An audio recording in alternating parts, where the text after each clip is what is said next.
hope fading fast. Since 2009, the pain don't last. 50,000, maybe more.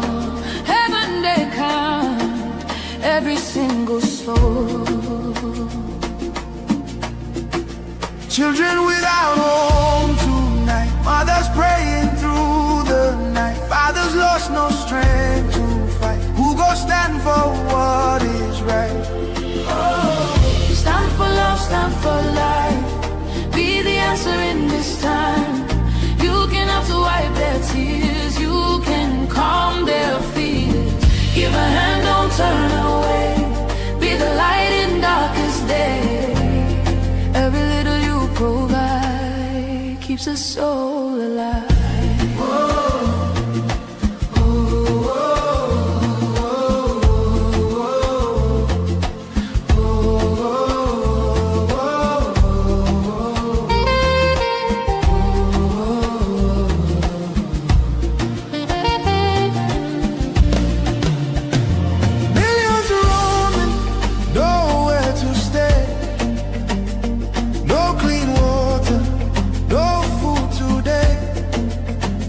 Voices crying in chains, silent echoes filled with pain. 19,000 churches gone, but faith still rising, Holding on in the ashes. Hope remains, love can heal the deepest pain. shelter, broken dreams erase. Hungry hearts we can embrace. Let compassion take its place. Now's the time to show His grace. Stand for love, stand for life. Be the answer in this time. You can help to wipe their tears. You can calm their fears. Give a hand, don't turn away.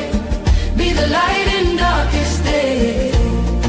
Every little you provide keeps a soul alive. Food, water, shelter, hope. You can be the miracle they pray for. You can change a life today. No matter how small it seems, your love can rebuild their dreams. Together we can make a way. Keeps us all alive.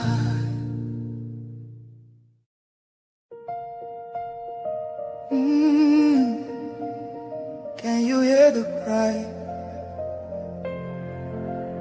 from the broken land, from the wounded hearts? Nigeria, they bleed, people they cry, tears for the ground. Nobody asks why. Over 7,000 souls don't fall.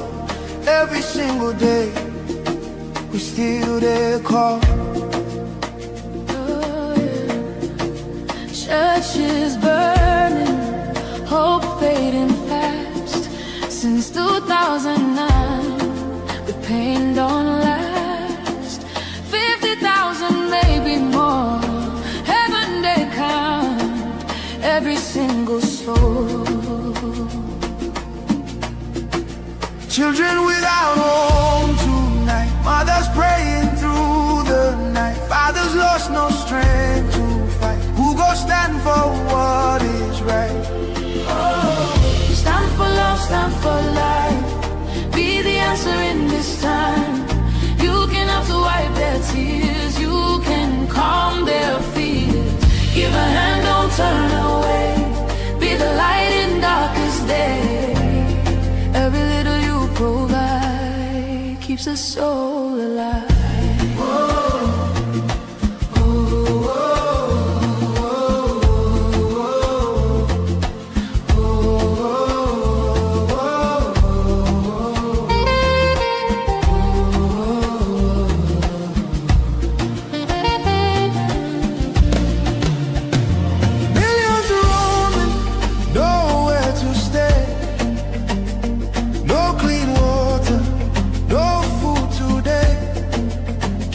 voices crying in chains, silent echoes filled with pain. 19,000 churches gone, but faith still rising, holding on. In the ashes, hope remains. Love can heal the deepest pain. Shelter broken, dreams erased. Hungry hearts we can embrace. Let compassion take its place. Now's the time to show His grace. Stand for love, stand for life. Be the answer in this time. You can help to wipe their tears. You can calm their fears. Give a hand, don't turn away. Be the light in darkest day. Every little you provide keeps a soul alive. Food, water, shelter, hope.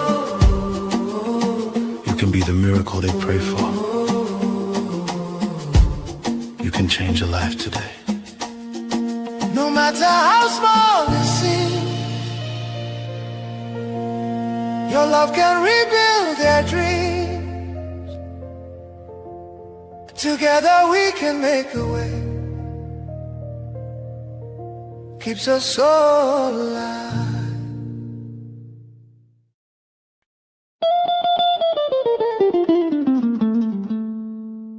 In the heart of Africa, a nation bleeds,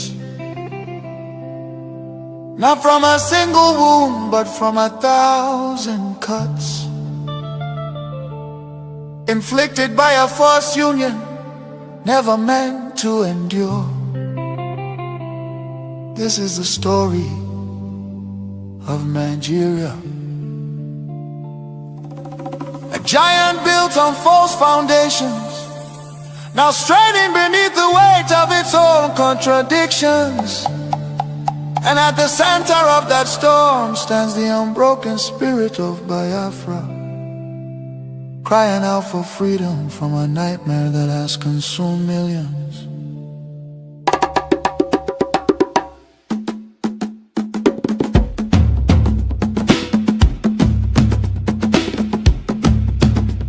It began with the rivers of blood in 1966.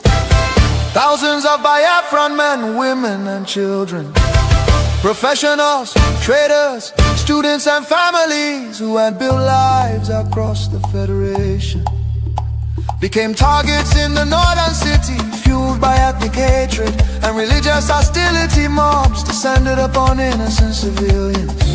They were slaughtered in their homes, in crowded markets, and aboard trains carrying desperate families back to the east. Streets were littered with bodies, rivers choked with corpses. Survivors returned to the east carrying trauma, grief, and the painful realization that they were no longer wanted in the Nigerian Union. Biafra, Biafra, voice of truth and freedom. Biafra, Biafra, the rising sun will rise again. Then came May 30th, 1967. A desperate act of survival. What followed were 30 months of unimaginable devastation. The Nigerian military, armed and backed by foreign powers, including Britain, Russia and Egypt, surrounded the young republic. A total blockade was imposed. No food, no medicine, no escape. Starvation became a weapon of war. 5 million, mostly civilians, many of them children, perished during what was not just a conflict but genocide against Biafra. Bombs fell on markets, hospitals and villages. Communities were razed. The world watched in silence while famine hollowed the faces of innocent children. Some nations spoke out, but many turned away. The war officially ended in paper in 1970 under the declaration, no victor, no vanquished. Yet for Biafrans the suffering did not end. Their properties were confiscated, careers destroyed. Biafrans were given only 20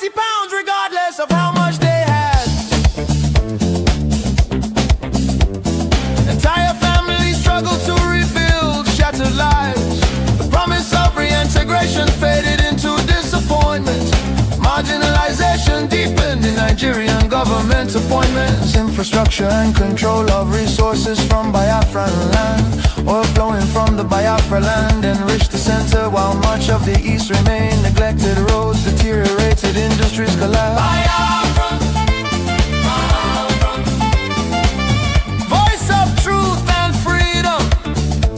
The rising sun will rise again. The nightmare did not disappear, rather it evolved. Across Nigeria today, violence and insecurity continue to devastate communities. Armed attacks by Fulani herdsmen terrorists have left villages destroyed, farmers killed, women violated, children orphaned and churches burned. Boko Haram and its offshoots have unleashed terror across multiple regions in the southeast. Demands for Biafra and self-determination are often met with military crackdowns, arrests and bloodshed. Protesters have been killed, fear and tension continue to rise. These tragedies reflect the deadly consequences of forcing vastly different peoples into one political structure. Through the 1914 British amalgamation, distinct ethnic nations, religion, traditions, ideologies, and systems of governance were merged without consent and without a shared national vision. The North's feudal and religious conservatism can never blend with the South's entrepreneurial drive. And the East Republican individualism attempts to hold the Union together continue to be at the cost of innocent blood. Why does Biafra matter? Biafra means self-determination. Biafra represents dignity, survival, and the right of a people to life and choose their future. Biafra symbolizes resistance, innovation, enterprise, and hope. The vision is of a nation with secure borders, focused development, protection of its citizens, and economic engagement with the world, a future free from oppression, fear, and perpetual conflict. The solution is not endless political conferences, military force or federal quota system, but a peaceful separation based on shared values and voluntary association. History shows that artificial unions often fracture violently, while honest separation can allow wounded nations to recover. Biafra is not dead, Biafra lives. It lives because the desire for freedom cannot be extinguished. Nigeria's ongoing crisis, corruption, insecurity, poverty, and division are proof that one structure cannot hold people with dangerous diversities together. For the million already lost, for the children yet unborn. Biafra, Biafra independence is non-negotiable. Let Africa remember that true unity cannot be sustained by force. The world must listen before more lives are lost. Biafra, Biafra lives, freedom calls. God bless Biafra. God bless the land of the rising sun. God bless Biafra Republic, government in exile, led by Prime Minister His Excellency Nkere, for standing tall in the pursuit of Biafra independence. Biafra, Biafra.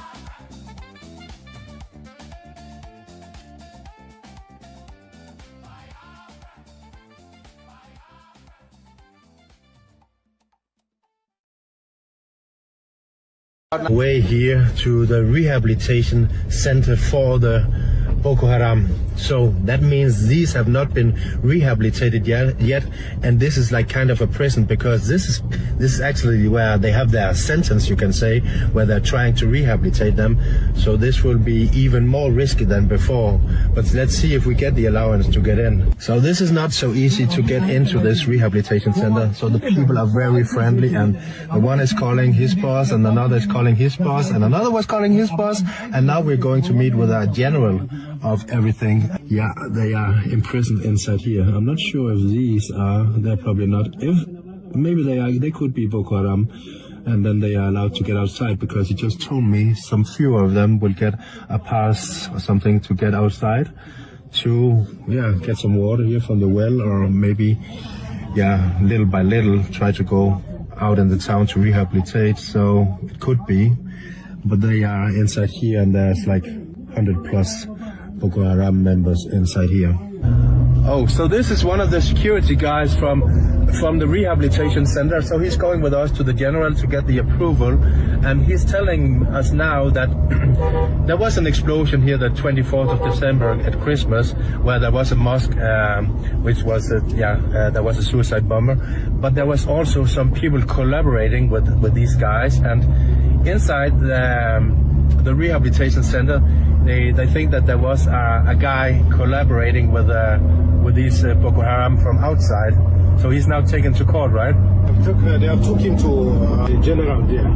But how is it possible for him to collaborate with the Boko Haram from outside? Because we can't know. Sometimes they used to go out. They will say that they want to go and buy some things. They will move out from morning till night. Isn't it a problem that they are allowed to go out when they are like terrorists? Shouldn't they be inside until they are like more rehabilitated? Yeah, exactly. Yeah. When they are released for good, will the government have a place for them? No, the problem with when they release them for good, the government will give them some money and give them to start some business. So they will release them to go back to their area. So after a long meeting with that very important person inside that office here to get into the rehabilitation center, or at least he thought himself that he was very important, a little annoying type, if you know what I mean. But the thing is, it got me in more troubles than a solution to get inside the rehabilitation center, because it seems that all the stuff I was doing, I just been doing, you know, I was not allowed. I needed a permission for everything from the governor, not even from the general. I mean, I needed from the governor to visit all these other places with the Boko Haram and the ones who fight them and everything like that to document it. He was like, which company are you from? Where are you from? I never heard about that, anyone like getting a permission for that without a license from the governor and etc. etc. So I was just like, no, don't worry, I just got a picture with them because I could see where things were going, right? Did you take any videos and stuff like that? But I was like trying to kind of man flirt. I'm like, okay, I see, I totally understand. So you're from here, I heard you were in the military doing a really good job, so I just changed a little subject, he forgot about what I actually just did, which was not allowed. Anyway, I don't give up so easily, even rejected with a warning from the general. So we head on to another Boko Haram rehabilitation camp, trying to get access, this time the biggest with many hundreds inside. This is the place. Yeah, this is the headquarters of the rehabilitation center. Maiduguri, which is the rehabilitation center of Boko Haram, basically. I managed to get inside for a short while, but without filming much, because all eyes were on me, and suddenly I needed to speak with the manager running this place. He told me politely I needed to leave immediately. My contact also told me the general from before had called all the rehabilitation camps and likewise places, warning them. But this is filmed from inside the rehabilitation camp, and this is Boko Haram. Then I heard that the Boko Haram repenters, or as you know, many still with Boko Haram minds, were preparing to get out in the bush and fight. So now the military armed them, so we drove back. But it definitely didn't feel more secure. Not me, thank you. Oh, a little more to think about now, because all of them, they have like weapons here as well. So they are former Boko Haram, so you will never know what they're going to do. But they're actually going in the bush now, right? In the bush. Even here in the night, they will go out. You will sleep in the bush also? I'm living like one man in the bush. So they're spending month in the bush before come back. So now when they go, there will be 1 month? There is some people now, they come. Some people, they come. They go and replace the person they come and relax more. So they go on shift? Yes. Yeah. Some come in, some go. Yeah, so they will go out and hunt their old friends, I guess.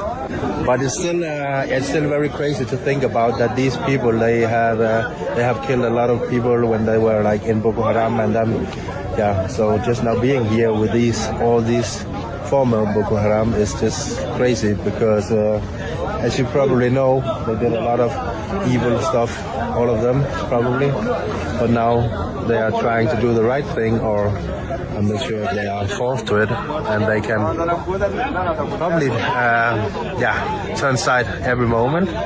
Okay, so this was interesting. So now their kind of leader was here, and they were giving ammunition out to these former Boko Haram, because now they're going out in the bush, and he wouldn't let me allow to film that because the military is also coming, because they will go together with the military, and these former Boko Harams will show the military where the old friends where the Boko Haram are, so they can tell their locations. So that's why they go together with the military to hunt them down and fight them. Repenters are former Boko Haram. So all these people here, they were Boko Haram. They killed a lot of people, but they went into rehabilitation. Now I want to ask these old Boko Haram, but now repenters, some questions. When the 14 Boko Haram, the suka yi repentance, suka yi switching, suka dawo suna taimakawa vigilantes, civilian JTF suke fighting da su, shine ke son yayi. Was it because of money or Saboda kudi ko saboda poverty? They say they don't have this answer. They don't want. Shima yace, don't worry. Shima yace, if there is any answer, if you doesn't refuse to answer, just say you don't have answer. Yeah, that's okay. You can refuse to answer also. Boko Haram, they are killing people. So what's the reason they are killing people? Because of the money, or because of the religion, or because of what? That's why you want to know. Yeah. I'm thinking about now, when you see a white person like me now, because when you see a white person like me now, because you were indoctrinated to hate me, you were indoctrinated to kill me, you should kill all Westerns, right? How do you feel when you see me now? Do you feel the same, like, is he bad, is he evil, or how is it? Da kuka dan farin mutum ya zo wurinku da lokacin da Boko Haram suna je they say they are very comfortable with you, they don't have like anything in their mind. Okay. I hope that, and not 2 minutes later they will kill me out here.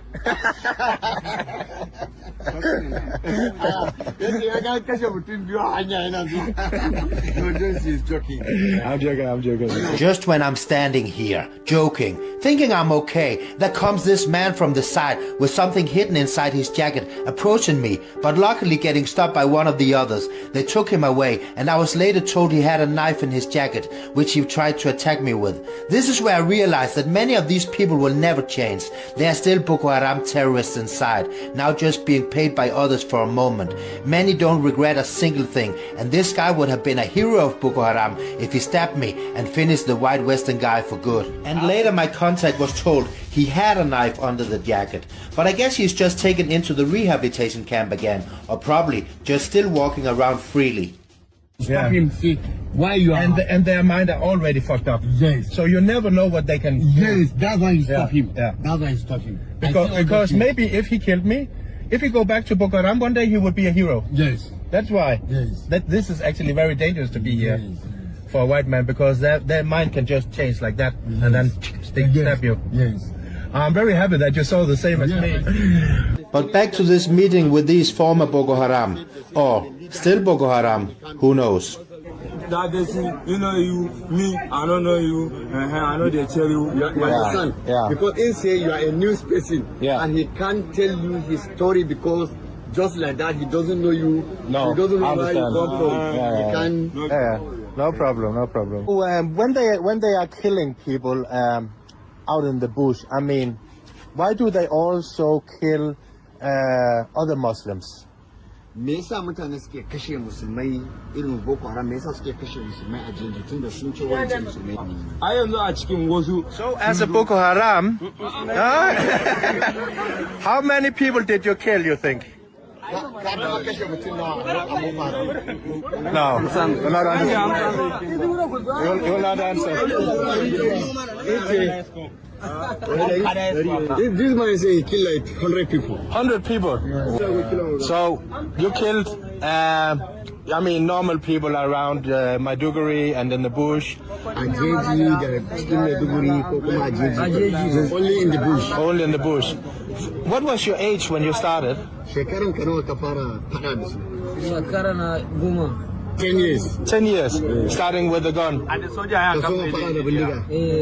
Yes. And the elders, they forced you to kill. Yes,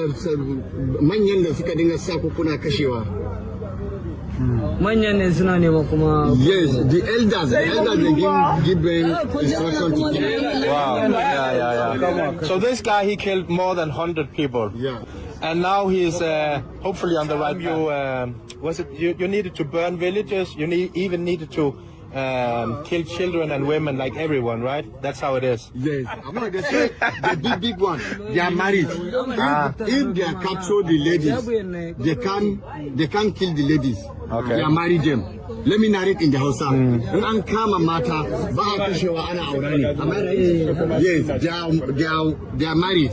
If they catch the women, so they are spraying. They are married women because they doesn't have plenty women in the place. No. So that they doesn't kill women. If they carry women, they marry her. So they can't kill it. And the small kid, they can't rape him because he never reach that age. Okay. You understand? Look at this. Who would have thought that I could just go here and meet these former Boko Haram and without killing me now?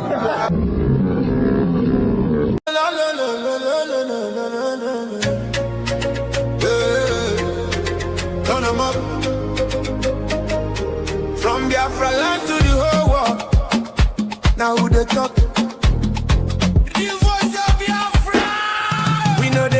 Again, we don't show face. Children wake up in a 50 race. From village squad to overseas. Everybody they have frequency. We they stand the dig bar, no shaking. No more silence, we they breaking. From the east side to the diaspora. Now we be the real voice of Biafra. Biafra, make them hear us. Biafra, nobody can stop us. Fire they burn. Anywhere you they make it tune and done. Signal down strong, it don't reach everywhere. From Africa go Europe, then they hear I'm clear. We they talk truth, we know they fear.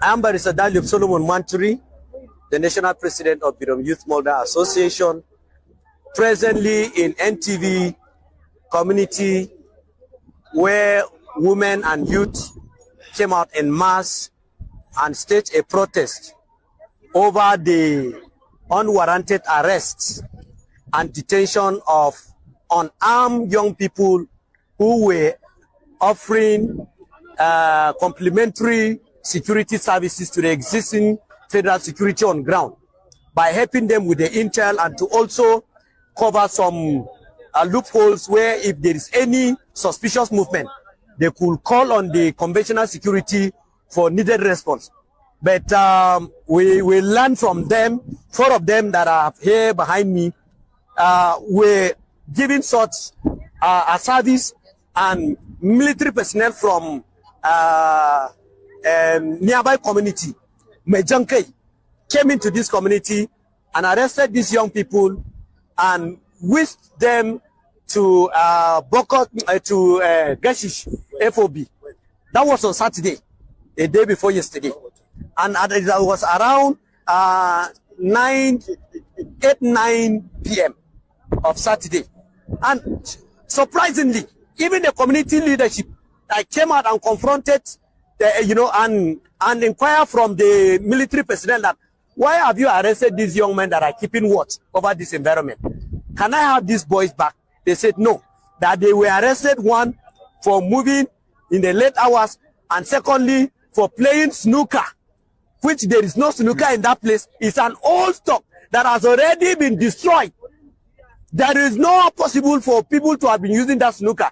And thirdly, that they were drunkards. And I don't know where in Nigeria that drunkenness has been termed as an offense that will warrant an arrest of people, and then they are kept in continued detention for good 2 days. And not only they were brutalized, they were subjected to all sorts of inhuman treatment, as if they are not members of human family in this environment. So that particular act is highly condemnable and unacceptable. And we call on the relevant security agency, particularly the Operation Enduring Peace, to please, as a matter of urgency, arrest those individuals, those security personnel that arrested these 4 people and investigated them, because as far as we are concerned, for them to have come and arrested young people that would never had armed. Imagine if these guys were in possession of knives, what would have happened? They would have been possibly dead by now. And imagine if they were vigilante in possession of these then guns, they would have massacred them in this particular environment. So that one is condemnable. And the attackers, look at their houses all over this environment. We've never heard of one-day military operation going to sack their house, going to arrest the militant. But when the innocent locals who are trying to develop their self-defense mechanism out of courage will now be arrested and then tagged as terrorists, as bandits. It is not only here this incident happened. 3 days ago, an incident occurred around Downwall in the Riom local government. The military were invited. That this is a situation.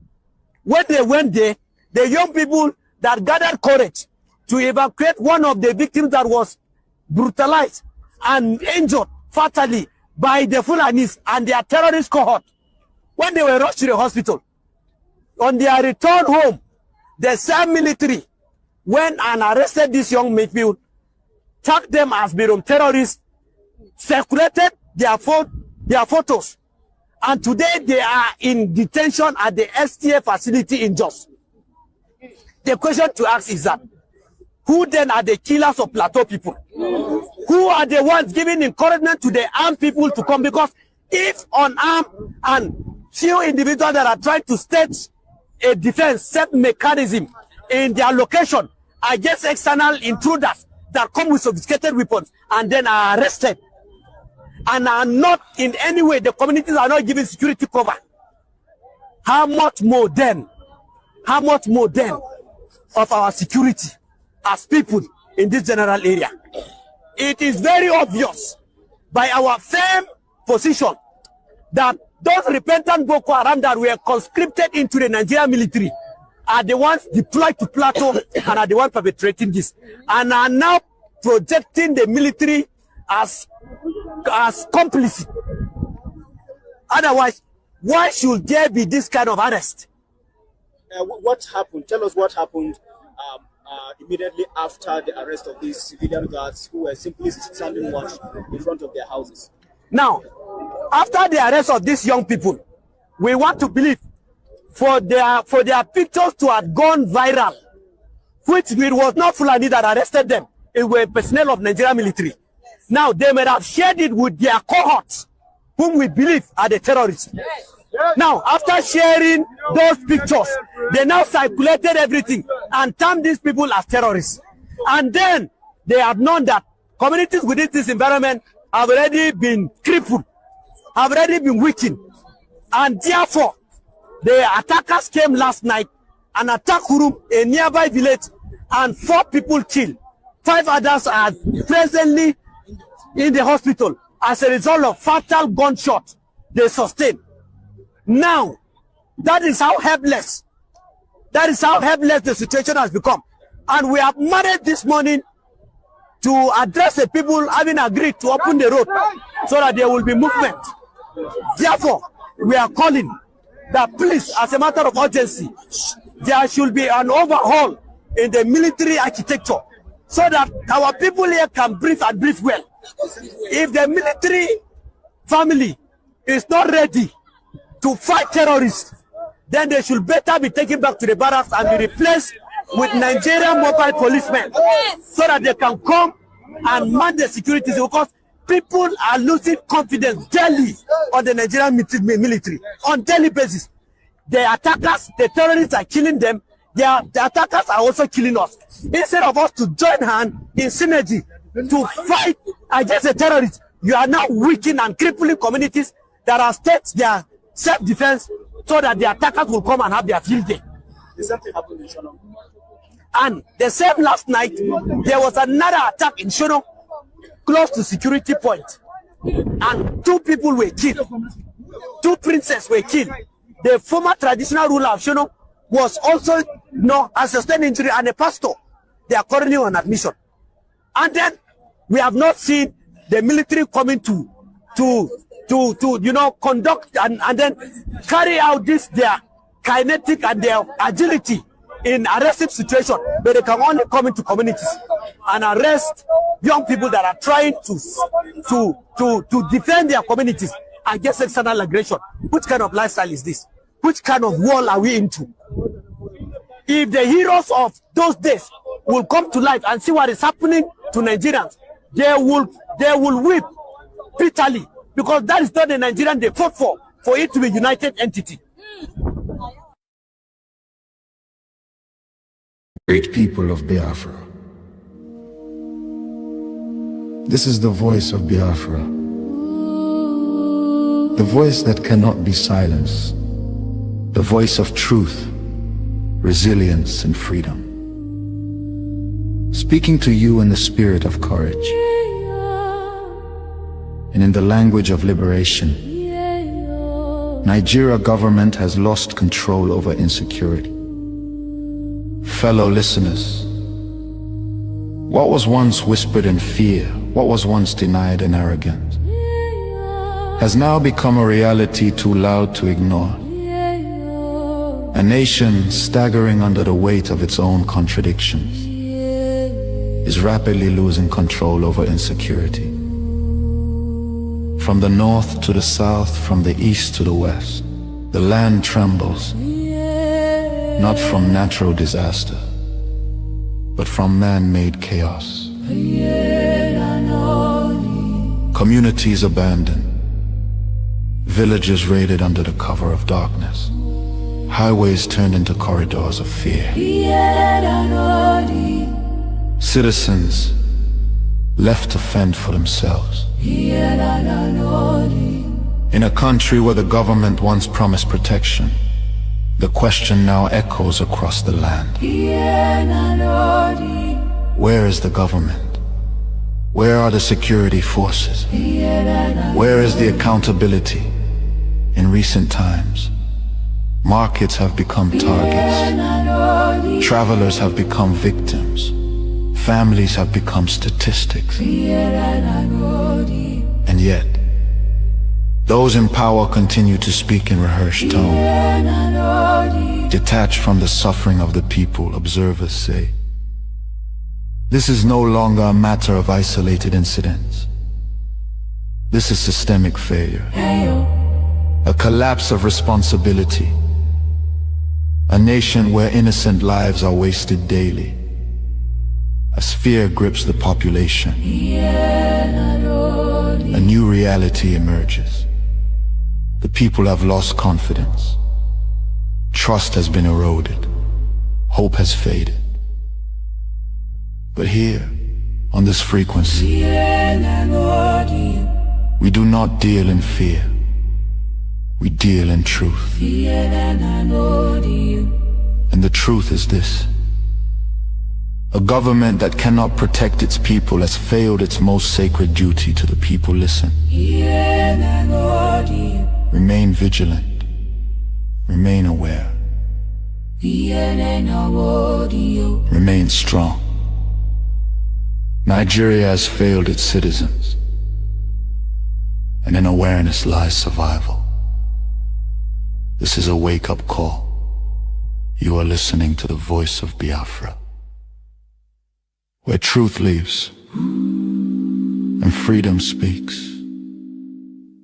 Biafrans stand firm until justice speaks louder than silence. And stay safe. God bless Biafra Republic. God bless Biafra Republic, government in exile. Oh, no.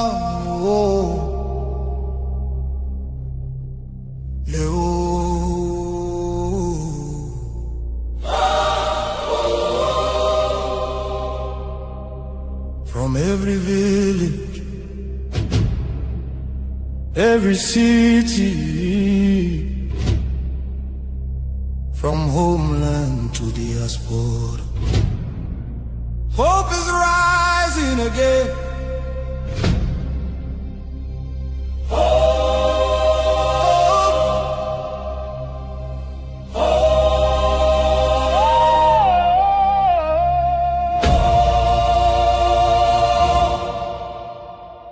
Biafra now our only hope. Yes, now our only hope. Hope for today, hope for tomorrow. No more pain, no more sorrow.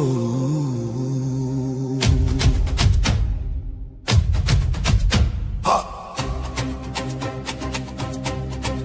We bring better news, make your head on clear. We get hope, now Biafra we dey see. Beautiful nation, shining bright justice and fairness. Now be life. Biafra go be one beautiful nation. Every Biafran go enjoy true freedom. Fine, fine country, shining nation. Justice and fairness. Justice and fairness. Everybody equal, one love for rich and poor. Leader or citizen, no different, justice go speak with confidence. No oppression, no discrimination, rule of law for the nation. Truth and justice go reign forever. Biafra go get strong and better. Where your hope? Biafra. Who be your hope? Biafra. Waiting be your country. Biafra. No more suffering and smiling, no more fear, no more hiding. Respect and dignity for all. Every citizen standing tall. Free education, rich university, healthcare for every community. No more dying, because no money. Life go better for everybody. Biafra now our only hope. Biafra now our only hope. Stand up now, make we claim our Biafra now our destination. Women go deliver safe for hospital. Citizen go get support every month. Better roads go connect every city. Modern railways and airport. Clean water go flow for houses. Electric light go shine every night. Security go protect every family. Day and night. Everything go right. You fit waka free for midnight. Go your road without fear. Kidnapping and violence disappear. Peace and progress everywhere. Mama and papa go get retirement benefits. Nobody go kill you for Biafra and go free. Now wahala, the person don't buy for him head. Oil and gas beneath our ground. Now the people wey get the land go control them. Resources go serve the people. Prosperity go spread for all. Anything we dey for our land. Now our citizens go manage them. Development go reach every corner. Nobody go suffer again. No vote buying, no rigging game. Election fair and play. One woman, one vote. One man, one vote. Your voice go matter every day. Biafra now our only hope. Biafra now our only hope. Hope for today. Hope for tomorrow. No more pain, no more sorrow.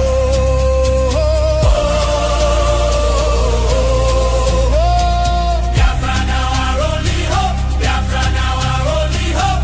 Hope for today. Hope for tomorrow. No more pain, no more sorrow. Biafra. Our home, our country, our future, our future. Biafra now our only hope.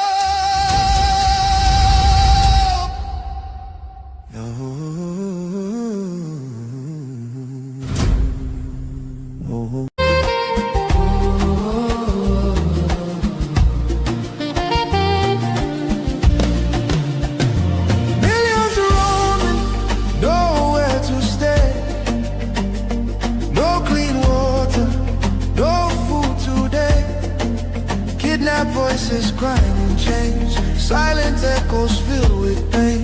19,000 churches gone, but faith still rising, holding on.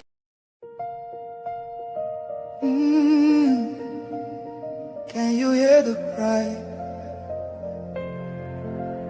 from the broken land, from the wounded hearts? Nigeria, they bleed.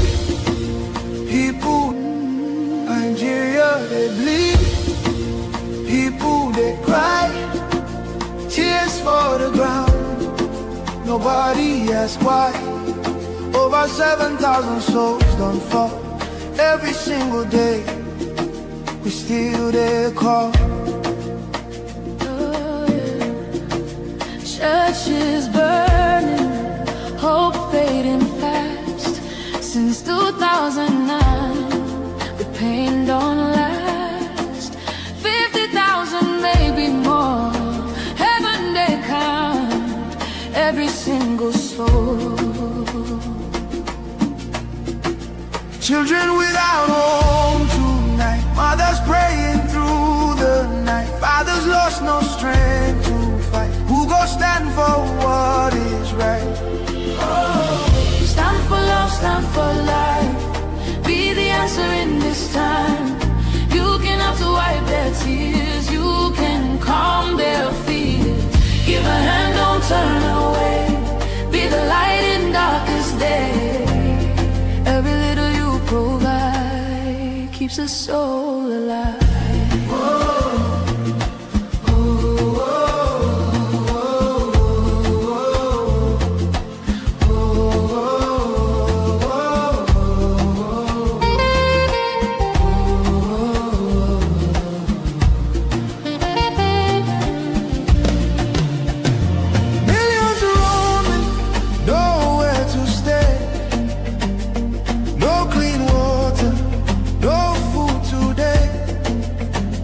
Voices grinding chains, silent echoes filled with pain. 19,000 churches gone, but faith still rising, holding on. In the ashes, hope remains.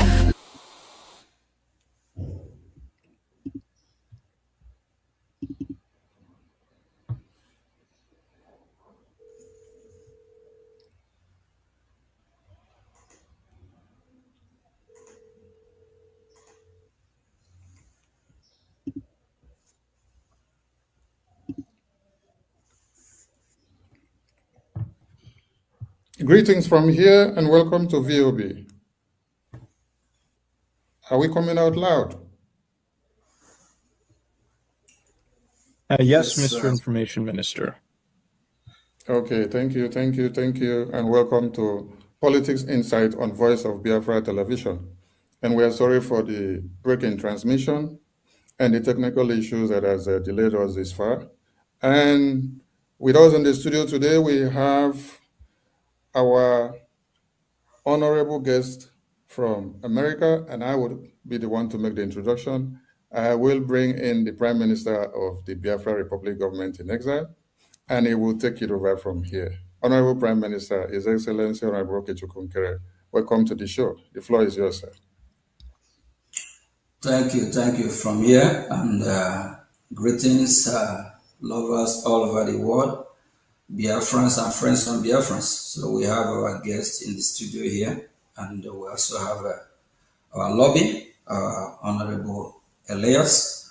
Honorable Elias, please, you have to be the one to introduce and bring the one and only special guest we have today. Thank you.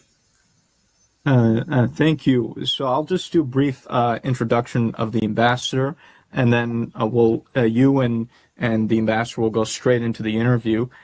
So Ambassador Tibor Nagy is one of the most highly respected State Department officials and career diplomats in Washington, D.C. It's a pleasure to have benefited from his friendship and his guidance and counsel. I've said this before. I've known many State Department officials, both current and former. But Ambassador Naj is truly unique. He's someone who not only has a passion for Africa, but a passion for justice, which is quite extraordinary. And it's an honor to have him as a friend and someone who I've learned a tremendous amount from. So it's an honor to be here with the ambassador to give just a very brief, abridged version of his biography, because I know we're short on time. Ambassador Tibor Naj held the position of Undersecretary for Management between June to April of 2025 and Assistant Secretary of State for African Affairs from 2018 to 2021. From 2003 to 2018, Ambassador Naj was Vice Provost for International Affairs at Texas Tech University. He also lectured nationally on Africa, foreign policy, and U.S. diplomacy, and advised 2 presidential campaigns during his tenure. He was the U.S. ambassador to Ethiopia from 1999 to 2002, a period which included the Ethiopia-Eritrean War and a robust anti-terrorism campaign. Previously, he was ambassador to Guinea after serving as deputy ambassador in Nigeria, Cameroon, and Togo. He also had assignments in Zambia, the Seychelles, Washington, D.C., and an earlier tour in Ethiopia. Ambassador Naj arrived in the U.S. as a political refugee from Hungary and received his BA from Texas Tech University and MSA from George Washington University. His U.S. State Department awards include commendations for helping prevent famine in Ethiopia, supporting the evacuation of Americans from Sierra Leone during combat, supporting efforts to end the Ethiopian-Eritrean War, and managing the U.S. Embassy in Lagos, Nigeria during political and economic crises. He was selected as runner-up for Deputy Chief of Mission of the Year in 1995 and knighted by the President of Guinea in 1999. Ambassador Naj contributed periodic op-ed pieces and co-authored the nonfiction winner of the 2014 Paris Book Festival on managing difficult international environments, Kiss Your Latte Goodbye. So without further ado, I turn it over to Ambassador Naj and you, Mr. Prime Minister, who will be interviewing the ambassador. So thank you. Thank you very much, Elias, for that fine introduction. And Ambassador Nagi, welcome to Voice of Biafra. Let's go straight to the question. I know we have a lot of questions for you, and we appreciate your time. Ambassador Nagi, what have been your history of engagement with Nigeria throughout your storied multi-decade career? You have been Deputy Ambassador of Nigeria during a tumultuous time of Nigerian history in the 90s, and then dealt with the country as Assistant Secretary of State of Africa Affairs between 2018 and 2021. Yes, thank you very much, and I am just honored to be on this broadcast. Thanks very much again, Elias, for the introduction. I've been interested in Nigeria actually since I was a student back at Texas Tech, because the Biafra War was going on when I was a student, and I followed the events there very, very closely. Then, since all of my career was dedicated to Africa, we say in the American Diplomatic Service that you are not really an Africanist unless you have a tour in Nigeria. So I was very honored to be picked as the Deputy Ambassador back in the early 1990s, and I served a very distinguished American ambassador, Ambassador Walter Carrington, who many Nigerians still remember as being a champion for freedom. During my time in Nigeria, it was the military dictatorship, and because I got to know the country, I fell in love with the country and the people. I've been following Nigeria very closely ever since. It has broken my heart to see what such a country with incredible potential has suffered because of bad governance and other things. So for me, Nigeria is obviously one of the most critically important countries, not just in Africa, but frankly in the world. Thank you very much, Ambassador. Ambassador, why do you have a passion for justice for the people of Biafra, as well as similar groups such as Ambazoni? Yeah, that's also a great question, because I mentioned just a minute ago that I know the incredible potential that Nigeria has.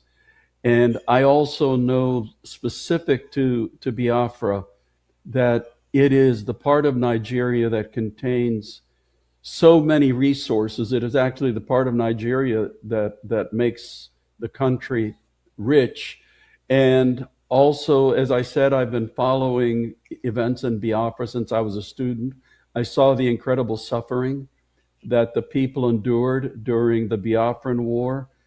And even now, I've been following closely how the people of Biafra do not get the share of resources. They do not get the investments. And the after effects of the Biafran War, which was more than 50 years ago, that there's still some after effects which the people are suffering from. So like a couple of other places in Africa, it's tragic, and the people of Biafra deserve much, much better than what they're getting today.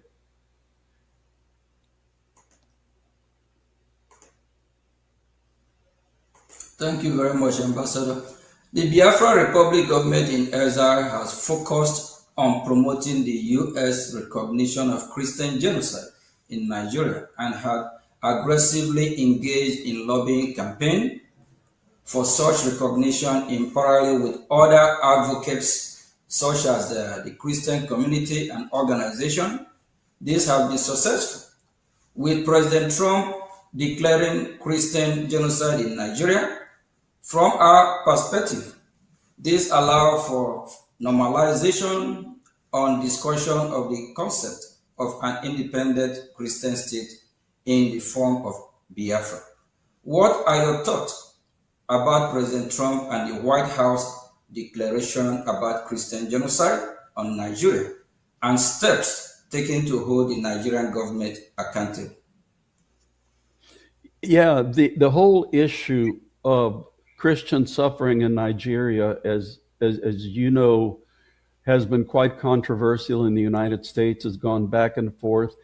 And the people who deny Christian suffering use an argument which I would label as plain sophistry, because people say, people who object to the concept of Christian suffering say, oh, you know, if you look at Nigeria, there are many more Muslims who die because of terrorism and violence and extremism than Christians.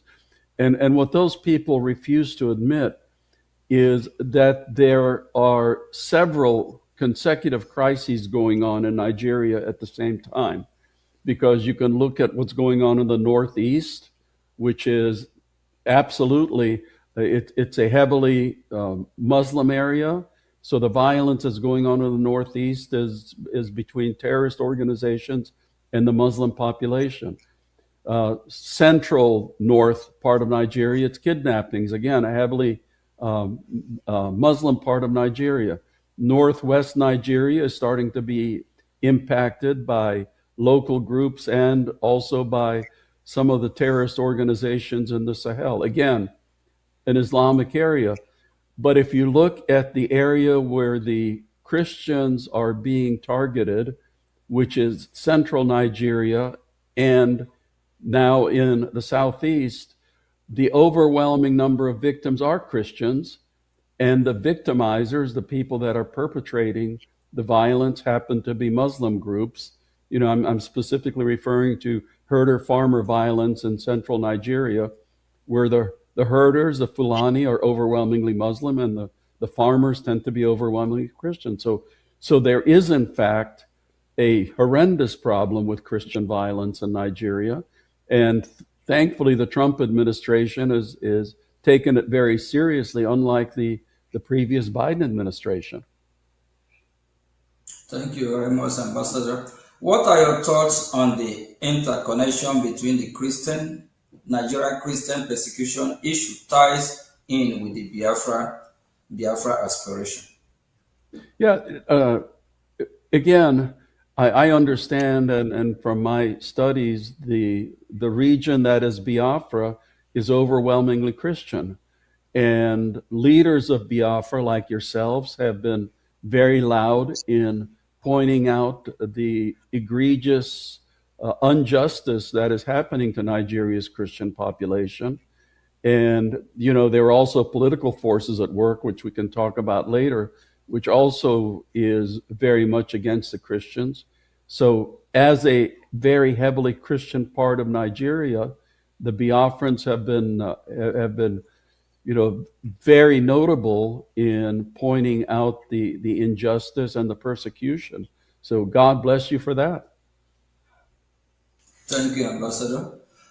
The Biafra Republic government in exile Brgie heavily invests in time and energy on lobbying and advocacy in Washington, D.C. We have retained a professional lobbying firm, while the Neo Biafran movement has existed since the late 90s. A professional Biafran lobbying campaign led by Brgie in Washington, D.C. is very recent phenomenon, being less than 2 years old. Due to this change in strategy, in some ways, we have more success in the past 2 years than the previous 20. We have two questions relating this to ask. Can you explain to Biafran people why high-level lobbying and educating U.S. officials on the Biafran issue is critical? Sure. Number one, I am not a lobbyist. I have never been a lobbyist. I don't get any money for the causes I support. But causes like yours, to get the kind of attention in Washington that it needs, in my view, really does need a professional lobbyist. And I'll tell you why. Let's be honest here. If you were to survey most of the members of the U.S. Congress, people who work for the president in the White House, even people in the State Department, very, very few people would ever have heard of Biafra. Obviously, everybody has heard of Nigeria, given its size and importance, but very few people would have heard about Biafra. Not too many people even know about the problem of Christians in Nigeria, although recently there has been some publicity. So to get people, especially policymaking important people, to pay attention to your cause, to your issues, there needs to be a sophisticated, strategic, and high-level information and education campaign. And frankly speaking, in the American system, to get that kind of education, to get that information around, you need somebody with influence amongst American policymakers. That's why hiring somebody, engaging somebody like Elias's company makes absolute sense for, as I said, a cause like yours. African countries don't necessarily need a lobbyist because they have an embassy, although many African countries do engage lobbyists to, to promote their particular causes. So for you to have people pay attention to what's going on in Biafra, it makes absolute common sense for you to engage a lobbyist.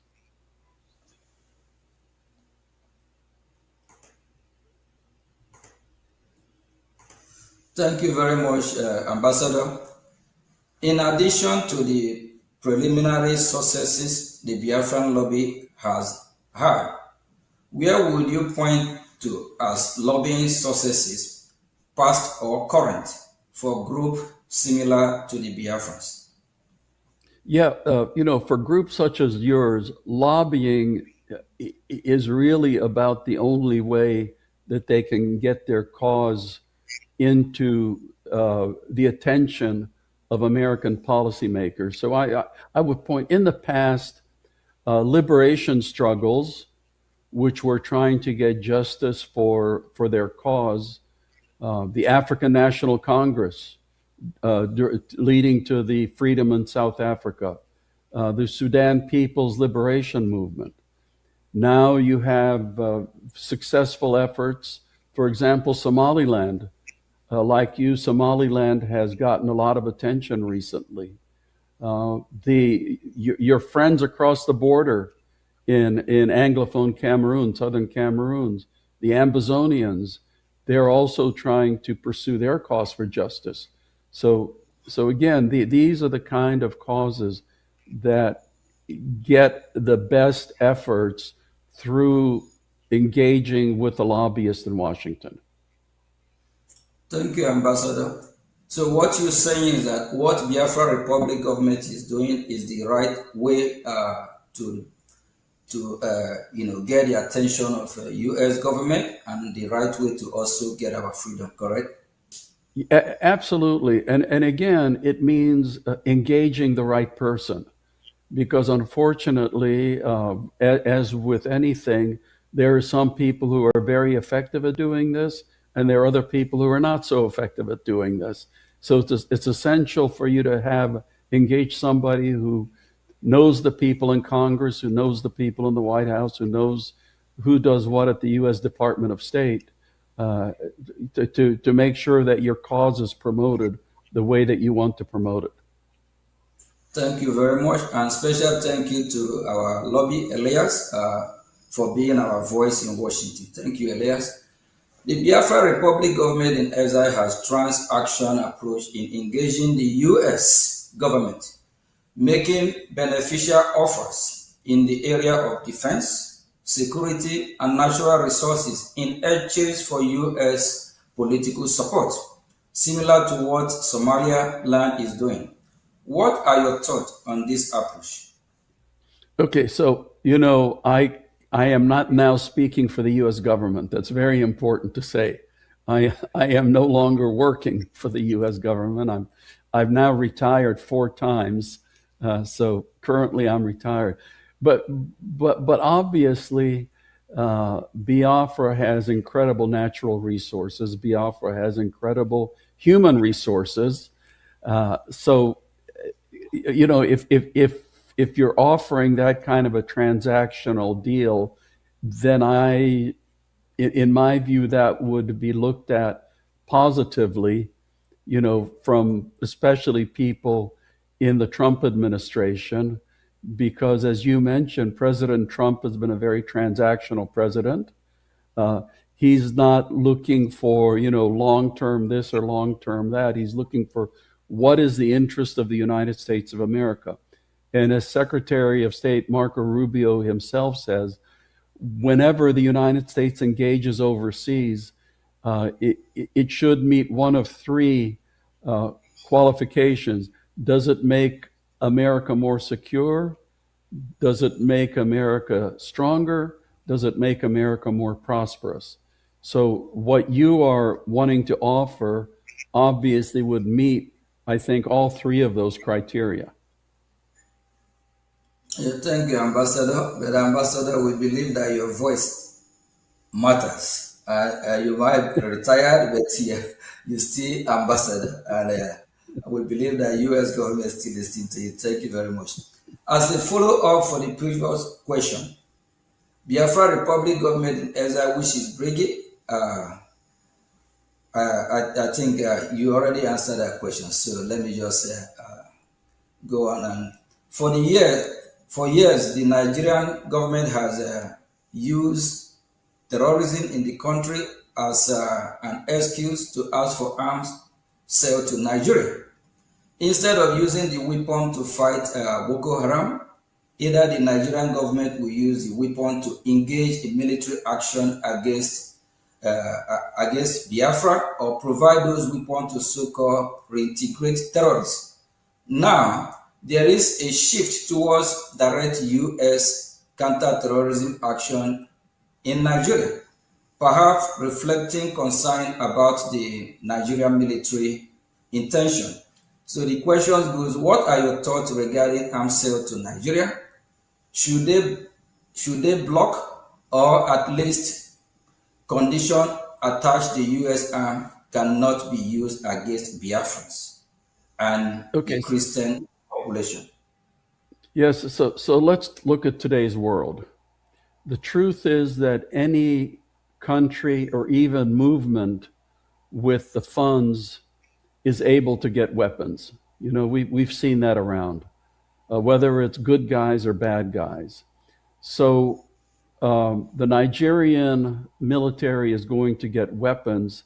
So I would be very much in favor of very strict conditionality on any U.S. arms sales to Nigeria. When I was Assistant Secretary of State for Africa, we saw the same thing with Cameroon, because we were providing Cameroon military assistance to fight against the Islamic extremists in the far north of Cameroon. But it turned out that some of that was being used against the Ambazonia movement. So at that time, the United States cut back on some of the military assistance to Cameroon. So in my view, given today's world, yes, it's, you know, it may as well do the military support, but it has to be with very strong conditionality, because if the United States doesn't engage in military support, then they turn to China, they turn to Russia, they turn to Belarus, other places. But conditionality is extremely important. Thank you, Ambassador. And as also a follow-up to the previous question, Brgie has offered the U.S. military base in Biafran territory, which would provide the U.S. valuable access to the Gulf of Guinea. We know how important the Gulf of Guinea is. We believe this is valuable, given increased terrorism in West Africa and the loss of U.S. presence in the Sahel. This idea of having U.S. military base in Biafra has been spoken about by foreign policy experts in Washington, D.C. What do you think of this idea? Again, you know, I cannot speak for the U.S. government, but obviously the United States is looking for strategic geopolitical areas for basing rights. So, you know, in your engagement, that obviously would be something else that would be attractive for you to be putting on the table. Okay, thank you, Ambassador. I also have another question regarding this. Can the Biafran military force, the Biafran Defense Force, Biafran Liberation Army, be an alternative for the U.S. in the area of Nigerian military, similar to how the Kurds have been helpful to U.S. in Middle East? Well, you know, I mean, right now, official U.S. government policy is to recognize Nigeria. So that kind of a question would only be applicable in the future if there's further political evolution that goes on. Because right now, I mean, the United States of America deals with the Nigerian military, not with other components. Even in the case right now of Somaliland, which actually runs its own territory, it has an army.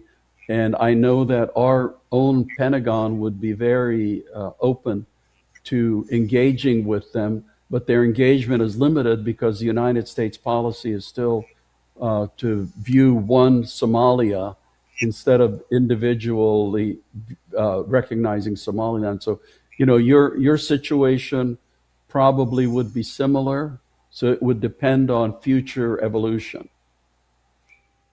Thank you, Ambassador. While our focus is achieving self-determination for Biafra, we do follow the event in broader Nigeria as well. Many have observed that Nigeria is no longer a democracy and is moving toward a one-party rule and is looking to rig the 2027 elections. What are your thoughts on this, and what should the U.S. reaction be if the 2027 election do end up being rigged? You may have a unique insight into this, given your time as U.S. Deputy Ambassador to Nigeria during the annulment of the 1993 election and the rise of Sani Abacha. Yeah, you know, I mentioned I was there when Bashir and Abiola actually won the election. I got to know him pretty well. And, he was an extremely frustrated man because I think the results were obvious to everybody, but Sani Abacha, Sani Abacha made himself the ruler of Nigeria. So Nigeria's had a very precarious political past, and it is in very dangerous territory again. You gentlemen all know that there was an understanding, not formal but informal understanding, that Muslim presidents would be followed by Christian presidents. And there was also an understanding that if the president was Muslim, the vice president would be Christian, and vice versa. And we also know now that that agreement has been broken. We've had Muslim presidents now, I think, for, if I'm right, for over 10 years. So the political situation is precarious. There have been some fairly influential people recently, including some of your human rights champions, who have cautioned that if people don't look out, then the country's on its way to the same road that unfortunately we have seen in some other African countries of it becoming a single party state. I think, when democracy was restored and Obasanjo became president, I think it was a very well-devised plan to make sure that there would be at least two, if not more, national political parties. And it would be tragic for the rest of Nigeria if that system was now overthrown.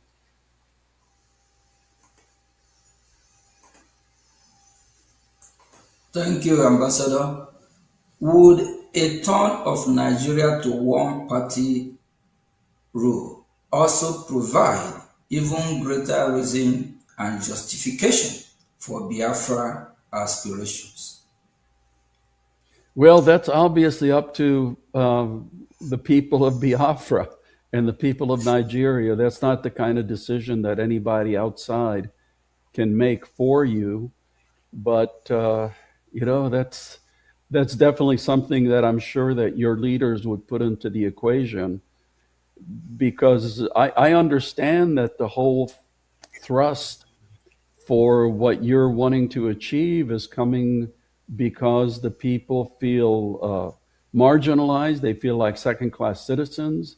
They feel like they have not been getting their share of the national treasures, even though they are providing much more than their share to the nation. So, that's the kind of frustration that leads people to look around and say, there must be a better way to do this. Thank you, Ambassador. I know because of time, we still have a few more minutes left. From our conversation in Washington, D.C., U.S. officials are open to exploring possibility with us, which by their own admission, they will not have even considered just 1 or 2 of these years ago. We suspect that this is not only due to our education campaign, but also U.S. dissatisfaction with the Nigerian government. What are your thoughts on the performance of the Nigerian government, as well as how we can keep pushing the envelope forward? You are absolutely right. It's almost like a demand and a supply factor, because on the one hand, you have American policymakers who have become extremely disappointed in Nigeria. The victimization of Christians has been probably the most dramatic recent issue which has popped up, which American politicians and policymakers of all parties are looking at and saying, this is absolutely wrong.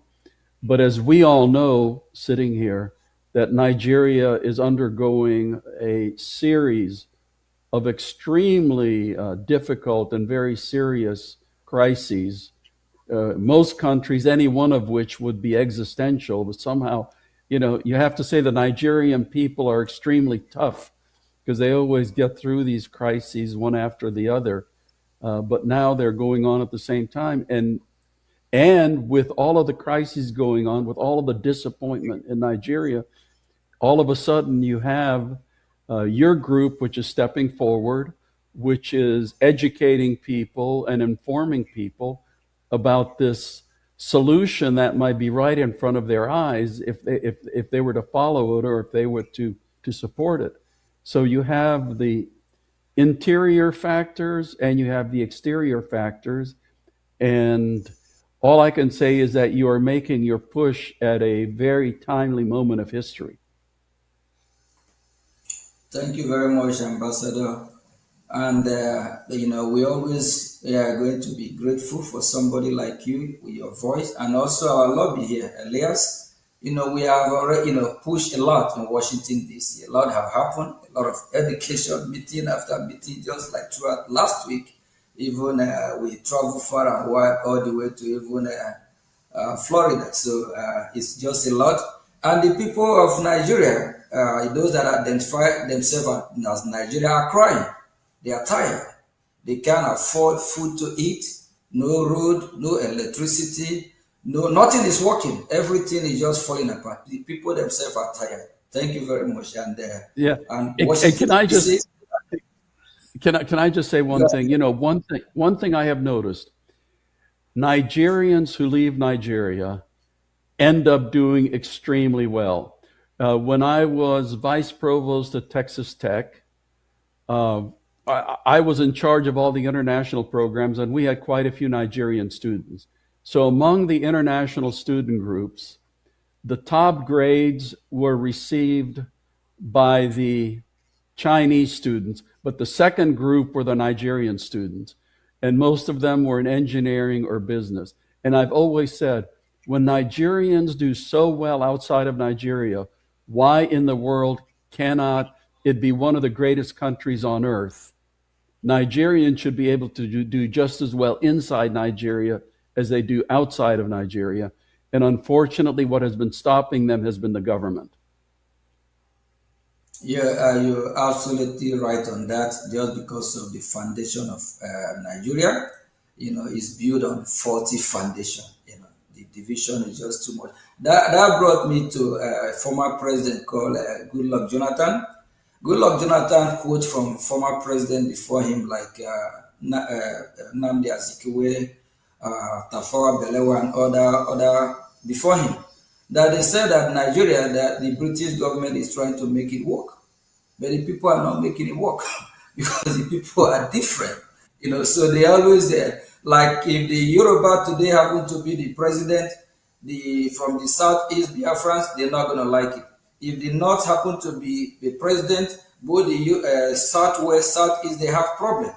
Then if it just don't just work. So I think the best thing is us to go our separate way, and that's where it's heading to. Thank God that the US is, you know, doing what they're supposed to do as leader of the free world now, and I'm so happy because going to Washington for the past 2 years, Elias have really taken me on the journey. You know, we have a lot of meet a lot of US. Actually, we have met with you, I believe, 3 or 4 times too. So, and what we hear coming from Washington, they are now beginning to shift, you know, move from how they think about Nigeria before, because now they find out it's not going to work. Thank you very much, Ambassador. And just one thing I want to add, Prime Minister, too. I think another timely aspect, and Ambassador, you might find this interesting, is that unlike in the 1960s during the first Biafran civil war, when you had a strong sense of Nigerian nationalism, because so many communities throughout Nigeria had been marginalized, unlike in the 1960s, a lot of Nigerians outside of Biafra, people from other tribes and other regions of the country, are not opposed to what the Biafrans are doing because they themselves have been victims of either bad governance in Nigeria or you know, have been victims of terrorism and these general plights. So if you you know, in monitoring and and speaking with non-Biafrans, the mindset of a lot of not the government but the Nigerian people is, okay, if the Biafrans want to go, let them go, because we're also suffering a lot of the same issues. So I think the good thing is I don't think we're going to have a repeat of the 67 to 70 war, because a lot of people throughout the country see the flaws in the system and now personally relate to many of the things that the Biafrans have gone through. Granted, the Nigerian government is, of course, vociferously opposed to the to what the Biafran aspirations are, but putting the government aside, I think in terms of the general population, even outside of Biafra, there's a lot of, if not sympathy, at least understanding. And I don't think the Nigerian government will even have the moral support to engage in heavily militarized conflict against the Biafrans. I think what they're doing against the Biafrans is already unpopular throughout the country. Even many non-Biafrans have criticized the Nigerian government for their heavy-handedness in dealing with the Biafrans. And I think from a population perspective, I think many things are moving our way. Of course, the Nigerian government has its vested interests, and they'll be much more aggressive towards the Biafrans for the foreseeable future. So I just want to add that perspective as well. Thank you very much, Elias. And Ambassador, I know we have thrown a lot of questions on you. You have a few more to go. And it actually shocked me, and I believe it shocked other people when they see this, find out that the same people that have been massacred today, like the Middle Belt, both the minority in the north, these are the same people that fought against Biafra, killed Biafrans in million. Yeah. And these are the same people that years ago, all of them be campaigning one Nigeria to save Nigeria. The same Nigeria they try to save is killing them. So they themselves, I believe, they want to leave, they want to exit Nigeria. They are getting tired. We need to save the life of the Middle Belt, minority in the north, even the Muslim moderate, whether Muslim moderate or whatever, no one deserves to die. So, each region just have to go their separate way. I believe even the north will live better on their own, the southwest will be better on their own, the north, southeast, which is Biafra, will be better on our own, and the Middle Belt, and they are good in agriculture, did not have a gold. There's gold in Zamfara, so the southwest have minerals, and they also have a potential of surviving as a country of their own. We Biafrans also, we also survive on our own, of which if they don't, we will help them. Thank you very much, Ambassador. Ambassador, we have just two more questions for you. What are your thoughts on how Biafrans should frame the Biafran struggle to the U.S. government and to international audience who may be unfamiliar with the conflict? I personally think that Elias is eminently qualified in that regard, because the way to do it is to present very much what you were just saying, is that Biafra, I think, historically, the term was used in the 17th century, in the 1600s. So there is a distinct history, there is a distinct people, there is a close historical record. Then you had the horrendous circumstances of the war, the incredible suffering. I forgot if it was up to 2 million people who died. Now you're a region of anywhere from, I don't think there's been a census, but I know estimates go from 50 million to 70 million people in the region, very heavily Christianized. The last thing Biafra would want is to have any part of Sharia law, which exists, I think, now in 19 northern states of Nigeria. So it's almost like, I've heard Elias, it was, I think, Michael Rubin, who referred to a second wave of decolonization, that the first wave of decolonization in Africa was against the European powers that had colonized it. Now, colonialism is not necessarily by somebody who's a different race, because being Hungarian, we were colonized by Austrians and Russians along with the Turks. So it can be that, in today's Africa, that some people see themselves being colonized by a fellow African ethnic group, and those forces are stirring very quickly. So, information, education, the truth about what's going on, the truth that has gone on, and the kind of future that you want. I have never, said it has to be independence. My own campaign has always been for justice and equality and fairness for all of the people, and that's what I absolutely believe in, and that's the points that you should be making. Thank you very much. Thank you. Thank you very much, Ambassador. And that justice, that's where we are. Because when you mention of Sharia law, we are Christians, 100% Christians. For we Biafrans, that's who we are as Christians. Sharia law is a no-go for Biafran people. And these Islamic jihadist terrorists, with their own ideology, they said we must be converted to Islam, of which they want to Islamize us. So automatically the division is there. It's just we need justice because it's not going to work. And justice have to play its own role, its own part here, since we are not going to accept that Sharia law. And it's part of the reason why all feeling the middle belt and even a minority in the north, and they are actually pushing it towards the Biafran territory to try to, see how they can penetrate with this so-called Sharia law and whatever they call it. Elias, I just want to quickly add to this. This is not an overblown concern. This is a very legitimate concern.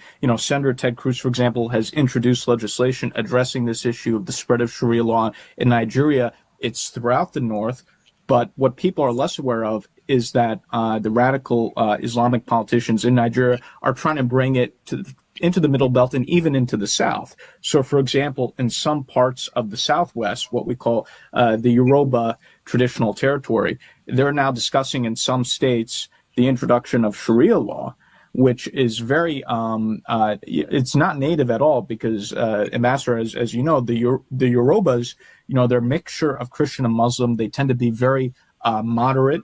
Sharia law is really not indigenous to those people at all. And even with the Biafrans, Sharia law has not yet been introduced, but now the Nigerian government, for example, we've noticed propaganda recently talking about this concept of Igbo Muslims, which is very strange. And we see this as the beginning of what they're already trying to do in the Southwest, of trying to now push Sharia law into the Southwest. So they're slowly bringing Sharia from the north into the Middle Belt and even in the South now, or parts of the South.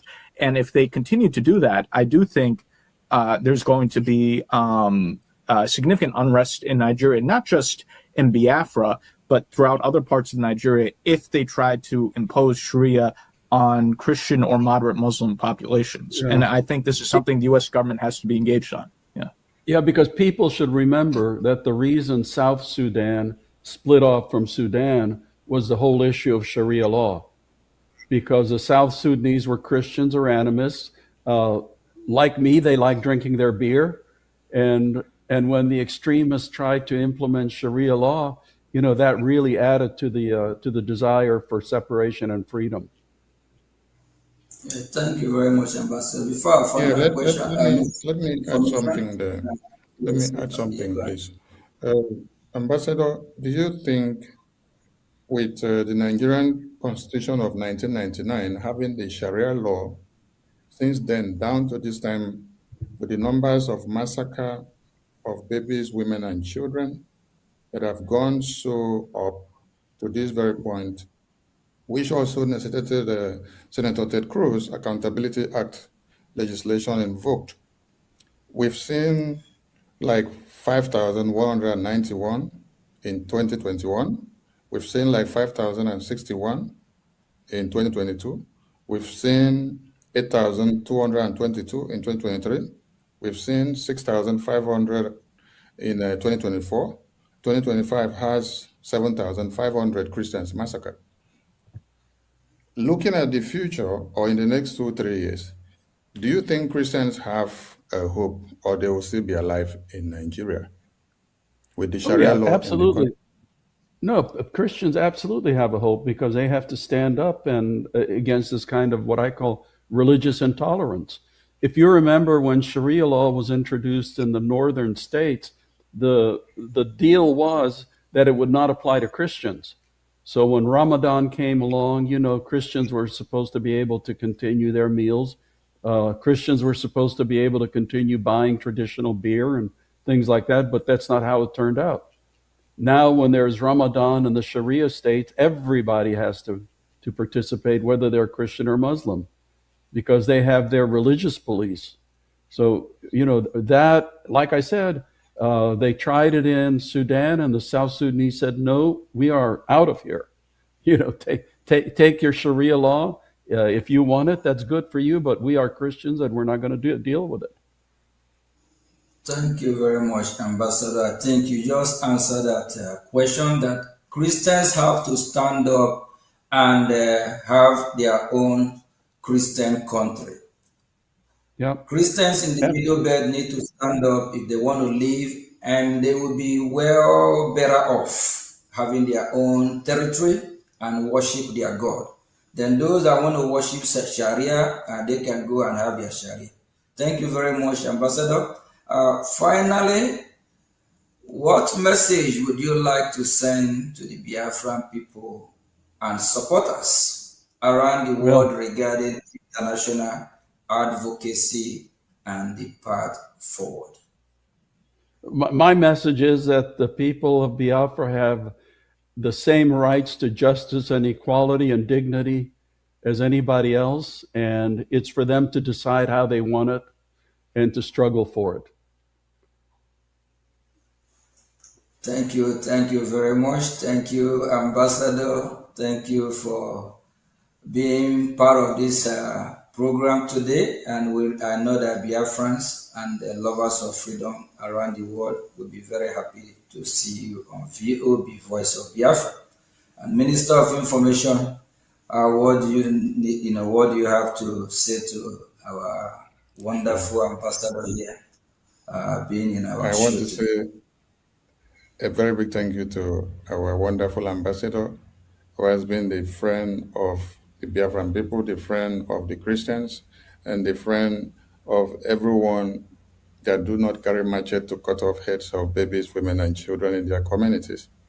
And that brings me to the conclusive question to our ambassador as he showers us the grace. Nigeria pays terrorists and reintegrate them into their military formations. Some people may be asking, if Nigeria wants to emulate America, where are they copying this kind of habit from? Is it okay for Nigerian government to pay terrorists and reintegrate them into the military formations? When I went through some documentaries the last time, they said they are trying to use the terrorists by reintegrating them into their military formations to go after another terrorist. And these are the same terrorists that ruined their plan before they go out to attack the other terrorists. What do you have to say about this? Because I would have loved to hear if America is reintegrating the ISIS or the Al-Qaeda into the U.S. Department of War. Thank you, sir. So do you turn the hyena into a guinea fowl by bringing the hyena into the guinea fowl house? I don't think so. Ambassador, what is that not the same playbook of Afghanistan by Taliban, right? Yeah, no. Hey, listen, thanks so much for having me, and God bless you, and God bless your struggle. Thank you very much. Thank you. Thank you. Thank you. Bye-bye. Thank you very much for having you. Thank you. Thank you. Okay, Biafrans, we just, is this not wonderful having somebody like Ambassador Tibunage. Is that not wonderful? And on the 4th of May, 9 a.m. Eastern Time, 2 p.m. Biafran Time, we'll be having a Marco Rubin on our show. So please tune in as well. And, Marco Rubin is someone who we're really familiar with. And, he advocates for freedom of religion. He also advocates for freedom for oppressed one. So it's somebody that you will want to hear from him. Before we conclude, Honorable Minister of Information, I think you can take it from here. We have few, still have very few time. Then Elias, I think Elias, you go first before Minister of Information. He's the information minister, so he can wrap it up, and he will be the one to say we should stay or continue, because we are here in his territory. Thank you very much. Well, thank you, my honorable ministers. This was indeed a very historic and enlightening interview with Ambassador Tibor Nagy, who's a very storied diplomat here in Washington, D.C., who's played a critical role on U.S. policy in Africa. This was indeed an extremely historic interview, and I'm very proud of both of you and appreciative to the ambassador for his generosity in participating in this program. Thank you very much. Minister of Information. Thank you so much. I don't know how to express my appreciation, because every day we are making it work and we are making it better. I want to appreciate Honorable Elias for your good work for Biafra, and also our Honorable PM for doing what God has ordained you to do, because the tempo is getting high. So if ambassadors of America are telling you that reintegrating a terrorist into your military formation is a no-no idea, then it means Nigeria got this recommendation from a madman. Because it's only when you have some kind of recommendation from a madman that you will be tilting your head downward, and that will land you in the lagoon.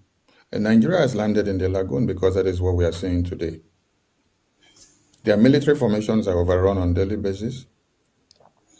And there is no day you sleep and wake up without hearing that babies, women, and children have been slaughtered, communities invaded.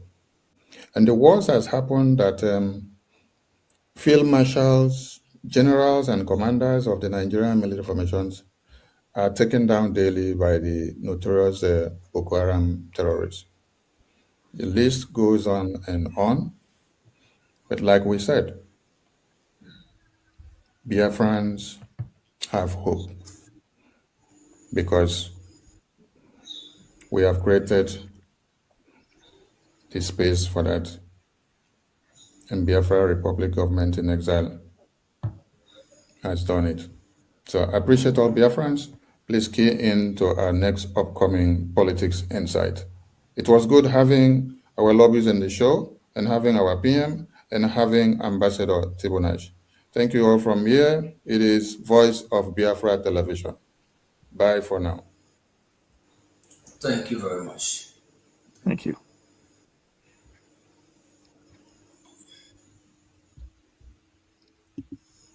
Oh,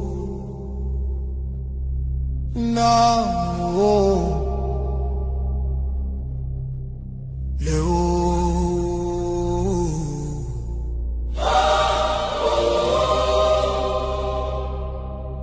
From every village,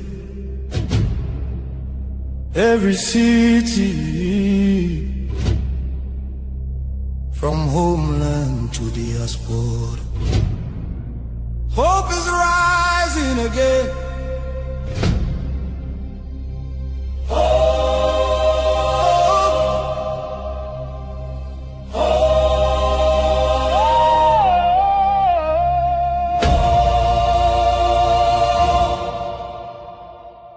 Biafra now our only hope. Biafra now our only hope. Hope for today, hope for tomorrow. No more pain, no more sorrow.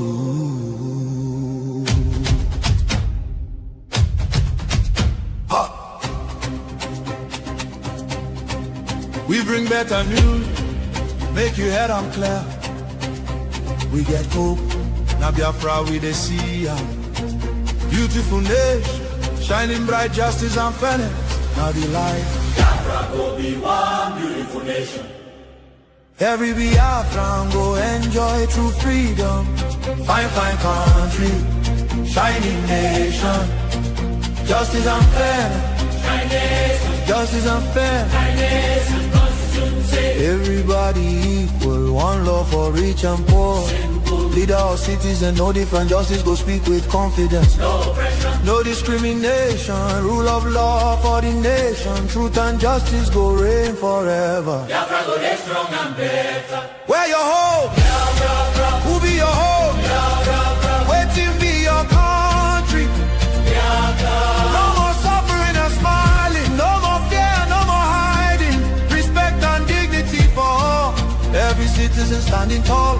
Free education, rich university, healthcare for every community. No more dying, because no money. Life go better for everybody. Biafra now our only hope. Biafra now our only hope. Stand up now, make we claim our Biafra now our destination. Women go deliver safe for hospital. Citizen go get support every month. Better roads go connect every city. Modern railways and airport. Clean water go flow for house. Electric light go shine every night. Security go protect every family. Day and night. Everything go right. You fit waka free for midnight. Go your road without fear. Kidnapping and violence disappear. Peace and progress everywhere. Mama and papa go get retirement benefits. Nobody go kill you for Biafra and go free. Now wahala, the person don't buy for him head. Oil and gas beneath our ground. Now the people will get the land, go control them. Resources go serve the people. Prosperity go spread for all. Anything we do for our land. Now our citizens go manage them. Development go reach every corner. Nobody go suffer again. No vote buying, no rigging game. Election fair and play. One woman, one vote. One man, one vote. Your voice go matter every day. Biafra now our only hope. Biafra now our only hope. Hope for today. Hope for tomorrow. No more pain, no more sorrow.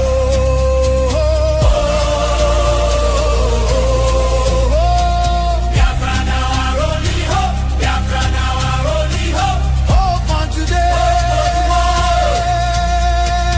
Hope for tomorrow. No more pain, no more sorrow. Biafra, our home, our country, our future, our future. Biafra now our only hope.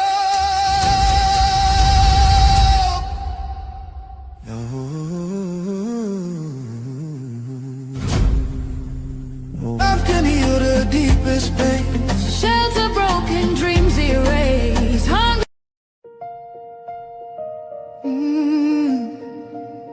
Can you hear the cry from the broken land, from the wounded hearts? Nigeria, they bleed, people they cry, tears for the ground. Nobody asks why. Over 7,000 souls don't fall. Every single day, we still they call. Churches burning, hope fading fast. Since 2009, the pain don't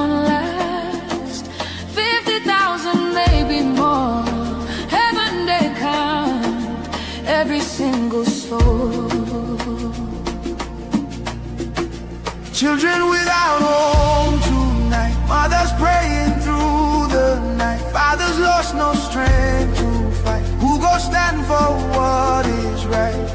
Oh, stand for love, stand for life. Be the answer in this time. You can have to wipe their tears. You can calm their fears. Give a hand, don't turn away. Be the light in darkest day. Every little you provide keeps a soul alive.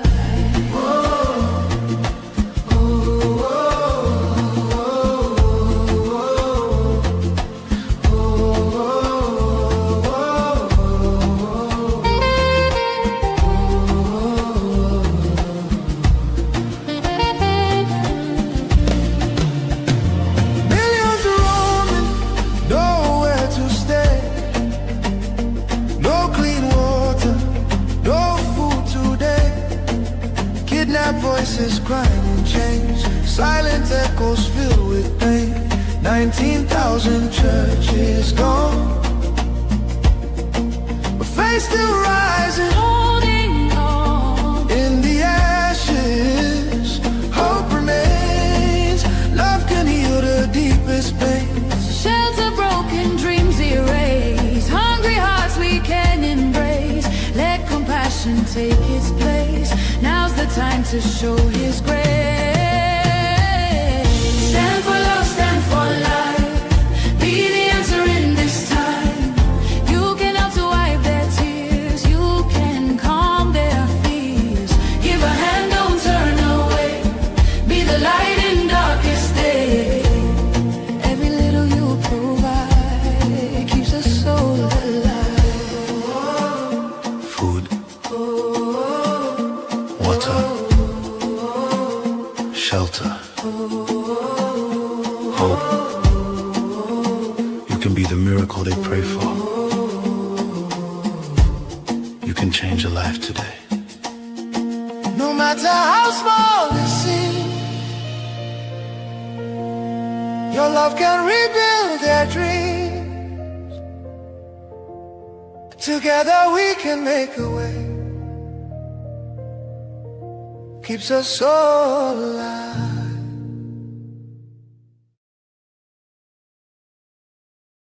I am Barrister Daliop Solomon Manturi, the National President of Birom Youth Molder Association, presently in NTV community where women and youth came out en masse and staged a protest over the unwarranted arrests and detention of unarmed young people who were offering complementary security services to the existing federal security on ground by helping them with the intel and to also cover some loopholes where if there is any suspicious movement, they could call on the conventional security for needed response.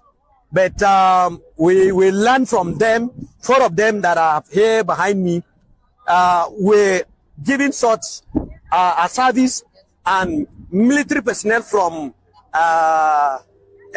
nearby community, Mejanke, came into this community and arrested these young people and whisked them to Gashish FOB. That was on Saturday, a day before yesterday. And it was around 9 p.m. of Saturday. And surprisingly, even the community leadership came out and confronted the, and inquired from the military personnel that why have you arrested these young men that are keeping watch over this environment? Can I have these boys back? They said no, that they were arrested, one for moving in the late hours, and secondly for playing snooker, which there is no snooker in that place. It's an old stock that has already been destroyed. There is no possible for people to have been using that snooker. And thirdly, that they were drunkards. And I don't know where in Nigeria that drunkenness has been termed as an offense that will warrant an arrest of people, and then they are kept in continued detention for good 2 days. And not only they were brutalized, they were subjected to all sorts of inhuman treatment as if they are not members of human family in this environment. So that particular act is highly condemnable and unacceptable. And we call on the relevant security agency, particularly the Operation Enduring Peace, to please, as a matter of urgency, arrest those individuals, those security personnel that arrested these 4 people and investigated them, because as far as we are concerned, for them to have come and arrested young people that would never had armed. Imagine if these guys were in possession of knives, what would have happened? They would have been possibly dead by now. And imagine if they were vigilante in possession of these then guns, they would have massacred them in this particular environment. So that one is condemnable. And the attackers, look at their houses all over this environment. We've never heard of one-day military operation going to sack their house, going to arrest the militant. But when the innocent locals who are trying to develop their self-defense mechanism out of courage will now be arrested and then tagged as terrorists, as bandits. It is not only here this incident happened. 3 days ago, an incident occurred around Downwall in the Riom local government. The military were invited. That this is a situation. When they went there, the young people that gathered courage to evacuate one of the victims that was brutalized and injured fatally by the Fulanis and their terrorist cohort, when they were rushed to the hospital, on their return home, the same military went and arrested these young people, tagged them as Birom terrorists, circulated their photos, and today they are in detention at the STA facility in Jos. The question to ask is that, who then are the killers of Plateau people? Who are the ones giving encouragement to the armed people to come? Because if unarmed and few individuals that are trying to stage a defense set mechanism in their location against external intruders that come with sophisticated weapons and then are arrested and are not in any way, the communities are not giving security cover, how much more then of our security as people in this general area? It is very obvious by our firm position that those repentant Boko Haram that were conscripted into the Nigerian military are the ones deployed to Plateau and are the ones perpetrating this, and are now projecting the military as complicit. Otherwise, why should there be this kind of arrest? What happened? Tell us what happened immediately after the arrest of these civilian guards who were simply standing watch in front of their houses. Now, after the arrest of these young people, we want to believe for their pictures to have gone viral, which it was not Fulani that arrested them, it were personnel of Nigerian military. Now, they may have shared it with their cohorts, whom we believe are the terrorists. Now, after sharing those pictures, they now circulated everything and termed these people as terrorists. And then they have known that communities within this environment have already been crippled, have already been weakened. And therefore, the attackers came last night and attacked Hurum, a nearby village, and 4 people killed. 5 others are presently in the hospital as a result of fatal gunshot they sustained. Now, that is how helpless the situation has become. And we have managed this morning to address the people having agreed to open the road so that there will be movement. Therefore, we are calling that please, as a matter of urgency, there should be an overhaul in the military architecture so that our people here can breathe and breathe well. If the military family is not ready to fight terrorists, then they should better be taken back to the barracks and be replaced with Nigerian mobile policemen so that they can come and man the security, because people are losing confidence daily on the Nigerian military on daily basis. The attackers, the terrorists are killing them. The attackers are also killing us. Instead of us to join hands in synergy to fight against the terrorists, you are now weakening and crippling communities that are staked their self-defense so that the attackers will come and have their field day. Did something happen in Shannon? And the same last night, there was another attack in Shono, close to security point. And 2 people were killed. 2 princes were killed. The former traditional ruler of Shono was also a sustained injury, and a pastor. They are currently on admission. And then we have not seen the military coming to conduct and then carry out their kinetic and their agility in arresting situation, but they can only come into communities and arrest young people that are trying to defend their communities against external aggression. Which kind of lifestyle is this? Which kind of world are we into? If the heroes of those days will come to life and see what is happening to Nigerians, they will weep bitterly, because that is not the Nigerian they fought for it to be a united entity.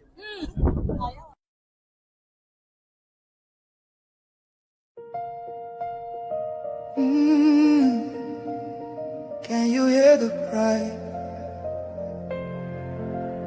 from the broken land, from the wounded hearts? Nigeria, they bleed, people they cry, tears for the ground, nobody asks why. Over 7,000 souls don't fall every single day, we still there call. Churches burning, hope fading fast. Since 2009, the pain don't last. 50,000, maybe more. Heaven they count every single soul. Children without home tonight, mothers praying through the night, fathers lost no strength to fight. Who go stand for what is right? Oh, stand for love, stand for life. Be the answer in this time. You can have to wipe their tears, you can calm their fears. Give a hand, don't turn away. Be the light in darkest day. Every little you provide keeps a soul alive.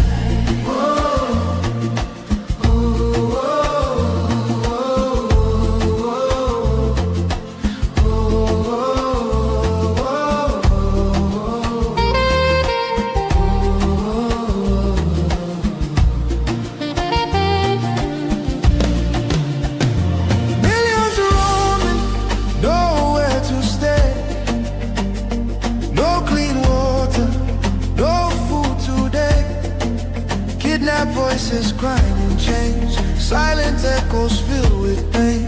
19,000 churches gone, but faith still rising, holding on. In the ashes, hope remains. Love can heal the deepest pains. Shelter broken, dreams erased. Hungry hearts we can embrace. Let compassion take its place. Now's the time to show His grace. Stand for love, stand for life. Be the answer in this time. You can help to wipe their tears. You can calm their fears. Give a hand, don't turn away. Be the light in darkest day. Every little you provide keeps a soul alive. Food, water, shelter, hope. You can be the miracle they pray for. You can change a life today. No matter how small it seems, your love can rebuild their dreams. Together we can make a way. Keeps us all alive. More Christians are killed for their faith in Nigeria than anywhere else in the world. Since 2009, Islamic jihadists have murdered more than 50,000 Christians in Nigeria, and more than 20,000 churches schools and religious institutions have been destroyed, most burned to the ground. Scores of Christians and several others were kidnapped over Holy Week. Nigerian officials have been, unfortunately, complicit in facilitating these atrocities. At the state level, a dozen Nigerian states implement Islamist blasphemy and Sharia laws. At the federal level, the government looks the other way at Islamist violence. The result is, unsurprisingly, yet more jihadist violence. Last year, I introduced the Nigeria Religious Freedom Accountability Act, which would require placing Nigeria back on the country of particular concern list and impose sanctions on officials involved in enforcing blasphemy and Sharia laws. The U.S. government knows who they are at both the local level and the federal level, and they should be held accountable. I'm sorry to say that Nigerian officials are, at a minimum, in denial of the government's role.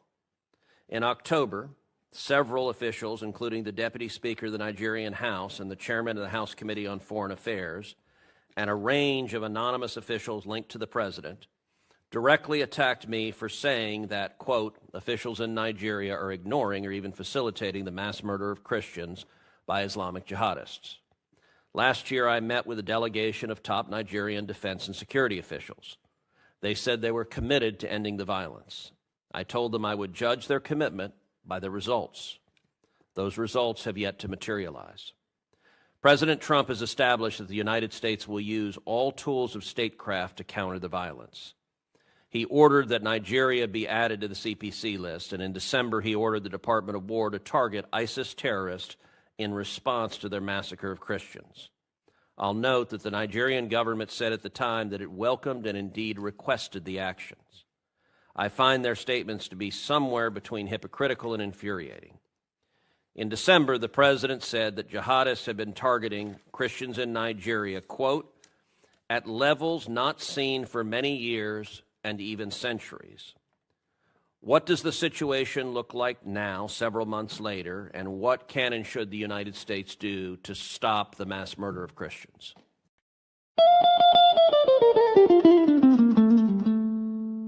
In the heart of Africa, a nation bleeds. Not from a single wound, but from 1,000 cuts, inflicted by a forced union never meant to endure. This is the story of Nigeria, a giant built on false foundations, now straining beneath the weight of its own contradictions. And at the center of that storm stands the unbroken spirit of Biafra, crying out for freedom from a nightmare that has consumed millions.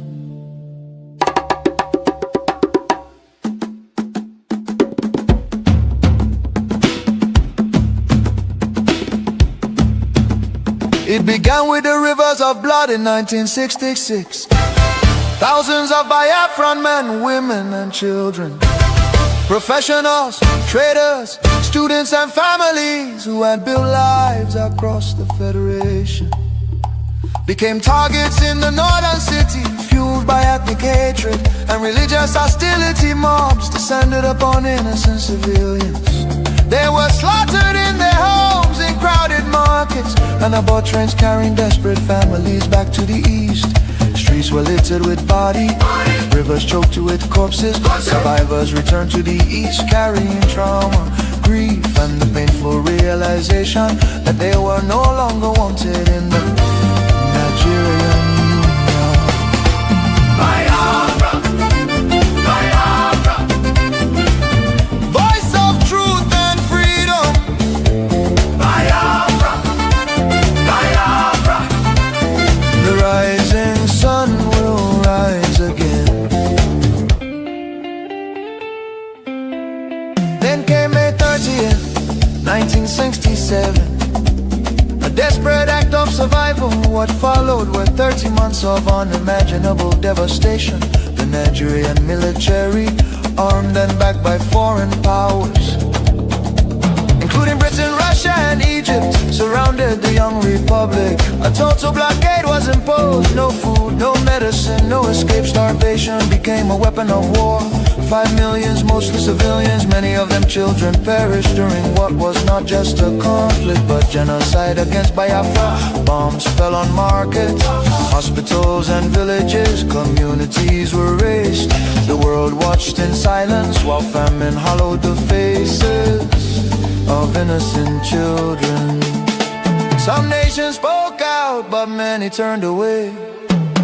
The war officially ended in paper in 1970 under the declaration. No victor, no vanquished, yet for Biafrans the suffering did not end. Their properties were confiscated, Nkere destroyed. Biafrans were given only £20 regardless of how much they had. Entire families struggled to rebuild shattered lives. The promise of reintegration faded into disappointment. Marginalization deepened in Nigerian government appointments. Infrastructure and control of resources from Biafran land. Oil flowing from the Biafra land enriched the center, while much of the east remained neglected. Roads deteriorated, industries collapsed. Biafra, Biafra. Voice of truth and freedom. The rising sun will rise again. The nightmare did not disappear, rather it evolved. Across Nigeria today, violence and insecurity continue to devastate communities. Armed attacks by Fulani herdsmen terrorists have left villages destroyed, farmers killed, women violated, children orphaned and churches burned. Boko Haram and its offshoots have unleashed terror across multiple regions in the southeast. Demands for Biafra and self-determination are often met with military crackdowns, arrests and bloodshed.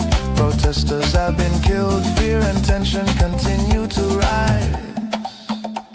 These tragedies reflect the deadly consequences of forcing vastly different peoples into one political structure. Through the 1914 British amalgamation, distinct ethnic nations, religion, traditions, ideologies and systems of governance were merged without consent and without a shared national vision.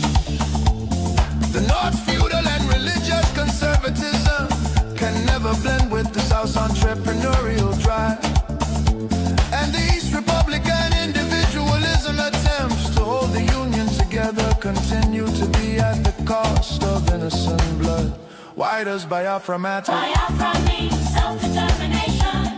Biafra represents dignity, survival, and the rights of a people to life and choose their future. Biafra symbolizes resistance, innovation, enterprise, and hope. The vision is of a nation with secure borders, focused development, protection of its citizens, and economic engagement with the world of future, free from oppression, fear, and perpetual conflict. The solution is not endless political conferences, military force or federal quota system, but a peaceful separation based on shared values and voluntary association. History shows that artificial unions often fracture violently, while honest separation can allow wounded nations to recover. Biafra is not dead, Biafra lives. It lives because the desire for freedom cannot be extinguished. Nigeria's ongoing crisis, corruption, insecurity, poverty, and division are proof that one structure cannot hold people with dangerous diversities together. For the million already lost, for the children yet unborn. Biafra, Biafra independence is non-negotiable. Let Africa remember that true unity cannot be sustained by force. The world must listen before more lives are lost. Biafra, Biafra lives, freedom calls. God bless Biafra. God bless the land of the rising sun.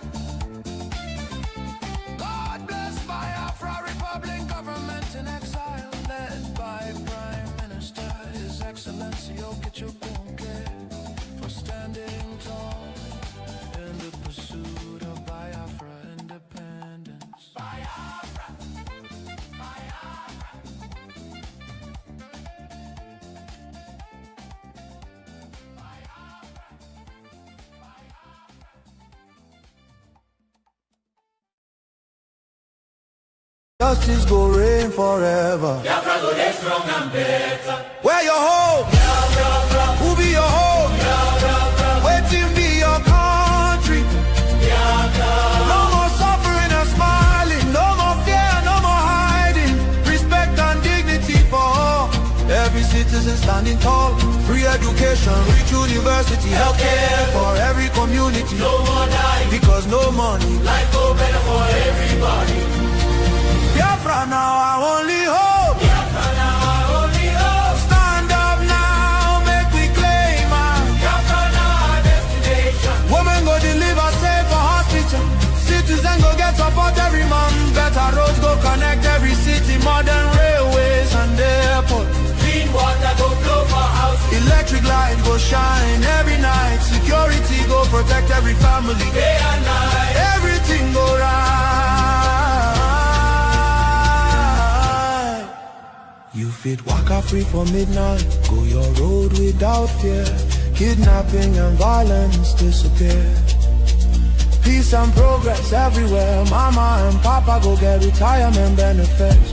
Nobody go kill you for Biafra and go free. Now wahala, the person don't buy for him head.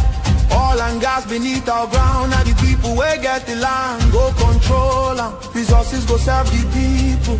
Prosperity go spread for all. Anything we do for our land. Now our citizens go manage them. Development go reach every corner. Nobody go suffer again. No vote buying. No rigging game. Election fair and play. One woman, one vote. One man, one vote. Your voice go matter every day. Biafra now our only hope. Biafra now our only hope. Hope for today. Hope for tomorrow. No more pain, no more sorrow.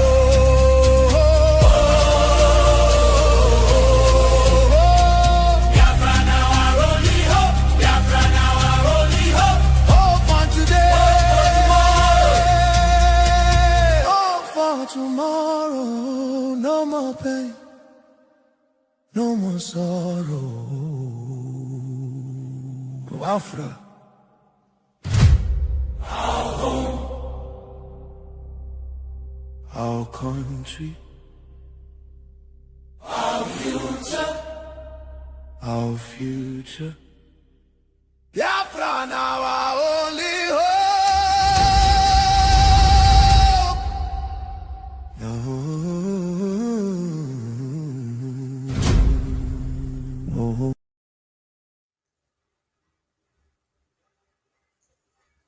Greeting, fellow Biafrans and our allies and viewers all over the world. Good afternoon from here. With me, I have our lobbyist, Elias, Washignton, and Madison. So he's going to give us a brief update of our activity lately in Washington, D.C., and we might have some few minutes for interruption. Then after that, we call it a day. And I also want to remind Biafra that this is Voice of Biafra, because for so long our voice have been silenced, and it's time we tell our story and the reason why we are fighting to leave the country called Nigeria, because it's a terrorist country. And tomorrow also we'll be having our guest, Ambassador Tribunage. Please don't miss it tomorrow. We call Elias Mazi Elias. Mazi Elias, welcome to VOB. Thank you very much. Thank you, Mr. Prime Minister, Your Excellency. It's an honor to be here on Voice of Biafra. This is quite an honor, and I'm glad to be here as you inaugurate this new program, which will spread the Biafran message across Biafra and West Africa. we're just here today to, as was said in the flyer, to provide an update here from Washington, D.C., to have an organic discussion and touch base with our wonderful viewers and listeners. Prime Minister, as you know, and you've been coming to Washington, D.C. with me on a very frequent basis. We're making very significant breakthroughs in the relationship between Biafra and the United States, and we're now at the beginning stages of what is an unofficial relationship between Brgie and the U.S. government, which is growing significantly and which will eventually become an official relationship when Biafra is a recognized independent nation state. The things that we're discussing with the U.S. government are unbelievable. I think, as you know, some of the things that are being considered would not have even been thought of even just 1 year ago. To quote one of the influential officials here in Washington, D.C., the U.S. government views Biafra as very important and will be of increasing importance. And the U.S. government is going to consider things that is not previously considered because of both the promise that Brgie has provided as well as the failures of the Nigerian government. One thing I want to relay to our viewers is that they should feel very hopeful that Biafra is going from a dream into reality, but they also need to understand, given the nature of what Biafra is, given the nature of the sensitivities involved, a lot of our cooperation or progress with the U.S. government will be done so in a discreet manner, because Biafra is in the process of seeking its independence from Nigeria. It is what you would call a non-state actor.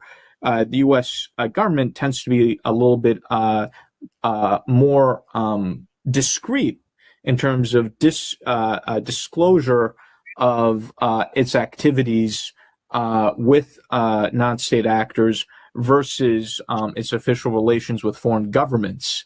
So the reason why I wanted to mention this is, for example, some of our very enthusiastic Brgie fans and Biafran fans. Sometimes I see some of our supporters on social media and Twitter saying, "Oh, when's the U.S. going to hurry up? When's the U.S. going to support the Biafran Liberation Army or do certain things?" And what I would say to Biafrans is, how would you know, if the U.S. is not already doing those things? The thing is, when the U.S. works with non-state actors, they typically do not disclose the nature of the relationship, and that's not something we would disclose unless the U.S. government authorizes that. So for example, when the U.S. government worked with various Syrian rebel groups, for example, to effectuate democratic transition in Syria, that program was a secret program for a number of years before it was made public information. So Biafrans should be assured that things are happening, but they also need to understand that there will be aspects of the progress and of the relationship that we have with the U.S. government that will be what we call covert in nature and not overt in nature. So I think many people will be astonished by the progress we're making, by the things that are being considered. And over time, I think certain things may be made public when the time is appropriate. But we are trying to bring Biafrans along by publicizing the aspects of what we do that we can. For example, photos of meetings, with U.S. officials.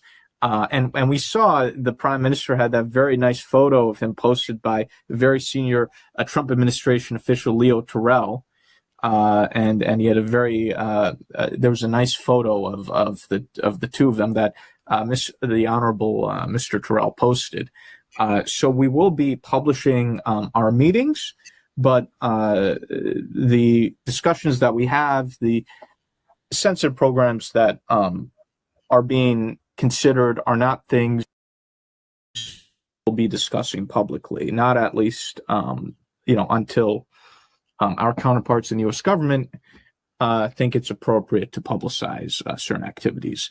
So I just want to tell Biafrans that if they know what me and the Prime Minister know, I think they'll be very excited, and we will continue to carry everyone along to the extent we can by publicizing certain meetings and certain activities.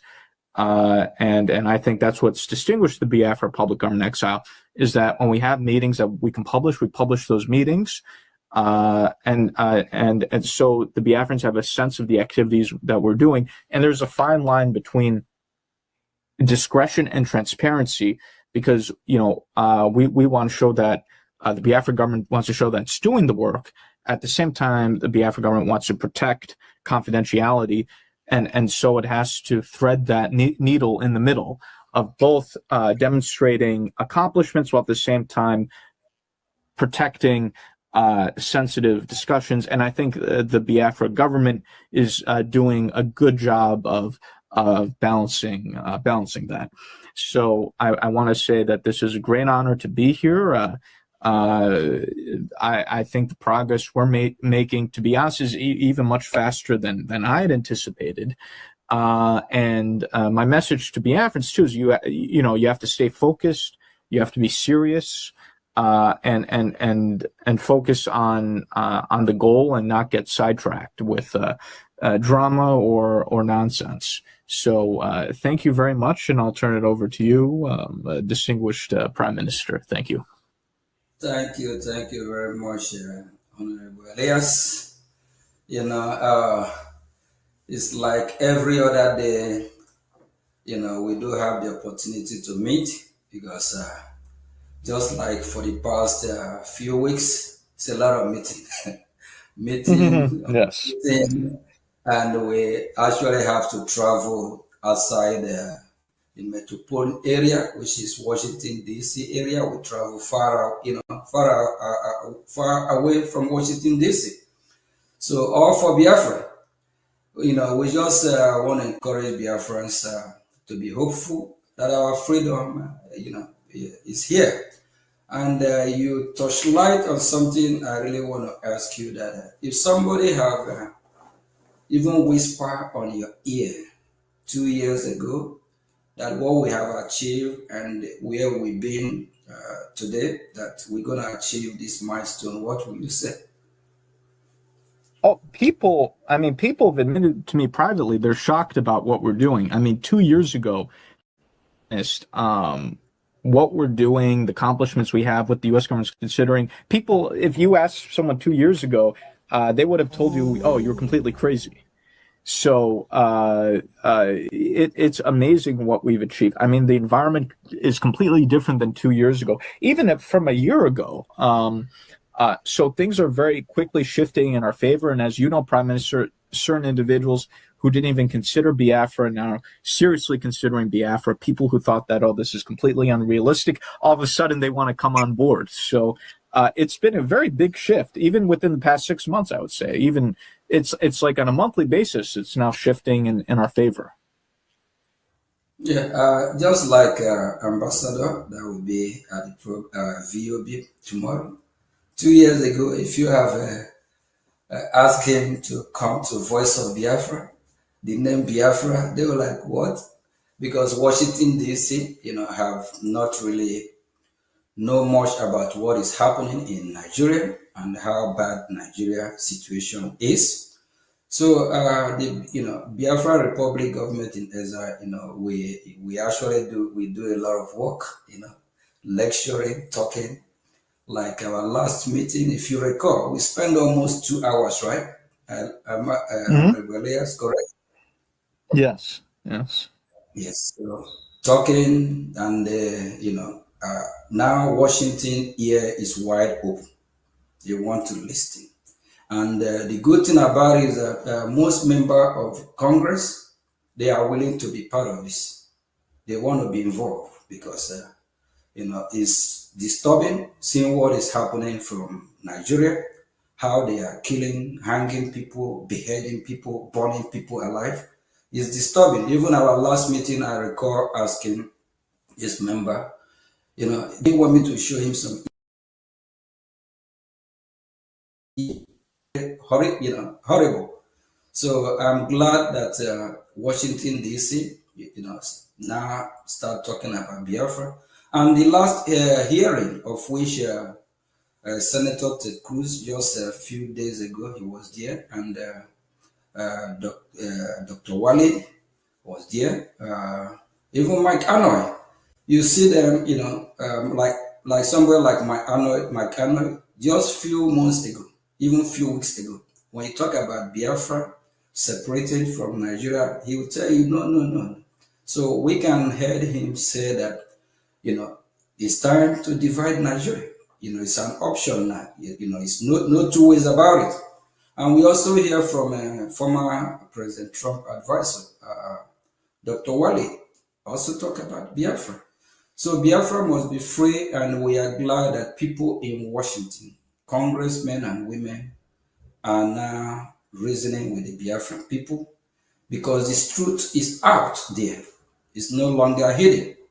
You can just tell that even after the president of the free world warned Nigerian government to make sure that they secure, the life of innocent citizens, whether Biafra or Nigeria.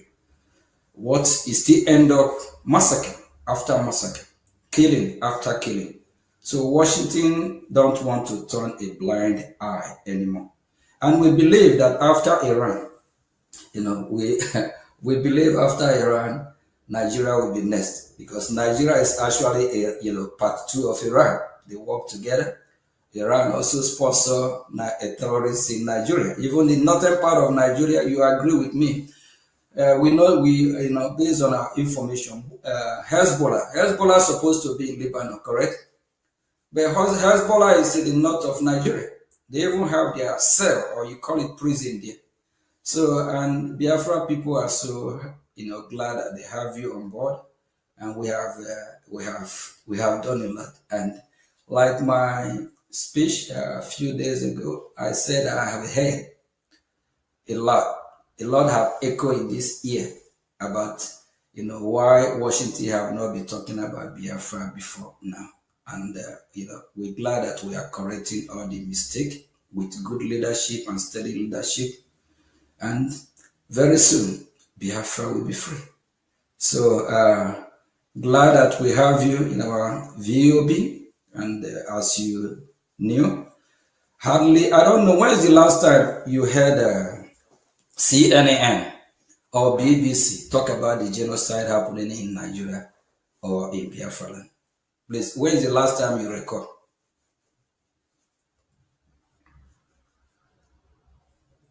Honorable Elias?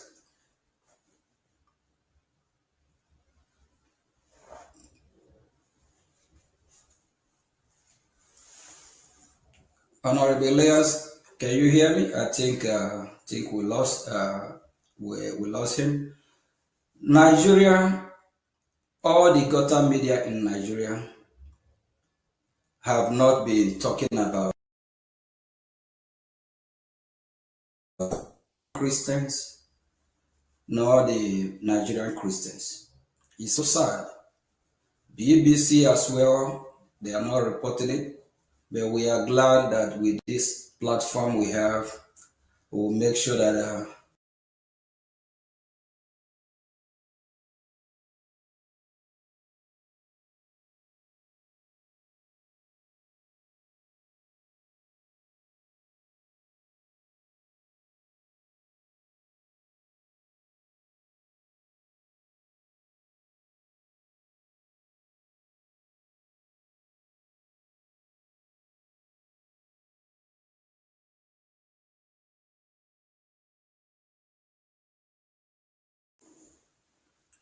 Hello? yes, I think we lost connection. Am I coming out now? Sure. Yes, I apologize. I must have been an internet connection issue. I got frozen and I had to log out and re-enter. So I apologize for missing your remarks there. Okay, yeah, I was actually asking question, right? When is the last time you hear this Govt media from Nigeria, whether it is Arise, Channel News, CNN, because CNN is actually worldwide. So, and BBC. When is the last time you hear from this news media channel talking about the genocide against the Christians in Nigeria or the Christians in Biafra? When is the last time you recall? Well, I think the seminal moment was when, with the involvement of our extensive lobbying education campaign, along with some of the other pro-Christian groups here in the United States, when President Trump declared Christian genocide in Nigeria, and it became a worldwide issue, and our role in the education campaign of the U.S. government was highlighted in international media. As far as I recall, there's not been that much attention on Nigerian Christian genocide or the Biafra issue previously, at least to this extent. There was some talk about Christian persecution in Nigeria previously, but very little coverage of the Biafra issue, and even not that much coverage of Nigerian Christian genocide issue. I mean, some very committed members of Congress were talking about it, but it wasn't a worldwide international topic that it is today, where now I think every member of Congress wants to talk about Nigerian Christian genocide and persecution. People are now talking about the Biafra issue.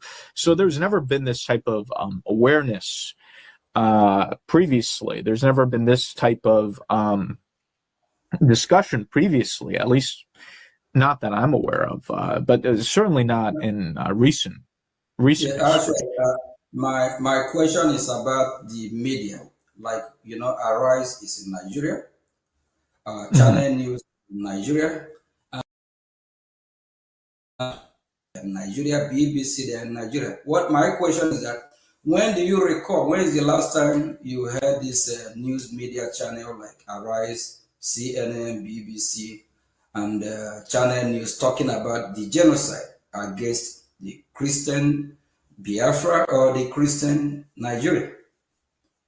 Well, these outlets have always tried to avoid the topic, but given the fact that the President of the United States, the senior leadership of the U.S. government, is talking about the issue, taking action about the issue, and you have so many prominent people talking about the issue, these outlets are no longer in a position to ignore the issue or pretend the issue doesn't exist, which they were able to previously.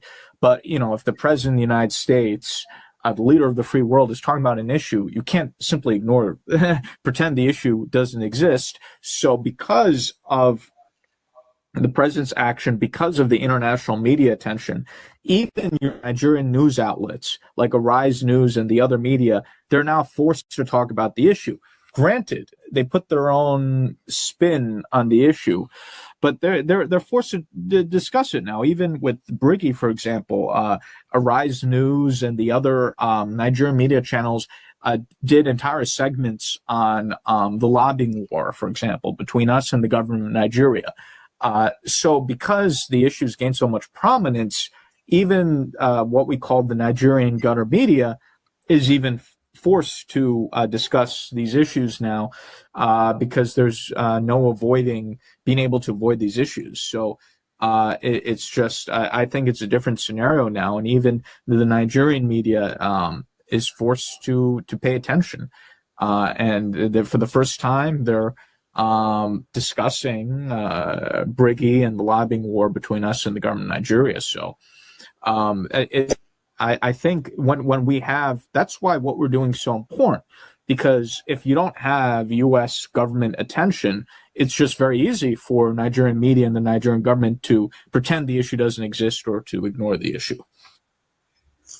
Elias, do you know for years now that these media outlets I just mentioned are suppressing the news from, I'll call them terrorist news media because they work with the government of Nigeria. Yes, they are not covering it. They are not, they are actually suppressing it.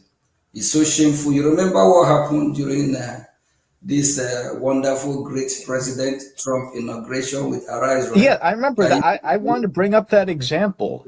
So they've suppressed the issue for so many years. When we bumped into, it was a complete accident, when we bumped into the Arise News reporter inauguration, he got completely freaked out. And he tried to pretend that, we didn't exist and he was just losing his mind. Those days are over now because, they've suppressed the issue for so many years, and their policy was pretend the issue doesn't exist, or they would briefly mention the issue from time to time, in a brief way. But this is a completely different situation now. They can't suppress the issue like they used to. And the Nigerian media is in an extremely difficult position now. And that's why they're forced to talk about us now. Because of the international support that we have. And I think that's making the Nigerian media very nervous. But you see, because what we're doing has so much, is so heavyweight, Nigerian media is not able to pretend like they were in the past. So it shows you the progress we've made. They're forced to confront an uncomfortable situation now. They're very uncomfortable now that they have to talk about it. You're right about it. I'm so glad that we have a wonderful team in Biafra Republic government in Ezra, especially steady people. Exactly. People with a wise, reasonable mind, people that are focused, not people that are so self-centered. I'm glad I have a team like that working with me. And also you yourself, you are so wonderful. Yes, because every time on the phone, all we talk about is about our engagement, about Biafra, about what we have, need to do sometime midnight. So, having something like you, we really, really appreciate, and Biafran people, glad that we have somebody like you. And what actually gives me joy, how I wish, just like you mentioned earlier, how I wish we can, let Biafran people know everything that, that we know. But there's some that are top secret. It's not everything we'll talk on air. But Biafra is here.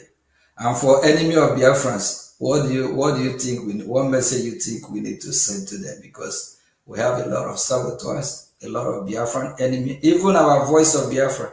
Some are not happy that we now have a Voice of Biafra satellite and the radio. So we still have a lot of work to do to perfect it. But a lot of Biafran's enemy are freaking out because for so long our voice has been suppressed. It will never happen again. And during the genocidal war against the Biafran people, which lasted 3 years from 1967 to 1970, exactly what happened. The media never report how Biafrans have been massacred. They even lied to the international community. That is just, farmers' header clash and all that nonsense. Thank God that we have Biafra Republic government in Ezra that is taking the message to Washington through, your help, Washington and Madison. Thank you very much, Elias. So what message we have for those that are thinking that Biafra will not come, and for the saboteurs, what do they need to do? Well, they should be prepared for a lot of pain because we're going to be exploding this next year. So I think both the Nigerian government and the internal saboteurs should be ready for a lot of pain, and they'll start to see us, I think, assert certain things in the very near future. So we're slowly going to open up the door more and more, and I think both the Nigerian government and the internal saboteurs, they're going to be in for many shocks. So I think they need to, as you said, put on their seatbelts. Otherwise, they're going to fall off the the car. Yes, and for Biafrans that are still, not supporting, what message do you need to, what do you think they need to do so that we can move as fast as we can? So what is your message to Biafrans that are not supporting what we are doing? Yeah, or Biafrans what that what don't I believe what we are doing so far? Yeah, so what I would suggest is, look, things always take time in any movement, in any revolution. It's understandable. What I would say to Biafrans now is, I think until this point, there's been a lot of chaos and instability in the Biafra movement. I think for the first time with the Biafra Republic Government in exile under your leadership, Mr. Prime Minister, we have a right group of people who are solid, who are stable-minded. There's been considerable restructuring of the government, weeding out of bad elements in the Biafra government leadership. And now we have a solid group of professionals in the Biafra government. It's very solid, very stable, the right group of people, professional people, committed people, and we're undertaking things in a very serious way, in a stable way. So what I would suggest is to Biafrans who may have been a little bit disoriented, given the chaotic nature for in which previous Biafran organizations were run or things were done in the movement, I would say, no one's forcing you to do anything, but watch carefully what we're doing and use your common sense. When you see that the Biafra Public Government in Exile is the only organization that's getting results, that has a pathway, that's a serious pathway to achieving Biafran independence, I think you should then become involved and become supportive.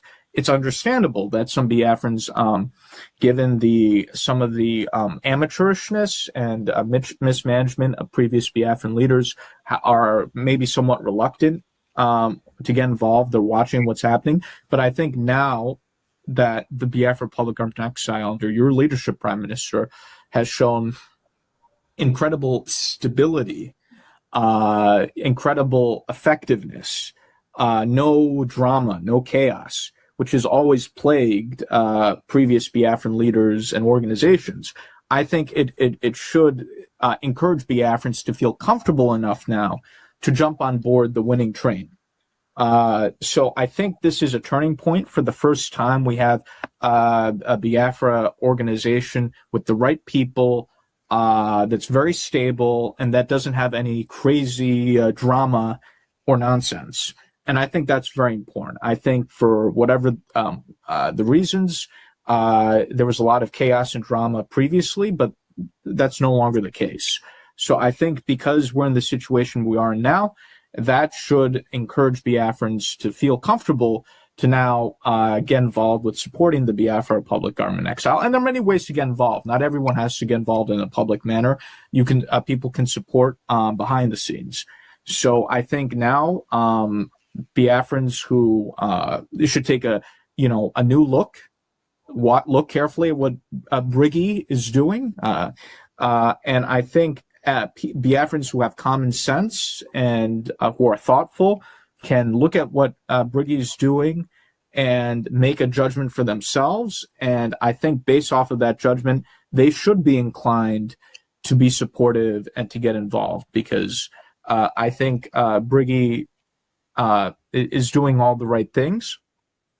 And I think everything is now laid out in a way that Biafrans can now join in and be supportive. It's understandable that some Biafrans were a little bit confused or reluctant in the past, but now that things are clearing up and everything is laid out with the Brgie structure that we have, I think Biafrans should set aside past conceptions or notions, look at Brgie with a fresh pair of eyes, come to conclusions on Brigie's effectiveness, which they'll see that it's been very effective, and then come on board and be supportive. This is the time. This is the right time for the Biafrans to join, to come on board the winning train and support Brgie. Thank you very much, Honorable Elias. Thank you, and thank you for all you do. And based on your understanding as somebody who worked closely with United States of American government, of which you also represent in a lot of countries from Africa, is there any other government, Biafran government, that is working hardly, very hard, or working with United States of America government, apart from Brgie that you know, a government that that probably still that one can look up even a U.S. government FARA document showing that this group or this government, they are fighting to liberate Biafra people. Is there any other government, based on your own knowledge or understanding, apart from Biafra Republic government in Gaza? Yeah, Brgie, the Biafra Public Government in Exile, is the only government in exile, not just only government in exile, but is the only Biafran political entity, you could even say, that has high-level relations with the U.S. government. While there are various Biafran groups that exist, the Biafra Public Government in Exile is the only one that has a close working relationship with the U.S. government at high levels and is trusted by the U.S. government.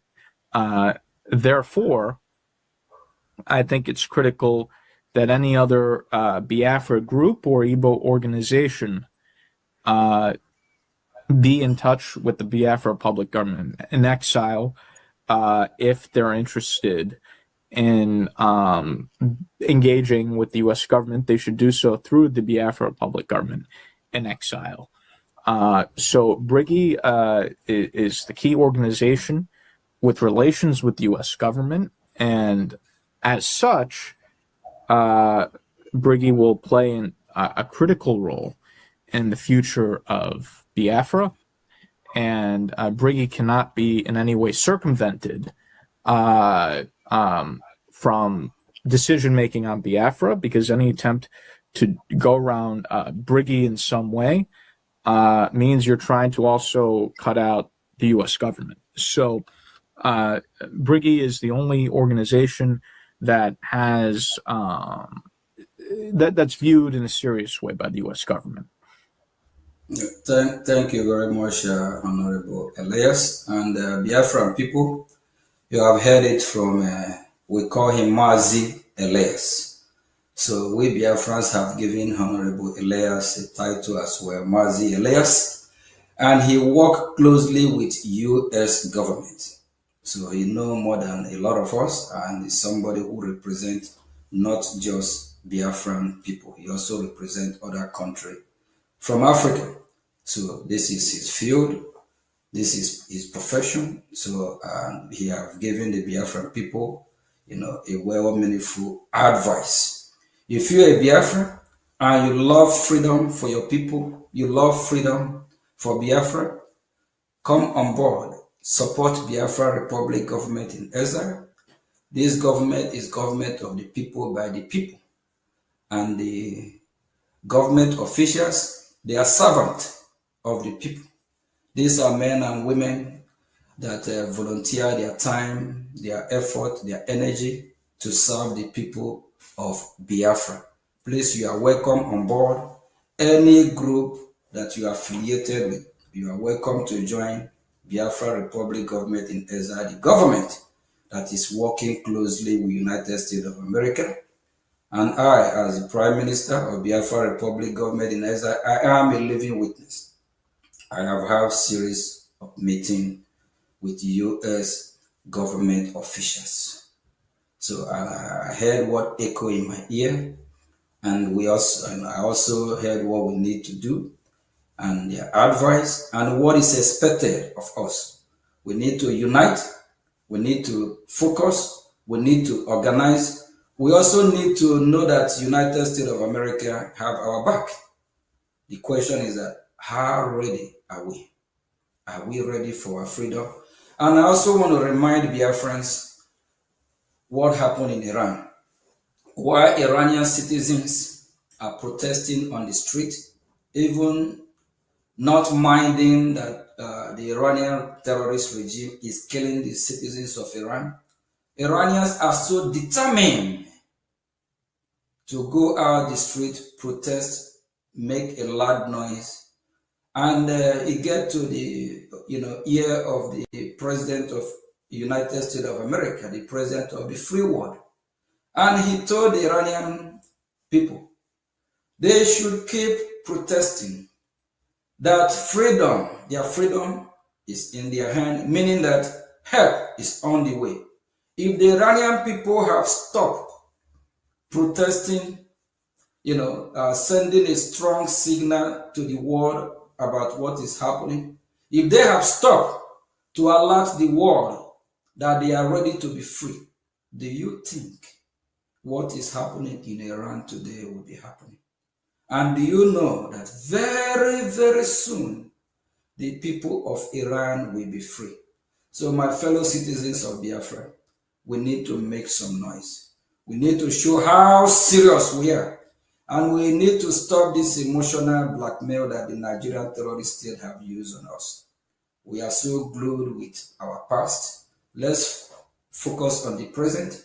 We understand that we have Biafrans that are, have been massacred, and like Mazin Namdekan is kidnapped from Finland, from Kenya, by these terrorists Nigeria.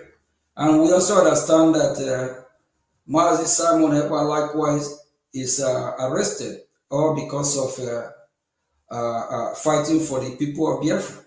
So we're not going to dwell on past. Let's dwell on present. And the present is what we revive our past.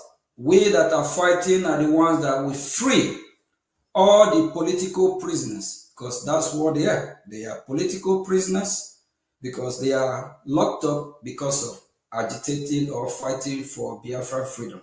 So let us all stop this emotional blackmail that the Nigerian terrorist state are using on us and support the current leadership, of which I'm the Prime Minister.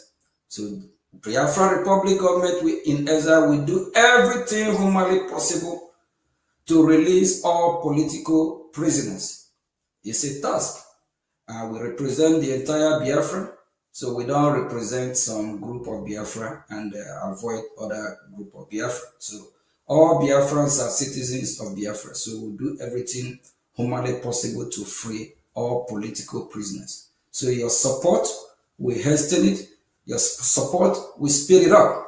But when you keep dwelling on the past, we'll go nowhere. So let's dwell on the present and focus on the government that is making it happen. The government that have taken the cause of Biafra to Washington, D.C., because for over 10, 20 years, Washington, D.C. have not been talking about Biafra like today. Please, your support, we go along with. Thank you very much. And Honorable Elias, let's get your closing remark to Biafran people. I know you already encouraged Biafran people. I'm still getting a message that they would like you to speak more, but because of time and other engagement, and we'll be wrapping up. So Honorable Elias will also be at VOB in near future, very soon. Thank you very much. Yeah, thank you. It's an honor to be here. What I would say to Biafrans is the issue now is not even external support, because we're making huge progress with international support. In fact, I think the challenge is if the Biafrans themselves can move quickly enough and show that they're ready for their independence. So how fast everything moves in a way depends on you, the Biafran people. And I think you need to show seriousness. I think you need to show determination. You need to show commitment. When you have, let's say, Biafrans that are, talking about 2027 elections and people in the Southeast voting for these Nigerian politicians and, all this sorts of stuff, that shows lack of seriousness, right? So there needs to be seriousness.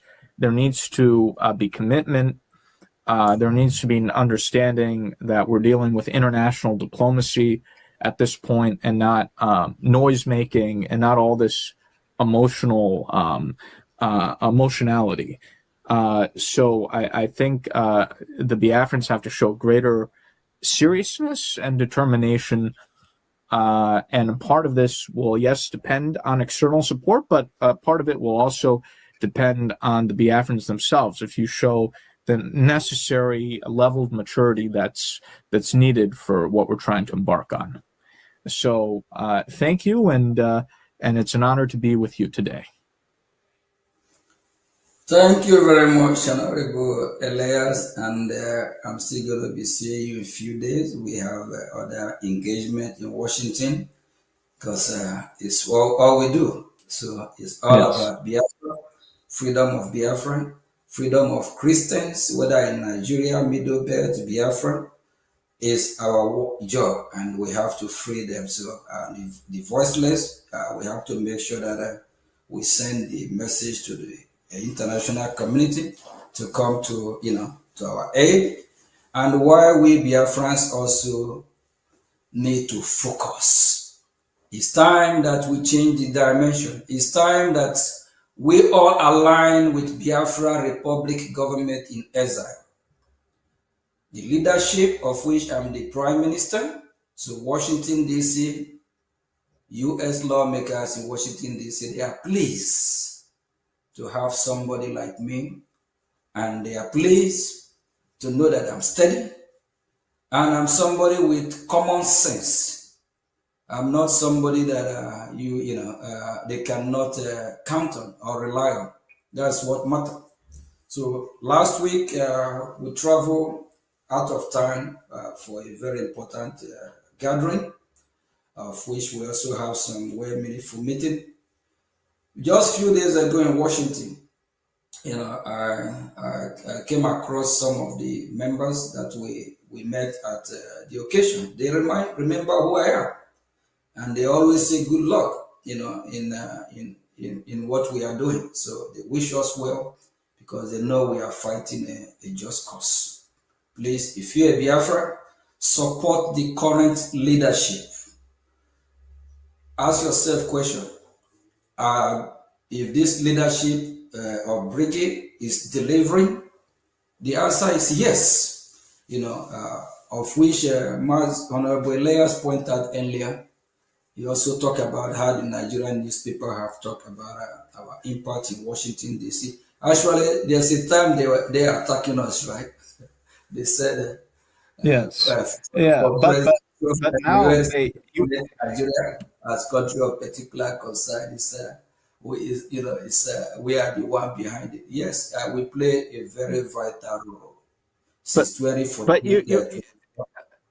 Go ahead. Yeah, Prime Minister, even the Nigerian government media, if you notice, if you watch Arise TV, unlike previously when they let's say mocked IPOB or mocked different Biafran leaders, now they even the Nigerian government media is very careful in the way they talk about you and Brgie. Because they're now reporting on these international news stories about you and Brgie, and they're much more careful now with what they say, and they're a little bit more respectful. So the Nigerian gutter media is very they feel a little bit nervous. I think they feel very nervous. Yeah, because our message is sinking in, and I also want to appreciate Biafrans that are active in social media. Just like Mike Anoy that we talked about earlier. We remember months ago, if you talk about Biafra or about separation, before, it's all about how things will work Nigeria, but, based on what he himself observed and what he has seen, he came to a conclusion that Nigeria will not work, that Nigeria will not just work. And that also drew my attention to this group that are calling Save Nigeria group. I laugh, you know why I laugh, Elias? I remember Gowon, right? Gowon is from Middle Belt. Yeah, Gowon fought and he killed Biafrans in millions. He tried to save Nigeria. Gowon try hard, very, very hard to save Nigeria. The same Nigeria that he tried to save is the same Nigeria that is killing his people. Even our former leader, Ojukwu, told Gowon that Gowon will be alive and watch Nigeria kill his people. And it's happening. Yes. Yeah, his community is being killed, is the one being killed, yeah. The one that tried to save Nigeria, just like this young man called or whatever his name is. I'm like, what's wrong with him? You can't save Nigeria.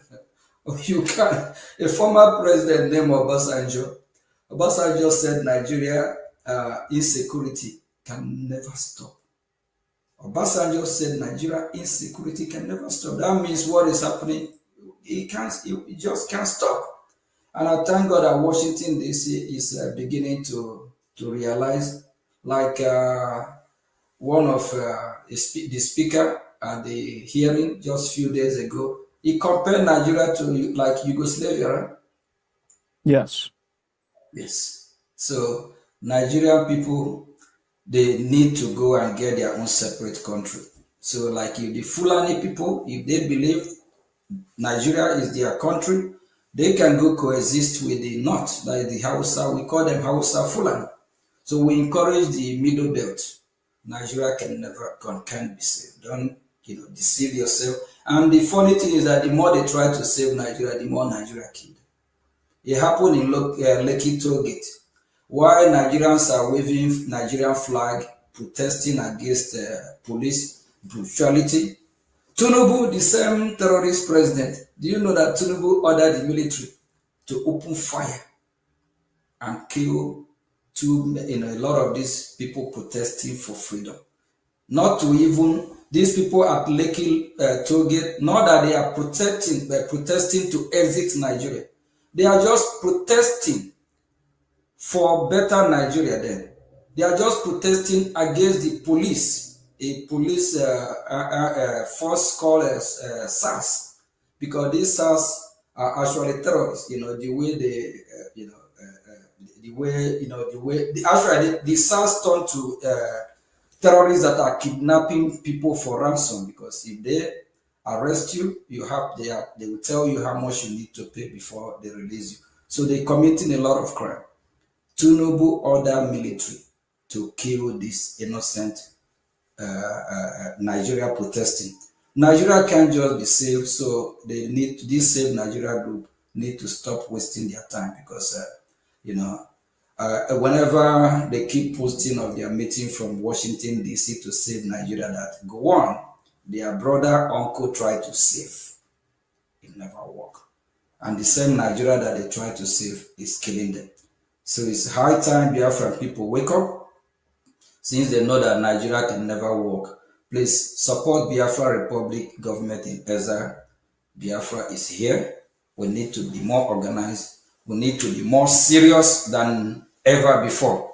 So how I wish I can break some news that will make your day, but just believe me when I say Biafra is here. So there's a lot of talk going on. A lot of countries that want to support Biafra. They are just waiting for the... Elias, what are they waiting for? Go ahead. Green, what? Well, they're waiting for green light. So Biafra is yes, here. green light, yes. Biafra is here. So they are watching us. Thank you very much. Thank you from here. And thank you for being our first guest in VOB, Voice of Biafra. And, we are happy. Go ahead. It's a great honor for me. It's a great honor. Yeah, thank you very much. Thank you. God bless you. Thank you. Thank you. Thank God bless you too. All right, have a great day, Biafrans. Prime Minister, Yeah. thank you. Thank you. Thank you. Thank you very much. Biafran people, I hope we are ready for our freedom. Our freedom is in our hand. Our freedom will not be given to us in a platter of gold. If you hate me, don't hate my message. Don't hate what I represent.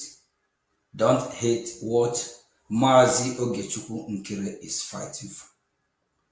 I'm fighting for the freedom of Biafra, of which freedom of Biafra is your freedom, is my freedom as well. Freedom is beautiful. It's so sweet than honey. Freedom is priceless. It's worth more than gold. We dream for a Biafra where the security will be touched, not the best of best. Where you can leave your door wide open, travel far and wide, come back without anyone going in your house to steal any of your belongings. A Biafra where midnight you can walk on the street of Biafra without Islamic jihadist terrorists kidnapping, chasing you.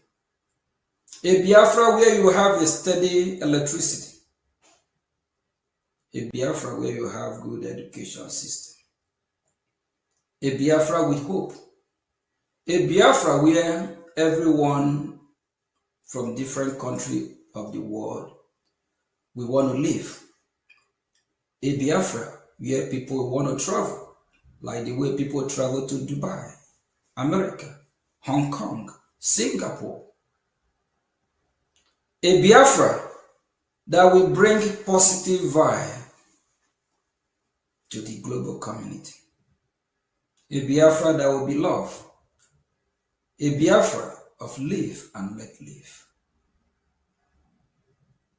A Biafra where neighbors will love themselves, cherish themselves. A Biafra with the same ideology, not like Nigeria, where you have this Islamic jihadist terrorists with different ideology. While you are preaching peace, while you are preaching unity, while you are preaching live and let live, the Islamic jihadist terrorists of Nigeria are preaching hate. While they are preaching jihadism, how you will be killed. With your support, with your help, we can all achieve this milestone. It's our dream. Our forefather dream, when are we going to be free? That is the reason why our leader, Ojukwu, resurrect the hope for Biafran people, for us to be free. Because we deserve to be free as free people. And we know that if we don't fight to be free, if Biafra land is overrun, the West should prepare that these terrorists will attack them, even from Biafra land. That is, if they succeed, capture Biafra. We encourage the West to support Biafran cause. We also encourage United States of America to hasten up so that we can all fight this one common enemy, this terrorist state of so-called Nigeria. Thank you, thank you, thank you, thank you. And for those that will be supporting now and those that will support later, we appreciate you. We appreciate all of you sacrifice. Thank you from here, and God bless you.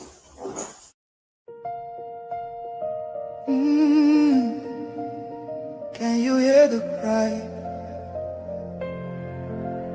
from the broken land, from the wounded hearts? Nigeria, they bleed, people they cry, tears for the ground. Nobody asks why. Over 7,000 souls don't fall. Every single day, we still there call. Churches burning, hope fading fast. Since 2009,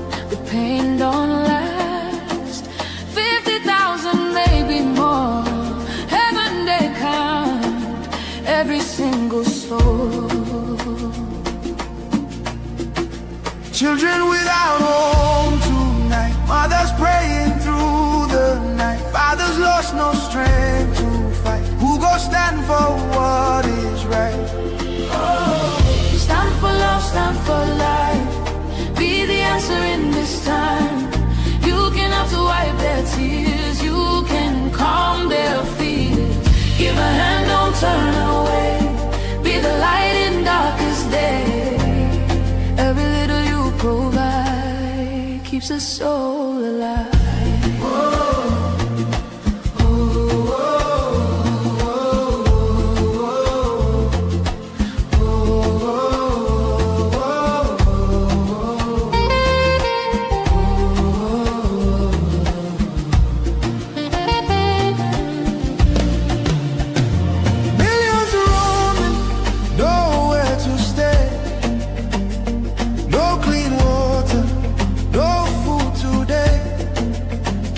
Voices crying in chains, silent echoes filled with pain. 19,000 churches gone,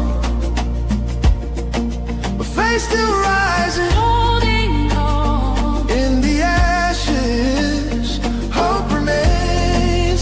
Love can heal the deepest pains. Shelter broken, dreams erased. Hungry hearts we can embrace. Let compassion take its place. Now's the time to show His grace. Stand for love, stand for life. Be the answer in this time. You can help to wipe their tears. You can calm their fears. Give a hand, don't turn away. Be the light in darkest day. Every little you provide keeps a soul alive. Food, water, shelter, hope. You can be the miracle they pray for. You can change a life today. No matter how small it seems, your love can rebuild their dreams. Together we can make a way. Keeps us so alive.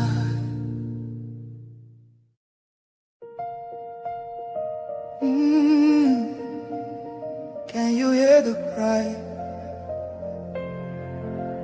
from the broken land,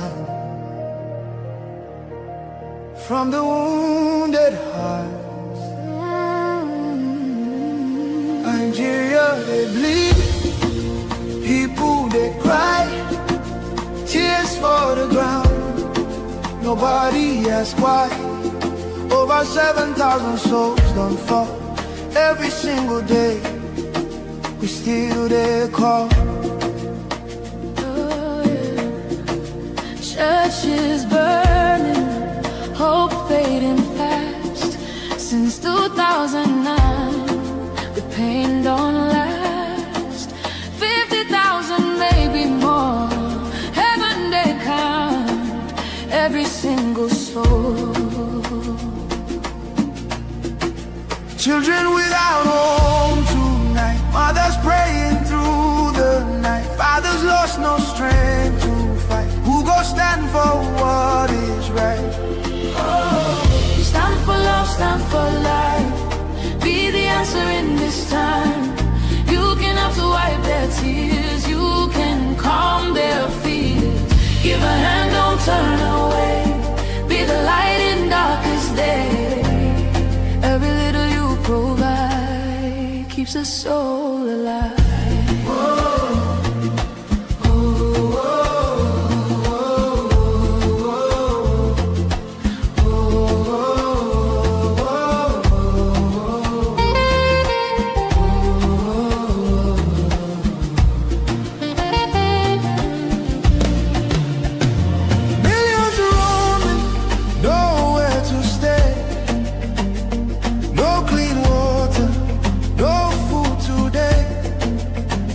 Voices crying in chains, silent echoes filled with pain. 19,000 churches gone, day still rising, holding on. in the ashes, hope remains. Love can heal the deepest pain. Shelter broken, dreams erased. Hungry hearts we can embrace. Let compassion take its place. Now's the time to show His grace. Stand for love, stand for life. Be the answer in this time. You can help to wipe their tears. You can calm their fears. Give a hand, don't turn away. Be the light in darkest day. Every little you provide keeps a soul alive. Food, water, shelter,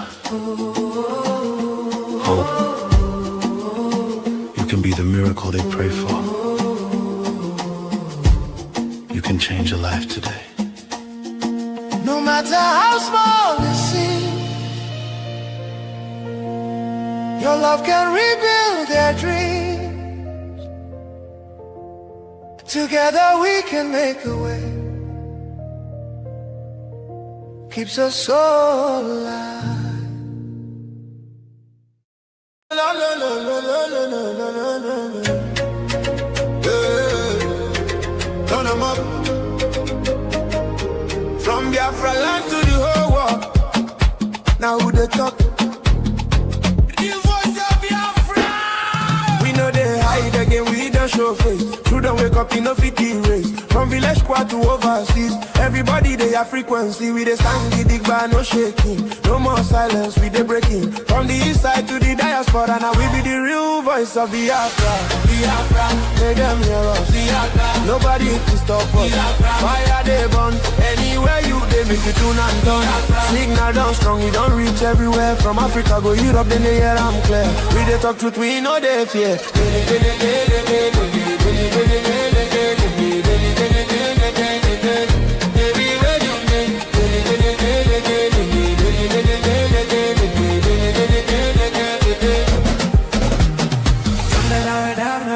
Mr. Toscano, simple question. Are American communities safer when illegal immigrants who commit crimes are deported or when they remain in those communities? Are they safer when they're deported communities? Yes or no? Just yes or no? Well, sir, that's not... Yes or no? Yes no, or no? Sir? I'm asking the question. And I'm trying to answer them. No, you because are... you asked me a question that's outside of my purview. Jim I can Jordan tell you... down there asked you questions. You're a human being. You're sitting next to a woman who lost her daughter. Can you tell me if illegal criminals are removed from the country if we're safer? And to suggest that I don't care about what happens in my community. This is my I go to work every day. You are going to answer my to protect my community. You are going to answer my questions. You don't show any discipline. When I'm asked questions, I answer them. So you're not willing to answer that question. Okay. So I ask you this question. Let's talk about Abdul Jalal.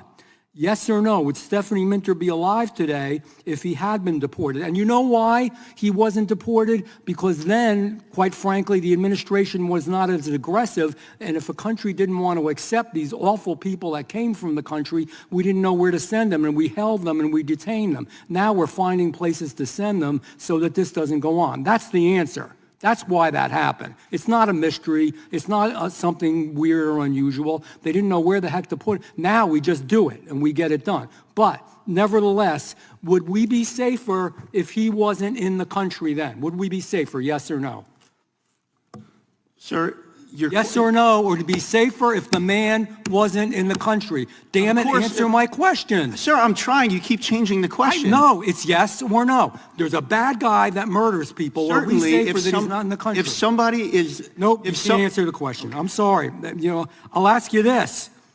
Explain to the lady next to you. Abdul Jalal was charged in your county more than 40 times, not 4 times, 40 times. Your office dropped the charges in almost every single case. That's fact. We have it documented. We can look at it. Your own Fairfax County Police Department wrote your office, we have it, it's fact, May 2025, saying he had shown a, quote, blatant disregard for human life and was a danger to the community. and that if he wasn't detained and deported, he would seriously hurt someone or kill someone. The very man went out and then killed someone. Okay. So the question is, couldn't have we done better there? Yeah, the gentleman's time has expired.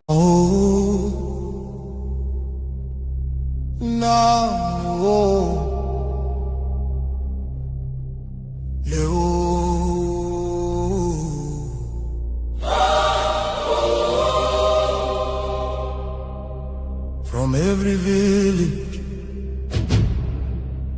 every city,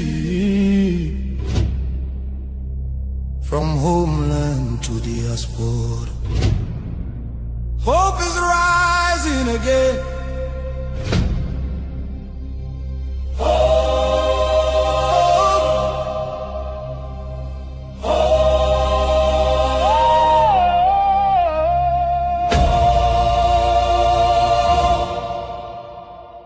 Biafra now our only hope. Biafra now our only hope. Hope for today, hope for tomorrow. No more pain, no more sorrow.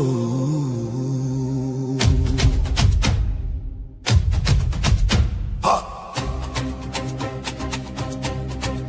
We bring better news, make you head on clear. We get hope, now Biafra we dey see. Beautiful nation, shining bright justice and fairness. Now the light. Biafra go be one beautiful nation. Every Biafran go enjoy true freedom. Fine, fine country, shining nation. Justice and fairness. Justice and fairness. Everybody equal, one law for rich and poor.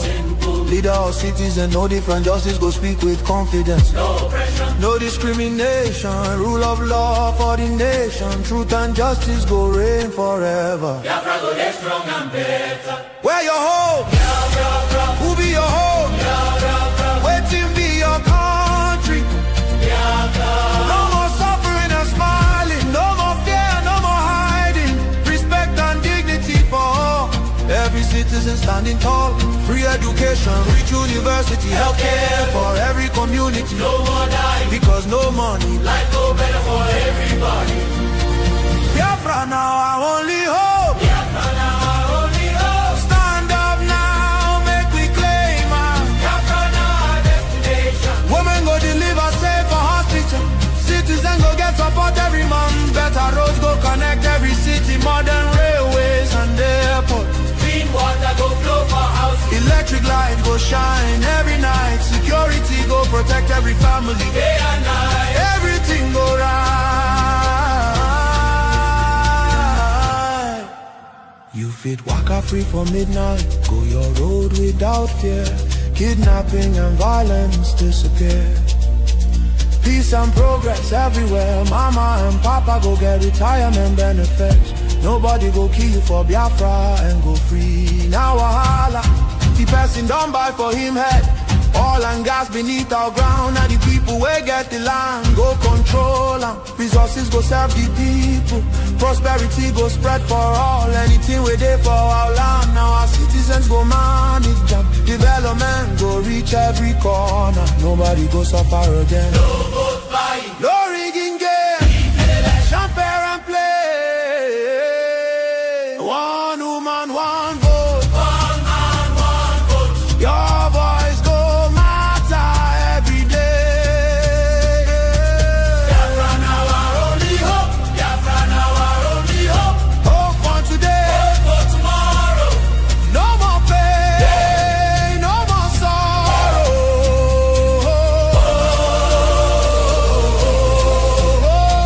Biafra now our only hope. Biafra now our only hope. Hope for today. Hope for tomorrow. No more pain, no more sorrow. Biafra. Our home, our country, our future, our future. Biafra now our only hope.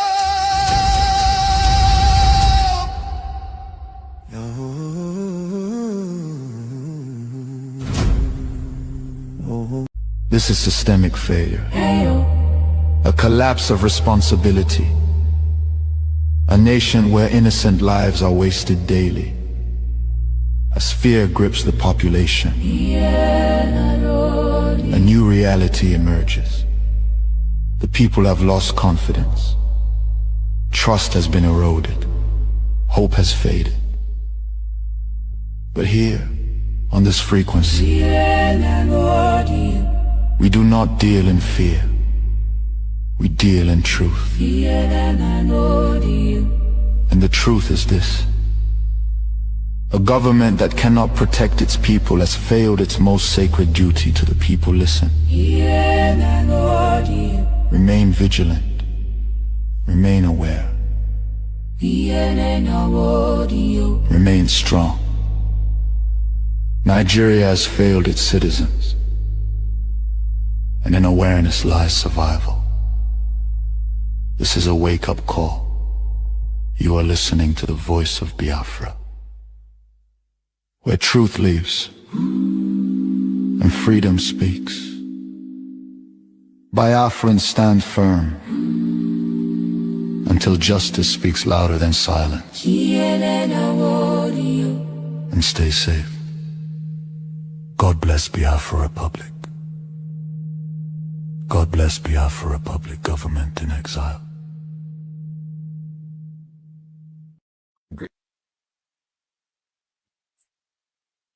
Greetings.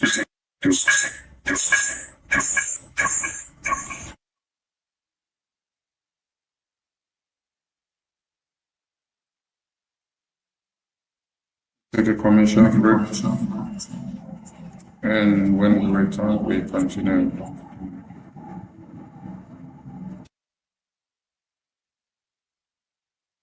People of Biafra.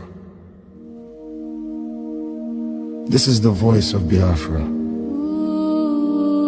the voice that cannot be silenced, the voice of truth, resilience, and freedom. Speaking to you in the spirit of courage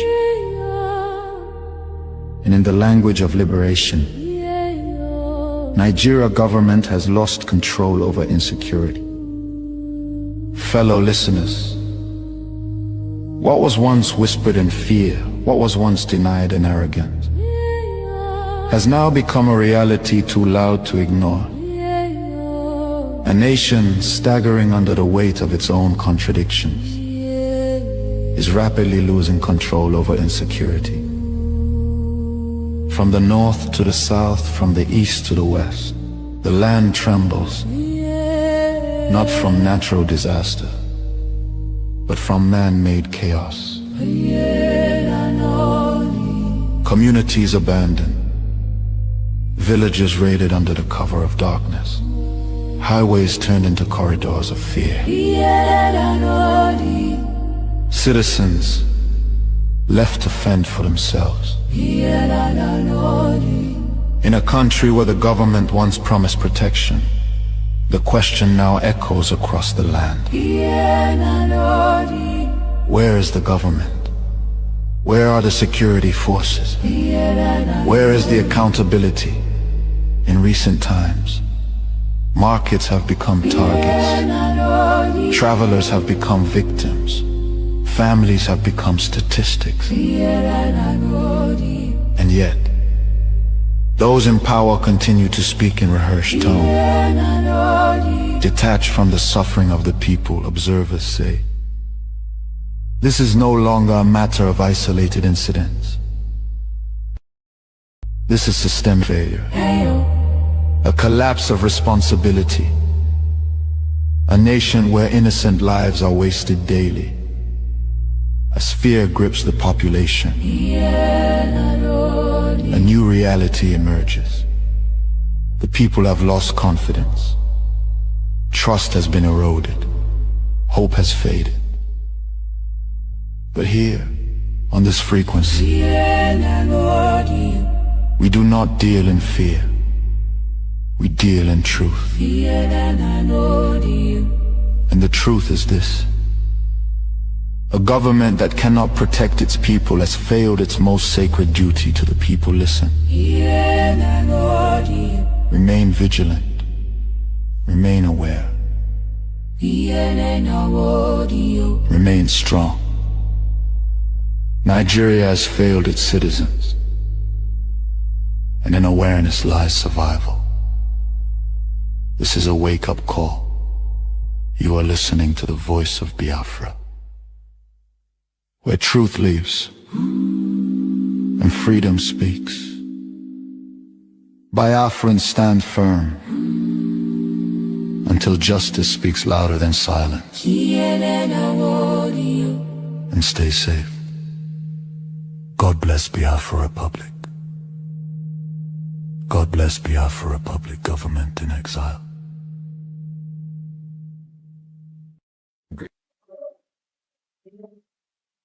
Yes, on this very frequency, we tell you the way it is. I bring you warm greetings and welcome to Voice of Biafra Television.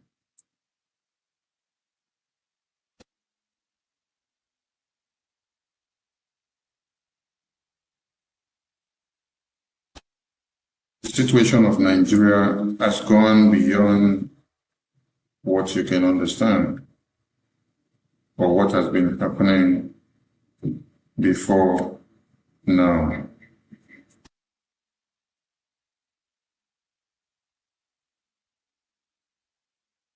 A lot of people that never believed in the cause of Biafra or what Biafran people have been talking about today can testify and understand the reality that they face.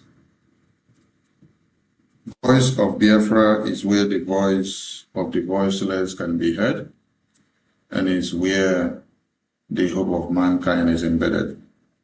On this frequency, as we said, is where you hear the truth, undiluted. The Biafra Republic government in exile have been on this since 2022. The awareness that the Biafra Republic government in exile have created so far has given room to the US lawmakers to understand the truth about the Nigerian situation. If you claim to be in the dark, it means you are just deceiving yourselves.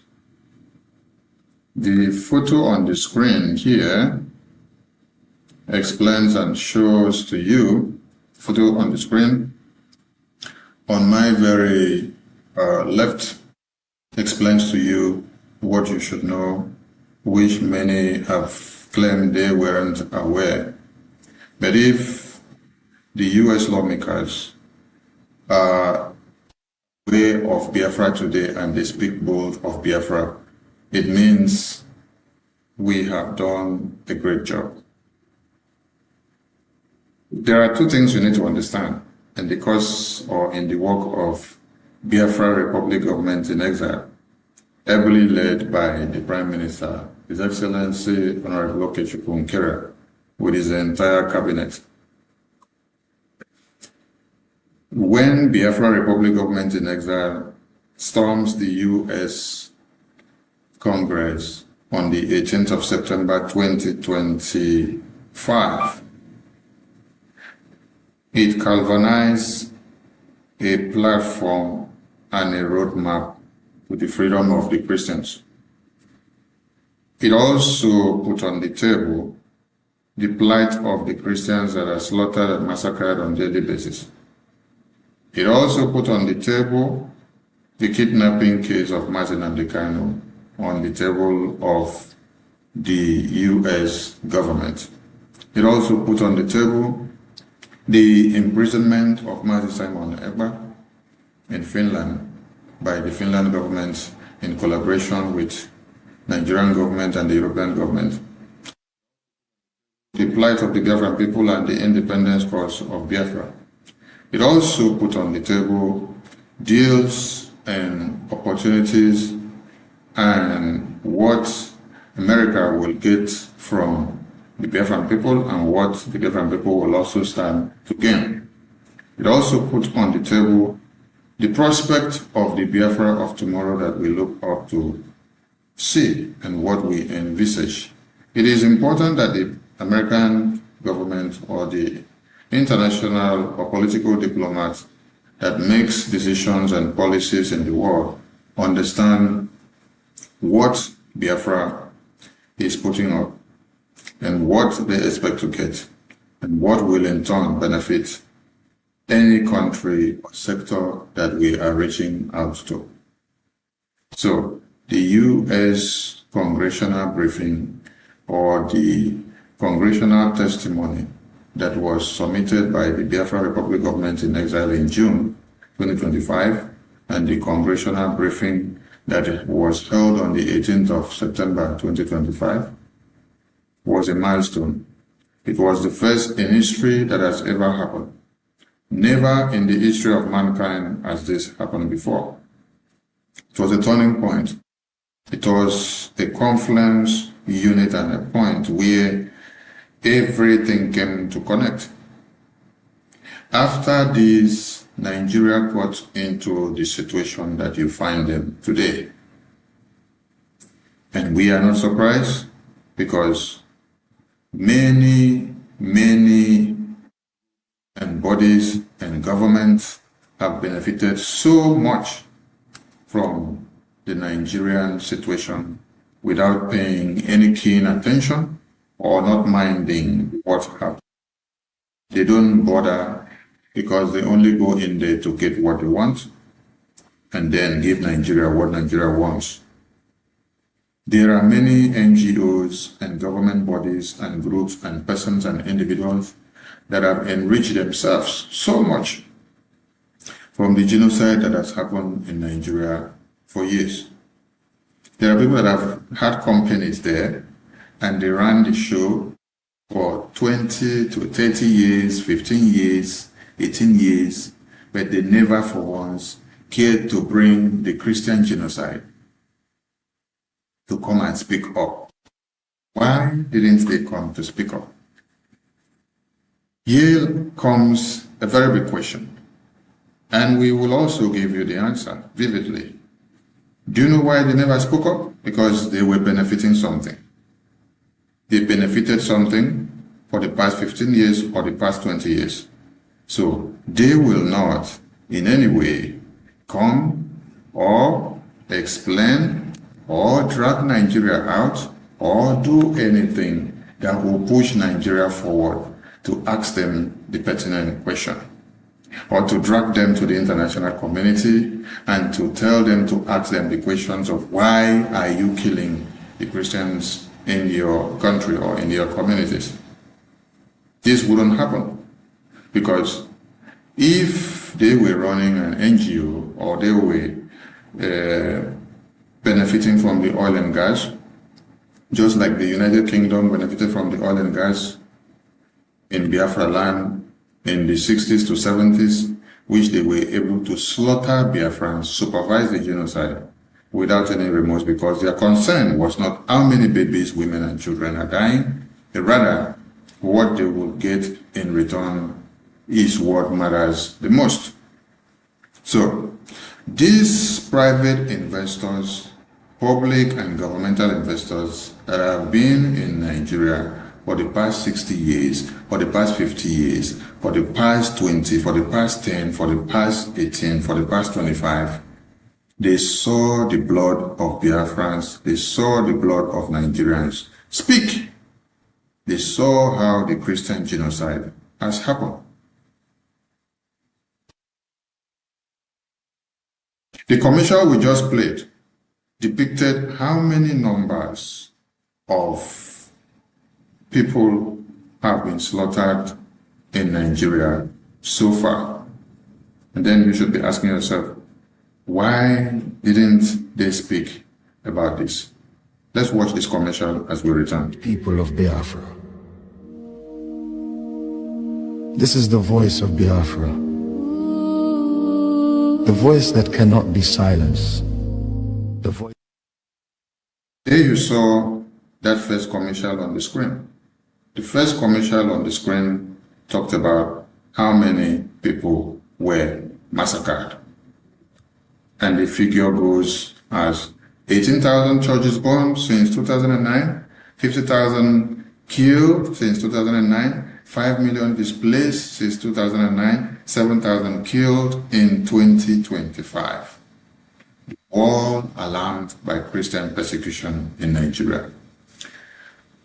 Then the question now is, why didn't they speak out? And why did everything now blossom in 2025? Everything had to blossom in 2025 because of what?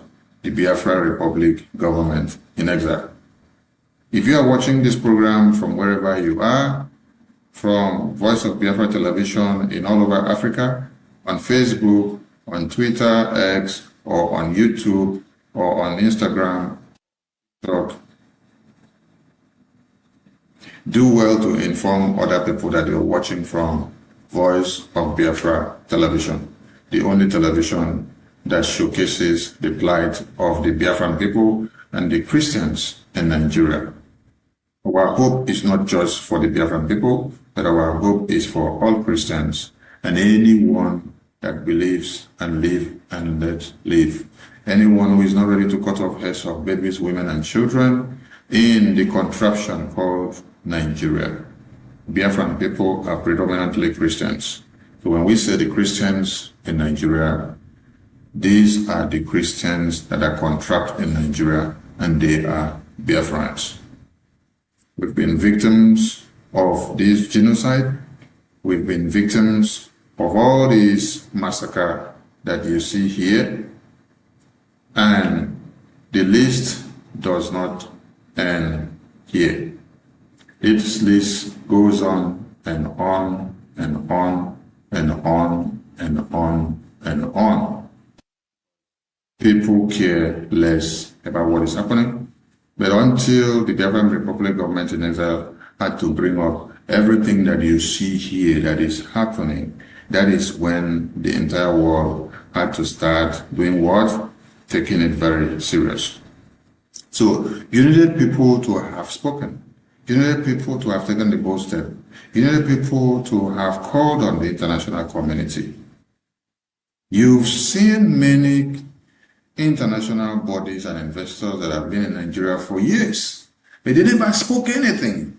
Many of them came, they build their NGO, they make their money, they enjoy, they sing for the continuity of one Nigeria, and they want Nigeria to continue as one so that Nigeria will not be divided. Because you know what? By the time Nigeria is divided, their business empire is crumbled. That is why, at this very time, a lot of people are against the Biafra Republic government in exile. Why? Because of the work that they have done in Washington, D.C., which has been able to crave the indulgence of the U.S. lawmakers into the genocide that happens in Nigeria for the past 20 and 18 years. For those of you that are not aware of the genesis of this problem, it is a continuation of the Uthman and Fodi Islamization agenda that was long instituted in the 1804. And then you can as well remember that in 1960 to 1966, there was a coup. And somebody should ask, did the Nigerian people or the people in Nigeria just sat down and then woke up and implemented a coup? What actually happened? It was a repetition of this Islamization agenda that we all shout today, we all see today, that was engulfing the entire Nigerian state. The same way you see it now that is happening is exactly what was supposed to happen. The people of the Middle Belt, the people of the Yoruba land, the people of the Hausa land, they were the prime target. And babies, women, and children were slaughtered the same way that you see that is happening today. So these graveyards and these displays that you see here did not start today. It actually had started far back as at 1804.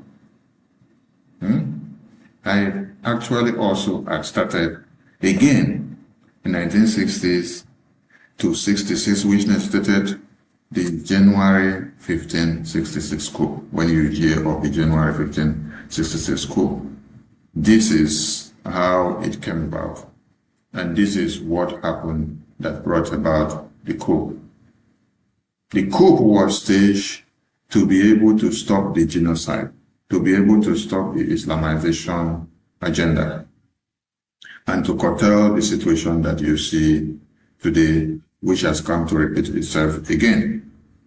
But because there has been this hatred against one set of people in the contraption called Nigeria, mind you, the contraption was brought about by Britain. And so, your parents and my parents were never consulted when this contraption were brought together. So we were forcefully brought together, and that is why there must always be disagreements, because there were no consultations from all ends before the forceful amalgamation was brought together. So this will not end here now, the way all of you are taking it, unless you understand the root cause of this very problem. The root cause of this very problem is far bigger than what some people are putting out there. And until it is properly explained, until it is well addressed, Nigeria will be in chaos and will be dismantled. How many babies, women, and children have been slaughtered so far? Since Friday last week. Today happens to be another new week. Did you check the social media? You are in May 2026. What are the news headlines that you saw in May 2026? What did you see? The genocide increases day by day. It's either you hear about 50 slaughtered in Niger State, or you hear about 20 and 15 in Plateau, in Zamfara, in Benue, in Kano, in Kaduna, in Borno. But you know the shocking thing? Nigerian government pays these terrorists. They pay the terrorists with your taxpayers' money. They pay them with the dividends of democracy derived from the development or derived from the resources in your lands that are supposed to have been used for your own benefit. That is what is used to pay the terrorists. That's why we will always pose the question to every foreign policy makers. Is it nice or advisable, or are they doing the right thing by paying the terrorists and also reintegrating the terrorists into the military formations? Because we have checked, done research, and we haven't found another country that is doing the same. The terrorist that rips baby off your womb, the terrorist that slaughters and rapes your mothers, women, and children, the terrorist that desolates your communities, the terrorist that takes life, are the same terrorists that the government of the day reintegrates into the society and pays them. They even reintegrate them back into the military formations. And they claim they want to use them to do what? to go after the other terrorists. This is not possible. You don't bring a terrorist and mix up with babies that were raped by the same terrorists, and you say you are doing reintegration. You don't go and bring another terrorist and say, I want to use you to go after another terrorist so that I can terrorism. No. It's just like you go and meet Satan. You say, Satan, I want to use you to convert Satan. It will not work. What you will see at the end of the day is that the Satan that you have actually put up, eat up the rest of the people, because they have to rapport and come together with those that you have given license. You have created a bigger monster, and you have given them more opportunities to unite and to destroy them all. Our question is, why pamper the terrorists so much if they are very good for your use? Why don't you just create a different country for the terrorists and then create a leader for the terrorists for them to lead the terrorists? You have to use a conquer system to be able to create your own emirate and empire. Must it be done with conquest? Everybody can live in their different world without conquering somebody to become somebody. Why is it that you must use a conquer strategist to implement the Islamic invasion? The Biafran people will not fold their arms to watch and see this happen. And we have a message. It doesn't matter how many of our leaders are kidnapped, arrested, and locked up in prison. We will march, yes, in different forms. We will emerge in different ways. And Biafra cannot be stopped.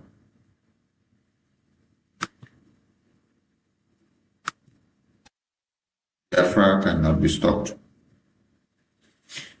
The declaration of Biafra had happened in 1967. And at that time, many of us were not born. We never even had the dream that we will be alive today to be partakers of the realization of Biafra today. But today we happen to be the key pioneers of today's Biafra. That is to tell you that if you take any of us out today, another of us will emerge and the fire will continue to burn. And the situation Nigeria is today has gotten worse than before. Yes, because looking at the situation of Nigeria today, everybody now feels the fury. If everyone weren't feeling the fury before, I believe today everybody can feel the fury. So, do you still disbelieve in the disintegration of Nigeria? Do you still disbelieve or misunderstand? Or do you still cultivate the hopeless hope that Nigeria will ever work? Because that is the mistake that many people have made.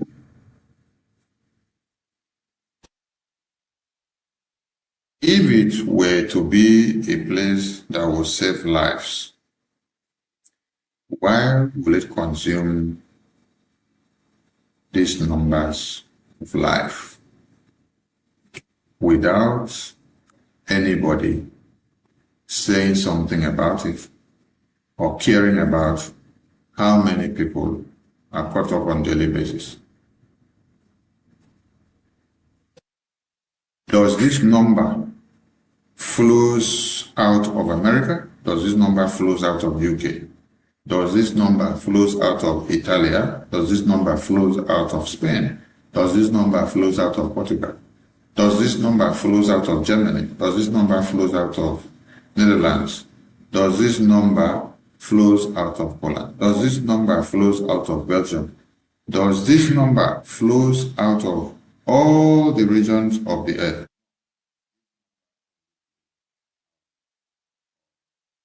Nigeria, because it was designed to be the hub Islamic jihadist terrorists to launch a safe haven and to destroy the entire African people and implement the conquest agenda. If you do not rise up now and join hands to dismantle this hegemonic tendency, Africa will be worse than what you see in Sudan and Somalia and what you see in northern part of Nigeria now. Because the worst is yet to come.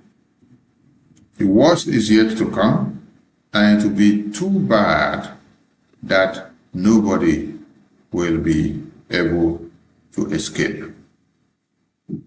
We take a commercial, and when we return, continue from here. Voice of Biafra, the voice that cannot be silenced, the voice of truth, resilience, and freedom. Speaking to you in the spirit of courage and in the language of liberation. Nigeria government has lost control. Great people of Biafra. This is the voice of Biafra, the voice that cannot be silenced, the voice of truth, resilience, and freedom. Speaking to you in the spirit of courage and in the language of liberation.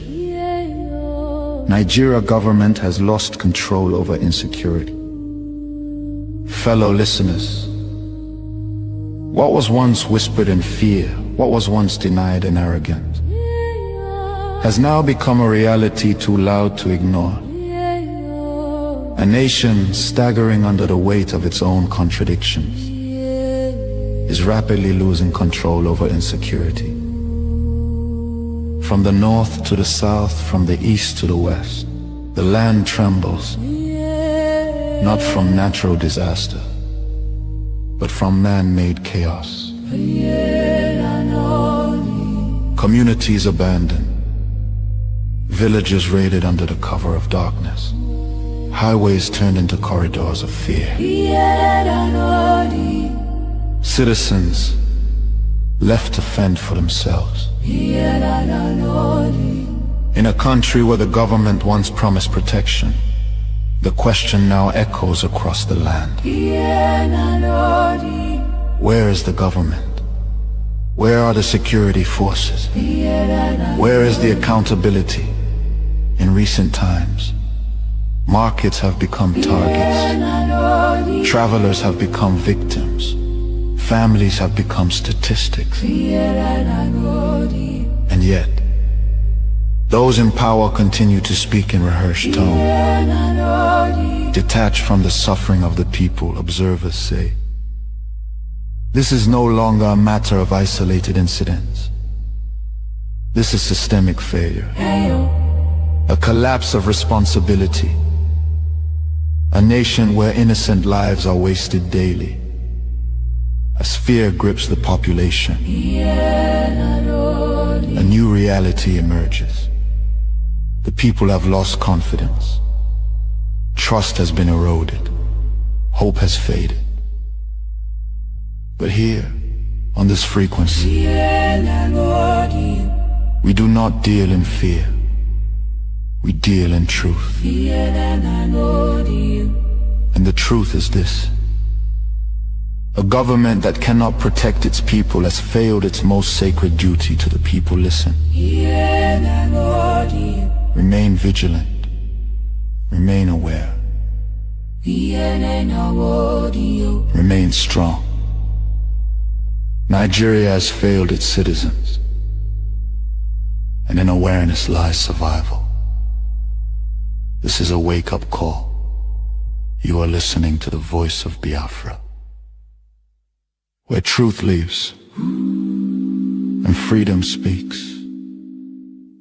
Biafrans stand firm until justice speaks louder than silence. And stay safe. God bless Biafra Republic. God bless Biafra Republic, government in exile. Great people of Biafra, this is the voice of Biafra, the voice that cannot be silenced, the voice of truth, resilience, and freedom. Speaking to you in the spirit of courage and in the language of liberation. Nigeria government has lost control over.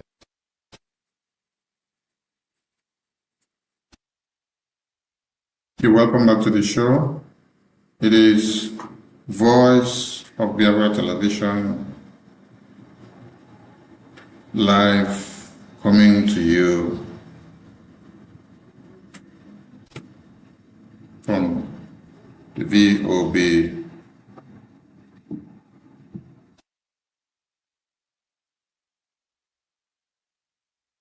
session. You can watch and join us from all over the globe. All you have to do is to follow the frequency if you have a satellite decoder. And we shall be displaying the information on how to join, how to search your system to be able to catch up Biafra Television. Thank you for joining us once again. And the message here is that, considering how the situation of Nigeria has been, if Biafra is not let go, there won't be peace in Nigeria. If Biafra is not let go,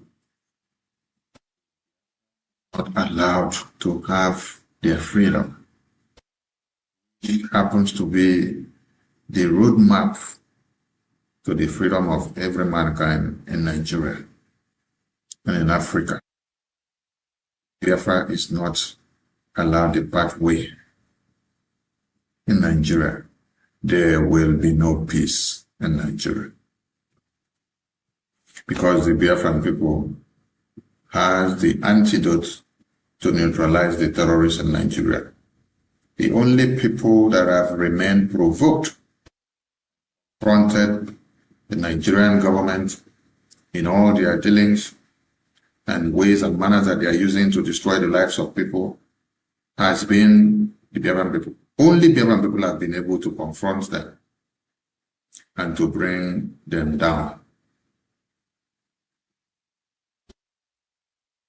But every other persons or every other people in Nigeria are afraid of the Fulani terrorists. Maybe because of what they gain, maybe because of their monetary interests or their political interests. But the only people that says they cannot fold their hands and watch as babies, women and children are cut to pieces has only been the Biafran people.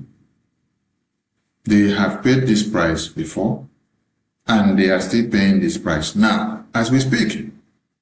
Mazi Nnamdi Kanu, who happened to speak for Biafra, was kidnapped in Kenya by Nigerian government in collaboration with other foreign governments. Why did they kidnap him? Did they kidnap him because they love him so much? Did they kidnap him because they want him to come and be their friend? Did they kidnap him because he has been giving them food and they did not enjoy the food and they want another food? No. They kidnapped him because he was creating the awareness and exposing and telling people about the Christian genocide that is happening today, the Islamic agenda that is happening today. He was opening the eyes of every Christian and every Nigerian in Nigeria that the jihad is coming. He told the Biafran people that they should wake up and be prepared because the terrorists will come, slaughter them, and Nigeria will be worse than Somalia. So they kidnapped him because he happens to be a victim of politics. He happens to be a victim that was brought about considering his identity and his tribe and his ethnicity and his nationality as a Biafran. He identified himself as a Biafran. He rejected Nigeria and said he cannot identify himself with the people that only wants to kill and slaughter their babies, women, and children. Mind you, we've all called for the unity of Nigeria before now. But when you continue to call for the unity of a contraption whose sole and objective is to slaughter your babies, women, and children, it's like you are actually helping them to fulfill their agenda. So a time needs to come in your life which you need to have assessment record of what is happening. Compare and contrast and ask yourself, is it working with this ideology? Is it working this way? Or if it is not working?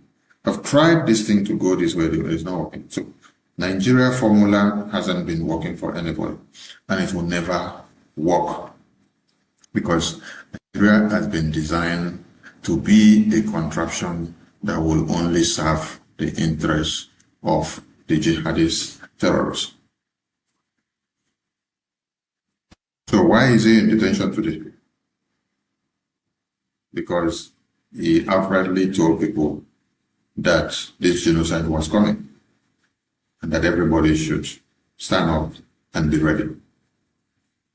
So he is only somebody that tells you the truth, that you will hate the person. So Biafran people today that you see that are being hated is because they are able to confront the terrorists. They are able to confront the jihad clan and to tell it to their face. And I can also tell you this in the present day and also in the olden days. Everybody were comfortable and enjoying Nigeria with the genocide that was happening in 1945, 1950, 1960 to 1966 until the coup came on. And when the coup came on, they turned the coup against the Biafran people, and they could not stand to watch their babies, women, and children slaughtered. That is why they saw themselves as the endangered species. So they had to form a defense mechanism to be able to stand against the terrorists that have been unleashed on them. The question here is, did you see any other people, apart from the Biafran people, as at then, stand up to say, no, their babies, women, and children cannot be slaughtered? No, it wasn't.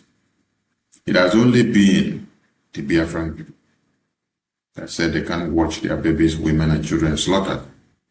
And so they had to do everything they can to put an end to it. So that's why if you don't let Biafra go, there won't be peace in Nigeria until you let Biafra go. Just like Dr. Michael Rubin, a senior think tank group official, a former Pentagon official. This is a top analyst and a researcher. This is someone that affects the policy making in America. This is someone that people comes to seek advice from. This is people that do the things that we see happen. We've had him here in our Voice of Biafra television, Speak to Biafran People. We've also had him in the Biafra Convention in Finland in 2024, December spoke. We've also had him in the U.S. Congressional briefing of the Biafran people. We've also had him in several occasions being of help and assistance and a very focal mind to the Biafran people. He's not asking something in return. All he's doing is to give his aid and help to see that the people that wants to be free finally get that freedom which they yearn for. And he's ready to do everything, and he's doing it on a daily basis, and he will continue to do and do and do to see that the people of Biafra are free. So if you are one of the people singing the praises of Nigeria, oh please, I beg of you, Nigeria was not meant to be good. Nigeria was not meant to benefit you. Nigeria is a contraption that is meant for jihad plan to be implemented. That is why we have their antidote to neutralize them. Any other person that have their antidote can as well come out and tell us that he or she has their antidote. But no other person has the antidote of the Islamic jihad. It's only the Biafran people that has the antidote. And as we have the antidote, we continue to call on everybody to realize the dangers that is before them and the dangers that wants to take all of them, because this has been on for a very long time, but many of you have shied away from this responsibility. Many of you have not even wanted to talk about it or to even identify yourselves with the reality on ground. And that is why your babies, your women and children have been the victims. You are a victim today because you were a survivor yesterday. You are a survivor today, you may be the next victim tomorrow.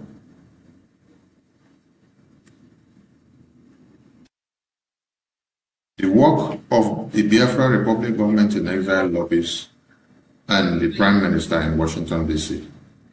must cause stomach ache to many people. Do you know why? Because we are punching those that have been benefiting from the bloodletting of Christians and Nigerians and Biafrans in that contraption. We are punching them in and out. If somebody is coming to remove bread from your mouth to put stone, how will you feel? I want the Biafran people to understand something here. That those you see on the media attacking the Biafra Republic government, Prime Minister, his entire cabinet, the media team, the attorney of Brgie, and everyone that we work with, everyone that supports the quest for the independence of Biafra.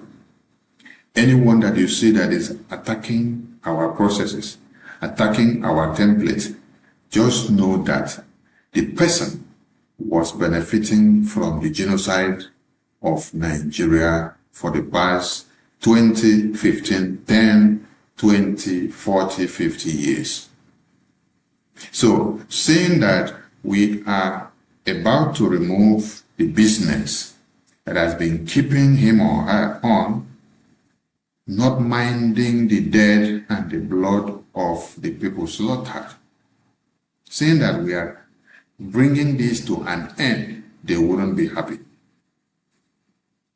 So one thing they will have to do is that they must attack our Republic Government in Exile lobbies. Mazi Elias. They must attack our attorney Dabere. They must attack our Prime Minister, Nkere. They must also attack everybody that they see that identifies with us and support our cause and our template and the ways and manners that we go about our awareness in engaging the U.S. foreign policy makers. They must come at us. They must be angry at us. Because if they are not expressing that their anger, if they don't come out to come and create chaos or to destroy one process or another, it will be as if we are not yielding results. It is only someone that is yielding results that will now have enemies. It's only someone that is yielding good results that will have adversaries. So I want the Biafran people, the media team, to get this fact straight. First, you need to be happy when you see that you have too many people coming out from the toilet. Yes, I call it toilet because if you ask them, where have you been for the past 50 years? Where have you been for the past 30 years? Where have you been for the past 40 years? Where have you been for the past 10 years? Where have you been for the past 20 years? Where this jihad have slaughtered babies, women, and children. Some of them were inside Nigeria benefiting from the Nigerian government, benefiting from this bloodletting. They benefited from this jihad. They benefited from how babies, women, and children of the Christians are slaughtered and of the Biafrans. But they did not speak up. How would they speak up? Because money covered their mouth. They used the money, plan everything for them. They give them contract, they give them opportunities to enjoy everything in Nigeria. They will travel from all over Nigeria. They will do everything they want to do. They will give them all chieftaincy titles. You know, for you to be able to blend with the Nigerian politicians, you must fall into the circle of the corrupt practices. So they enjoyed all this show while Nigeria continued to wax on the blood of Christians. This has happened and happened and happened and gone for years and years and years. Nobody had the balls to hold Nigeria to their knee. I asked another question. Why didn't they, these people that you see today, attacking the Biafra Republic government in exile, on the strategies and template that we are using against Nigeria that brought Nigeria to the international stage for them to come and answer questions in the past 20 years? Why didn't they come out to say Nigeria is bad? Why didn't they come out to say, oh, we have been doing business inside Nigeria for the past 10 and 15 years, and this is what we have been saying. They have been slaughtering, they have been maiming, and then they brought the petition, they brought it out and started doing open protest in America to submit to the US Congress for us to see that they will learn it. You see, they never did that. But they waited to see the opportunity that first ever in history, the Biafra Republic government in exile submitted a congressional testimony enumerating everything about Nigeria, enumerating the cause of Biafra and what Biafrans are doing now, enumerating the way forward and solutions and recommendations, and also telling the entire world that if you ignore the genocide, those resources that you so value in that contraption will not be available for you to have your hands on it again. Because when the genocide is done by the terrorists, they will use the process of the resources that they gather to acquire the weapons. And the first attack will come to America. Because America has been mapped out as the prime enemy, because it's only America that is ready to crush every terrorist and every jihadist plan. So, to the media team of Brgie, I appreciate all your work. But be very happy when you see people attacking your work in the media, attacking the work of the Biafra Republic government in exile. One, it is recognition that you are doing what is touching the oligarchies. You are doing what is actually hitting the balls. You are doing what has actually destroyed their criminality. You are doing what has destroyed where they benefited from the blood of Christians and Biafrans for the past 40, for the past 10, for the past 5, for the past 15, for the past 20 years. So do not expect them to go back and sleep. What you should rather expect from them is to see them litter everywhere with their urchins and become nuisance everywhere. By so doing, they promote the Biafra Republic government in Nigeria and the work that we've been doing in Washington, D.C. They promote all our friends and allies and those that love Biafra and promote Biafra and wants Biafra to be. Because they are doing free publicity for us now. And do not be deceived, thinking that anybody that you see today waking up to start attacking the Biafra Republic government in Israel processes and the template and the achievement of whatever we've done, that they are not aware of who is our lobbyist. No, they are aware. They are fully aware. They are fully aware of who is our lobbyist, who is our prime minister, who is our attorney, who have we met in America, what have we done in America, how have we engaged the lawmakers in America. They know. They even know about the contracts that we have with our lobbyists and our attorneys. They know everywhere that we've had meetings. They know all the engagement. So don't think that they are ignorant. They are just in to play the red card because it is a contract that has been given to them. Because why? You have removed bread from their mouth and decided to put stone.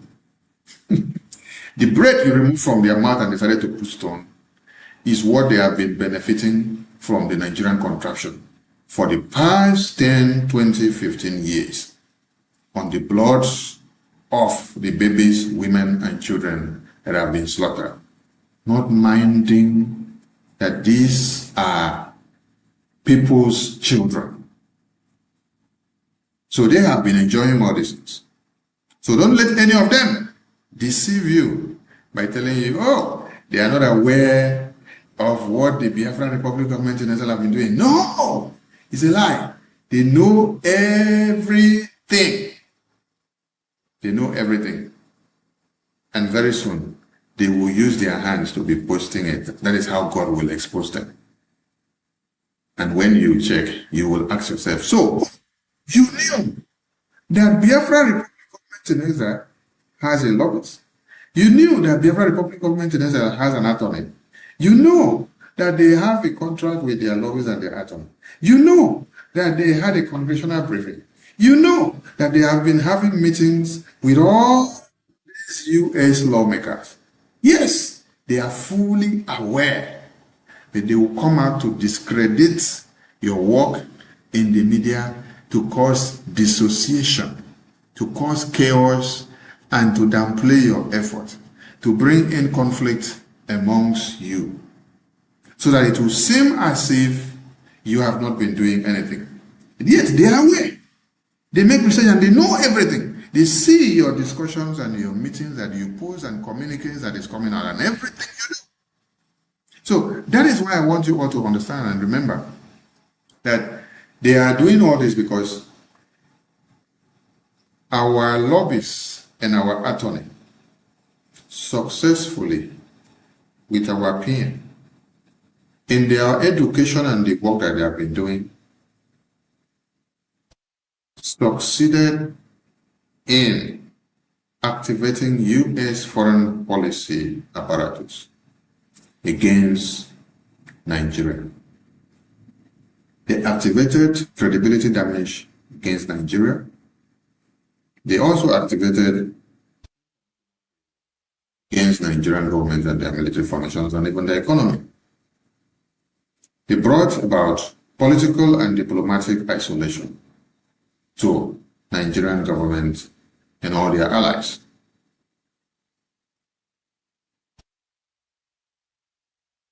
They made Nigeria to become like this.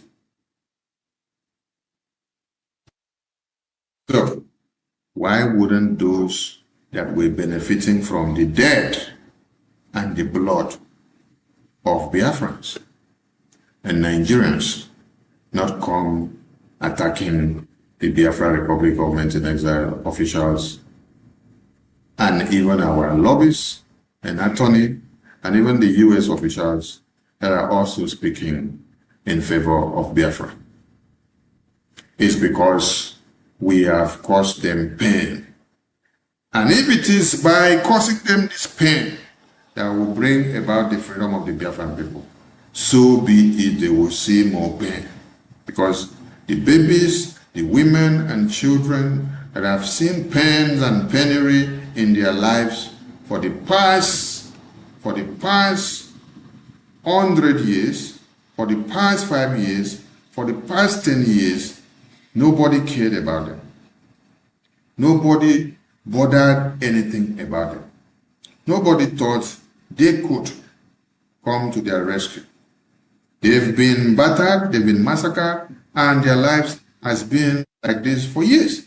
Nobody cared what would have been their own solution.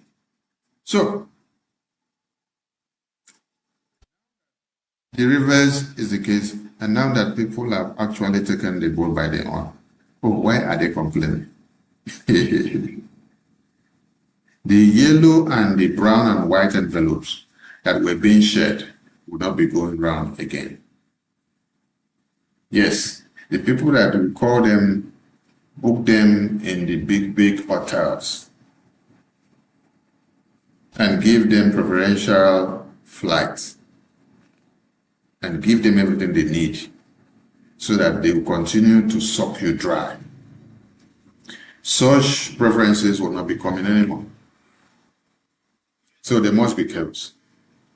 So Biafran people need to understand that we must see and have all these kind of people emanating at this point. And I also want to remind all Biafrans that this is part of the mountains that we must face. Because mountains upon mountains has to come in diverse ways.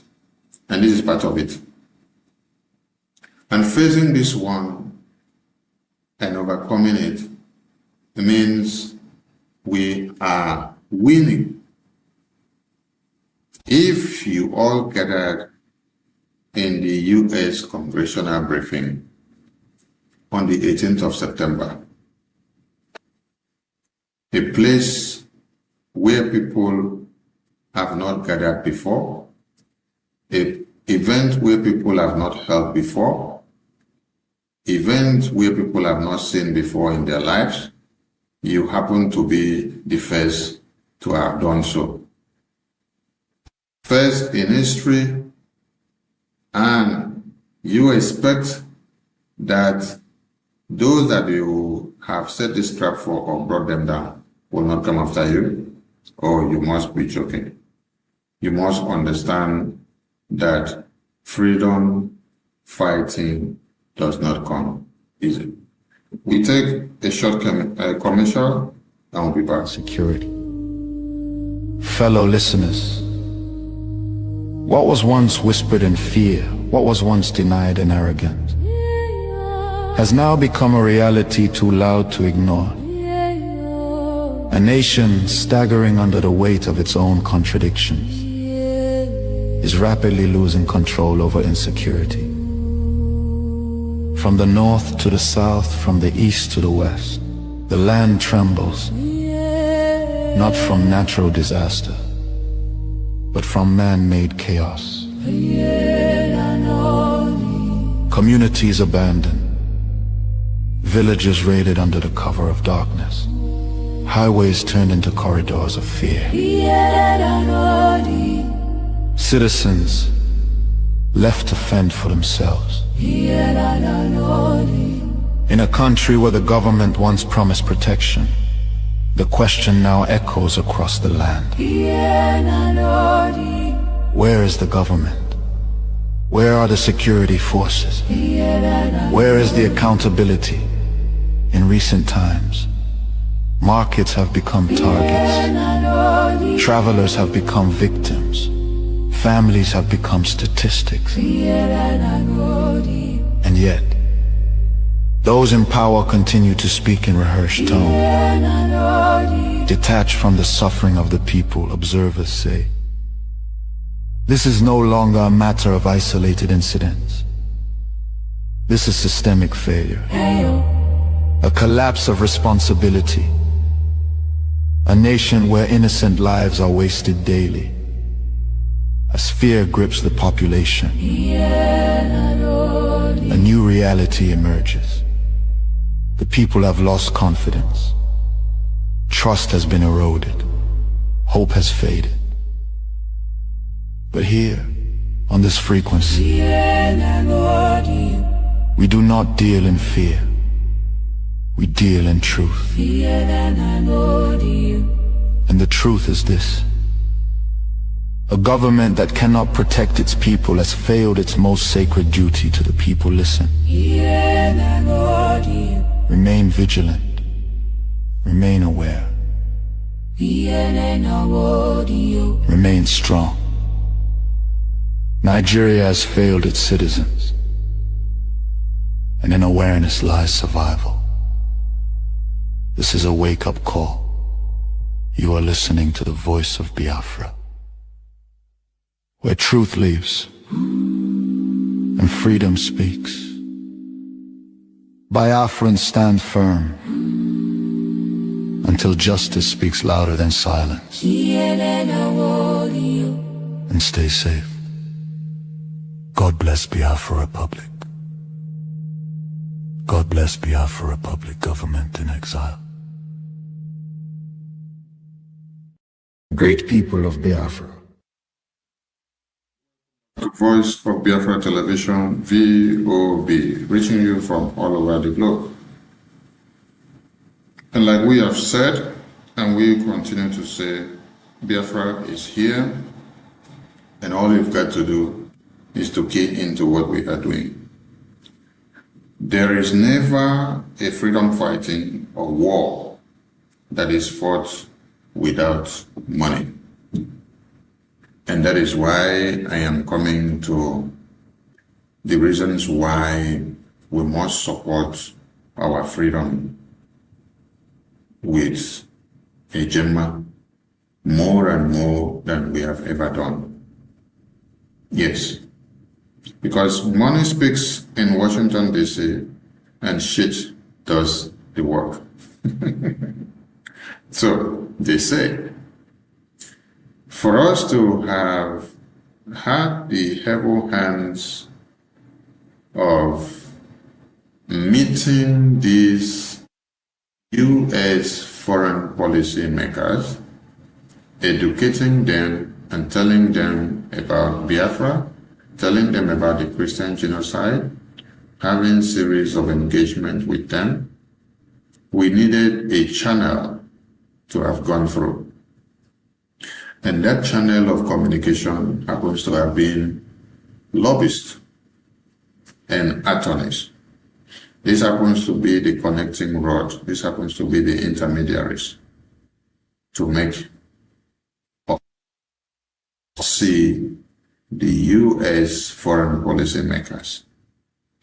So, if you check the media, you will now see that those that Biafran Republic government in exile have destroyed their business empire in Nigeria, those that were enjoying the bloodletting of Biafrans and Christians in Nigeria, the first thing they will post is to post our contract, whatever we are paying or what we are doing, or the financial agreements that they see in the media between our lobbies and attorney. Because they are angry. They are damn angry that BRGE are getting results for Biafra with the use of these lobbyists. It doesn't matter how much the pay is, but what speaks volume is that these lobbyists and attorney are delivering on their mandate. Yes. If we were not delivering on that mandate, our voices wouldn't have been heard and we wouldn't have been spotted in the policy circle. We wouldn't have been spotted as being seen within the circle of the policy. So these people are angry that these lobbies and attorney is actually delivering on the mandate. And that is why we want them to cry now. Yes. We love to see panicants cry.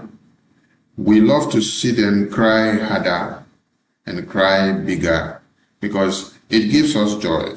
It helps us to weigh our balances. It helps us to check our statistics. It helps us to see if we are actually getting the result or if we are doing well or not. From what we have seen, with all the panicants that we've seen and with all the cries that they put out there, it simply tells us that we are doing excellently well. So, we need funds to do the political and diplomatic work. We need funds also to do the defense mechanism in the homeland. The Biafran people would have all been running away from their homes now. The Biafran people would have all been slaughtered now. What is happening in the Middle Belt? What is happening in the North? What is happening in Yoruba land would have been happening in a very high level in Biafra land now. But do you know how it was curtailed? The Biafran people formed a defense mechanism. They protected their land. They stood up and said, enough is enough. We cannot allow these terrorists to come and slaughter our babies, women, and children while we sit down and look. That is why and how they have been able to curtail this jihad that is happening, that everybody are running left, right, center. You see, now that they are running now, Biafran people are sitting down to watch them from the television and from the big mirror because they have sacrificed so much. From 2019 to this day, Biafran people are bored or had the bad name because of what? Defending their land with everything that they had. They did not defend with saliva. They did not defend with water. They did not defend with sand. They defended it with funds. Men and women that volunteered their lives to defend their motherland, they defended Biafra. So we need funds. We're calling on all Biafrans to come and support Biafra so that you can stop the genocide happening in your land, so that you can be able to get Biafra recognized in the U.S. policy-making circle. We need the recognition of America. We need recognition of other countries. But you know what? Like our attorneys and lobbyists said, where U.S. leads, others follows, because they are the leaders of the world. That is why our radar is not going to anywhere. Our radar is so fixated in Washington, D.C. Some of you will say, oh, why didn't you go to Europe? Why didn't you go to UK? Why didn't you go to Russia? Why didn't you go to China? I want to also answer you. Has Russia not been seeing the genocide in Nigeria for ages now? Has China not been seeing the genocide in Nigeria for ages now? Has Europe not seen the genocide in Nigeria for ages now? Has UK not been the one supervising the genocide of Biafran people? Has UK not been the one that gave Mazinam the kind of passport to use as a UK citizen? And then when they heard that Nigerian government has kidnapped him in Kenya, what has UK done? Is it not Europe that arrest Mazinam and lock him up and charge him for treason and charge him for terrorism because of fighting for self-defense and freedom of the people of Biafra, the Christians? How is Europe different from Nigeria? And how is Europe different from UK? And how is Europe different from China and Russia? Because China, as we speak, are coming to exploit the situation of the genocide in Nigeria as we speak now. They are suckling the oil and gas and everything that is happening there. As we speak now, Russia is there looking where it will favor them for them to come in. Europe lock up Mercy Simon Epa, and they are ready to lock up Biafrans because of the oil and gas interests that they are having in Nigeria. So you see, then I bring another question. Why is America not arresting all of us? Does America not also have oil and gas interests in Nigeria? America has oil and gas interests in Nigeria. But they put the freedom of people first. They value the life of people first. They prefer to see that you live to enjoy the resources that you have. They prefer to see that you enjoy that resources which you say is your own. They want you to be the one telling them how far. As they negotiate, they want you to also have a say and speak. But what does Europe do? Europe don't care if you're dying. UK don't care if you're dying. America keeps their oil interests aside. They keep every other business aside. And then they sanction Nigeria on the demand of Biafra Republic of Nigeria. They designate Nigeria as a country of particular concern, seeing all the evidences of the Christian genocide and the political aggression or repression that they have used on those that are speaking up. They consider your ethnicity, your tribe, your identity before they pronounce you death sentence in Nigeria. And no other country cares about this. It's only America. It's only America that sanctions countries that are violating human rights. It's only America that is ready to come for you, to speak for you, and to stand in for you. Every other countries are only concerned about how much business and how much money they will make from their deals. It's only America that is ready to defend humanity. Yet America have their interests that they want, but they put your life first. That's the question you should ask yourself. How come America put your life first, but every other countries don't put your life first, but they put the resources that they want to get from you? That is why America deserves to be the leader of the war. Because they have the balls to tell who is doing evil. They have the balls to call you out and punish you. No other country placed sanctions on Nigeria. Rather, they continue to have business with Nigeria on a daily basis. not minding the dead bodies of babies, women, and children that are paraded in the streets of Nigeria. But only America does so. Do you now understand why America is one to reckon with?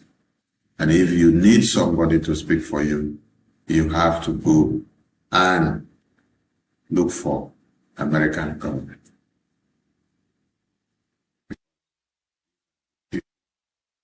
That cares about your life. That the people that wants you to be free. Not just looking into the oil and gas, but they want you to be free. So that you can also live like them and have a free life. So don't tell us to go to other places, because those other places have disappointed us. Every Biafran should come together at this point, support the Biafran freedom, support the Biafran government in exile, the only government that is speaking for the Biafran people, that carries Biafra on its shoulder to Washington, D.C., to meet all these congressmen and women, is the Biafra Republic government in exile. And that is the Prime Minister that you see. If any of you is calling these our Prime Minister names and these our lobbies and attorney names, and that means you are also calling our past leaders the same names, because our past leaders were craving for the same opportunity to meet the U.S. lawmakers and to table Biafra. Washignton Nkere was singing about, if we ever have any opportunity to talk to the U.S. lawmakers for Biafra, but he never had any opportunity because the people that surrounded him were all criminals. Every time he made effort, they thwarted it. That is why you should ask all the lawyers of Washignton Nkere and the brothers and all the US. For 12 years, all of you were all around Washignton Nkere. You only feed fat on the money that IPOB contributed. How many lawmakers of America were you able to present to Washignton Nkere to meet at the table Biafra? They are angry that it is happening now. Monagba had the joy of dancing and giving you good vibes of success because of the good work that was happening in Washington, D.C. While it was in Finland, the team here led by this Prime Minister then, Nkere, who had happened to be the Finance Minister, were doing the work. And on the detention of Marcel Monagba, this present Prime Minister now has not relented. He has fired the shot more than it was happening before. That is why at this time is when Nigeria got the CBC designation. At this time is when Nigeria got the sanctions. At this time is when visa ban is on Nigeria. At this time is when some officials of Nigeria cannot enter America. At this time is when the U.S. Congress held a congressional hearing on the 20th of November 2025. And upon the education of all these U.S. lawmakers, they had to speak about Biafra and Washignton Nkere on that same day that he was sentenced to life imprisonment. If this present Prime Minister and this government were not doing enough, will these lawmakers of America have had the knowledge and the opportunity to have craved such indulgence with boldness in the U.S. congressional hearing that happened? So anybody that tells you that he is not aware, anybody that tells you that he is not aware of the good works of whatever that Biafran government in exile are doing, tell that person that he or she is a joke. Because he is fully aware. Yes. The person is fully aware. The judge decides to deceive his or herself. Yes. Because everything we do, we give the update on the media, and you can find it there on the media. Why do we put it on the media? We put it on the media so that you will not say we do Photoshop. So if we do Photoshop now, I believe the lawmakers that will use their faces to do Photoshop should have been coming to meet us and ask us, why are you using my face to do Photoshop? Right? The lawmakers of America should have been coming to meet or give us litigation to say we are using their faces to do Photoshop. And why should we use their faces to do Photoshop? That they have not approved of us to use their faces to do Photoshop. This is a very pertinent question that you should be asking all the non-entities and the idiots that you see there on the social media talking trash about the Biafra Republic government's diplomatic and political engagement in Washington, D.C. Ask them a very simple question. You say we are doing Photoshop videos and photos. Please, why don't you get to these U.S. lawmakers, ask them to place a litigation against the Biafra Republic government in Nigeria for using their photos for impersonation and blackmail and slander without permission. Yes. And for doing Photoshop of their photos and putting right up together and bringing them to the social media to deceive people. That is what these U.S. lawmakers that you see should be doing. When we see the litigation, we will know that we have been dragged to court against a crime that we have committed, and then we'll come to defend ourselves. But I haven't seen any of you with the boldness of doing such. So, if you are part of those that are going to the social media to say, we are just taking photos, and we are displaying photos, and we are doing Photoshop, know ye that very foolish, and you have been cursed. There is a curse on your head. Because if there was no curse on your head, you will not see reality, and then you say it is fake. If you say we are making photos with the U.S. lawmakers and foreign policy makers, please, we want to also see your own photo. If it is easy to also go and have the same kind of meeting with these lawmakers that we have had, and then bring your own photo. Yes.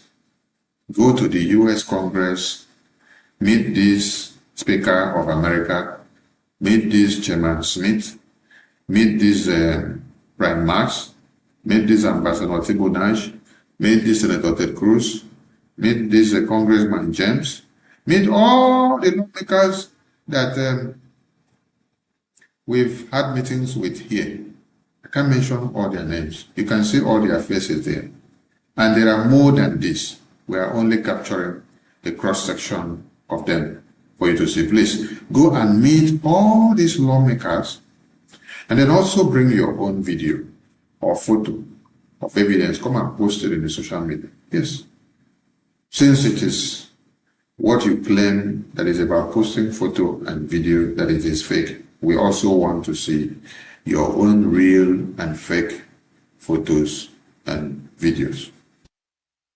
We appreciate all Biafrans who have been doing the great job supporting and adding value to what we do. You must understand that freedom was not given, and it must be taken with everything that we have. And if Biafra is not let go, there won't be peace in Nigeria until Biafra is free. Dr. Michael Robin warns, and I re-echo it again. If Biafra is not let go, there won't be peace in Nigeria until Biafra is let go. And for you to make that happen, The Biafra Republic Government in Exile is the only body, the only government that speaks for the Biafran people. It's not the criminal politicians that align with the same terrorists to kidnap our babies, women, and children. It's not the same criminal politicians that dig our graves. It's not the same criminal politicians that wants all international communities to deport us back to Nigeria so that we will be locked up in prison like the way they did to Mazen and Bekano, simply because we are fighting for the freedom of our people. No. The Biafran people have a government. That government is called Biafra Republic Government in Exile. Headquarters is in Baltimore, Maryland, USA. And without this Biafra Republic Government in Exile and the US government serving as a relation with Nigeria, any Biafra settlement or negotiations that Nigeria is putting up with the Nigerian politicians, using any of our leaders that are in the prison, is null and void. You cannot use our leaders after you kidnap them, make them a prisoner, make them to surrender. You tie them down one place, and then you want to use them and give them a condition to surrender Biafra. No.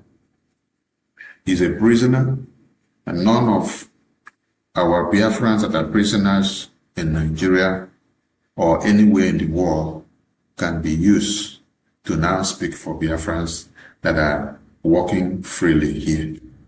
It's only free people that take responsibility for people that are in prison.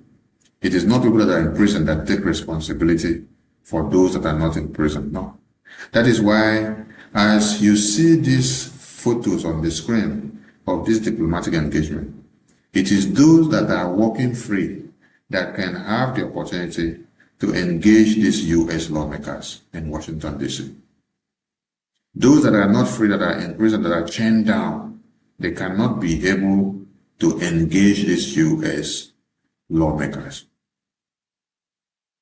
So none of our leaders or none of our Biafran brothers and sisters that are held captive by those that want to kill us and want to kill them and don't want Biafra to come, none of them can speak for Biafra inside prison. It is only the government of the Biafran people that speaks and takes negotiations.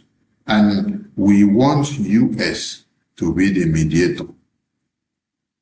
We have chosen US to be the only mediator. Yes, that is what everybody should understand. If it is not BRGI, it is null and void.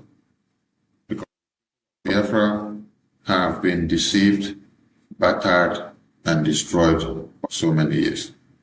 Enough. And we are calling on all those who want to use up the situation that we find ourselves now to cause more chaos, to think twice, because the rod of Chukwukabiama does not fail to fall on people. Yes. Whatever you do today, when the time comes, you will give account of it. Biafran people have suffered a lot, and we don't want to do anyhow anymore. That is why the government of Biafra takes responsibility of everything, thinks, and then decide and approve of the way forward. Biafrans, you all have to come down from your high horse. For those of you that are still on the fence, down from the fence. Bring all your quota. Support the Biafra Republic government in exile. This is the only government that have your interests. No Jupiter, no Samson, no Esther, no John the Baptist that will come out from anywhere in any sheep clothing now to deceive you for you to fall for it. You have been deceived by many people before. Now God has given you the opportunity to do it yourself and to get it done. Don't be deceived. Biafra Republic Government in Exile is the only place that have result. De facto government in the homeland, which is the defense, they are loyal and under the Biafra Republic Government in Exile. And there is no other government. Biafra Republic Government in Exile, where you have this Prime Minister here, is the only legitimate government of the Biafran people that takes responsibility for the Biafran people in everything that is happening. So if you are falling into the wrong hands, please run and get out of those hands, because this is the only government that these lawmakers you see listen to and considers your issue on the table for Biafra. There is no other way than us coming together, supporting the Biafra Republic Government in Exile to make it happen. I appreciate everyone. And we say thank you for now, and have another day with us on Voice of Biafra Television. Do not forget to get your own decoder if you are listening in Africa, and tune into the Voice of Biafra Television and stay connected, because this is where we give you the news the way it is, undiluted, and this is where we tell you the truth about the way forward of the Biafra Republic Government in Exile, the only government that has the legitimacy to negotiate Biafra recognition and independence, the only government that speaks for the Biafran people, the only government that stands in the gap, the only government that has been able to establish and do that which no Biafran or no government of the Biafran people or groups have done for years before. Biafran people have existed as a people for over 500 years. And a Biafra government existed during the government of Ojukwu and Philip Effiong, and they never had the opportunity of meeting or having the open door into the U.S. Congress of America to table the cases or to talk about Biafra. But today, you can see that the Biafran people are everywhere shaking hands with the American government and the foreign policy makers and making things happen. This did not happen by magic. It is hard work. It is consistency. It is commitment. It is focus. It is concentration. And it is determination. So stay connected to Voice of Biafra Television, the television of hope, where your hope is restored, and where the voice of the voiceless is heard, and where your children also have hope that tomorrow there is hope for Biafra. Voice of Biafra Television. Thank you for joining the show. This is the voice of Biafra, the voice that cannot be silenced, the voice of truth, resilience, and freedom. Speaking to you in the spirit of courage and in the language of liberation. Nigeria government has lost control over insecurity. Fellow listeners, what was once whispered in fear, what was once denied and arrogant, has now become a reality too loud to ignore. A nation staggering under the weight of its own contradictions is rapidly losing control over insecurity. From the north to the south, from the east to the west, the land trembles, not from natural disaster, but from man-made chaos. Communities abandoned, villages raided under the cover of darkness, highways turned into corridors of fear. Citizens left to fend for themselves. In a country where the government once promised protection, the question now echoes across the land. Where is the government? Where are the security forces? Where is the accountability? In recent times, markets have become targets. Travelers have become victims. Families have become statistics. And yet, those in power continue to speak in rehearsed tone. Detached from the suffering of the people, observers say, this is no longer a matter of isolated incidents. This is systemic failure.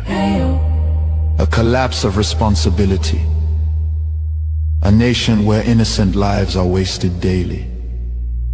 As fear grips the population, a new reality emerges. The people have lost confidence. Trust has been eroded. Hope has faded.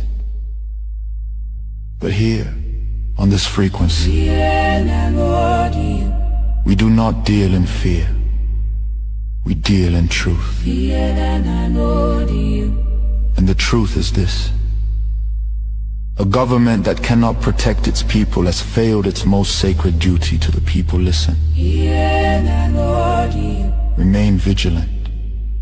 Remain aware. Remain strong. Nigeria has failed its citizens, and in awareness lies survival. This is a wake-up call. You are listening to the voice of Biafra, where truth lives and freedom speaks. Biafrans stand firm until justice speaks louder than silence. And stay safe. God bless Biafra Republic. God bless Biafra Republic, government in exile.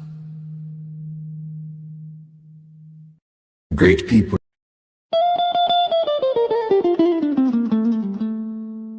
In the heart of Africa, a nation bleeds. Not from a single wound, but from 1,000 cuts, inflicted by a false union, never meant to endure. This is the story of Nigeria. A giant built on false foundations, now straining beneath the weight of its own contradictions. And at the center of that storm stands the unbroken spirit of Biafra, crying out for freedom from a nightmare that has consumed millions.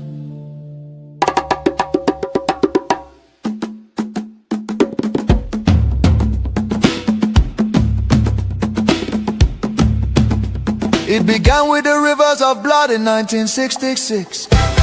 Thousands of Biafran men, women and children, professionals, traders, students and families who had built lives across the Federation, became targets in the northern city, fueled by ethnic hatred and religious hostility. Mobs descended upon innocent civilians.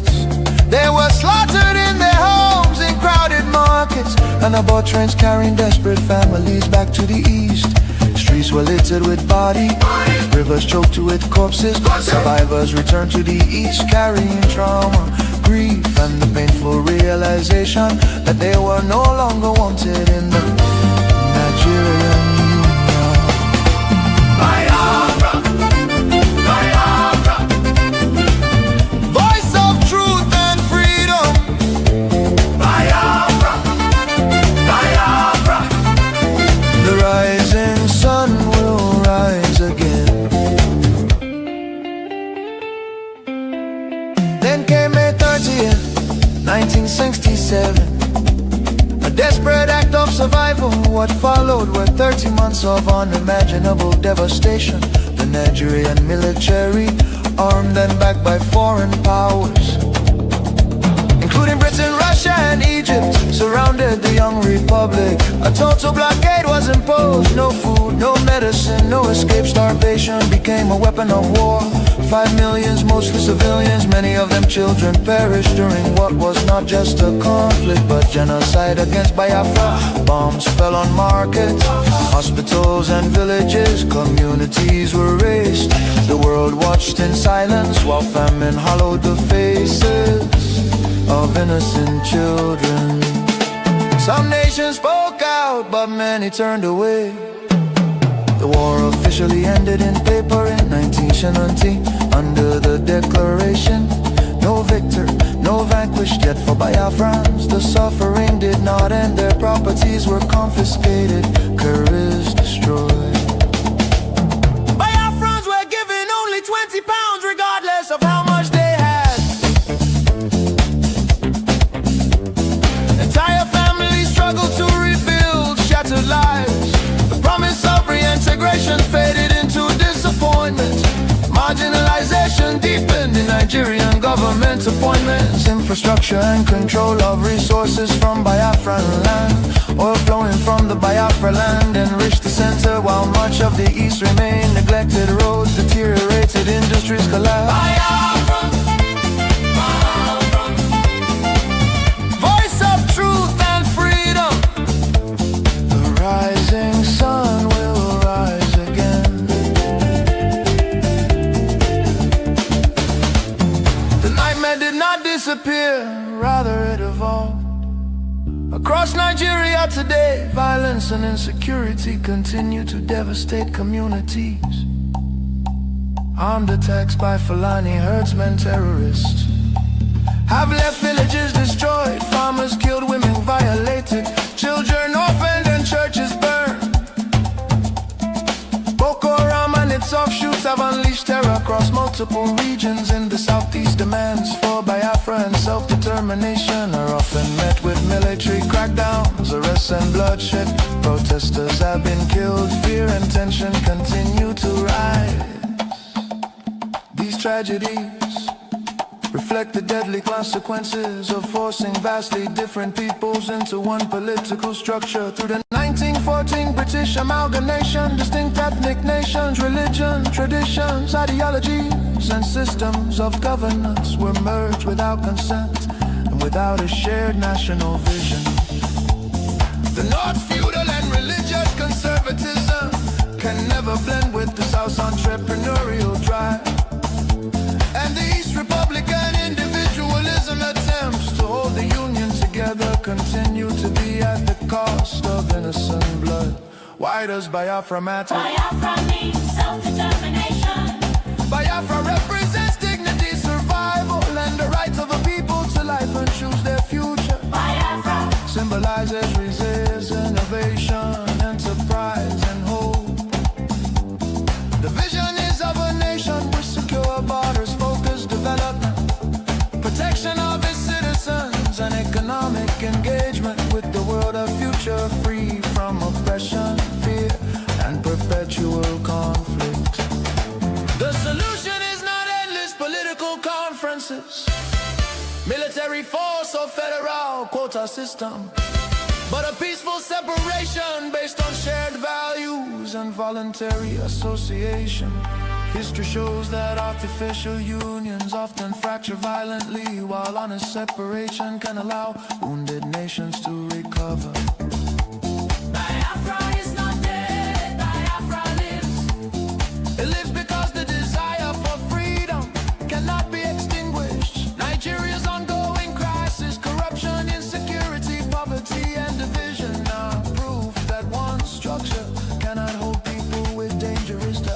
atrocities together. For the million already lost, for the children yet unborn. Biafra, Biafra independence is non-negotiable. Let Africa remember that true unity cannot be sustained by force. The world must listen before more lives are lost. Biafra, Biafra lives, freedom calls. God bless Biafra. God bless the land of the rising sun.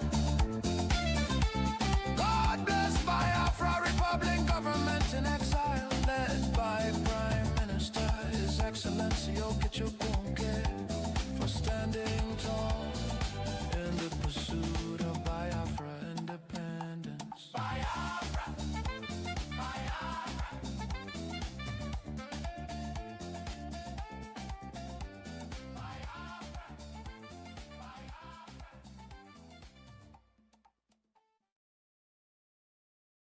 A wake-up call.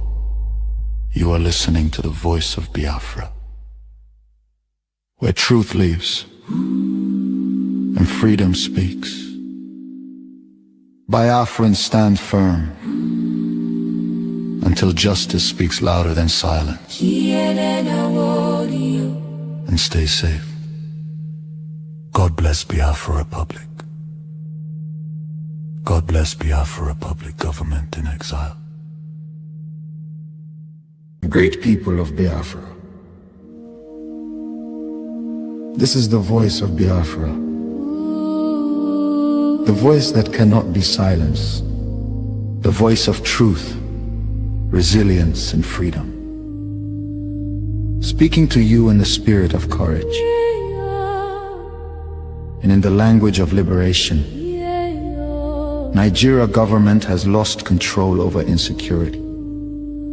Fellow listeners, what was once whispered in fear, what was once denied in arrogance, has now become a reality too loud to ignore.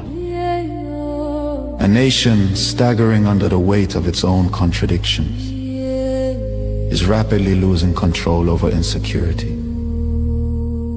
From the north to the south, from the east to the west, the land trembles. Not from natural disaster, but from man-made chaos. Communities abandoned, villages raided under the cover of darkness, highways turned into corridors of fear. Citizens left to fend for themselves. In a country where the government once promised protection, the question now echoes across the land. Where is the government? Where are the security forces? Where is the accountability? In recent times, markets have become targets. Travelers have become victims. Families have become statistics. And yet, those in power continue to speak in rehearsed tone. Detached from the suffering of the people, observers say. This is no longer a matter of isolated incidents. This is systemic failure. A collapse of responsibility. A nation where innocent lives are wasted daily.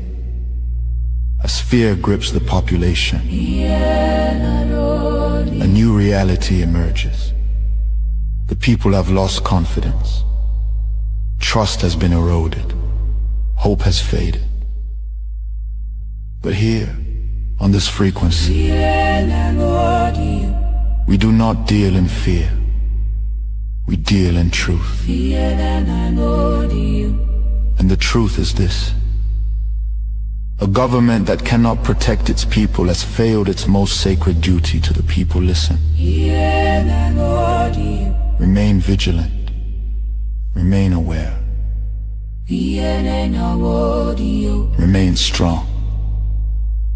Nigeria has failed its citizens, and in awareness lies survival. This is a wake-up call.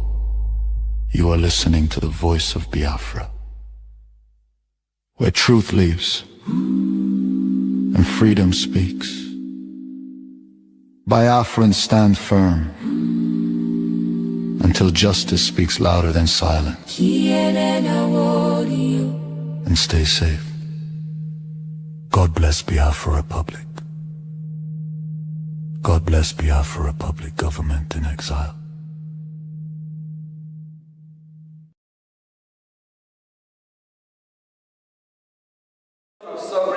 That bipartisan act, drafted amidst the triumph of liberal democracy and the multinational world order, following the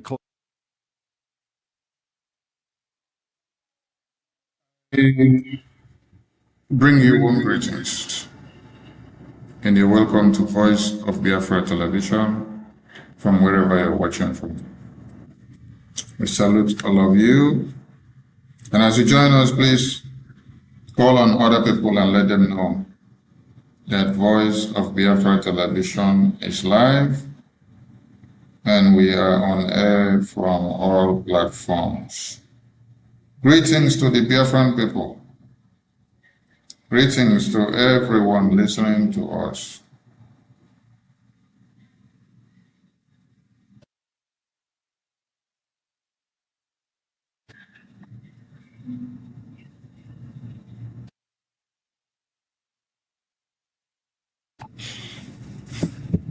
Welcome to Voice of Biafra Television, and in this frequency, we give you the news the way it is.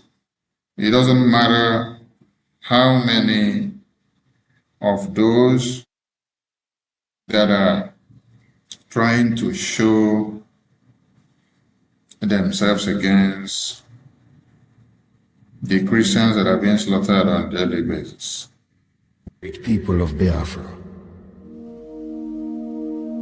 This is the voice of Biafra. The voice that cannot be silenced. The voice of truth, resilience, and freedom. Speaking to you in the spirit of courage and in the language of liberation. So in our renewed quest for Biafra, we are not the administration has not made its decision. Yes, good to have you all back again, and I hope we are coming out very clear. Let's check if we are very clear, if we are loud.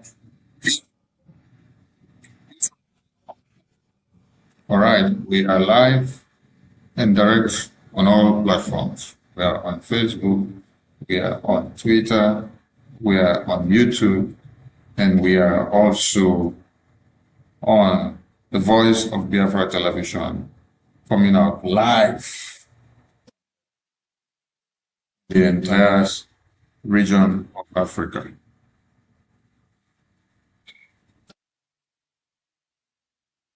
Death of the Christians in Nigeria should not be mad. And that is why we must continue to create the awareness of everyone that claims to be ignorant of the reality that is happening in Nigeria. Voice of Biafra Television Live is where we tell you the way it is. On our very right screen, you can see the U.S. Congressional briefing, how they are discussing and talking about what they should do to Nigeria, considering the genocide that is happening. And then also you see the U.S. Congressional briefing by the Biafra Republic government also telling the world and telling America.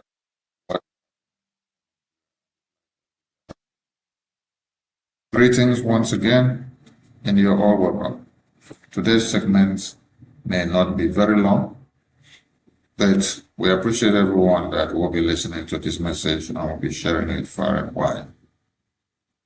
Yes, let us start by appreciating the U.S. government, what they've done, and appreciating the entire Biafran people who are standing their ground, Biafra Republic government in exile.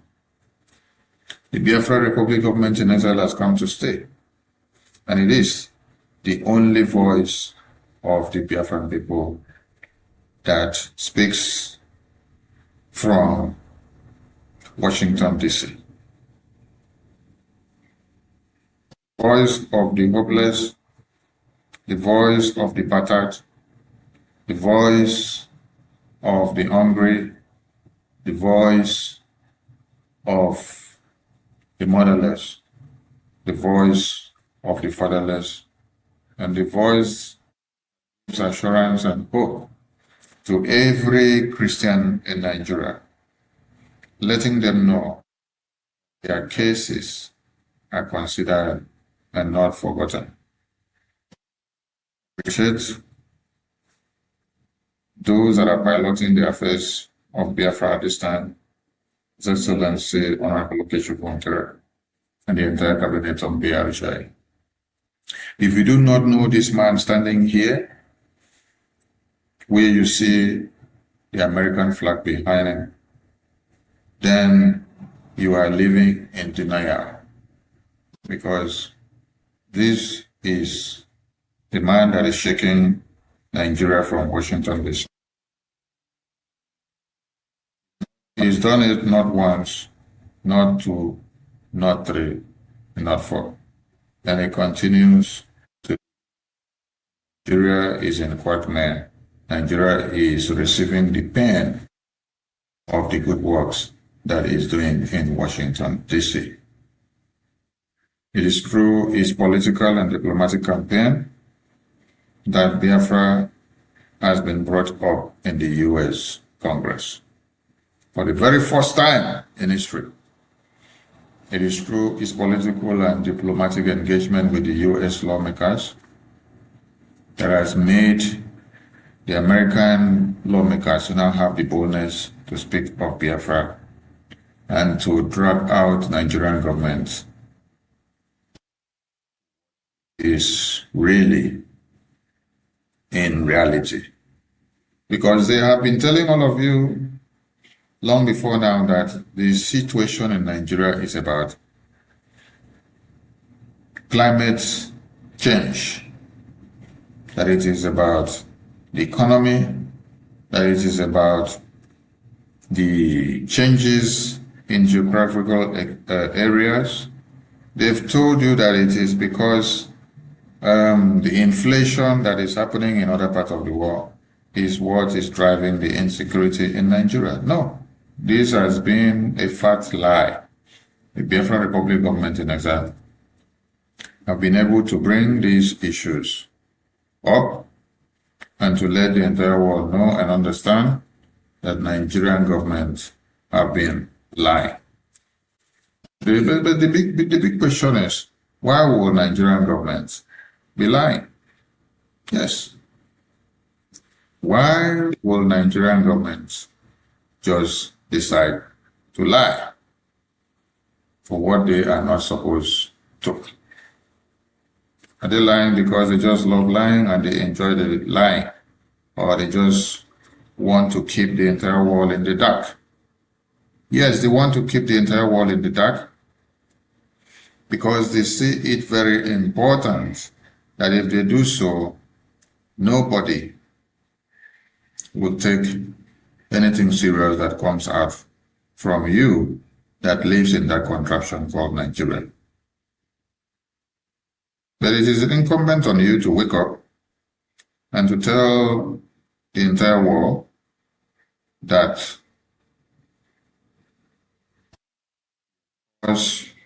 is paramount. If you do not tell your story, nobody will tell your story for you. Appreciate all of you. The headline today says, many NGOs benefited from Christian genocide in Nigeria silently. I did stress on this yesterday, but it is very important that I stress on it again today. And also, for the first time, I'm going to display something on the Voice of Biafra television, so that some of you we'll see. And just hope this input will work for me. Yeah. And I want you all to see what I have to display. Yes. The entire world looks up to see a society of serenity. And in this same society of serenity, you also look up to see evil. That is why the people of Biafra let it go and will not let it be.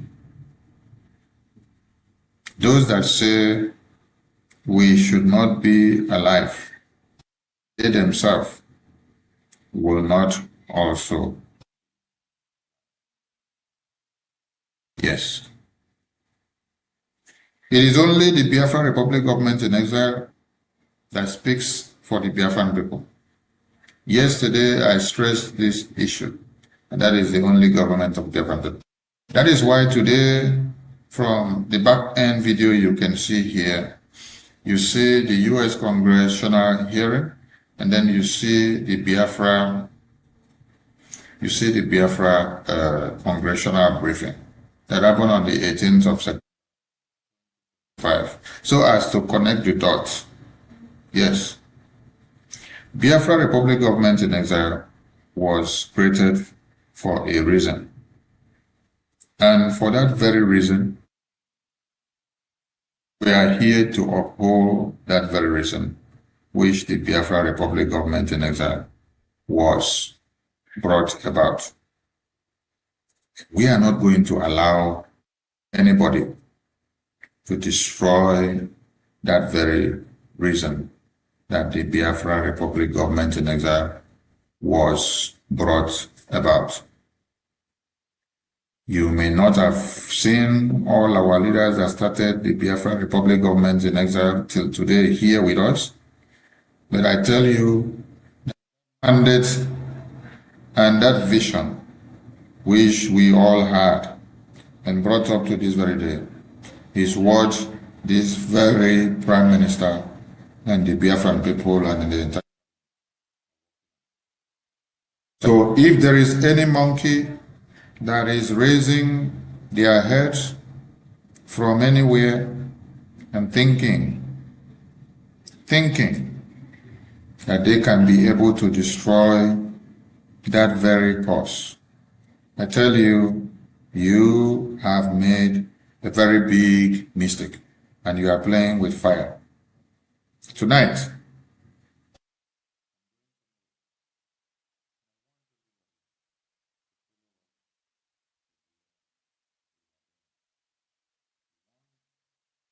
those that are ignorant and are not aware of what they should know, to start learning and understand so that they don't fall victims of that are coming out in sheep clothing and deceiving them in the name of whatever name. So with me today, I will be taking you to Prime Journey. Let's see where we are going to be. We'll take a short commercial. As we return, we will go right into this very course. Nigeria government has lost control over insecurity. Fellow listeners, what was once whispered in fear, what was once denied in arrogance, has now become a reality too loud to ignore. A nation staggering under the weight of its own contradictions is rapidly losing control over insecurity. From the north to the south, from the east to the west, the land trembles, not from natural disaster, but from man-made chaos. Communities abandoned, villages raided under the cover of darkness, highways turned into corridors of fear. Citizens left to fend for themselves. In a country where the government once promised protection, the question now echoes across the land. Where is the government? Where are the security forces? Where is the accountability? In recent times, markets have become targets. Travelers have become victims. Families have become statistics. And yet, those in power continue to speak in rehearsed tone. Detached from the suffering of the people, observers say. This is no longer a matter of isolated incidents. This is systemic failure. A collapse of responsibility. A nation where innocent lives are wasted daily. As fear grips the population, a new reality emerges. The people have lost confidence. Trust has been eroded. Hope has faded. But here, on this frequency, we do not deal in fear. We deal in truth. And the truth is this. A government that cannot protect its people has failed its most sacred duty to the people. Listen. Remain vigilant. Remain aware. Remain strong. Nigeria has failed its citizens, and in awareness lies survival. This is a wake-up call. You are listening to the voice of Biafra, where truth lives and freedom speaks. Biafrans stand firm until justice speaks louder than silence.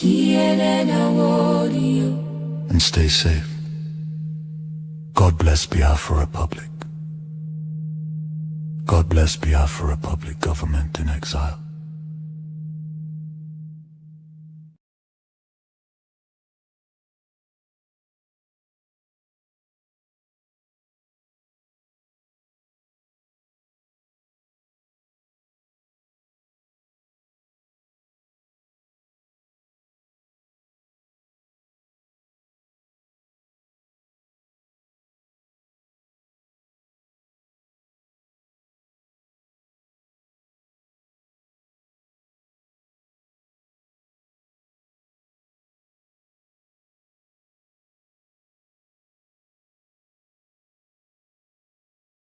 Great people of Biafra.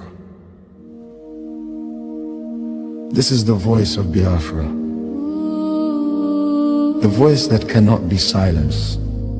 The voice of truth, resilience, and freedom. Speaking to you in the spirit of courage and in the language of liberation. Nigeria government has lost control over insecurity.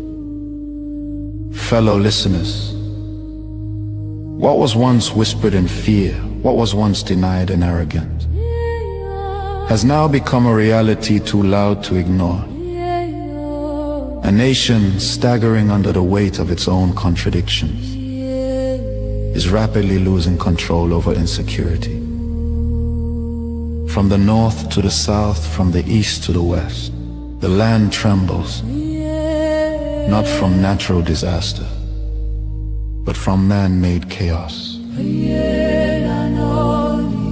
Communities abandoned, villages raided under the cover of darkness, highways turned into corridors of fear. Citizens left to fend for themselves. In a country where the government once promised protection, the question now echoes across the land. Where is the government? Where are the security forces? Where is the accountability? In recent times, markets have become targets. Travelers have become victims. Families have become statistics. And yet, those in power continue to speak in rehearsed tone. Detached from the suffering of the people, observers say. This is no longer a matter of isolated incidents. This is systemic failure. A collapse of responsibility. A nation where innocent lives are wasted daily. As fear grips the population, a new reality emerges. The people have lost confidence. They're stating that if we attack Come back to Voice of Biafra television, where you get the news undiluted the way it should be. Yes, as I delve into the next segment of the program, this is what you have to see, and we have to address this issue so that Biafrans that must have been deceived will now know where they are and know what they should focus on. Yes. First and foremost, this is Canon Takano. This is Canon Takano. I want everybody to look at it very well. This is Canon Takano. Yes. And I want this to be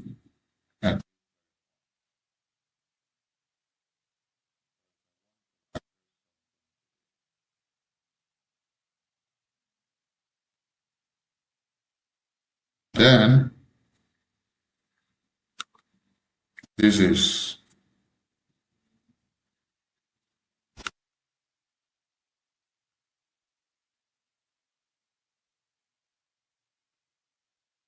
I want everybody to look at what we have on the screen now. And I believe my voice is coming out loud. Yes. I believe my voice is coming out. Everybody to pay attention, pay keen attention to what we are doing. Pay keen attention. Pay keen attention. Yes, I'm checking the phone and our voices are coming out very, very clear. Pay keen attention to what we are doing. Now, on this very flyer on the screen, where you see Canon Takano, what is written there? What is written there is that those who claim to be fighting for the restoration of Biafra in IPOB is the same rogue element are attacking.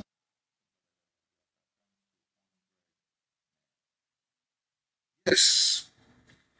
And then on this other flyer, you see that Nnamdi Kanu's brothers, which is Canon Takano, the wife, the lawyers, the DOS, Igbo politicians, AVID, and WIC.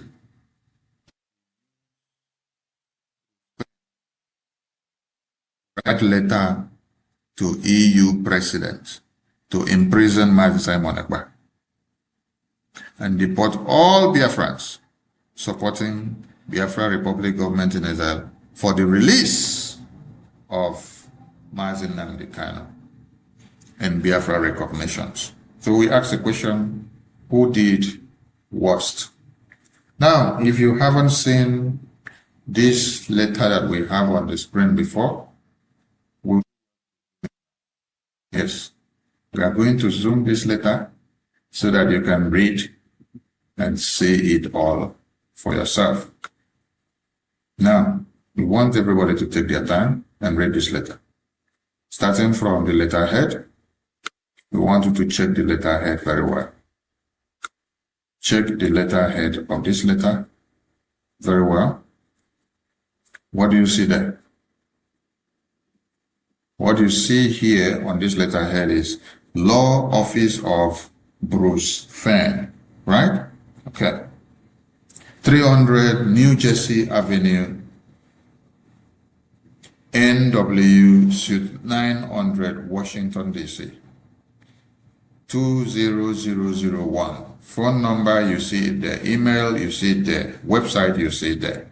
And letter dated 22 May 2023. 22 May 2023. And the letter is addressed to who? The letter is addressed to the President of the European Union.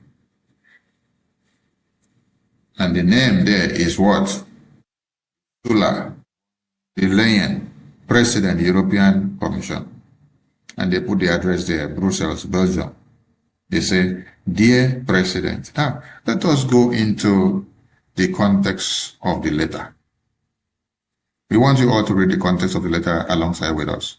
For those of you watching from the homeland, and for those of you watching from all over Africa, this is the first time you are seeing this document displayed here on Voice of Biafra television.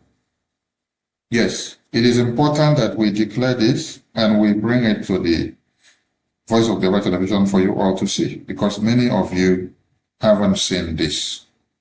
You've been asking the question, oh, how did we get here? Why the confusion? Why the problems? And why the chaos that is happening everywhere? But from this very letter on the screen, you wouldn't need to be asking all these questions again. What is written on that letter, I go on to read. Dear President von der Leyen, as International Council and spokesman for Mazi Nnamdi Kanu, leader of the indigenous people of Biafra, IPOB, seeking vindication of the law of self-determination for Biafrans through peaceful means, I wish to communicate an urgent message from Mr. Kanu regarding a bogus, Fox, Biafra Republic government in exile. This group of opportunists is neither Biafra, nor a republic, nor a government. They are fraudsters and should be ostracized. Ostracized means you should be deported. You should be sent out of the country of residence. You should be locked up. You should be penalized because they say you are a fraudster. Why are they saying that Biafra Republic government in Israel is a fraudster? Because we are fighting for Biafra independence. Because we have stopped these groups of people from scamming people and collecting money from them for many years without nothing to show for it.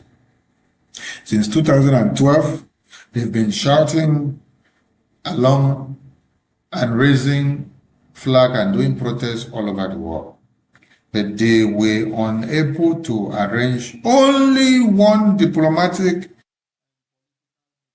U.S. congressmen and women, just for Mazi Nnamdi Kanu to be able to talk to the U.S. lawmakers and make policies that will affect the world. So what they've been doing was, they play hanky-panky, they make money, they enjoy themselves, they share the money, they do whatever they like, but some of them pay themselves salaries from this money of the blood of Biafrans. But nothing to show that they have been able to engage or to even have meeting with the U.S. lawmakers. Just for Mazi Nnamdi Kanu to put Biafra on the table and have a one-on-one discussion with them.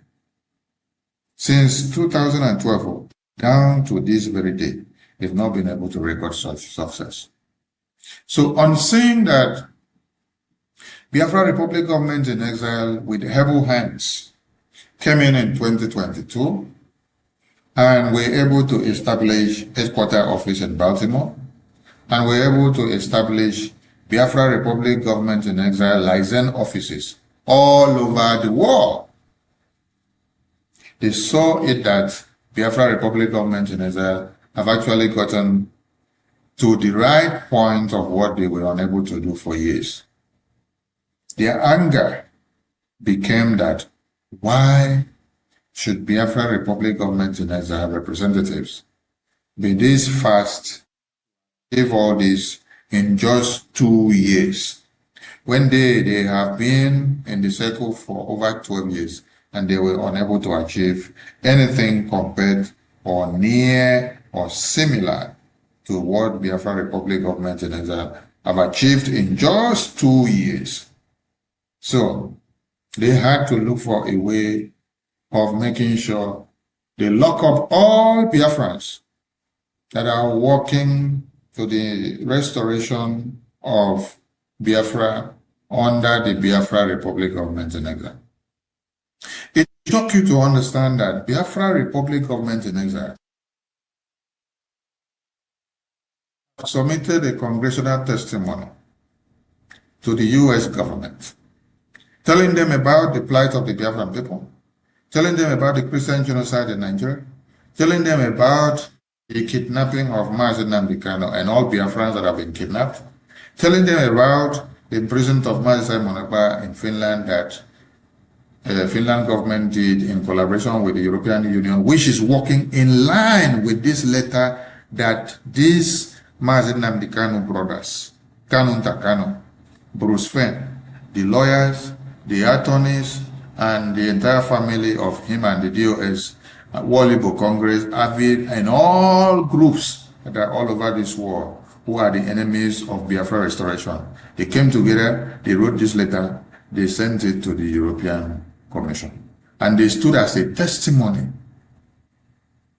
They stood as a testimony to Nigerian government. They supported Nigerian government to tell Europe that Biafra Republic government in exile are fraudsters. But this is the same Biafra Republic government in exile who is taking Bcos of Biafra to Washington, D.C., for Washington, D.C. to hear our voices and to hear our cries and to come to the aid and to the recognition of Biafra. The people that did this are not too far from you. This was done by Kanu Ntakanu, Mazi Nnamdi Kanu's brother. This was done by Emmanuel Kanu, Mazi Nnamdi Kanu's brother. This was done by the wife of Mazi Nnamdi Kanu, Uchechi Kanu.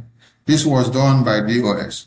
This was done by Walibo Congress. This was done by Igbo politicians. This was done by World Igbo Congress, Organizing Igbo, AVID groups, and all the groups of criminals who do not want Biafra to come, but they want to be making money and continue to shout all hail Biafra from January to December and from the first year to the 20th year. So when you see that Mazi Simon Ekpa is in prison today, Kanu, the brothers of Mazi Nnamdi Kanu, they hired a lawyer and then they wrote this letter and they said Mazi Nnamdi Kanu is the one that ordered them to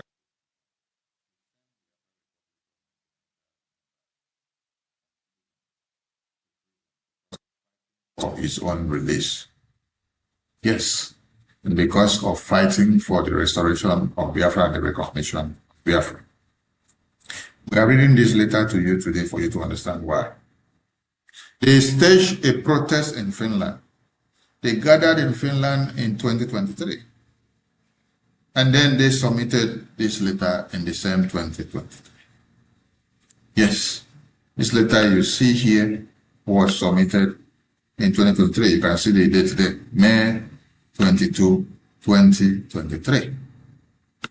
And then they staged a protest. And in that protest, they carried a placard which they rated the Biafra Republic government in exile is a fraud. Who did they use to do this? They used Bruce Fenn. That is why you see that the Biafran people got so vexed when they see that anybody has made his or herself a willing tool and useful to be used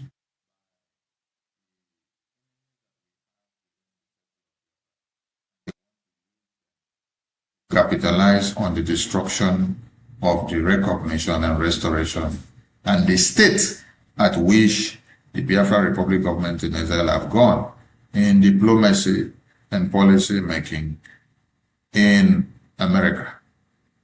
Biafra Republic government in exile have gone very, very far.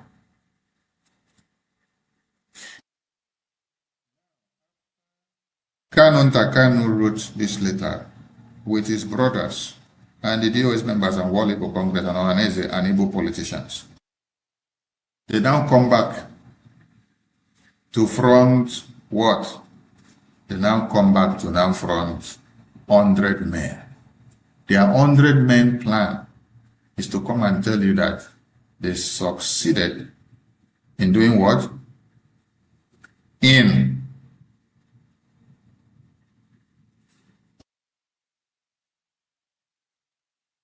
tell you that they succeeded in doing what? In sending the Biafra Republic government in exile members to prison, Simon Agba to prison, and that they are looking up to send many other Biafrans to prison.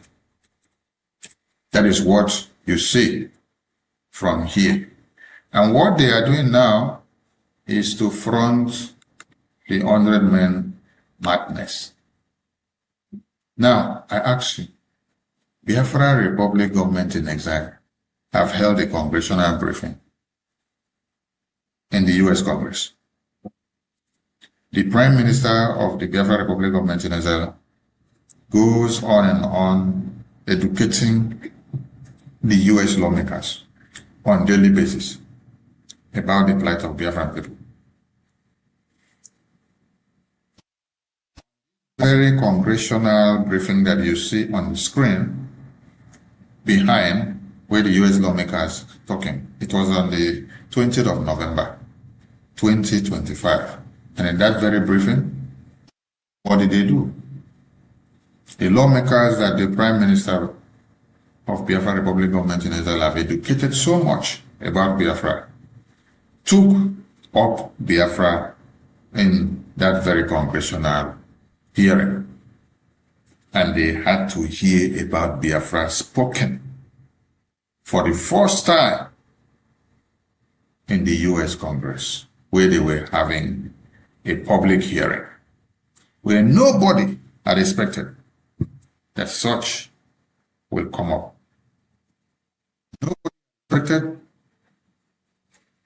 that such will be coming up in the US congressional briefing.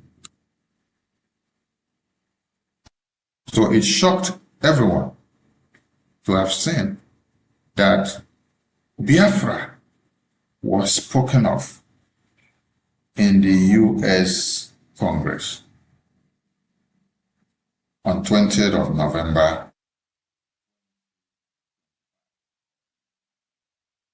All glory to the Biafra Republic government in exile.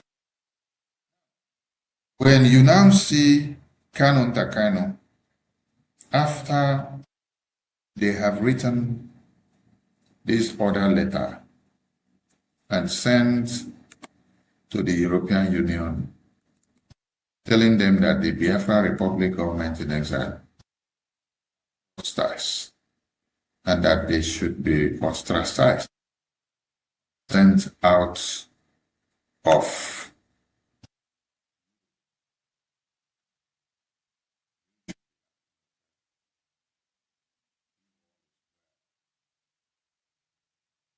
these people. Yes. You should be asking yourself, if all is well with them, what they now front is 100 men.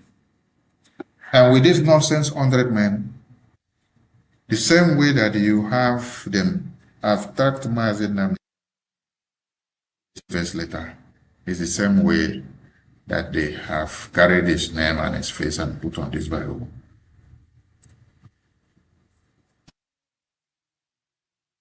We're working so hard to see that Biafra is recognized in Washington, D.C. I want all of you to ask Kanu Ntakanu and ask Emmanuel Kanu and ask Ejimako and ask Maxwell Okpara and ask Bruce Fenn and ask the wife of Mazen Kanu and ask World Igbo Congress and ask Ohanese and ask all these groups of lunatics. What they had done or what they had achieved. Let them tell us what they had achieved for the past 12 years that they were shouting IPOB, one family.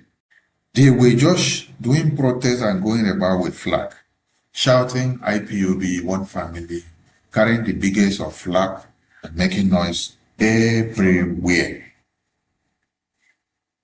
Until now that the Biafran people decided to come together and then form a government. They are not happy that there is a government, and it's not just a government, but a proactive government that is doing something. Many of you have fallen for this trap of 100 men. I wonder how you will be falling for a group of blind people who have lived for the past 15 to 20 years, but they could not go into Washington, D.C. to deliver anything and to have a result. But okay, Nkere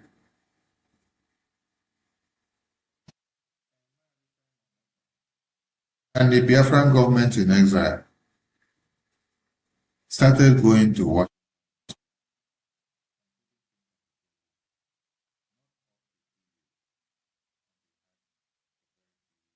Difference. And these people are very angry that why should we make a difference while they have been for the past 15 years, they did not make a difference. They are not happy that Biafra is going forward. They are not happy that the US Congress are now discussing and talking about Biafra. They are not happy that people now feel comfortable to engage about Biafra to give their opinion and counsel. They are not happy that Biafra has reached out to the stage where people never expected. No. They are so damn hungry that the money that they have been making, deceiving Biafrans for many years, has been taken away from their hands. This is where their anger is coming from. Biafrans to assess and ask the question, why are they so pained?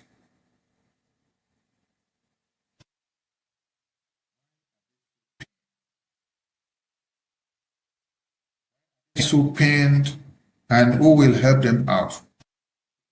Pain in them is so much that they don't know what to do, and they don't know how to be able to hide it. Because we are not stopping them from doing what they were supposed to have done. If they were doing well, I tell you, we wouldn't have had the Biafran Republic government in exile to come in to make a difference. It's only when you are making no difference, that is when another people will tend to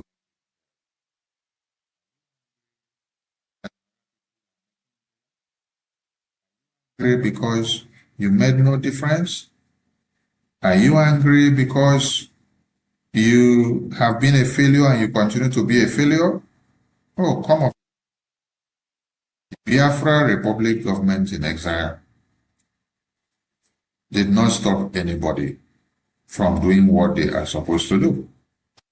Rather, the Biafra Republic government in exile wants to see you all do that which you are supposed to in doing that you're supposed to do. Instead, what you're doing is to look for the downfall of Biafrans, the downfall of the good work of the Biafra Republic government in exile in every way possible. Biafra has come to stay, and the Biafra Republic government in exile is unshakable. So, Kano Takano, the question now is, you brought about Ejimako, you brought about Bruce Fenn, you brought about your brother, Emmanuel Kanu, you brought about the DOS members, you brought about Uchichi Kanu, you brought about World Igbo Congress, you brought about Ohaneze Ndigbo and Igbo politicians, groups, all these groups, all these improvement groups that you see them all around, you brought them all together. You wrote a letter, you wrote a petition to the US government that they should imprison Mazi Simon Ekpa. They should imprison all Biafrans that are fighting tirelessly with the Biafra Republic government in exile. Right? Because you say we are fraudsters, we are criminals. And you say that Mazi Nnamdi Kanu said you should write this letter. Now, is it the same Biafra Republic government in exile that all of you would now cry back to when you now have financial problems or financial issues? But you dig the graves of the same members and supporters of the Biafra Republic government in exile. Then you will still come back again to come and ask them for favor and help. Do you know that there is some help that you will come back to get from the Biafra Republic government in exile, and then it will backfire on you? Yes, it will definitely backfire on you.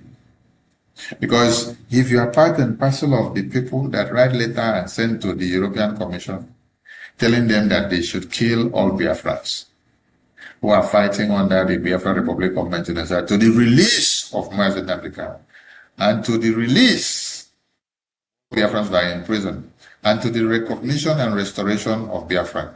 It means you don't want anything better for the Biafran people. You don't want any of us to be alive. You don't want us in peace. You want all you want all of us in pieces. And yet, you will still come back dancing and begging and pleading us for financial help. You call on the same Biafrans to come and donate money and give you to do this and do that. Your same cause.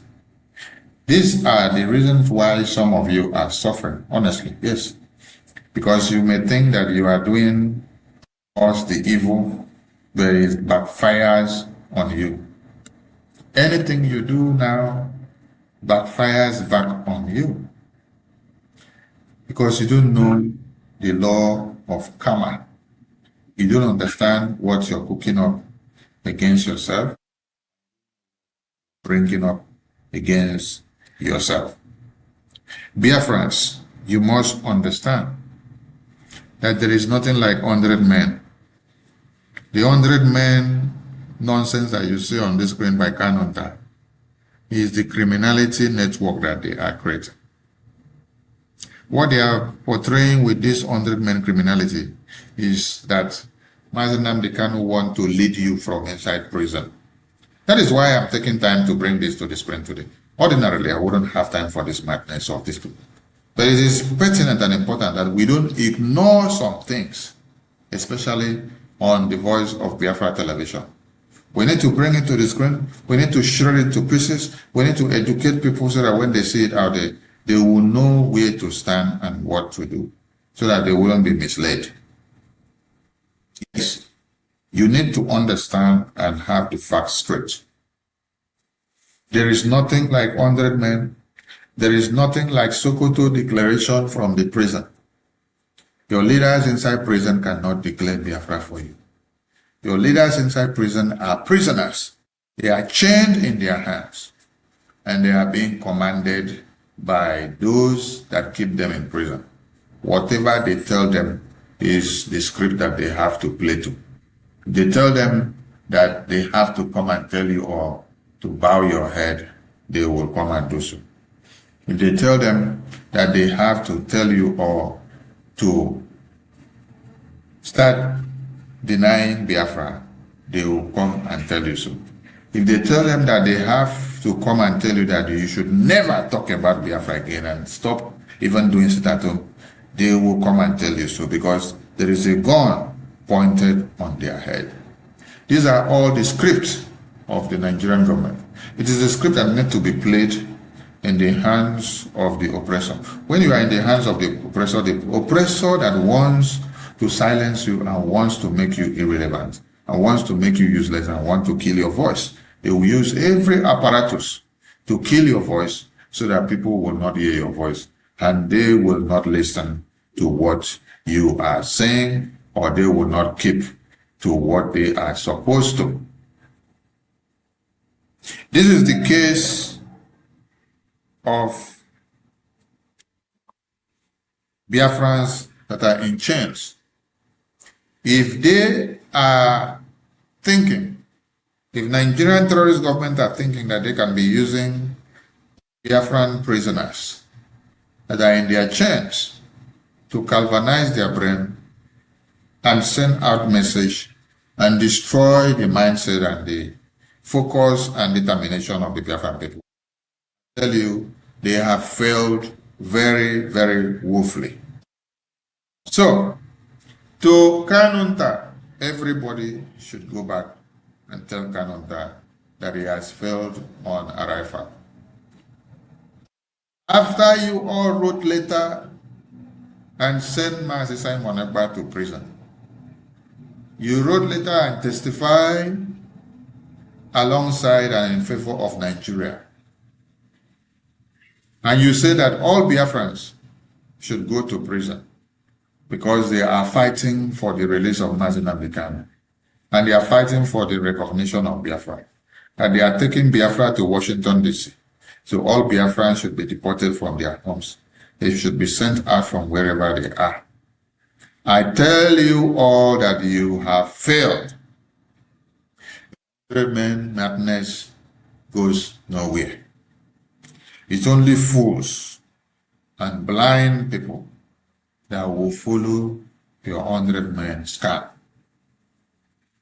Because the 100-man scam is a script that has to come out from the prison custody where they must keep your leaders. So it is only those who fall to this that will be used. We take a short commercial and we continue in a jiffy. Has been eroded. Hope has faded.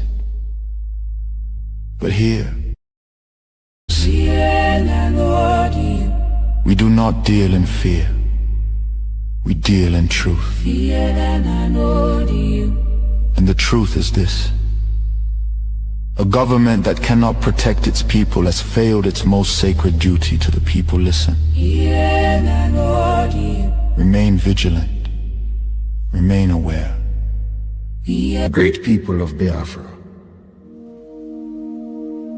This is the voice of Biafra.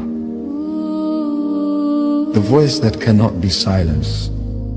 The voice of truth, resilience, and freedom. Speaking to you in the spirit of courage and in the language of liberation. Nigeria government has lost control over insecurity. Fellow listeners, what was once whispered in fear, what was once denied in arrogance, has now become a reality too loud to ignore. A nation staggering under the weight of its own contradictions is rapidly losing control over insecurity. From the north to the south, from the east to the west, the land trembles, not from natural disaster, but from man-made chaos. Communities abandoned, villages raided under the cover of darkness, highways turned into corridors of fear. Citizens left to fend for themselves. In a country where the government once promised protection, the question now echoes across the land. Where is the government? Where are the security forces? Where is the accountability? In recent times, markets have become targets. Travelers have become victims. Families have become statistics. And yet, Those in power continue to speak in rehearsed tone. Detached from the suffering of the people, observers say. This is no longer a matter of isolated incidents. This is systemic failure. A collapse of responsibility. A nation where innocent lives are wasted daily. As fear grips the population, a new reality emerges. The people have lost confidence. Trust has been eroded. Hope has faded. But here, on this frequency, we do not deal in fear. We deal in truth. And the truth is this. A government that cannot protect its people has failed its most sacred duty to the people. Listen. Remain vigilant. Remain aware. Remain strong. Nigeria has failed its citizens. And in awareness lies survival. This is a wake-up call.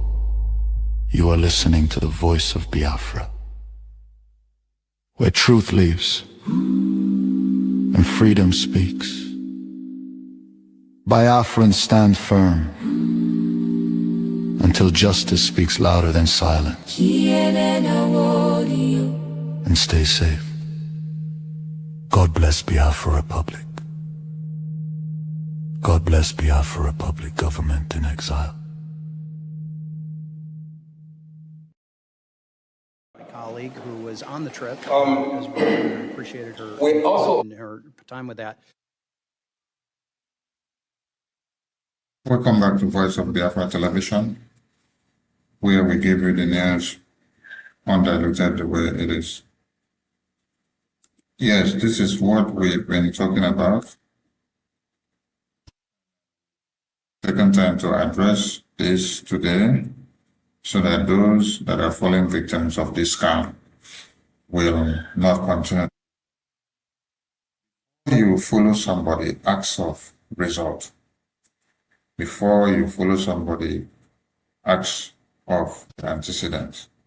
Before you follow somebody, acts of what they've been able to. Ask them how far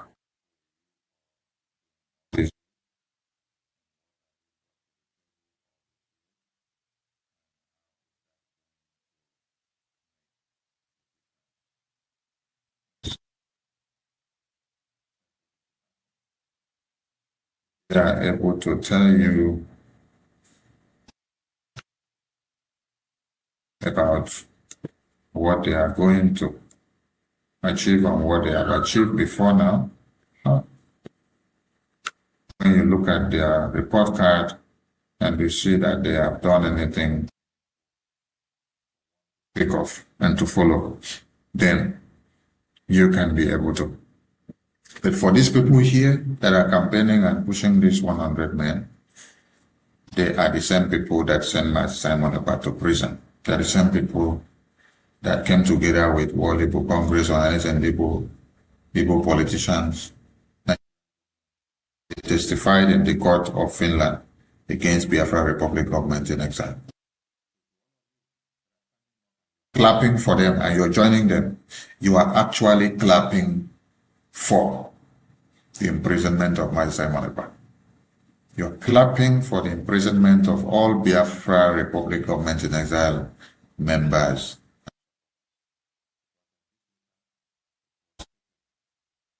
That they should send all Biafra Republic government in exile supporters to prison. They should extradite them. They should ostracize them. They should send them away from the country that they are. Why? The only crime they said they committed is that they are supporting the Biafra Republic government in exile, them as fraudsters and criminals, and say they are not fighting for Biafra. The people that are saying that we are not fighting for Biafra, we have not seen them been to Washington, D.C. to see the U.S. lawmakers. The people that they say are not fighting for Biafra are actually the people that we see in Washington, D.C. They are the people that we see with the U.S. lawmakers. The people that are having all these meetings with U.S. congressmen and women are no other persons than the same people that they themselves say that are not fighting for Biafra. The Biafra Republic government in exile is the Biafra Republic government in exile that is meeting the U.S. congressmen and women every time, educating them and telling them the plight of the Biafran people. Also telling them about the Mazen and the Kano that was imprisoned, that was kidnapped all the way from Kenya, taken to Nigeria.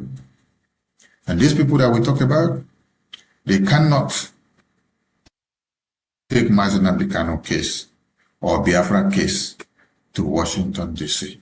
to meet the U.S. lawmakers because they don't have what it takes. But they were able to have what it takes to write a letter petition.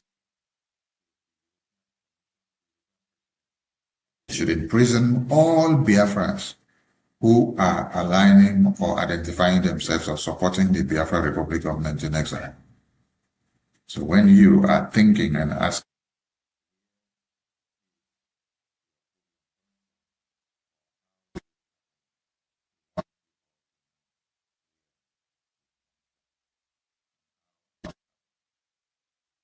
what's happening to you, you will be asking, what is happening, or why is it happening, or so who did that? These are the people that did it. The people that you see here that are fronting this madness that they call 100 men. And they say the 100 men, they are bringing them to prison. We want all Biafrans who have been deceived by this 100 men madness, who are aligning with them, to remember and to look at this very letter. This letter here on the screen was dated. This letter here on the screen was dated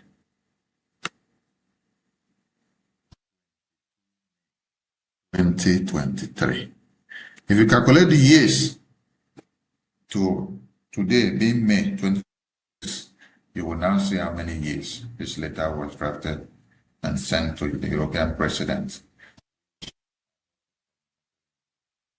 The imprisonment of Simon Agba and Biafrans who were in prison, and all other Biafrans who are endangered in Europe because of these people. So, you that is supporting them, you that is joining this 100 men madness group, know ye that you are joining this group to imprison Simon Agba and to imprison all Biafrans and to destroy Biafra Republic of Maintenance.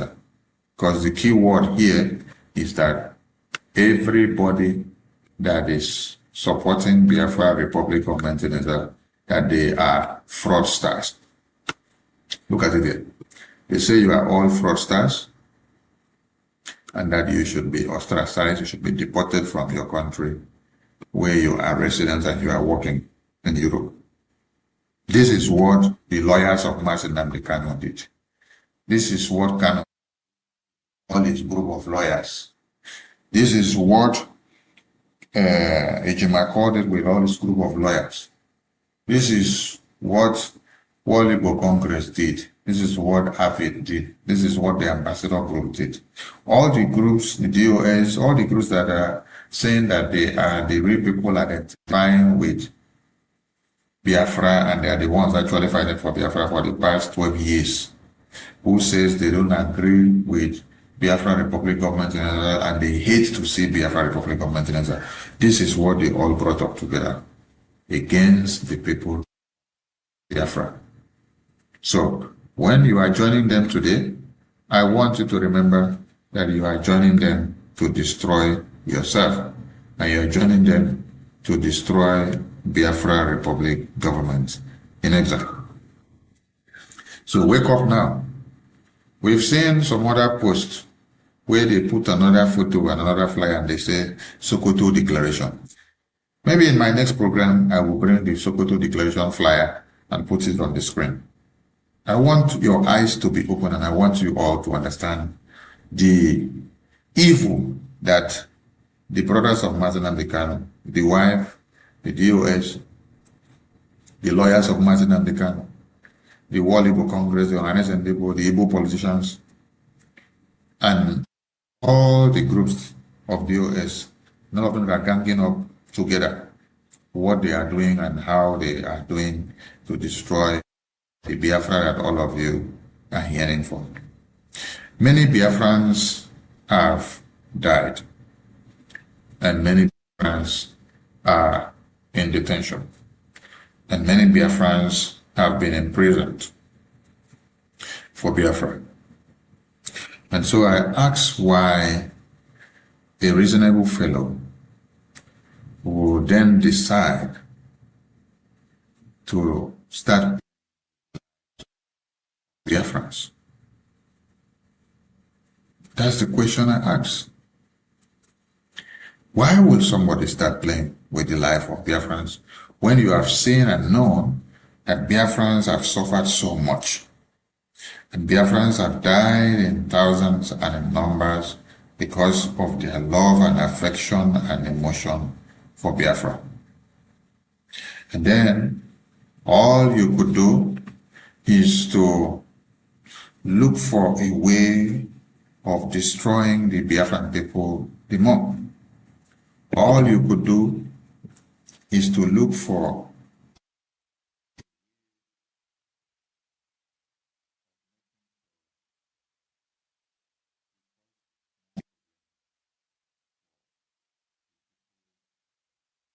Biafra that have sacrificed so much already.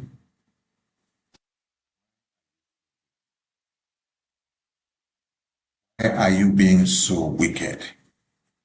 Why is it that in your own generation over goodwill? Why is it that in your own generation you prefer not to come together as the people of the Somaliland? The people of Somaliland, you see today that all of you are speaking of. They did not have this evil mindset of shattering everywhere and destroying. No, they had the mindset of bringing all together. Looking at the fragile situation of Somalia, they all came together, they made use of their unity of purpose, and they galvanized a common cause. And they were able to drive it down to where you see results coming out. And if they did not do that, they wouldn't have gotten the results that they got.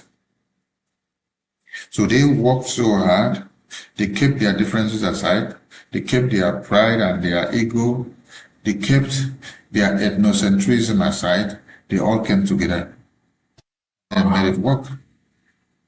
And today, many of you are speaking of the Ambazonia people. You are speaking of the Somaliland. You are speaking of while in Biafra Republic government in exile and while in Biafra cause, you are working so hard to destroy of the Biafra Republic government in exile. What will it profit?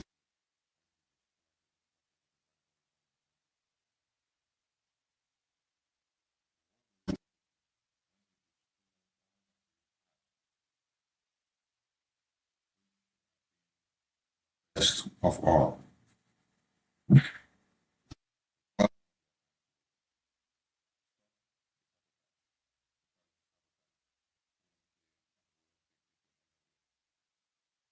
Nigeria is on the crossroad. You sleep and wake up and you see a series of genocide happening in Nigeria today. Have you ever wondered why it is happening so? It is for the appointed time, because Nigeria is about time it gets down to where it should have been.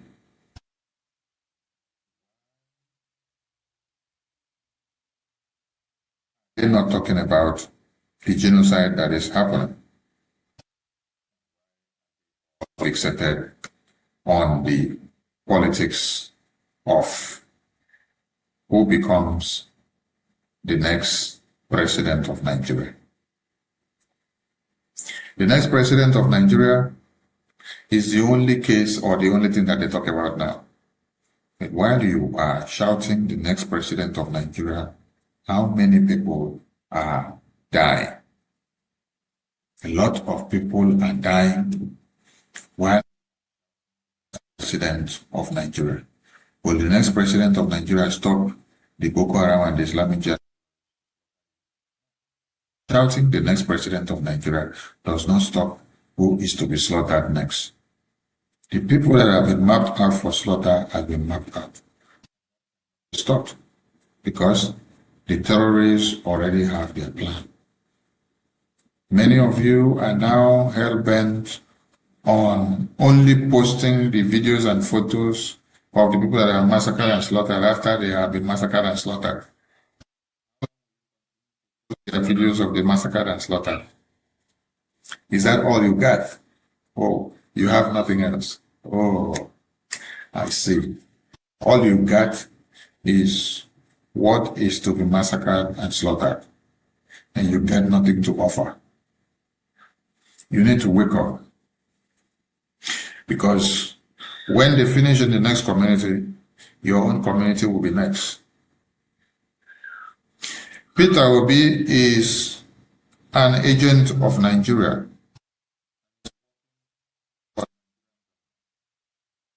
These are the things all of you need to know and to understand. Peter Obi is not fighting for the common cause of Nigeria. He's fighting for his own pocket. Peter Obi was used by the British government in 2023 to distort the minds of Biafrans on their determination for Biafra independence. And at the end of the day, they pay him off his quota. But the puzzle. Today again, he has been picked up and mapped out for another quest. This time, they toss him around from Labour Party to ADC. From ADC now you see him in NDC. Very soon you will see him again jump out from NDC to another party. The Northerners have understood that he is playing the game of Britain, and at this time the game is not going to favor them, because the Biafran people have unanimously come to a crossroad and said enough is enough. Is either you let Biafra go or you get it hot. So Peter Obi must find a way to play the game that he has played in 2023. Ask yourself a very simple question. Why didn't they bring Peter Obi, or you did not see Peter Obi since the time of Buhari, or since the time of Murtala Mohammed, or since the time of Yaradua, or since the time of Goodluck Jonathan? As at that time, how was the Biafran momentum? The Biafra independence momentum, how was it? How did it wax and how far did it go? Has the Biafran people then gotten to Washington, D.C.? Have they gotten a lobbyist and attorney then that speaks for them and become their eye and nose and ear in Washington, D.C.? Have they had the opportunity to put congressional testimony before the U.S. Congress? Have they had the opportunity to appear before the Congress to give a congressional briefing, testifying all that has been happening in Nigeria? And they never had such opportunity. That means Biafra did not hit the limelight then. But now that Biafra has hit and reached the apex, and it almost at the climax, that is why Peter Obi is brought out for this very purpose that you see today. So for those of you that have become so foolish and so gullible, and you play to the gallery of pretend designed hegemonic tendency using Peter Obi to keep Nigeria as one. You will all regret this.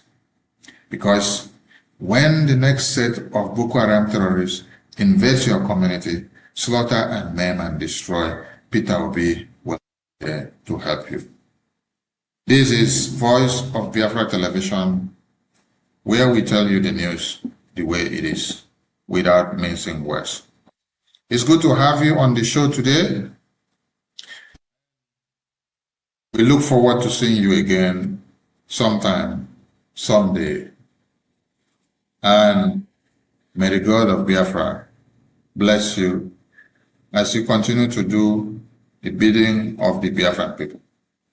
Biafra Republic is the voice of the Biafran people. If Nigeria don't let Biafra go, there won't be peace in Nigeria. And any deal that is done, any negotiation that is done by Nigerian government without the Biafran government in exile, as government serving as the mediator, is null and void. Thank you all from here, and see you all some other time. Voice of Biafra Television, live, direct.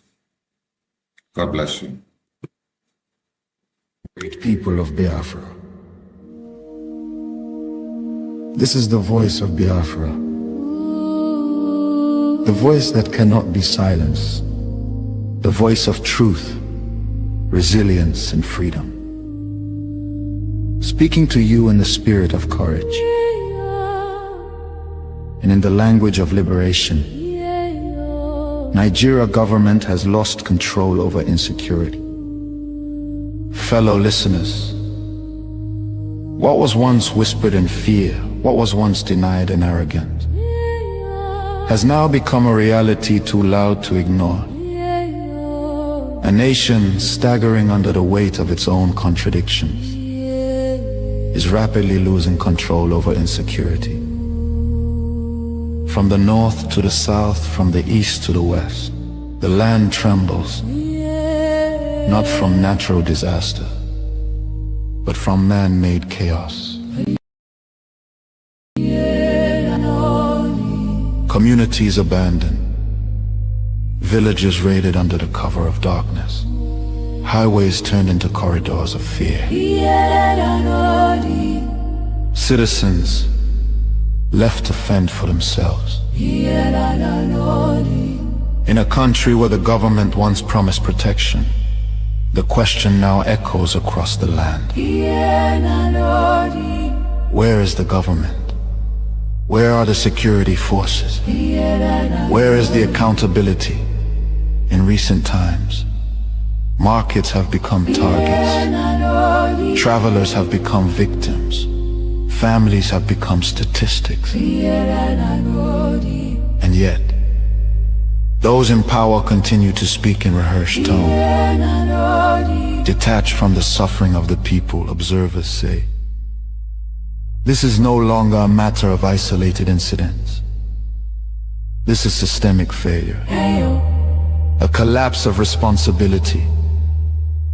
A nation where innocent lives are wasted daily. As fear grips the population, a new reality emerges. The people have lost confidence. Trust has been eroded. Hope has faded. But here, on this frequency, we do not deal in fear. We deal in truth. And the truth is this. A government that cannot protect its people has failed its most sacred duty to the people. Listen. Remain vigilant. Remain aware. Remain strong. Nigeria has failed its citizens, and in awareness lies survival. This is a wake-up call.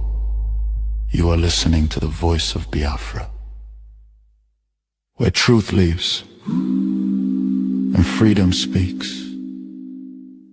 Biafrans stand firm until justice speaks louder than silence. And stay safe. God bless Biafra Republic. God bless Biafra Republic government in exile.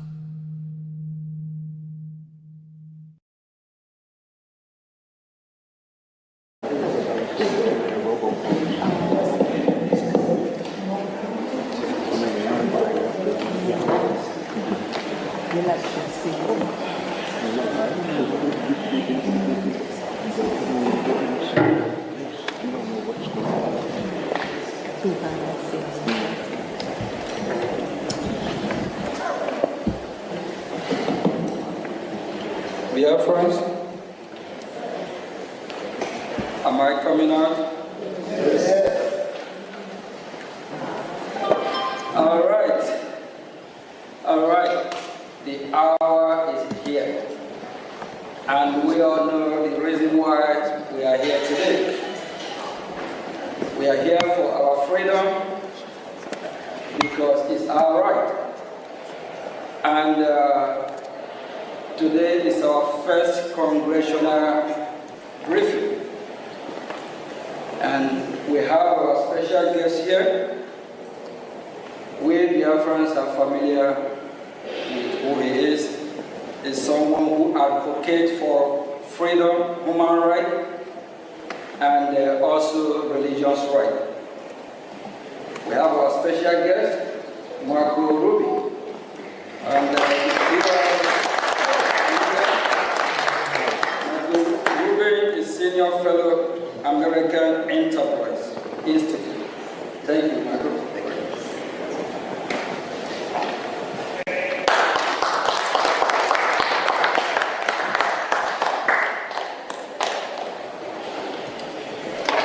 Thank you very much, Mr. Acting Prime Minister.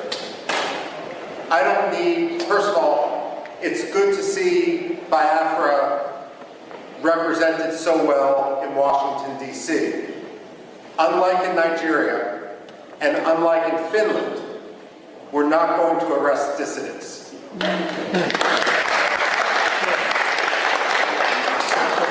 I'm a historian by training, and especially with this audience, we don't need to tell you that Biafra may have redeclared its independence, but it is a long history.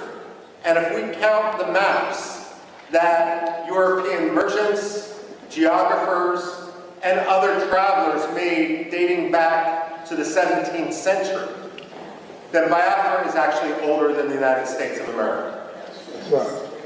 We're not talking about a so-called secession. We're talking about decolonization.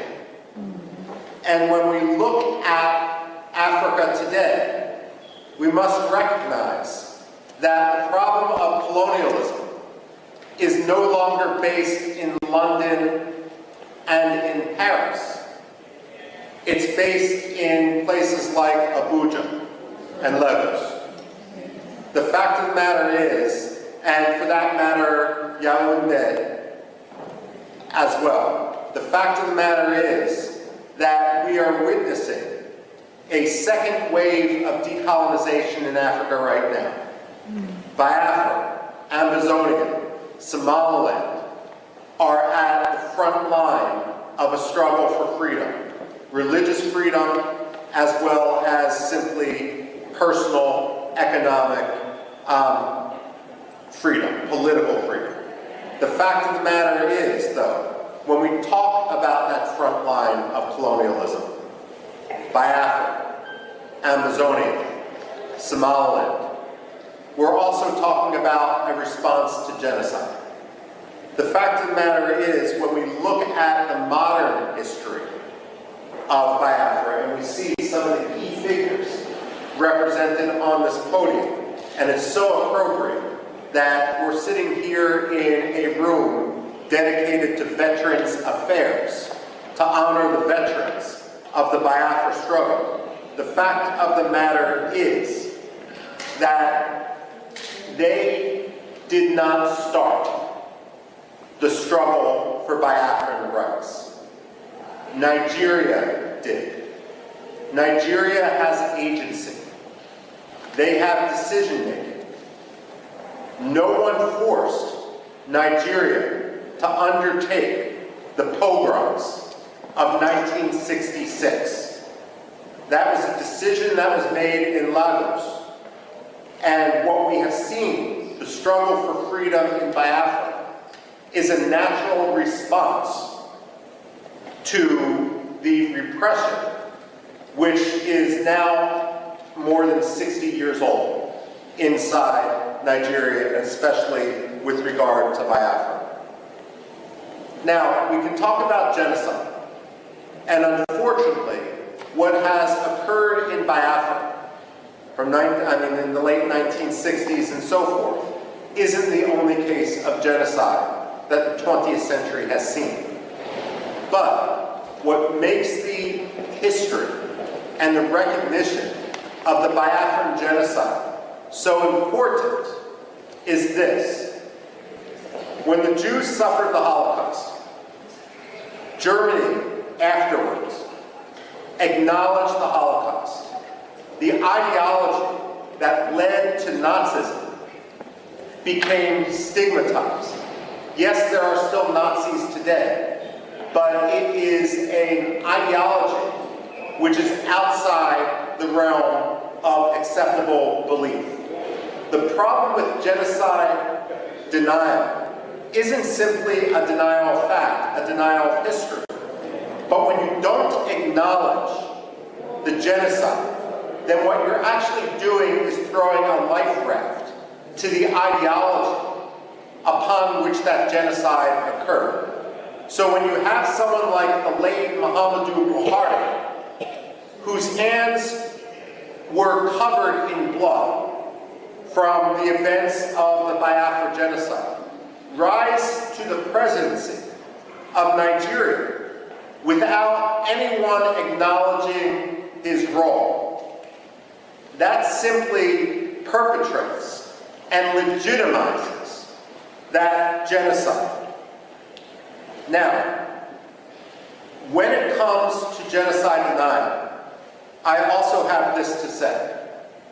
When people debate foreign policy in the United States, one of the progressive slogans that we hear time and time again is no blood for oil. Well, I have a message for Alexander Stubb. No genocide for oil. Finland has been a disgrace. Stubb has kowtowed to Turkey at the expense of the Kurds, at the expense of other dissidents, for the sake of getting Turkey to lift its de facto veto for Finland's NATO membership.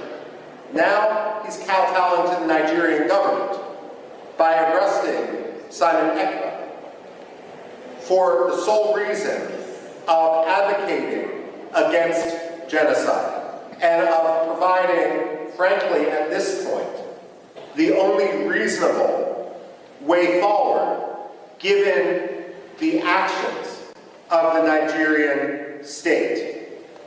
Now, we can't engage in wishful thinking, and unfortunately that has been the problem in the United States.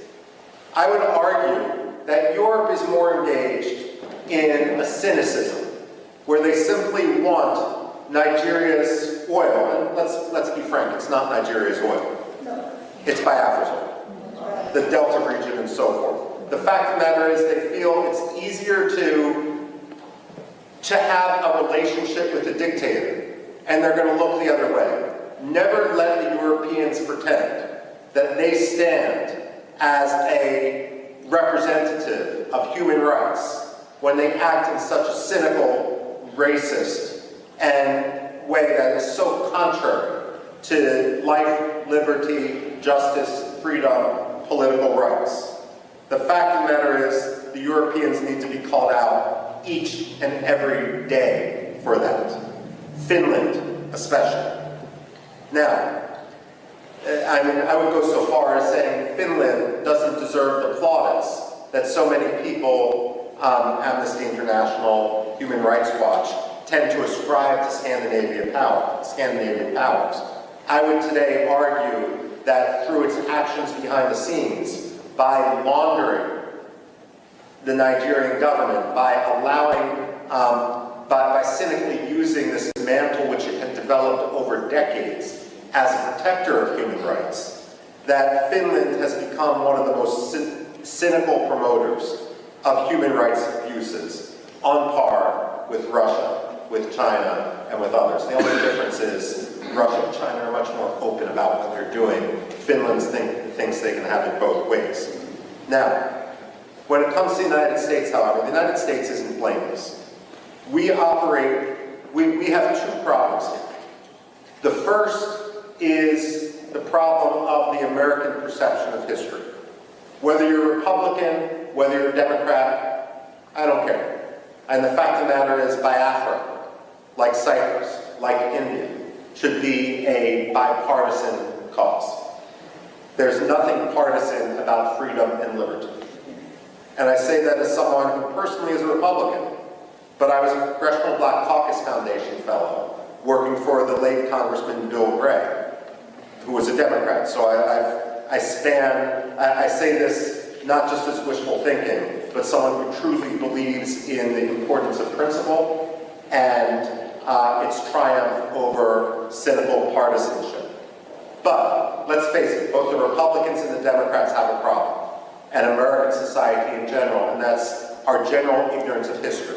In our own political culture, whether it's a Republican coming in after years of Democratic power or a Democrat coming in after years of Republican power, there's a tendency to believe that history is only 4 or 8 years long, and that every president who enters the Oval Office or Secretary of State who enters that 7th floor of their office of the Dwight D. Eisenhower building in Foggy Bottom, that they can somehow have a tabula rasa, that the past doesn't matter. Well, let me set the record straight. The past does matter. The past can't be forgotten. And we wouldn't be here today if it weren't for repeated efforts to work within the system, only to be crushed by Nigerian corruption, Nigerian dictatorship, and Nigerian cynicism. And if I may, Nigerian religious animosity on the parts of some sectarian communities.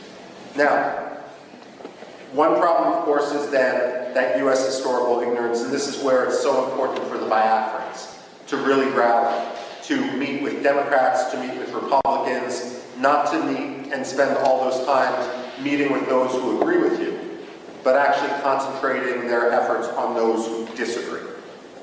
The fact of the matter is, Americans need an education in history, and they need an education in history quickly, because the price of American ignorance is going to be tragedy and more killings in Biafra. Now, that's one problem. The other problem is a tendency of the United States to engage in wishful thinking. There are 2 types of ambassadors that the State Department sends abroad. And I'm not talking about professional ambassadors, civil service, foreign service versus political appointees. There's some good political appointees, there's some bad political appointees, and the same thing is true with the professional foreign service. But among ambassadors, however they get their job, there's 2 general styles. One style, and we've seen this too often in Nigeria, and I can name other places where we've seen this, the Democratic Republic of Congo, Somalia as well, takes an ambassador, and that ambassador believes that the best way to represent American interests is to ingratiate themselves to a dictator, to have zero tension with that dictator, and that oftentimes means amplifying that dictator's propaganda, his rhetoric, to his face. Well, the State Department should realize and should recognize that dictators have no shortage of sycophants. It shouldn't be the job of American ambassadors to join the sycophants. George Shultz the Reagan-era Secretary of State, was famous when a new ambassador was appointed. He would bring them up to his office, which was an elegant room, not unlike this which we're standing in the US Congress. And he had a big globe next to his desk. And he would always ask the ambassador appointee, point to your country on the globe. And if they pointed to Nigeria, or they pointed to France, or they pointed to Burma, or they pointed to Pakistan, God help them, he would point to the United States and say, this is your country. You never forget it. When we send ambassadors abroad, their job should be to speak truth to power. It shouldn't be to kowtow to a dictator. And if that means calling out Nigeria for its abuses in Biafra, for its abuses of religious freedom, so be it. It may mean you're not going to get invited as the ambassador to this reception or that state dinner. Well, that's the price of being an ambassador and being truthful. Your job isn't to make a dictator feel good. It's to promote American interests as a U.S. ambassador. And one of the top American interests is religious freedom. The reason why religious freedom should be such a top priority is it really is the canary in the coal mine. It really is the metric by which to see whether a dictator's rhetoric and actions meet. When former Secretary of State Antony Blinken went to Nigeria and he met with the late Muhammadu Buhari, and he removed Nigeria from the religious freedom watch list, that was wishful thinking. It didn't make Nigeria a better place. It didn't stop the killings in Biafra. It didn't stop the killings elsewhere in Nigeria. All it did was signal to the Nigerian government that they could quite literally get away with murder. Wishful thinking has consequence.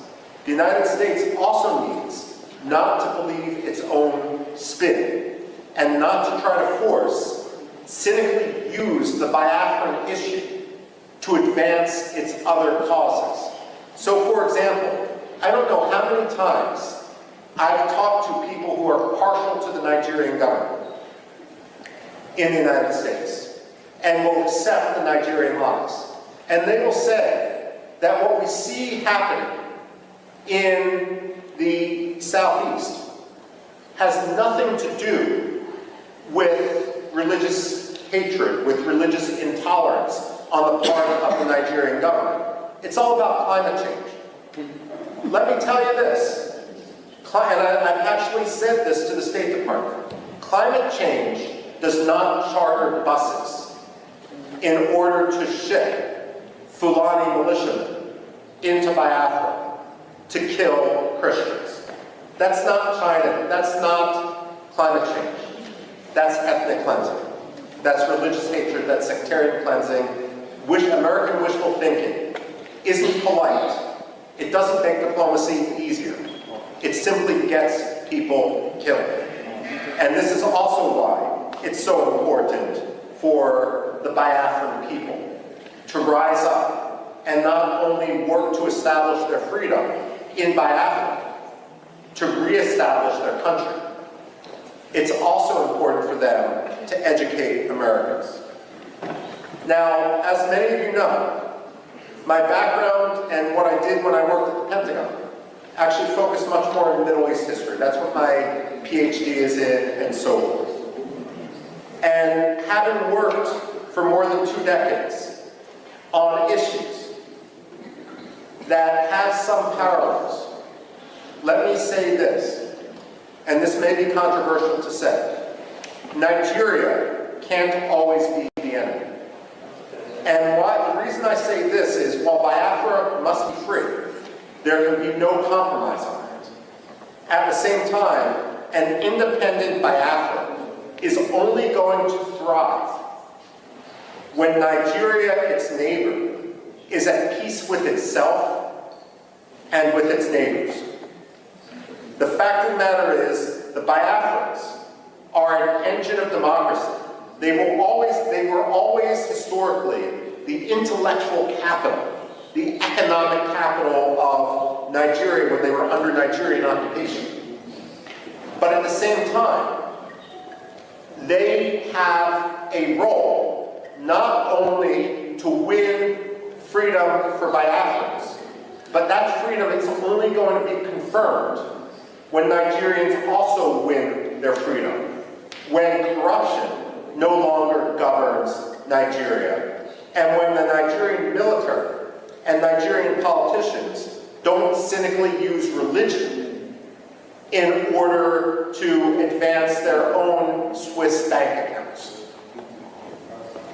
This is important, and this is a conversation, for example. It's understandable that you focus on Biafra, but this is an example which I've had conversations in the past with Iraqi presidents and prime ministers, and Kurdish presidents and prime ministers, and there's a recognition, despite the century-long struggle of the Kurds, the so-called largest people without a nation, to win their freedom, to win their independence. Many of them have also come to recognize that that independence is going to take real reform instead of ruin for their neighbor next door. I've had this conversation with the Cypriots and the Greeks, vis-a-vis Turkey as well. Turkey is a problem today, and Turkey is a problem which is going to work with the Nigerian government in order to kill Biafrans. But at the same time, what the Greeks and the Cypriots will tell you is, while today Turkey acts like an enemy, there can only be true peace once Turkey fundamentally reforms. And so it's important when you speak and when you advocate for your cause, not only to promote the freedom for Biafra, but to argue and to recognize that Biafran freedom is going to be symbiotic. It's going to bring stability to the region. Biafra is going to be a model, not only for Biafra, it's going to be a model for Nigeria, so that Nigeria can get its act together, even as Nigeria heads towards the precipice.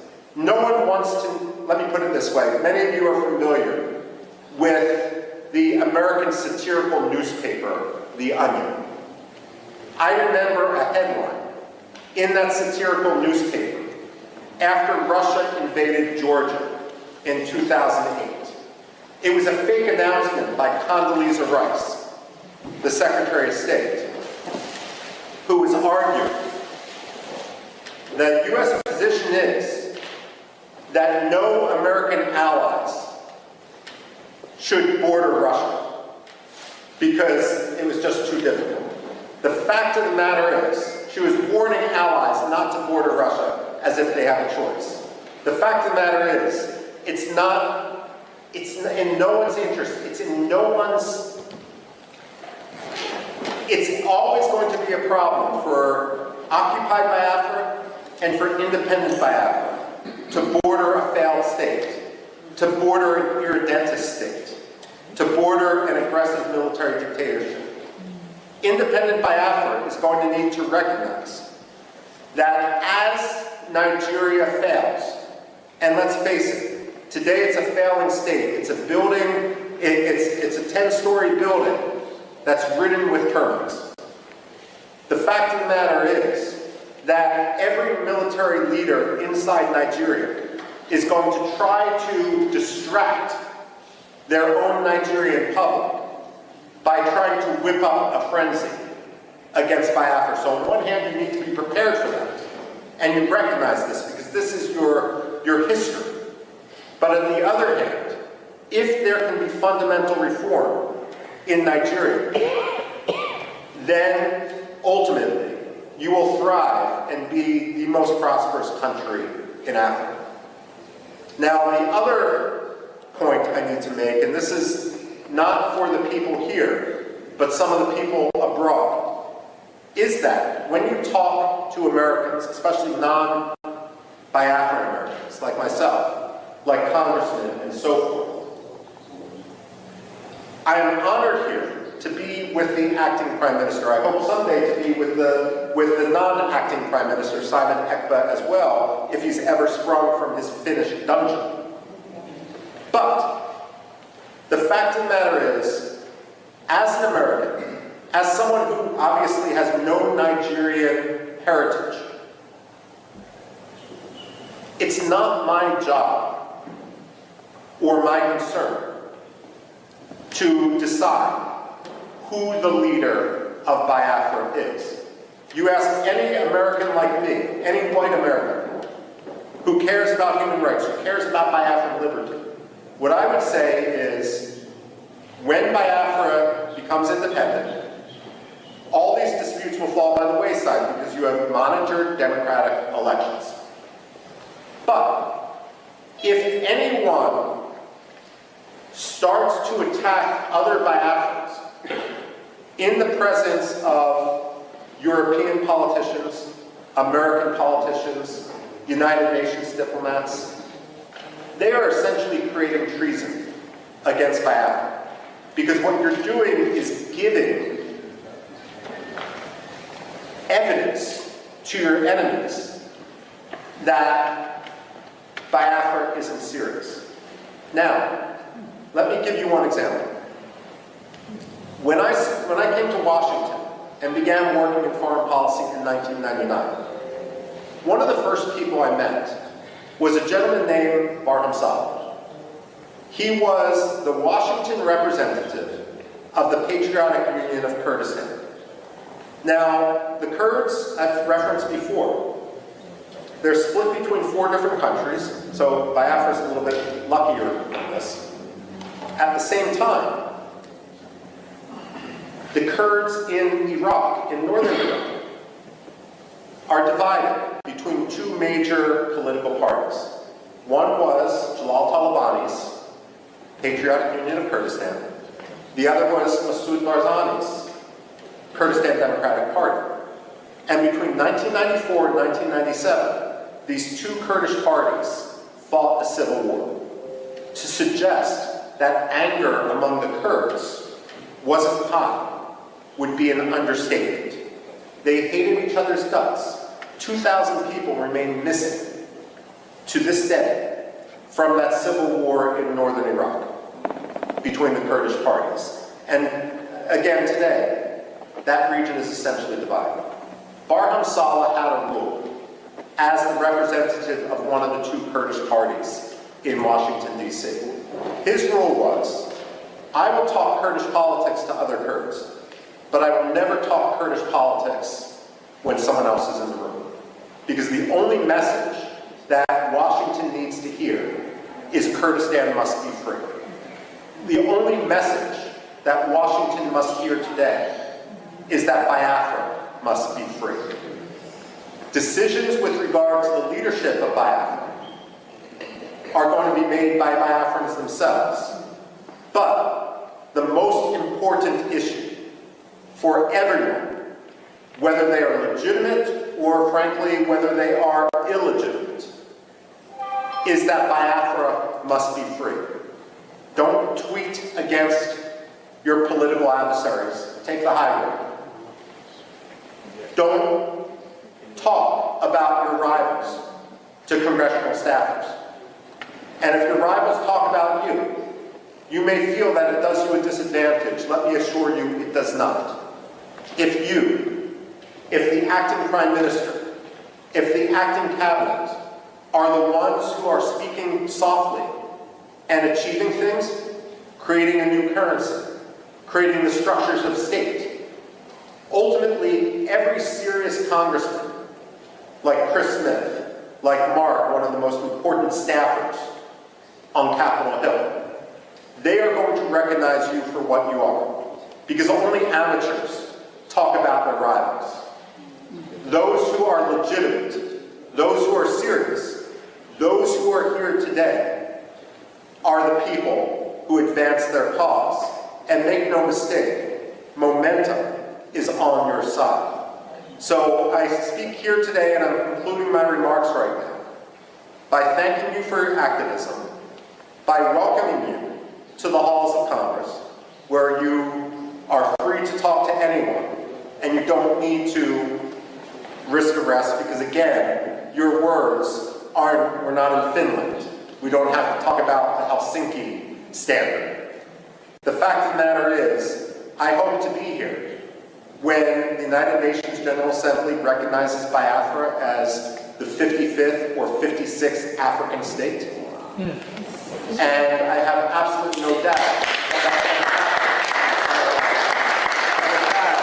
I turn the floor back over to the acting Prime Minister.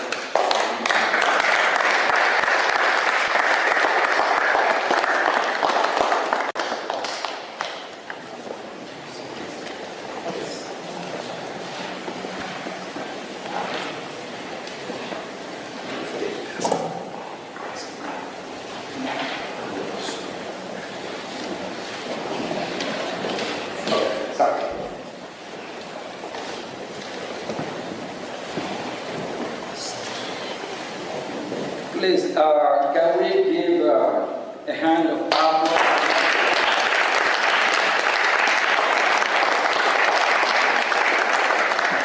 He is a true friend of humanity, not just Biafra.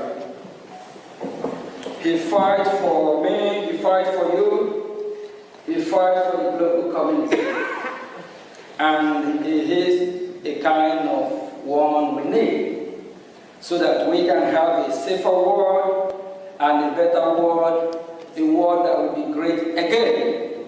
Thank you.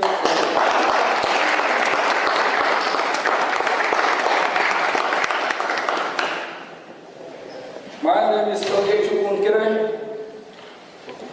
Biafra Republic Government Acting Prime Minister.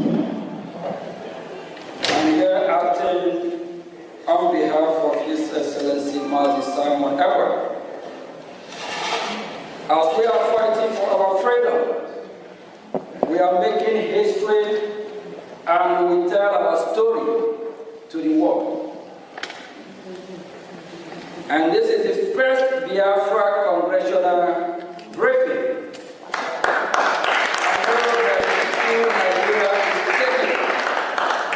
If I tell you, you won't believe. Nigerian government, they protest to stop this hearing today. They protest. They have not started protesting. Thank you all for being here today. Thank you. It is an honor to speak today during this historical congressional briefing on Biafra, the first in modern times. I want to thank Michael Ruby, which we are just giving hand of applause now before, of the American Enterprise Institute for his unwavering support and friendship to the Biafran people. Today, I will provide a broad overview of Biafra issue for all those watching. Nigeria is oil-rich country. When we say Nigeria, it's Biafran oil. Marco just on his speech, he made it clear. It's Biafran oil. And a continent power in Africa. It is a multi-ethnic, multi-language, and multi-religious country with a population of about over 200 million people.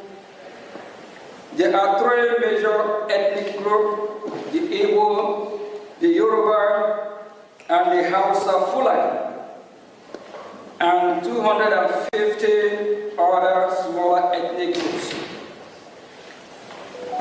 The Hausa Fulani are predominantly Muslim and live in the northern Sahara of part of Nigeria. The Yoruba who live in the southwest are split almost even between Muslim and Christian. The Igbos, along with related tribes, whom we refer to as Biafras, the interface of this submission, inhabit the southeast part of Nigeria, which is Biafra, and we are no longer Nigeria. We don't identify ourselves as Nigeria, we are Biafra.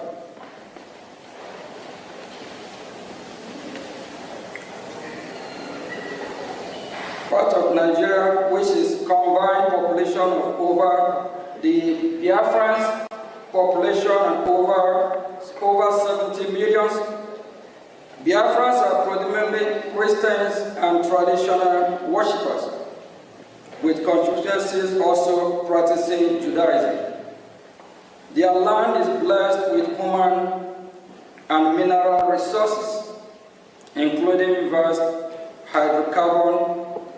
Biafrans are very commercially inclined, industrious, and are given to scholarly and professionally pursuit in addition to their first nature of gifted martialized. They had an established grassroots democracy order known as the Omuna system, which is still practiced to this day, before the advent of colonization. They are very republican and arbitrary in nature and coexist peacefully with their neighbors, including northern Nigeria and Cameroon. Prior to their amalgamation with the rest of Nigeria in 1914, Biafra then, there was no single massacre of Biafrans anywhere in pre-amalgamation in the so-called Nigeria. This is noteworthy. The first start of this program that was levied on Biafrans, particularly the Igbos, among them happened in 1948 in northern Nigeria, where Biafrans were, without any justification, massacred just for being Biafran or merely looking like one, pivoting on false narrative of the so-called Igbo coup, an Igbo plot to dominate Nigeria. Nigeria's military officers and the police and notable civilians, mostly from the north, planned and executed the Biafrans. Over 3 million Biafrans were murdered between 29th May 1966 and 12th January 1970. And had the Biafrans not resisted by unilaterally declaring its independence, the massacre would have been incalculable and more horrendous. There is credible evidence that sectional Nigeria provoked the Nigerian Civil War as a cover-up to accomplish the genocide that they have begun against Biafra. Generally, and the Igbos in particular, as far back as 1948 in northern Nigeria, the difference this time was to take it to their homeland, where they had fled and taken refuge under the Hitler-declared Republic of Biafra, a nation born in dire necessity and desperation to survive a genocide. The following aspect from recent declassified U.S. Embassy diplomatic dispatch of the era on the program and the war that follows is instructive, and it states that the North was minded to use the war as a tool to resort its dominance of natural affairs. Malan Gagu Damboa, regional editor of Morning Post, told the American consul in Nkere, "No one should kid himself that this is a fight between the East and the rest of the Nigeria. It is a fight between the North and the Igbos." The scale of the carnage was such that had the Roman or International Criminal Court statutes been enacted, Nigeria's entire military leadership and its top civilians enablers would have been prosecuted for genocide and crime against humanity, for orchestrating the destruction of Biafrans in whole or in substantial part because of their ethnicity. And to make it worse, those that oversaw the genocide and their natural political successor continue to control Nigeria and thus ensure that was exacted for a crime of such shocking scale. And to date, no apology or remorse has emanated from official Nigeria or any of the prime state actors. It is this state of affair and the post-war political suppression of Biafra that grandfathered the insurgency of Biafra agitation in recent times. The modern-day Biafra independent movement surfaced in 1999 with the creation of movement of the actualization of sovereign state of Biafra, Mazur, in 1999 by Chief Owazurike, in 2012 by Mazi Nnamdi Kanu, a protege of Chief Owazurike, then created the Indigenous People of Biafra, IPOB, in 2012, which became the predominant Biafra independence organization. Post-war agitation for Biafra and support for IPOB accelerated in late 2015 when former President Muhammad Buhari systematically embarked on widespread anti-Igbo policies, coupled with his open toleration of Fulani Islamic terror that was breaching the northern reach of the Igbo land. It was in the face of this that the indigenous people of Biafra IPOB and the idea of Biafra government in exile gained much traction as protector and defender of the people that have been detained by the government of the day of Nigeria. It is to be noted that virtually all of us present at the vanguard of pursuing for Biafra were born after Nigeria Civil War ended in 1970. So in our renewed quest for Biafra, we are not driven by any sense of personal loss of the war, revenge or bitterness, but by instead a sense that our people are being mistreated badly and are vigorously in again becoming the victim of another crippled genocide. Vast majority of the Biafrans share the same view, even so, quietly because of fear of retribution by the Nigerian government or other non-state actor in alliance with the government. Amnesty International reports that since the advent of the former Buhari administration in 2015, Nigerian insecurity forces have killed more than thousands of Biafra and wounded many more while they held peaceful protests against the killing and for self-determination. Amnesty International says that many of those pro-Biafra protesters were shot and killed in their sleep, and others while they gathered in churches to pray. Many of the protesters were shot and killed from behind while they tried to escape. Contemporaries country report released by the United States Department confirmed such of this, particularly the Nigerian government declaration of IPOB as a terrorist organization in October 2017, which gave a dubious legal cover to Nigeria's security forces to resort extrajudicial killing of Biafra perceived by self-determination agitator or members of IPOB. As such, as you are reading this, the other killings of Biafrans by the Fulani Islamic terrorists is ongoing as we speak. The killing have not stopped to date, especially in the northern boundary of Igbo land, such that several innocent villagers were murdered in Ebonyi State in February 2025.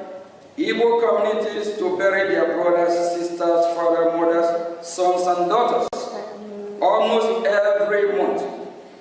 And after times, the violence is maliciously and falsely attributed to unknown government or faceless Biafran separatists.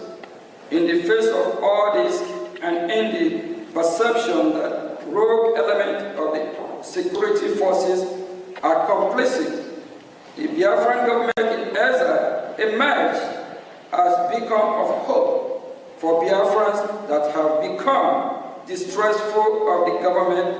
It bears mentioning that when the agitation for Biafra accelerated in late 2015, the response of Nigerian government was disappointingly non-pragmatic.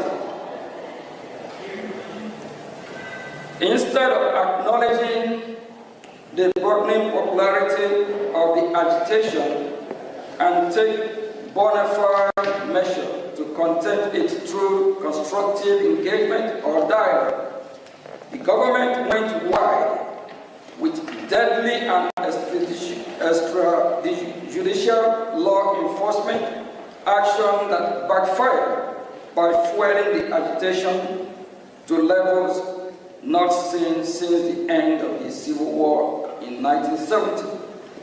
This misguided law enforcement action turned a dangerous corner and boom-raged when the government went rogue by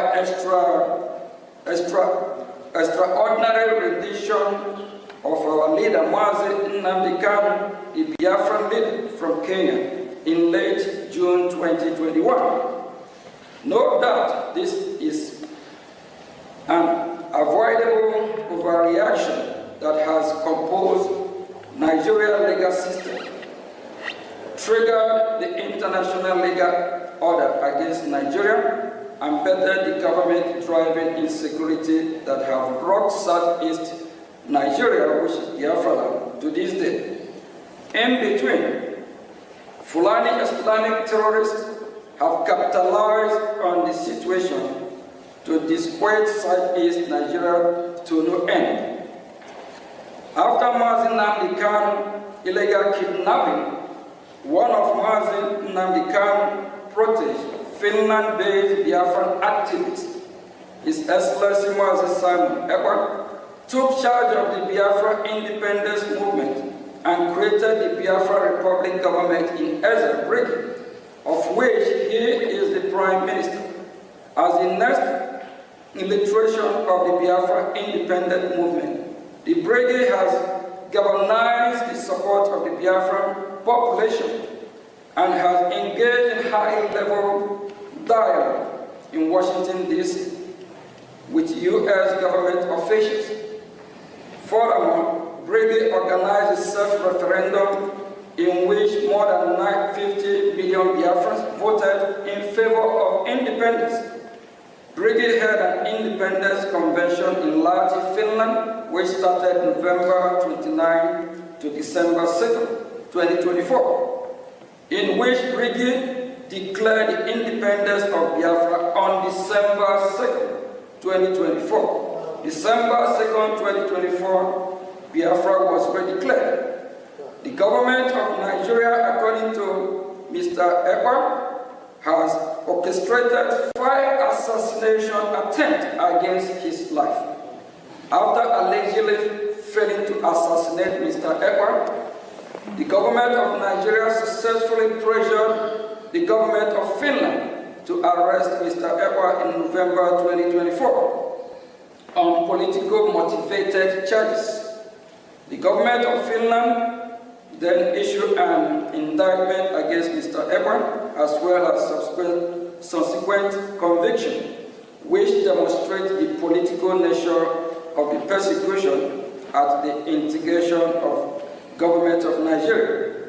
The indictment by Finland, issued in May of 2025, alleged that Mr. Ekpa participated and supported a terrorist organization, even though pro-Biafra organizations are not designated as terrorist group in Finland or anywhere in the European Union.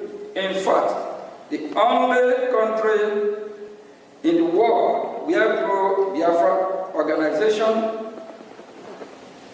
the only country in the world where pro Biafra organization, we are designated is in Nigeria.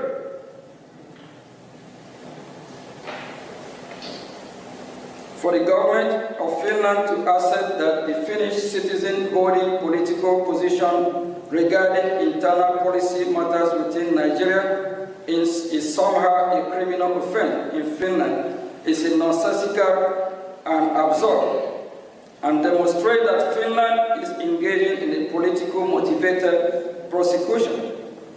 Nigeria conduct toward both Mazi Nnamdi Kanu and Simon Ekpa demonstrate transnational repression. At the moment, the issue of Biafra, the insecurity in southeast Nigeria, which is Biafra land, and all the unpleasant aftermath cannot be resolved, while the federal government of Nigeria persists in detention of Mazi Kanu, while Finland persists in detention of Mazi Simon Ekpa, and Biafrans continue to be marginalized. On this basis of foregoing, we must respectfully suggest the following to the U.S. government. One, we urge the United States government to invoke the Global Magnitsky Human Rights Accountability Act, Summit 5 of Title S, 11 of 114-28328, to identify and impose travel and financial restrictions on all officials of the federal government of Nigeria and any Nigerian non-state actor implicated in the killing of Biafrans, Christians in their homeland in southeast Nigeria, which is Biafra land. We urge the United States government, including through targeted sanction and or tariff, to pressure the government of Nigeria to release Mazi Nnamdi Kanu and allow him a safe passage out of Nigeria. Three, we urge the United States government to pressure the government of Finland regarding its politically motivated trial and conviction against pro-Biafra active Simon Ekpa. For we urge the United States government to deny all bilateral assistance and visa to officials of the government of Nigeria if it continues to engage in transnational repression against pro-Biafra activists, and if Simon Ekpa and Mazi Nnamdi Kanu continue to be held in detention.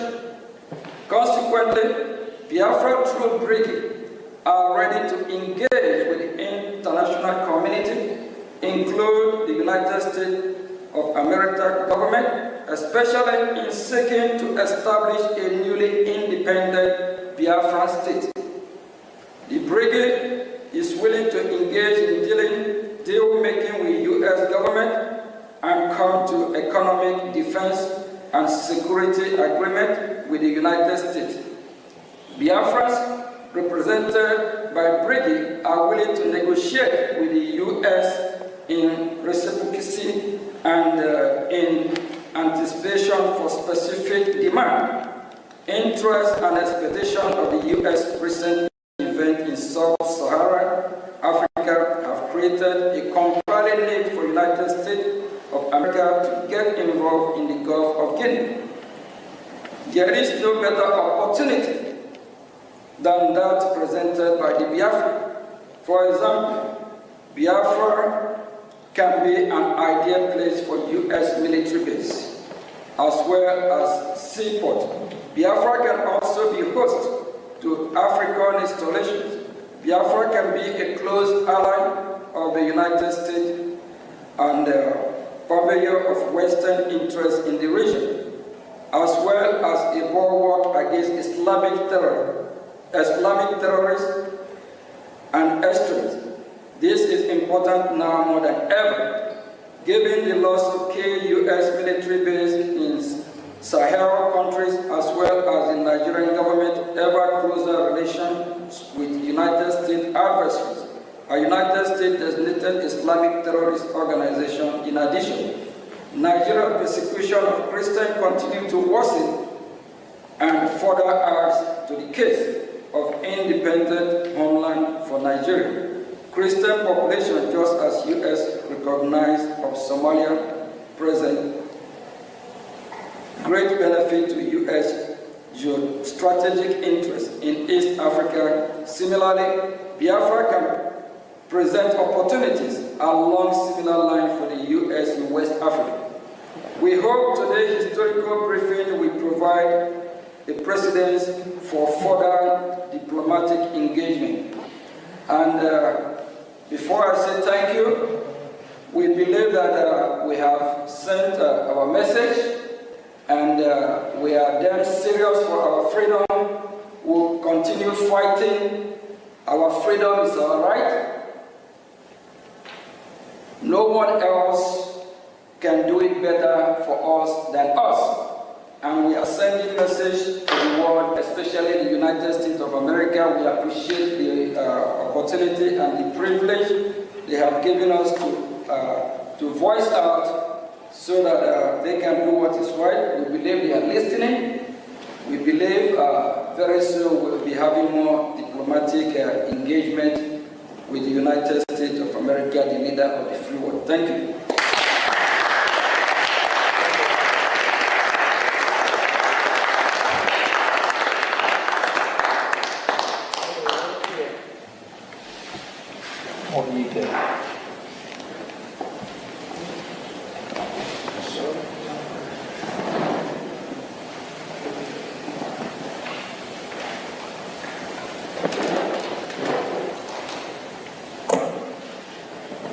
All right, we're going to be having some question and answer, and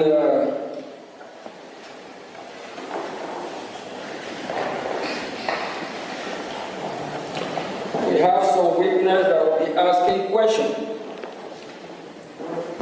about the current situation, what is happening in Biafra land, if it is suitable for them, if it is that what they want.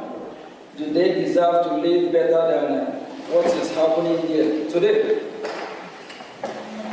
We are glad to be here, and this is the beginning of our hearing in Washington, D.C.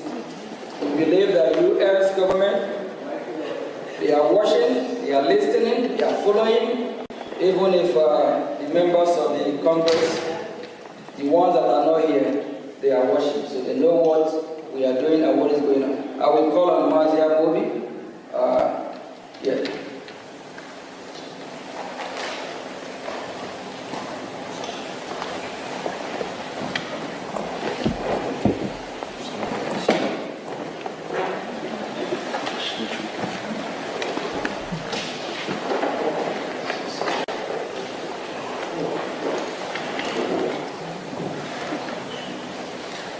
Greetings, everyone. Greetings, Biafrans who are here present. First of all, I want to appreciate everyone for being here. It's not easy. It is only a man who seeks for freedom that goes knocking on all doors. Because every locked door against each and every one of us is a locked door against millions of Biafrans. Especially millions of Biafrans, yourself, myself, who are witnesses, and over 50 million people who gave the Brgie government their vote for a self-referendum conducted in Finland. It conducted back home and ratified in Finland by over 517 Biafrans. So I appreciate each and every one of you who are here. And we thank the United States Congress for giving us this opportunity, for calling us to hear our voice at this time. It is of utmost importance that the Biafran people in general speak up now to stop the killing, to help the world, to help those who cannot speak for themselves, and the entirety of the people who live in the geographical location known as Nigeria, to regain their freedom. The freedom that we seek today is not just for the Biafran people, but for over 230 million people who exist in a place where they are all in a cave, Most of the people who exist there do not know themselves no more, cannot, for some reason, stand up and defend themselves. Of course, we know fear is part of terrorism. With me here are fellow Biafrans who are witnesses to the ongoing genocide in my land, Biafra. The ongoing genocide is a continuation of 1967 to 70, as we all have heard the acting Prime Minister of Brgie speak to us who are Biafrans and to the rest of the world who are listening. So I would like to ask my brothers and my sisters a few questions so that in their own words they can explain to the rest of the world, those who are watching, and to the congressmen and women who have given us this opportunity, who I'm sure would hear everything that we are saying here today, either today or tomorrow or in the nearest future. And whatever we say here will help them make decisions quick and act fast to save lives of Biafra, to save lives of women, children, and even unborn. Because in our case, we lose children in the mother's wombs due to Nigerian terrorism. Now, first of all, I would like to call on my sister, who is a witness, Love Akobondo. I would like to ask you, Love Akobondo, how would you describe the persecution and marginalization of Biafrans from your own personal observation and experience? What are the root causes of this genocide?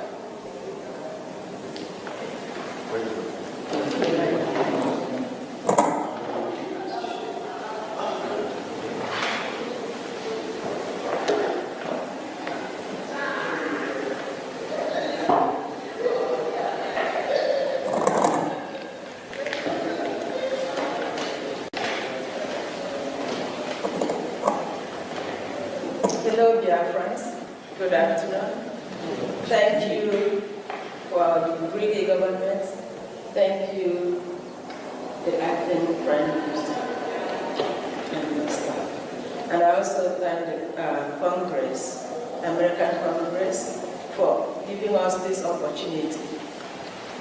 I'm going to say what I received as information from those who witnessed those incidents, because I wasn't there at the time. From there, that will lead into what is happening and still happening, unless we put a stop to it. You see, the marginalization has a long-standing history, stemming from the so-called colonization. From the time those people showed up in the shores of Biafra, the Bight of Biafra, there hasn't been peace. Each time they bring up a situation that is not acceptable to our people, the Biafrans, we object it because we already had democracy before they showed up. We were living in organized society in every ramification before they showed up. So when they showed up and want to alter who we are, change us to benefit them, we said no. Instead of dialoguing with us, they come up with aggression. This has been going on through the Edumate warriors after the fall of our kingdom.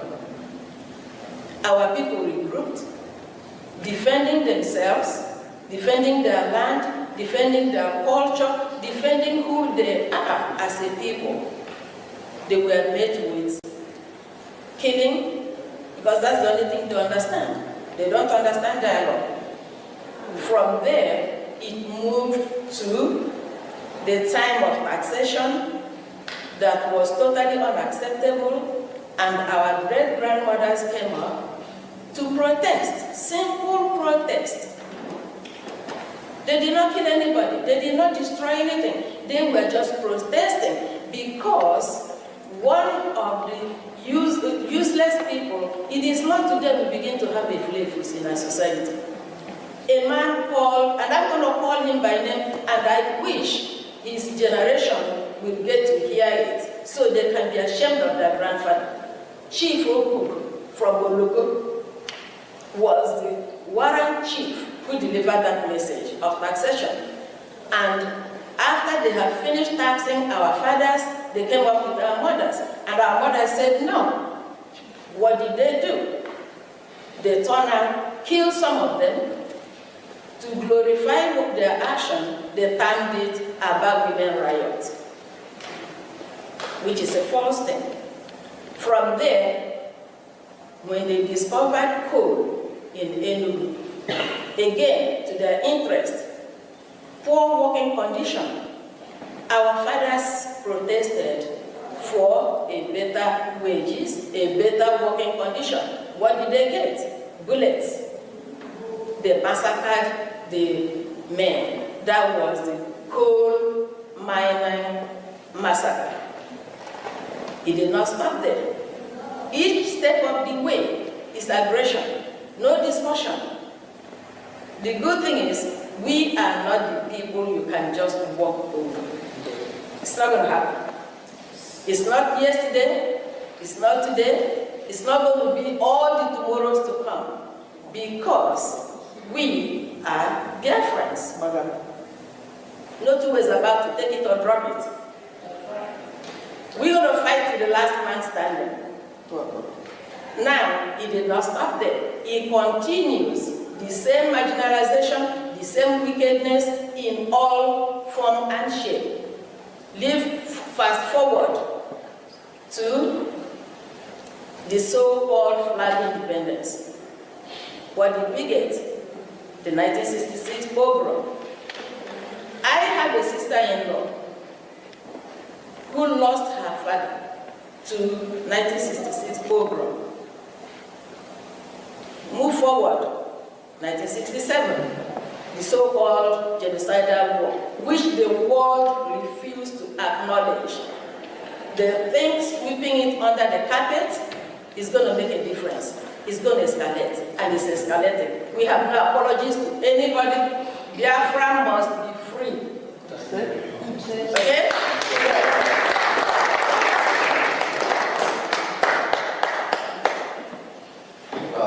Thank you so much, my sister Love. You heard it all? Now, I will ask another question to another sister of mine, Ms. Nonye Chima, sorry. We know how the United States government categorizes certain countries as state sponsors of terror. How do you rank Nigeria given their killing of Biafrans? And should the US government designate Nigeria as a state sponsor of terror?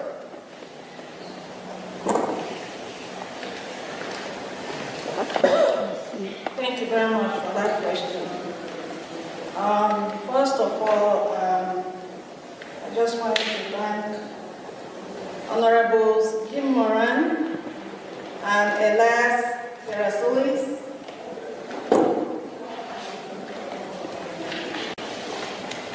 and the U.S. Congress for giving us the opportunity to inform the world of what has been going on in Biafra land for decades. So for the question, these are some of the reasons why the United States government should designate Nigeria as a terror organization. One, between 2015 to 2016, Amnesty International reported that Nigerian security forces killed over 1,500 IPOB protesters in cold blood. Remember, they didn't have any weapons. They were just exercising their rights as citizens. And in 2017, there was what they called Operation Python Dance, which targeted the Southeast residents who are Biafrans, with soldiers invading communities, shooting civilians, and committing extrajudicial judicial killings, which led to about 28 young men and women in our leader, Washignton's house. Thirdly, from 2021 to 2023, Amnesty International also documented over 1844 killings in Biafra land, including unlawful executions, torture, and enforced disappearances by security forces. And one might ask whether these killings or these killers have been apprehended and brought to justice, and the answer is no. No one has been held accountable for these killings. In fact, when locals apprehend any of the killers, there is always an order to free them. Up till today, the killings continue, and the painful thing is the fact that Biafrans are killed simply because we are Christians, simply because of the crude oil in Biafra land, and because they want to Islamize us by force, which we are resisting. So I call on the global community to pay attention to what's going on in Biafra land and elsewhere where there is a genocide going on. Thank you all so much. Thank you so much. That was wonderful. That's what we expect from every Biafran to always carry in their heart. The fact that our people are dying every day. Now, I want to ask my brother Emmanuel Ugo, how would you describe the hatred of Biafrans or Igbos within the Nigerian by the political establishment, which has traditionally been controlled by the Muslim North? Would you say this is an important part of why there is support for the Biafran independence movement? Thank you all. When we talk about Biafran hatred, the hatred of Biafrans in Nigeria by the political establishment, that goes deeper. Some of us came into this world and we live with this hatred, and we keep asking ourselves, why? Why us? What have we done? Hearing after everything we have gone through. The hatred runs deep in the Nigerian establishment, in their blood, both the political establishment and people from other parts of the country. We see this hatred every day. We have this economic jihad that has been going on. Our businesses are being born in Lagos, in the north. We are not allowed to scale when it comes to political positions as in the presidency of the country. And now we are seeking for Biafra. We want to be on our own so that we can be able to live in peace without facing this hatred every day. The Fulani Caliphate are the ones controlling Nigeria. And with this economic jihad, they have continued to display this economic jihad on the Biafrans, day in, day out, in every aspect of life. And we are tired of it. And we say this is the reason why over 80 million Biafrans, over 50 million Biafrans voted for the Biafra self-referendum, because they themselves are tired of the hatred. Every one of us can see it, even the young ones. And that is why there is maximum support for Biafra, so that we can have our own independent state and live in accordance with our own values. So that's what I will say about that. Thank you.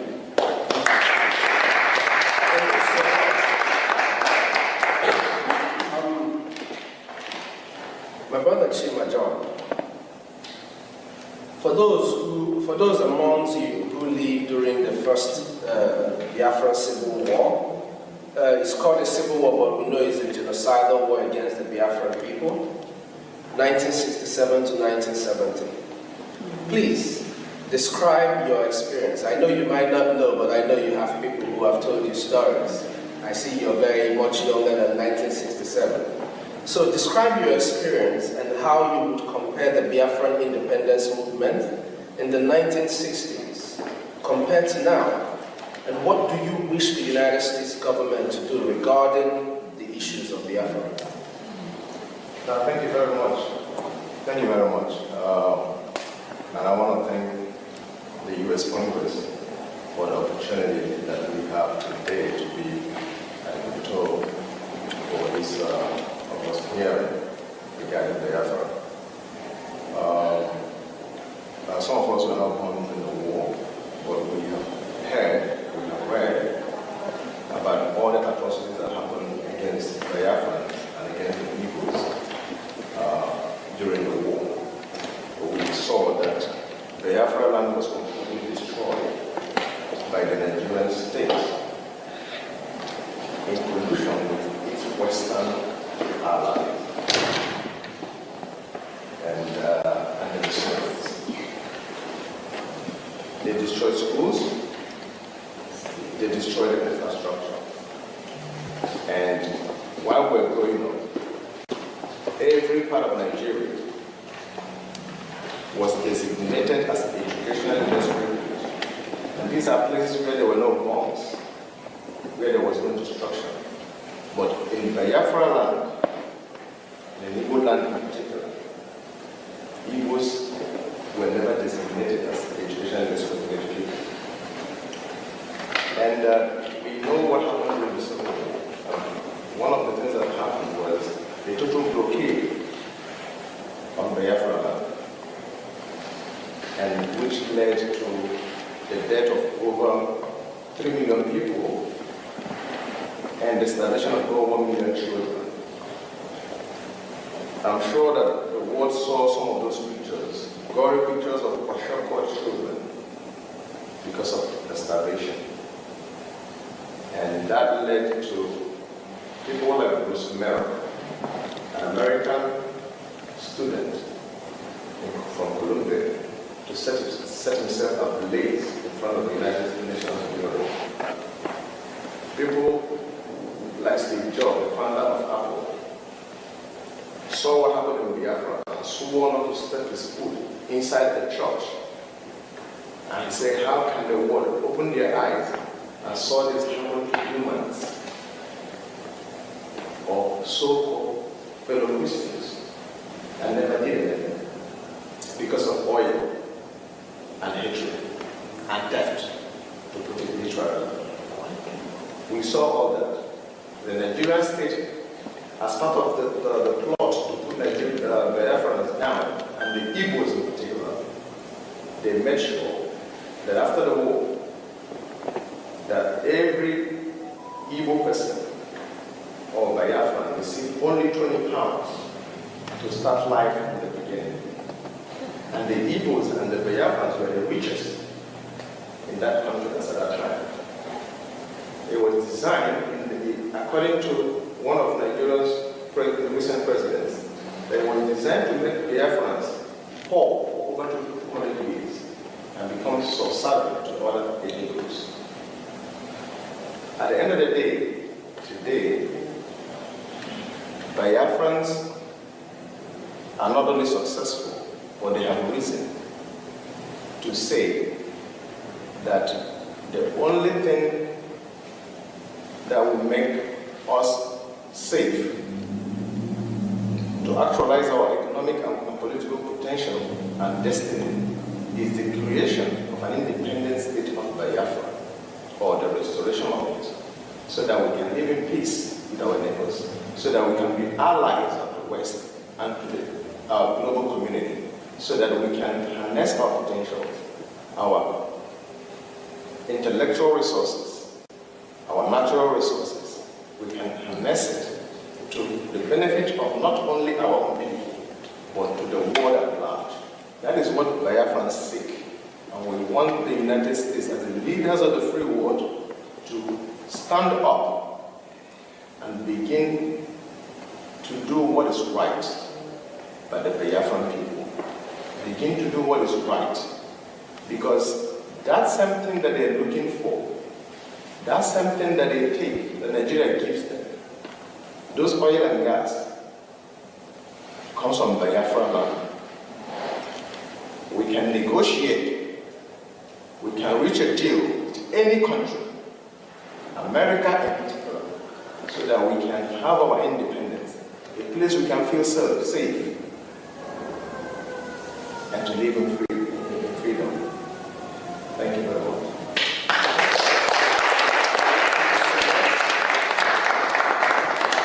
Just so you know, my mother served in the Red Cross during the war, and my father was equally a soldier during that war. So, just like himself, and like many of us here, have so many stories of what happened and why we need to be free. It's not just because of the resources, but for our children to be able to see tomorrow. Now, I want to call on my brother, our brother, Mazikelo Israel. Mazikelo Israel, please.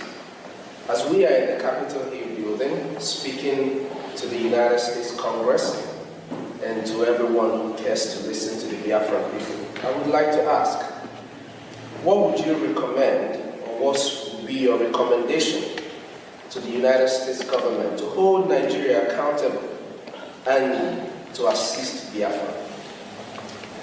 Thank you, Honorable Speakers. Thank you very much, Honorable. First of all, let me thank our great friends, Elias Rasolas, and of course, Honorable Dr. Michael Rubin, who spoke earlier on, and Nkere, who has been leading this struggle since our leaders have been incarcerated. I'm talking about Simon Ebba and Nnamdi Kanu. And I want to thank the U.S. Congress for allowing us this opportunity to come here. Again, they are demonstrating that they are the leader of the free world, as against other nations where they don't want to talk about this. As our Honorable Michael Rubin has said, here you are free to talk and nobody will arrest you. And so we are here requesting that U.S. government to come and stop the killings that is going on in Nigeria. We are talking about the genocide that happened 1966 to 1970. Right now, that happened mainly in the southeast. Right now, the entire Nigerian state is a killing zone. It rivals what happened during the Civil War. And so we are pleading with the U.S. Congress to come to us quickly, not to delay, by doing these following things: to officially recognize Biafra genocide of 1966 to 1970, which has continued up to today.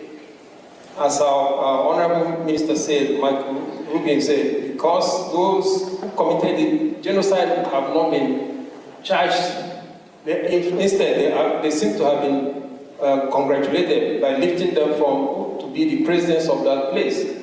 This has empowered them to continue with the genocide. So we are pleading with the U.S. government to live up to their moral standards as the free world leader, to come immediately to this aid of Biafrans.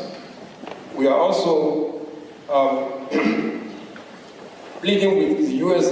government to condemn immediately, because that will save life, condemn immediately the abuses that is going on there, which is quite obvious.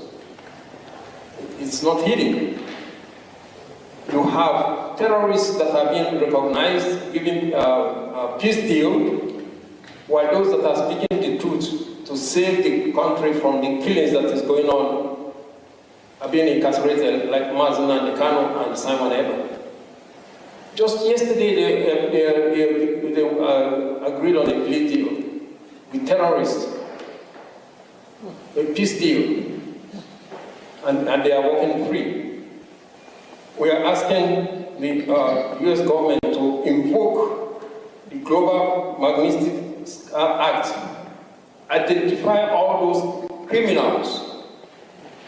The Canadian government have declared the political organizations in Nigeria as terrorist organizations. We're asking the US government to go further, identify the individuals themselves, and invoke them and put heavy sanctions on them. That is what we are asking, to further what the Canadian government has already done. We are asking the US government to demand, with immediate effect, to the release of Nnamdi Kanu, a man that has been even acquitted in some of the courts in that Federal Republic of Nigeria.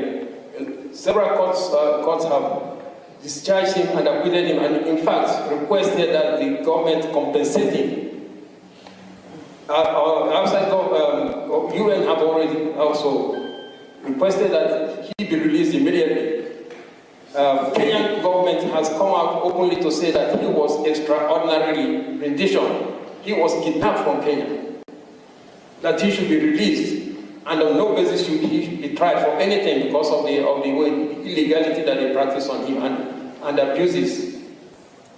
Yet Nnamdi Kanu is still in prison. Even recently, he asked for him to be allowed to visit the hospital, to go for a hospital treatment, and they rejected it. They rejected that he would not go to the hospital.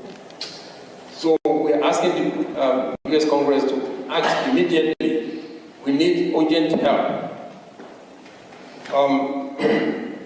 We also ask US Congress to pressure Finland to release Simon Eber. He was doing honor and he was worried seeing the decimation of his people. Okay? But that's the only thing we are asking, to pressure Finland government to release Simon Eber. Finally, we ask the US Congress to recognize the referendum that was conducted. 50 million. If that is not acceptable, then to help us organize a UN acceptable referendum for Biafrans, and to show that demonstrate that Biafrans are really in need to be freed. And the freedom we're asking for Biafrans is not only for Biafrans, because it will also free the ordinary people of that country called Nigeria from all the killings that are going on, which is only going to escalate as the 2027 elections continues. These are what we are requesting. Thank you very much.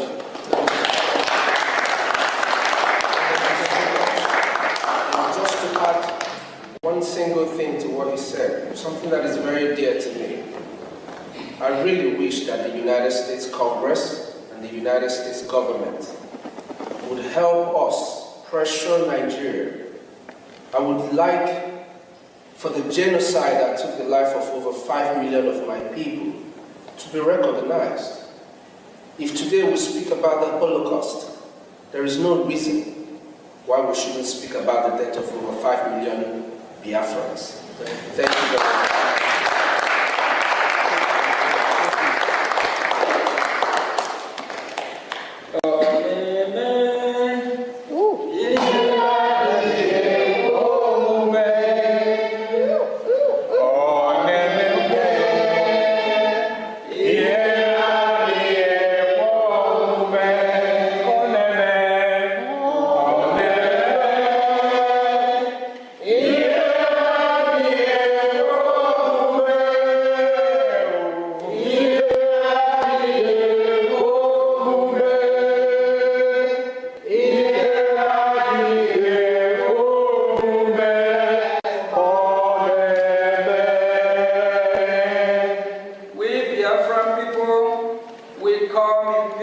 Washington, D.C. to ask the United States of America to recognize us. And we appreciate the opportunity given to us. We ever appreciate it. And it is just the beginning. Yes. This is just the beginning. The enemy of Biafra, they try everything they can. to stop this hearing. The country we call Nigeria, we call them zoo. They try everything. If they have succeeded, you and I will not going to be here today. And the United States of America, they recognize our cry for our freedom. They recognize that we need help. That is why they allow us to use this beautiful venue for the hearing of Biafra people. This place is being used by Congress, where one or two of Congress that is here is the United States of American Congress, and they are watching, they are following this event. They appreciate it. Thank you all. This is just the beginning.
Great people of Biafra.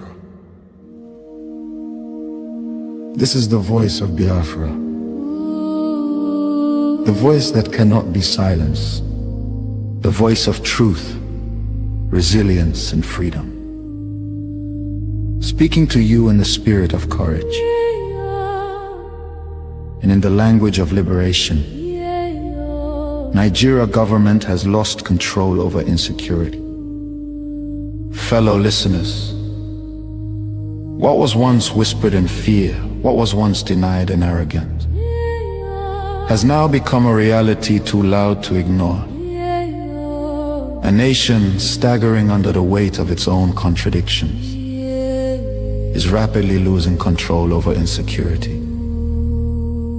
From the north to the south, from the east to the west, the land trembles, not from natural disaster, but from man-made chaos. Communities abandoned, villages raided under the cover of darkness, highways turned into corridors of fear. Citizens left to fend for themselves. In a country where the government once promised protection, the question now echoes across the land. Where is the government? Where are the security forces? Where is the accountability? In recent times, markets have become targets. Travelers have become victims. Families have become statistics. And yet, those in power continue to speak in rehearsed tone. Detached from the suffering of the people, observers say, this is no longer a matter of isolated incidents. This is systemic failure. A collapse of responsibility. A nation where innocent lives are wasted daily. As fear grips the population, a new reality emerges. The people have lost confidence. Trust has been eroded. Hope has faded. But here, on this frequency, we do not deal in fear. We deal in truth. And the truth is this: A government that cannot protect its people has failed its most sacred duty to the people. Listen. Remain vigilant. Remain aware. Remain strong. Nigeria has failed its citizens, and in awareness lies survival.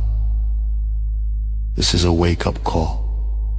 You are listening to the voice of Biafra, where truth lives and freedom speaks. Biafrans stand firm until justice speaks louder than silence. And stay safe. God bless Biafra Republic. God bless Biafra Republic, government in exile.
The Subcommittee on Africa will come to order, and good morning to all of you.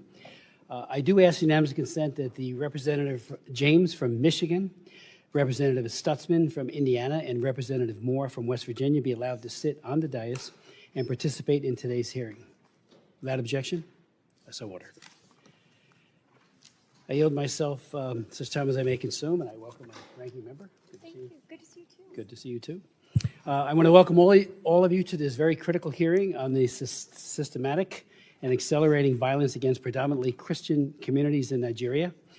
For the record, this is my 12th hearing focused exclusively on Nigeria, with scores of other hearings on human trafficking, religious freedom, food insecurity, human rights focused in part on Africa. I've led 3 trips, human rights trips to Nigeria. I want to thank our distinguished witnesses for being here today to bring light and scrutiny to this unfolding religious freedom catastrophe and to proffer ways to mitigate and to end the violence and the hate. Nigeria is ground zero, the focal point of the most brutal and murderous anti-Christian persecution in the world today. Moderate Muslims who speak out against the radical Islamists or refuse to conform with the serial killers are murdered as well. I applaud President Trump's recent decisive action to redesignate Nigeria as a country of particular concern for engaging in and tolerating severe violations of religious freedom. One of our witnesses today, Bishop Wilfred Anagbe from the Diocese of Nkere, testified before our subcommittee last March. He said, in part, militant Fulani herdsmen are terrorists. They steal and vandalize, they kill and boast about it, they kidnap and rape, and they enjoy total impunity from elected officials. None of them have been arrested and brought to justice, close quote. Today, by Zoom, Bishop Anagbe will say, in part, on the 13th of March, 2025, when I last appeared before this committee, I warned that the situation was dire and demanded urgent attention. Tragically, the past half year has proven those warnings understated. The continued attacks on vulnerable Christians' villages by the Fulani ethnic militia and their counterparts, both in the middle belt of Nigeria and elsewhere in the country. In my own diocese of Nkere, you are all familiar with the massacres of Saturday, the 13th of June in Yalawada, where 278 persons, men, women, and children were killed in a manner too gory to describe here by people shouting Allah Akbar, while slaughtering their victims. It took the prayer of the Holy Father, Pope Leo, on Sunday, the 14th of June, for the government of Nigeria to even acknowledge this evil. Even so, the federal government still seeks to downplay the numbers and has yet to properly care for the survivors, even as I speak, as he will be speaking momentarily by way of Zoom. Abductions of the clergy and laity remain rampant. Priests and pastors are prime targets for elimination. In 2015, one of our colleagues, a member of this subcommittee and also this full committee, I should say, and of Foreign Affairs, and a former House colleague and Green Beret officer, and now U.S. Ambassador to the United Nations, Mike Waltz, he was deployed in 2015 to Nigeria as part of a Nigerian, he was part of the Special Forces to provide training and security assistance to the Nigerian Navy SEALs in their fight against Boko Haram. During this time there, he said yesterday, a couple of days ago, more than 300 girls were reported missing because of Boko Haram's extremist violence. Working alongside his team, Ambassador Waltz supported Nigerian SEAL operations that ultimately helped rescue many of these girls from the oppressive conditions imposed by Sharia law. This past Tuesday, Ambassador Waltz also said at a special seminar on Nigeria that the situation in Nigeria now has only grown more dire. He went on to say, churches burn, mothers bury their children for the crime of singing Amazing Grace, pastors are beheaded for preaching the Sermon on the Mount, and entire villages awaken to gunfire simply by calling Jesus their Lord. This is not random violence. It is deliberate persecution as northern militant groups enforce Sharia law and unleash targeted attacks on Christian communities. He also pointed out, and it was this week, that 25 girls went missing, many of whom who will now vanish and have vanished into the dark underbelly of extremism and sex slavery. Make no mistake, these ongoing attacks are based on religion, and diverting attention from it denies what we have seen with our own eyes. Yeah, there may be other factors, but religion is driving this. Kill the infidel. We see it in other places, and we're seeing it now, sadly, in Nigeria, and it's been going on for many, many years. 13 years ago, in this room, 2012, I chaired a hearing focusing on the slaughter of Christians by Boko Haram, and the Assistant Secretary of State for African Affairs, Johnny Carson, testified at that hearing and said, and I quote in part, that the phenomena of Boko Haram is one of discrediting the central government in power for its failure to deliver services to the people. I asked him at the time, are you kidding? I responded by asking why Boko Haram abducts and rapes Christian girls and uses force and coercion, even death, to convert Christians to Islam. On a trip to an IDP camp in Jos, I met many survivors. One man who we had testify here, named Adama, who they took him out of his house. His wife was screaming, "Please don't hurt my husband." They put a AK-47 to his cheek and said, "You renounce your faith or we'll kill you." He said, "Well, I'm ready to meet my Lord." They asked him again. He repeated that, and they shot him. They blew his face very, very horribly. He survived. And when I met him, I invited him to come and testify. He did. And he said, "You've got to realize who Boko Haram is and stop this idea," this is my words, but his sentiment of denial, of saying, it's nothing to see here.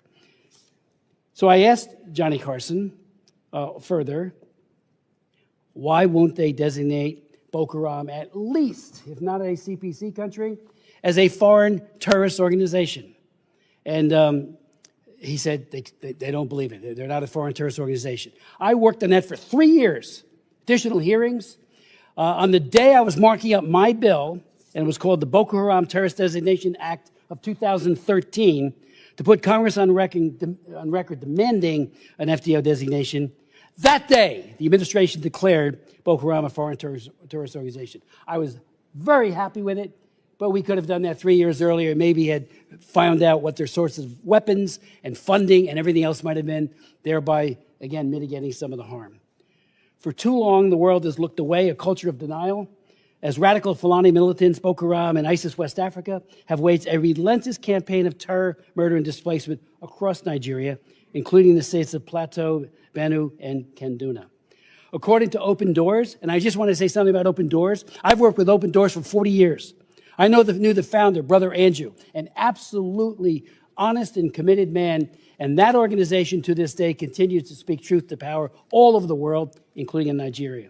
Well, they have said, Open Doors, more Christians are slaughtered in Nigeria than anywhere else in the world. I co-chair the China Commission. I just left a hearing that we're holding over on the Senate side on religious persecution there, against everyone, against the Falun Gong, against the Christians, against the Buddhists in Xinjiang, not the Buddhists, the Buddhists in Tibet, and the Muslims in Xinjiang. And while they kill many, they incarcerate and harass more than they slaughter. These groups in Nigeria are doing just that, slaughtering. Another group has said over 52,000 Christians in Nigeria have reportedly been targeted and killed by Islamist extremists, while approximately 34,000 moderate Muslims have been murdered as well since 2009. And, that is less focused upon. I raise it every time, and I hope we all will. They're killing those who don't conform to the radical Islamist view, and so they get killed too. I met with many imams on trips to Nigeria as well as here, and they say if we speak out, we'll be firebombed too. During a visit, there are 19,000 churches have also been attacked. More than 7,000 have been murdered in this year alone. During my visit to Jos in 2013, I visited many churches that have been firebombed in Jos. And I listened to the survivors and was moved almost to tears, and to tears with some, when they talked about the numbing loss and pain of losing loved ones. And the churches were decimated, each and every one of them, either by cars coming in and plowing everybody and destroying the physical, or by bombs, and of course always the ever-present AK-47. They pleaded with their own government and the world to end the cruelty and violence. And I've been raising it, as have many others ever since. About 5 million Christians have been displaced and forced into internally displaced persons camps within Nigeria and refugee camps at regional and sub-regional borders, according to an Inter-Society report. Open Doors reports, and again, I hope we can finally get beyond just saying nothing's to see here. While Christians used to be vulnerable only to Muslim-majority northern states, this violence continues to spread into the Middle Belt and even further south. The attacks are shockingly brutal. Many believers are killed, particularly men, while women are often kidnapped and targeted for what? Sexual violence, rape, and other abuse. More believers are killed for their faith in Nigeria than anywhere else in the world. These militants also destroy homes, churches, and livelihoods. And many people don't go to school anymore. One estimate is 10,000 schools have been closed due to this violence. The Nigerian government has a fundamental constitutional obligation to protect its own citizens. Yet the brutal reality is that the perpetrators of these crimes operate with impunity. The lack of accountability sends a chilling message that the lives of Christian farmers and their families are expendable. This failure has rightfully been called out by the President of the United States, President Trump, and Secretary of State Rubio. The United States must not stand by idly. I've introduced resolutions, and others have been introduced as well. H-Res 82, I had done that previously on 82, asking that the Biden administration, we had an interesting conversation and debate on that resolution. It did pass 26 to 21. And part of the argument that was made by Mr. Meeks and my very distinguished colleague to my left is that it's the President and the Secretary of State that needs to make that call, not us. I think we can encourage something. That's what it did. But nevertheless, now they've made the call. And I think we need to, double down and try to stop this. H-Res 860, which I've introduced, also calls on conditioning U.S. foreign assistance, and it must be tied to progress from the Nigerian government in preventing persecution, prosecuting perpetrators, and protecting all communities. Second, it would provide direct humanitarian assistance, especially the faith-based groups working on the ground in the Middle Belt. What we're hearing is that it's not getting through. People are hungry, so we need to make sure that they're helped. And third, we must impose targeted sanctions pursuant to the Global Magnitsky Act, using visa bans and access freezes against individuals and entities responsible for these gross human rights abuses. President Trump, as I conclude, said, Christianity is facing an existential threat in Nigeria. The United States cannot stand by while atrocities are happening in Nigeria. I yield to my good friend and colleague, Ms. Jacobs. Thank you, Mr. Chairman, and thank you to all of the witnesses who are going to be testifying today on conflict and religious persecution in Nigeria. I'm very much looking forward to the conversation we'll have with Ambassador Pratt and Deputy Assistant Secretary McGee, as this committee is long overdue to hold a hearing with Trump administration officials. The African continent continues to be both increasingly important and increasingly overlooked. The continent is the youngest in the world, and in Nigeria alone, 70% of the population is under 35, and 40% is under 15. So it represents the future generations who will continue to lead and solve the world's problems. Nigeria has a unique position as a bellwether, as Africa's largest economy, most populous nation, and a significant actor in the region and on the world stage. And meanwhile, Nigeria is facing its own challenges, like rising insecurity, shrinking freedom of expression, and a struggling economy. So let's talk about the very real conflict and violence happening in Nigeria.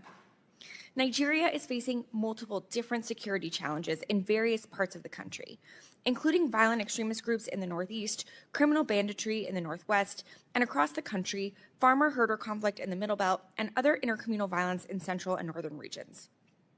Several factors are driving these conflicts.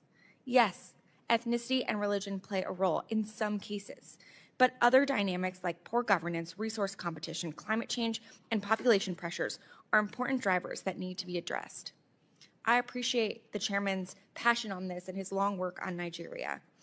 I think it's a distortion to say that what we're trying to say is that there's nothing to see here. In fact, there is something to see here. There is very real conflict and violence that we need to address.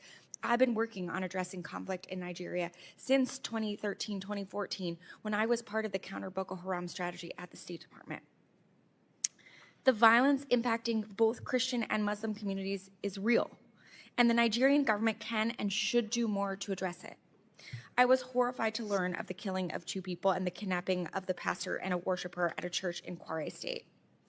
And this came only a few days after, as the chairman mentioned, criminal bandits kidnapped 25 girls in Kebbi State. But it is counterproductive to adopt oversimplistic narratives about the multiple complex overlapping security challenges and violence across the country. The victims in the Kebbi State kidnapping were all Muslim girls.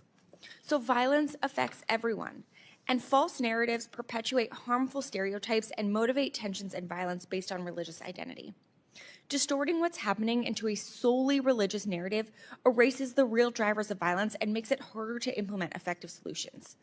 And it can fuel violence against the very groups the Trump administration claims it wants to protect. That's why I'm alarmed by President Trump's rhetoric about this violence and threats to go into Nigeria, guns a-blazing, and to wipe out terrorists. We are already receiving reports of increased tensions between Christian and Muslim populations following this rhetoric. President Trump's threat is reckless, and any unilateral military action in Nigeria would be illegal. Congress has not authorized force in Nigeria to protect Christians, and any action without Nigeria's consent violates international law. We also know that a military-first response won't actually address the violence and will do very little to protect Christian communities. As I said, I worked on Nigeria policy since I was at the State Department in 2014, so I know firsthand these security challenges are multifaceted and they require a holistic approach. A military-led approach risks more civilian casualties and impunity, which will only fuel violent extremism more. So we need to use more tools from our foreign policy toolbox if we're serious about helping Nigeria protect its citizens. That means we need to leverage diplomacy and engage with Nigeria on how we can help support their response while pushing for important reforms within Nigeria's institutions. We also need to utilize foreign assistance to fund programs to help prevent violence and address conflict drivers. But the Trump administration so far has hobbled these tools. On the diplomatic front, while I'm glad to see Ambassador Pratt will be here representing the African Affairs Bureau, we still have yet to see even a nomination for an Assistant Secretary for Africa. And we don't have a Senior Director for Africa at the NSC either. There are several emergent conflicts in Africa, including in Nigeria, but also in Sudan, DRC, and across the Sahel and in Ethiopia that demand high-level, consistent, and substantive engagement. Occasional attention from the president, while most of the time welcome, won't be enough to see lasting results on all of these different crises. And on the development front, President Trump's dismantling of USAID and cuts of hundreds of millions of dollars worth foreign assistance in Nigeria is worsening the violence. For years, the United States has supported Nigerian institutions, civil society, faith-based leaders, and researchers to address the conflict, violence, and religious freedom challenges. These programs proactively prevented and directly addressed the violence this administration is now concerned about. For example, a recent article in DevX highlighted a program that Secretary Rubio terminated, which has left a void in communities that suffer violence. Mr. Chairman, I ask unanimous consent to submit for the record a DevX article titled "The Cuts That Bleed: What Happens When Peace Programs Go Dark." Thank you. This article focuses on a former program implemented by Search for Common Ground, a peace-building organization that provided critical early warning in communities in Yelwata, a region in Nigeria's Middle Belt, where conflict and violence have erupted between Muslim herders and Christian farmers. This early warning program was responsible for fewer violent incidences before Secretary Rubio terminated it. In June, this same community was left in a lurch without this extra early warning support when an attack happened in Nkere. Nearly 200 people were killed, hundreds burned alive in their homes and market stalls torched, and almost 4,000 people fled. And this is just one example where the United States has abandoned communities with no explanation. I have another article, this time from the LA Times by former USAID Foreign Service Officer Daniel Morris, that details another program that was helping prevent violence, but was discontinued. Mr. Chairman, I ask unanimous consent to submit for the record an LA Times article titled "Trump Cuts Nigeria's Aid Back in March, Now He Wonders Why It's So Violent." Thank you. This article discusses a program called the Community Initiatives to Promote Peace that operated in northern Nigeria. It trained community elders, including religious and tribal leaders, in conflict resolution, and the results were impressive. After giving one group training and making another one a control group for 6 months, each group was asked if their communities experienced violence. Here's what the article says. Only 10% of people in communities that received negotiation training and dialogue meetings said yes, compared to 41% of people in communities that hadn't. The Nigerians in the treatment group reported feeling more secure, more likely to walk around their communities, and less likely to avoid certain areas than those in the control group. We don't always see these kinds of results. So the fact that we were and the administration eliminated this program is incredibly short-sighted and counterproductive given their apparent interest in this issue. So if we want the United States to help prevent and address conflict in Nigeria, we can't pull back and eliminate our tools like President Trump has done. I urge the administration to reverse these decisions, nominate people at senior levels to work on Africa issues, and commit to working on this seriously, not just through a few Truth Social posts. So I look forward to hearing the testimony of Ambassador Pratt and Deputy Assistant Secretary McGee on what the State Department is planning to do to address the violence in Nigeria and how it plans to partner with Nigeria on doing so. And lastly, while I'm glad we have our witnesses here to discuss Nigeria today, I would be remiss to not also raise Sudan, since this is our first time with the State Department witnesses in front of the subcommittee this Congress, and we still have not had a budget hearing. The situation in Sudan is horrific. And while I'm glad to see this war finally getting high-level attention from President Trump, I look forward to hearing from Ambassador Pratt about what the department's plan is to both make a deal that brings a lasting end to the war in Sudan and invest in a real peace process for the Sudanese people. Thank you. I yield back. We will now receive a testimony from Bishop Anagbe. He is leaving for a major speech in Germany, and will miss his flight if we wait until thankfully our two very distinguished witnesses from state have agreed, because normally the protocol is they go first, and I do thank them for that. But I'd like to welcome Bishop Anagbe back. He gave very compelling testimony back in March, and we all appreciated that very much. But he is in Benue State. He was ordained a Catholic priest in August of 1994, and Pope Francis elevated him to bishop in 2014. So, Bishop Anagbe, the floor is yours.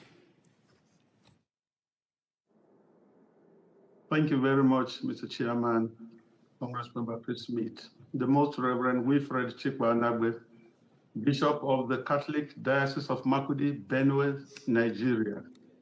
Before the House Committee on Foreign Affairs, African Subcommittee, November 20, 2025. President Trump's redesignation of Nigeria as a country of particular concern, CPC, a serious, well-founded wake-up call. I am here this evening talking that because I have the privilege of witnessing, the privilege of experiencing. I'm not talking as a privilege of opinion. Mr. Chairman, ranking members, distinguished members of the subcommittee, thank you for inviting me back to testify on the escalating crisis of Christian persecution and genocide in Nigeria. 6 months ago, precisely on 13th March 2025, when I last appeared before this committee, I warned that the situation was there and demanded urgent attention. Tragically, the past half year has proven those warnings understated the continued attack on vulnerable Christian villages by the Fulani ethnic militia and their counterparts, both in the Middle Belt of Nigeria and elsewhere in the country. Since my testimony in March 2025, credible reports from organizations monitoring religious freedom, including Open Doors and our own Justice, Development and Peace Commission in Makurdi Diocese, have documented continuing attacks on Christian villages, especially in the Middle Belt states of Benue and Plateau, perpetrated by the Fulani militia. Thousands more have been displaced, some adopted or subjected, with entire villages razed and churches destroyed. My own village of Aondana in Gwe West local government was attacked and several of my relatives killed on May 22nd, 2025. An entire convent of Reverend Sisters of the Clarisha Missionary was displaced, along with the local Catholic parish. Within the days following that attack, nearby villages like Naka also witnessed attacks. In fact, on the 24th May 2025, one of my priests, Father Solomon Atongu, was shot and left to die in the pool of his blood, while those traveling with him were adopted. Though he survived the attack, he is unable to walk freely because he has a broken bone. A few weeks before, on Palm Sunday, April 13, 2025, with the attack occurring late that night into the early hours of April 14th, Fulani militants launched a coordinated assault on Christian communities in Plateau State, Nigeria, primarily targeting the village of Zike in the Basa local government area near Jos. This incident was part of a broader wave of violence in the region during Holy Week, targeting Christians as they prepare to celebrate one of the most holy, important feasts in our church. In my own diocese of Makurdi, you are all familiar with the massacres of Saturday, 13th June in Yellowater, where 278 persons, men, women, and children were killed in a manner too gory to describe here by people shouting Allah Akbar, while slaughtering their victims. It took the prayers of the Holy Father Pope Leo XIV on Sunday, June 14th, for the government in Nigeria to even acknowledge this evil. Even so, the federal government still seeks to downplay the numbers and has yet to properly care for the survivors, even as I speak. Adoptions of clergy and laity remain rampant. Priests and pastors are prime targets for elimination. On 17th November 2025, another priest from Kaduna Archdiocese was kidnapped while his brother was shot dead and others taken into captivity. On the same day, a school was attacked in Kebbi State with many kidnapped, and the vice principal of the school was killed. Reports are also rife of the capture of a brigadier general of the Nigerian army with some army officers and soldiers by the Islamists. This is the daily experience of many Christians in Nigeria. Violence is spreading southward, displacing millions and destroying farmland, creating a humanitarian crisis compounded by food insecurity. Attacks by Fulani militants, Boko Haram, Islamic State of West African province, ISWAP, have intensified not only in the Middle Belt and northern states, but spreading southward and targeting Christian communities with impunity.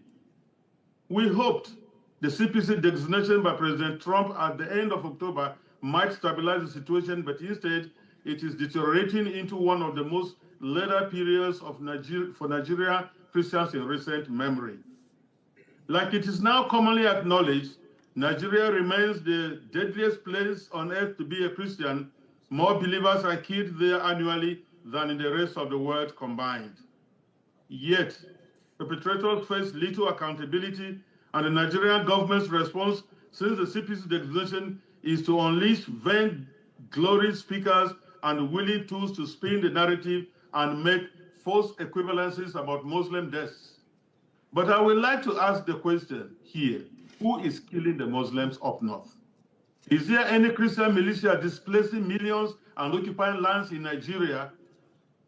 The government of Nigeria's silence and refusal to engage in the face of continued killings and displacements has deepened feelings of abandonment among the people. The national leadership appears disengaged, treating the Christian genocide report as a non-issue instead of considering it a national emergency. This lack of political will undermines trust in government institutions and fuels perceptions of complicity or indifference. Mr. Chairman, honorable members, allow me to briefly mention another point so close to my heart, the humanitarian and social impact of this genocide. In the Middle Belt alone, millions of internally displaced persons remain in camps, unable to return to their ancestral lands. This threatens cultural continuity, religious and economic survival. The psychological trauma of survivors of these attacks is immense, with little access to counseling or rehabilitation. Widows, orphans, and survivors face ongoing threats. Girls and women endure sexual violence as a weapon. So many others resort to unsafe coping mechanisms for daily sustenance, destroying families, guarantees that no more Christian will be born from so many traumatized women. This is one of the elements of genocide, securing the disappearance of a group by longer-term measures other than murder. Without quick intervention, Christianity risks elimination in parts of northern and middle belt Nigeria within a very short time. Let me put it on record here that on behalf of millions of Christians in Nigeria and in the diaspora, we want to thank President Donald J. Trump for his bold leadership in designating Nigeria as a CPC. I commend you, Mr. Chris Smith, and this subcommittee's ongoing leadership and the recent U.S. designation of Nigeria as a country of particular concern. It is a vital step, but must be backed by serious action. 1. Using the Magnitsky Act for targeted sanctions on Nigerian government officials and others tolerating or condoning Islamic violence in the country. Tie security and other development or humanitarian aid to measurable protection improvements. Expand humanitarian support for IDPs. The IDPs must return to their ancestral homes and lands with security guarantees by the Nigerian government. They must also be supported to rebuild their economic livelihoods and enjoy basic services such as education and sanitation. Support bills like the Nigerian Religious Freedom Accountability Act to hold perpetrators accountable. This point cannot be overemphasized because it is impunity that fuels the violence we suffer. Irrespective of who are being killed, the prime question is, are there killings in Nigeria? And the government should stop it. International advocacy, work with allies to praise Nigeria at the UN and ensure discriminatory laws and blasphemy laws are eradicated or expunged from the Constitution. Closing call to action. The CPC designation has brought immense joy, hope, and spiritual resilience to communities under siege in Nigeria. The Christian faith-based organizations remain among the few sources of relief and encouragement, filling the vacuum left by government inaction. However, the church alone cannot stop the killings. It requires coordinated political, military, and humanitarian intervention. Mr. Chairman and members, the blood of Nigerian Christians cries out to you people. We cannot afford to wait any longer. Renew hearings, pass binding legislations, and use every tool of U.S. influence to demand change. America remains the only country in the world with an International Religious Freedom Act. America has a unique role in defending religious freedom globally.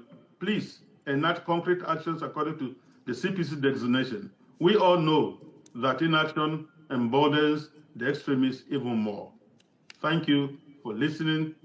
I welcome you for this. Thank you very much, and God bless you. Bishop Adabe, thank you so very, very much for your testimony, for your leadership at great risk to yourself and so many of your priests and diocesan folks. I do thank you, and I wish you well on your trip, and I hope you make your plane. Thank you so very much. It now falls to me as a great honor to introduce our two witnesses from the administration, and they're on their way in right now. Okay. While we're waiting for them to be seated, I would have. No, I got it. There we go. Good.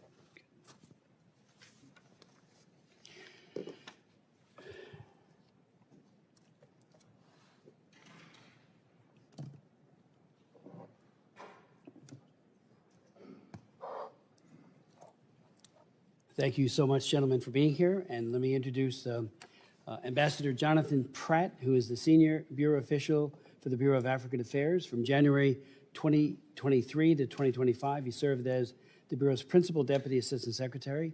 Prior to that, he was U.S. Ambassador to Djibouti from 2021 to 2023. He is a recipient of the Presidential Rank Award, a Distinguished Honor Award, the Director General's Award for Reporting, and the James Clement Dunn Award for Excellence, and he has spent a lifetime working very effectively on African issues. Thank you, Ambassador Pratt, for being here and testifying. Then we'll hear from Jake McGee, who joined the Department of State in April of 2025 as Deputy Assistant Secretary in the Bureau of Democracy, Human Rights, and Labor. Prior to joining the department, Mr. McGee was an attorney at the global law firm in Washington, D.C., and spent several years in the Middle East as an executive recruiter and taught English in a refugee camp in northern Jordan. Without objection, your full bios will be made a part of the record. Ambassador Pratt, the floor is yours.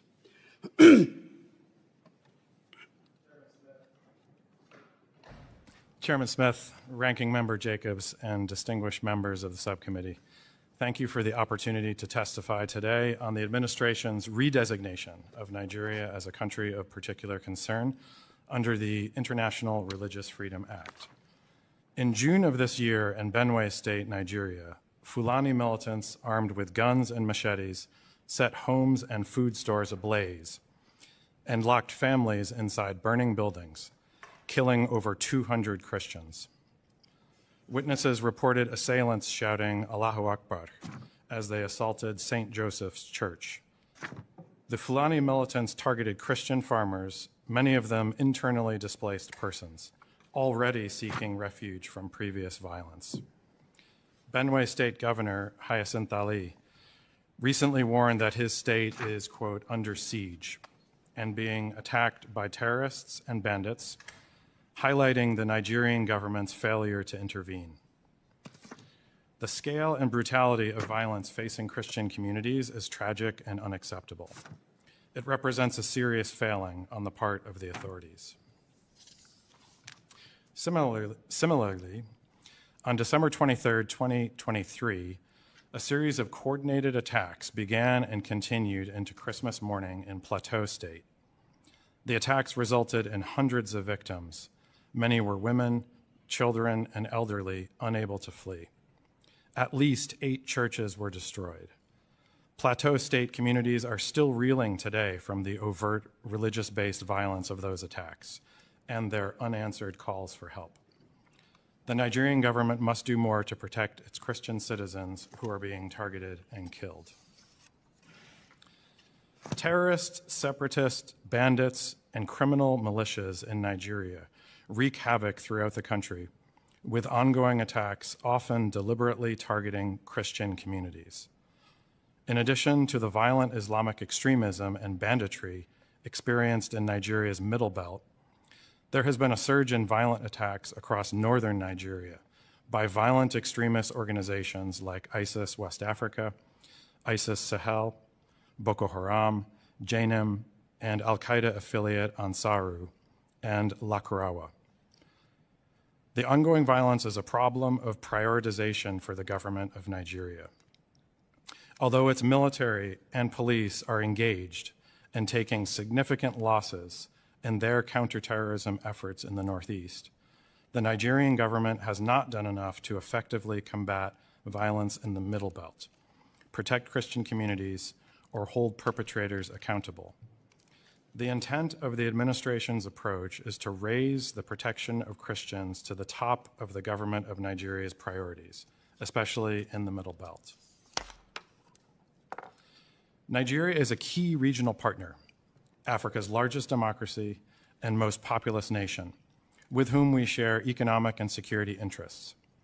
It is in the United States' interest to work with the Nigerian government on a plan of action to strengthen security for at-risk Christian communities and Nigerians of all faiths whose ability to practice their faith is put in jeopardy by endemic violence and terrorism. We welcome Nigeria's willingness to cooperate following the CPC designation. We look forward to seeing these commitments put into action. The Trump administration is developing a plan to incentivize and compel the Nigerian government to better protect Christian communities and improve religious freedom. This plan will consider U.S. state and Treasury engagement on sanctions, as well as possible Department of War engagement on counterterrorism and other efforts to protect religious communities. Secretary Rubio and Deputy Secretary Landau have engaged already with members of the Nigerian government on the importance of addressing the violence facing Christians in the Middle Belt. Ultimately, the President's decision underscores the administration's commitment to promoting religious freedom as a universal right and a fundamental freedom. The levels of violence and atrocities committed against Christians and communities of all faiths in Nigeria are appalling and threaten this universal right. We remain open to working together with the Nigerians, but we also expect the Nigerian government to deliver results on the ground as proof of their commitment to this universal right. Thank you for your attention, and I welcome your questions. Thank you. Mr. Ambassador, Mr. McGee. Chairman Smith, Ranking Member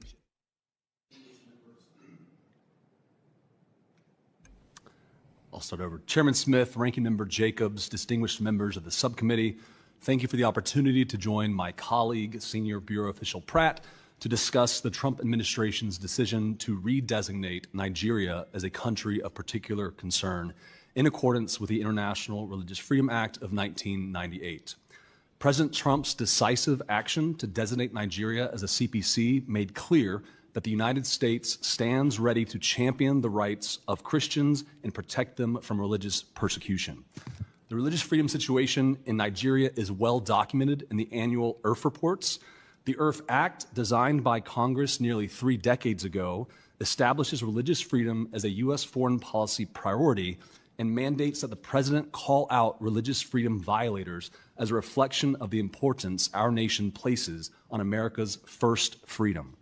As my colleague stated, the levels of violence and atrocities committed against Christians in Nigeria are appalling. Particularly in the Middle Belt, these attacks directly target Christian populations. Ample witness testimonies have confirmed attackers used religious language during their attacks and specifically targeted Christians for killing, abduction, and rape. It is clear Nigerians are being attacked and killed because of their faith, and the Nigerian government must uphold its duty to protect them. The United States stands with civil society and religious actors brave enough to speak about the tragic violence and discrimination they face in Nigeria. When Bishop Wilfred Anagbe and Father Remigius Eyula testified before Chairman Smith's hearing last March about religious freedom, these 2 courageous religious leaders reported they received threats rather than protection from the Nigerian government. But the United States listened, and we will continue to listen and act until the Nigerian government protects religious freedom, strengthens its protections for vulnerable Christians, and holds perpetrators accountable. In addition to these failures, Nigerian officials also continue to prosecute individuals for alleged blasphemy, which stands in clear violation of Nigeria's obligation to safeguard free speech. Under the Sharia penal codes enforced in 12 of its states, Nigeria is one of only 8 countries in the world that allows for penalties up to execution for blasphemy, along with Iran and Pakistan, which have long been designated CPCs. When authorities detain individuals accused of blasphemy, the judicial process often takes years while they remain in prison, sometimes on death row. Mobs often take the law into their own hands with impunity. For example, in 2022, a mob killed Deborah Samuel Yakubu, a student of Shehu Shagari College of Education, Sokoto, in a heinous attack after she was accused of blasphemy. This young Christian woman's life was taken too soon, yet her murderers remain free. With horrifying reports of discrimination, abuse, torture, disappearance, and even the murder of individuals simply trying to practice their faith freely and safely, religious freedom is not an abstraction, but an obligation Nigeria must uphold. This administration has heard the steady, clarion call from civil society and religious actors about the pernicious impact of the violence on religious communities. The Nigerian government must protect religious freedom, strengthen protections of vulnerable Christians, hold perpetrators accountable, and make measurable progress toward ending this violence against Christians as well as any Nigerians persecuted for their faith. We greatly appreciate the committee's dedication to shedding light on the situation in Nigeria and support in advancing freedom, religious freedom, not just in Nigeria, but around the world. And I want to personally thank you, Chairman Smith, for your tireless efforts over the decades about religious freedom and, of course, other human rights abuses, including combating human trafficking. So thank you, Chairman Smith. I welcome your questions. Thank you so very much for your testimonies. The phrase incentivize and compel, which you used, Ambassador Pratt, I think is an excellent one. Last night, and I know others met with the delegation that traveled here, and I know they're meeting with you and other at state. The head of National Security Advisor, Rabuda, and his delegation, including the Attorney General, I raised the very significant issue of CPC is not forever. You can get off of it, and everybody who gets put on CPC, or especially including on the trafficking laws, and I wrote them, Trafficking Victims Protection Act, I wrote that in the year 2000. And I have met with more delegations who always say, not us. That's, somebody else is doing the trafficking, it's not us. There's always this culture of denial. And that goes for states that are our allies who get put on that list, and that includes CPC, and as well as countries that are not necessarily our allies, like China, which is both a Tier 3 country for trafficking and a CPC country, and has been from the very beginning of implementation of Frank Wolf's famous law, the International Religious Freedom Act of 1998. So it's such a familiar refrain, and it flies in the face of evidence, and evidence is what it's all about. The prosecutorial discretion that is not shown in Nigeria to go after and to deploy detectives and protection capabilities from the police, it's just not there. We hear it so frequently, and if it is there, show us. They always say, well, they're bandits, they're this, they're that. But what's the motivation behind Boko Haram? And I went to my opening statement, or would remind you, I kept asking the administration then, why do you keep dismissing that this isn't a radical Islamist organization called Boko Haram? Yeah, they hate moderate Muslims too. I've heard that, like I said, from many imams myself, and they certainly hate Christians and will kill them to procure their ends. So I just, we need to have that in all human rights. I found that be the case. The author of 2 laws on religious freedom. I did the Frank Wolf bill in 2016, which put entities of particular concern, a lot of other things into the law, working with Frank, who's in retirement, Wolf, that champion for religious freedom. And I got to tell you, every time I talk to a delegation, every single time, they deny it. Every time. And after a while, it's like, what's your denial going to be? So last night when I was talking to this high-level delegation, I know some of my colleagues met with them as well, I said, we're just looking for progress. We're standing with your oppressed people. These Nigerians are not Americans. We do have a very large diaspora. They're wonderful, many in New Jersey. But we're not talking about that. We're talking about in the country, and we stand in solidarity with the oppressed and not the oppressor. And we wrote in the original Religious Freedom Act, and this is very important because they say, well, we're not killing people. We're not doing, well, engaged in or tolerated. Tolerated, when you don't prosecute, when you don't protect, that's toleration, and that's written right into the law as a criteria for designation of CPC. So I know that's what you've done, and I thank you for your due diligence on this. And there are a lot of other groups, left and right, and Amnesty International keeps saying, and I've raised this with the ICC. I've had ICC prosecutors testify at my hearings, particularly on Nagorno-Karabakh, when they were using food as a weapon. We're not signatories to it, but it's out there. Well, Nigeria is. And Amnesty, again, last year, they keep asking, where's the prosecutions for this? Nigeria, Amnesty International petitions the ICC judges to end prosecutors' delaying of justice for atrocity crimes. So are they wrong too? And I do hope that, and without objection, I would ask that article be made a part of the record about Amnesty. So it's very, very concerning, and I do hope that you will know that this is just par for the course. It's just not us, and it gets very, very tiresome. Show us that it's not you. Open it all up. How many of you, where are the prosecutions? We hear from so many Christians that they dial into the police and nobody shows up. And then there's no investigation. One of my sons is a detective. You've got to do detective work. Find out who it is and put them into jail if they're guilty. And that's not happening. They give some numbers. I remember with Nicholas Ceausescu, when I fought against the Securitate, we used to have people coming around this place saying, oh, he has church, he has no religious freedom issues. He allows churches. He was crushing the Jewish as well as the Christian communities through his Securitate, the secret police of Romania. So it's like we just see this reframe over and over again. So if you might want to comment on that, because again, my argument last night to that high-level delegation, we want you to succeed. We absolutely want you to rid yourself of this cancer that hates moderate Muslims and absolutely hates and kills as well Christians. Thank you, Mr. Chairman. Well, as you and I discussed yesterday, the designation, we hope, will sharpen minds and sharpen attention to the issue. As you mentioned, there is a delegation already here now in Washington this week, a very senior delegation. They'll be meeting with the Deputy Secretary of State. They're meeting with Department of War officials as well.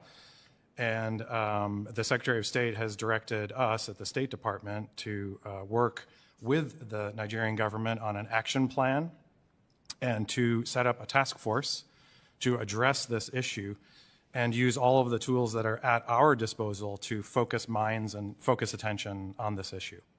Thank you. As you mentioned, Chairman, this is not a new issue. This has been going on in Nigeria for several years. President Trump designated Nigeria in 2020, and the previous administration removed Nigeria as a CPC in 2021 and 2022 and 2023. And so a CPC designation, as my colleague just mentioned, focuses the minds of people in Nigeria. It puts the onus on the government of Nigeria to take action to protect its own citizens, including people of all faiths, not just Christians. Muslim communities are affected as well, other communities. And so the CPC designation is a step that starts a conversation that leads to greater engagement with the Nigerian government, because ultimately this is their responsibility. Let me just, there is talk, while the CPC is not a designation of genocide, there is a very cogent argument to be made that this is a genocide. And I remind people that, again, there's all this denial.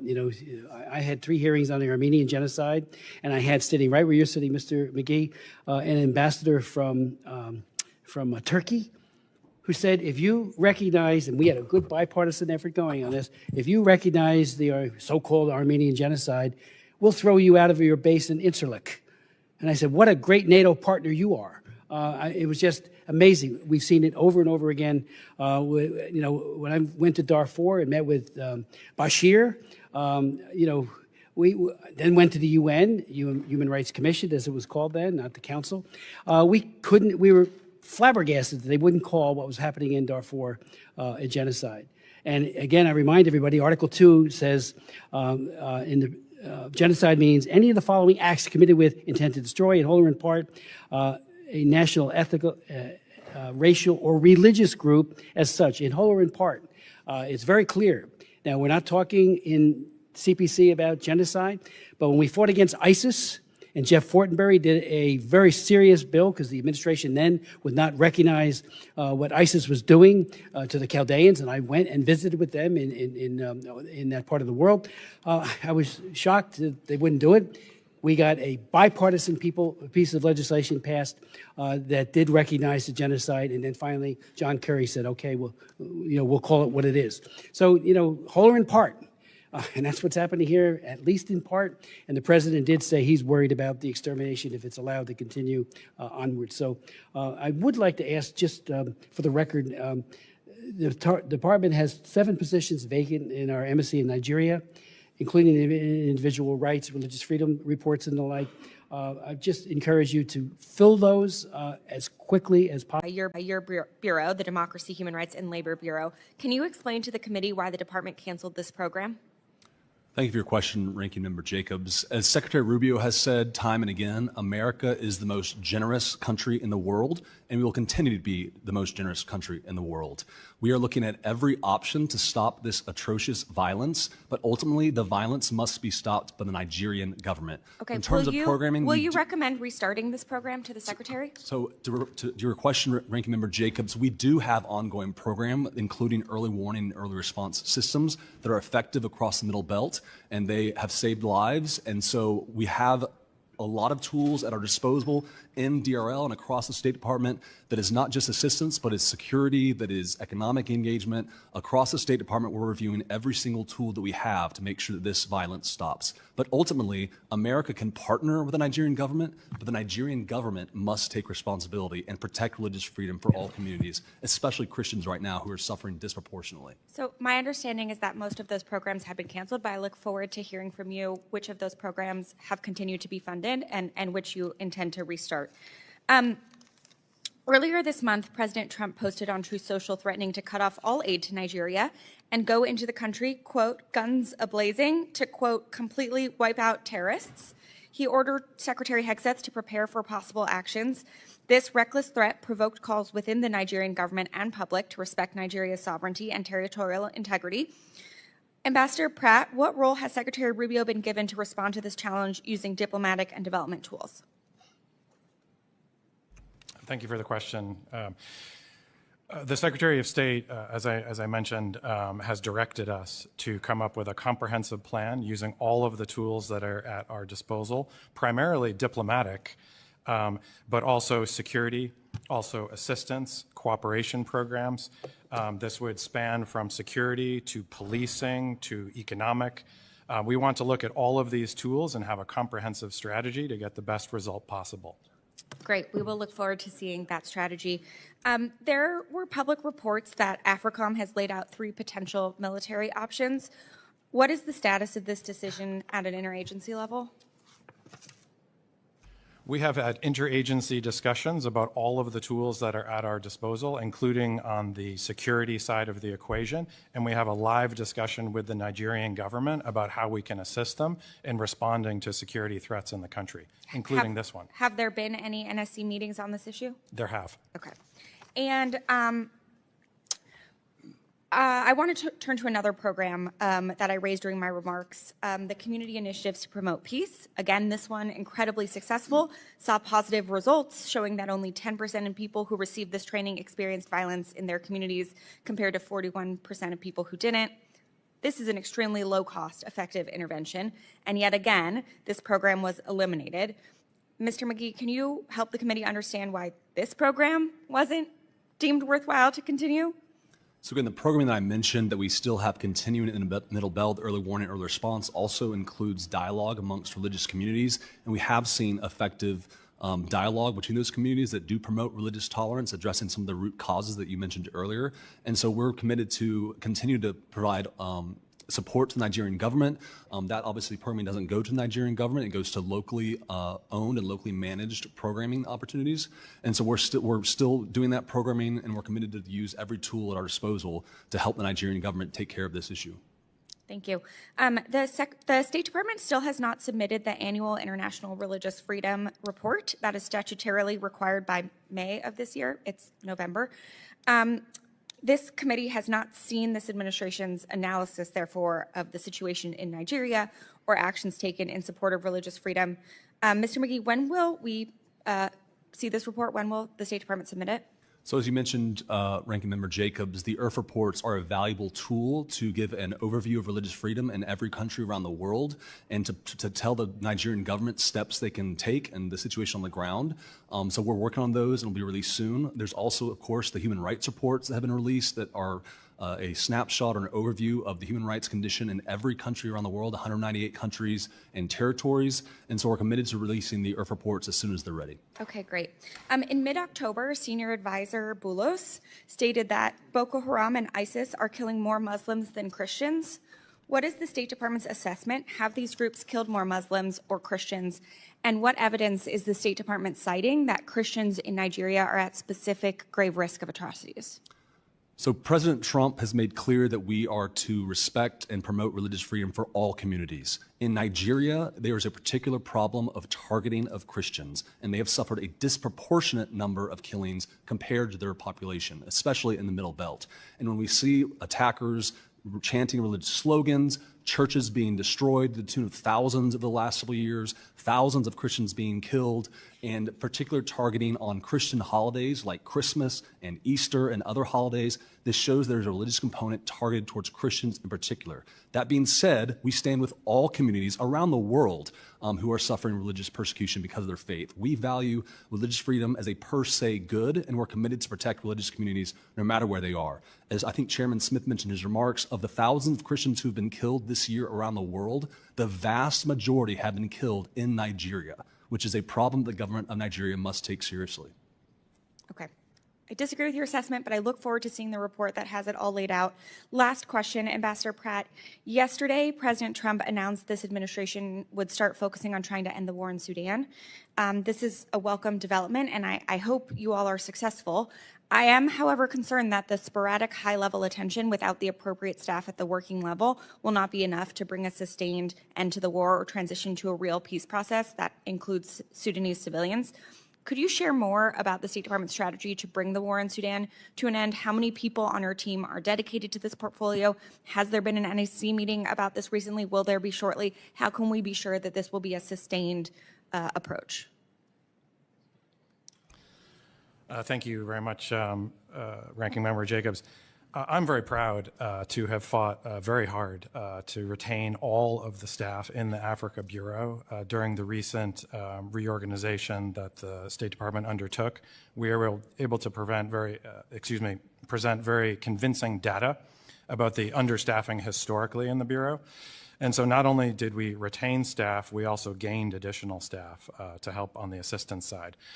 On Sudan, we retain a very large office by State Department standards focused on Sudan, and we are very lucky to have Senior Advisor Boulos, who has brought high-level White House attention to two key issues for us, which is Eastern DRC, as you know, and Sudan.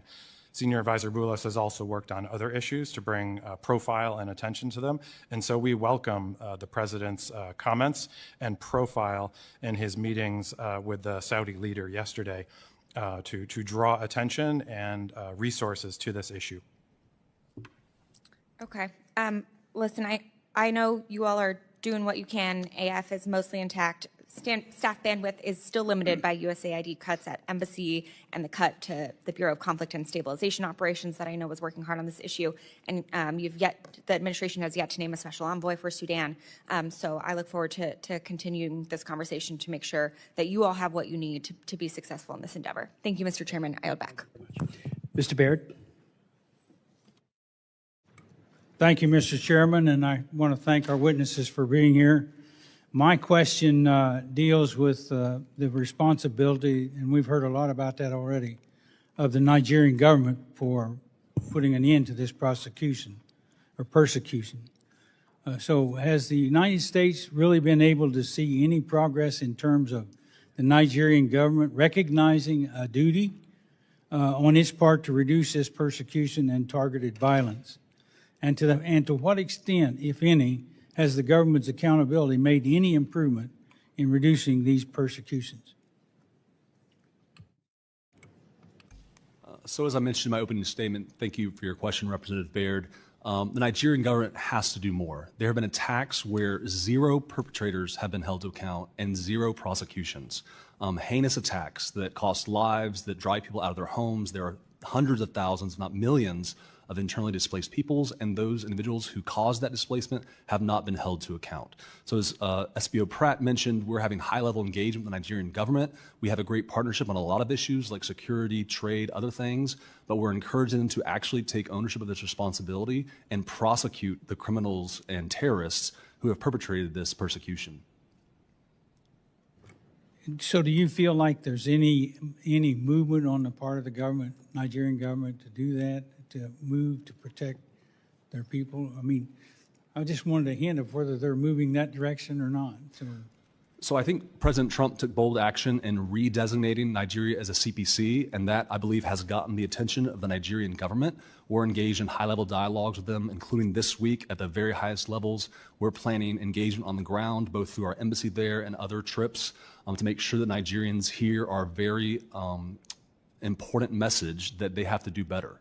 So I think we're making progress in the right direction. President Trump's bold action on the CPC designation was an important step. It's gotten their attention in the Nigerian government, but we need to do a lot more. So, Mr. Pratt, I want to delve a little deeper into that CPC designation that he just mentioned. And you know, the Trump's administration was designated Nigeria as a CPC. So do you anticipate the administration will be less likely to issue a waiver in the current administration as opposed to President Trump's first term? And if the president does not issue a waiver this time, do you think that the lack of a waiver now will apply to the necessary pressure to the government to reduce these persecutions? Thank you very much. We are putting together, as I mentioned, a comprehensive plan to use all the tools available.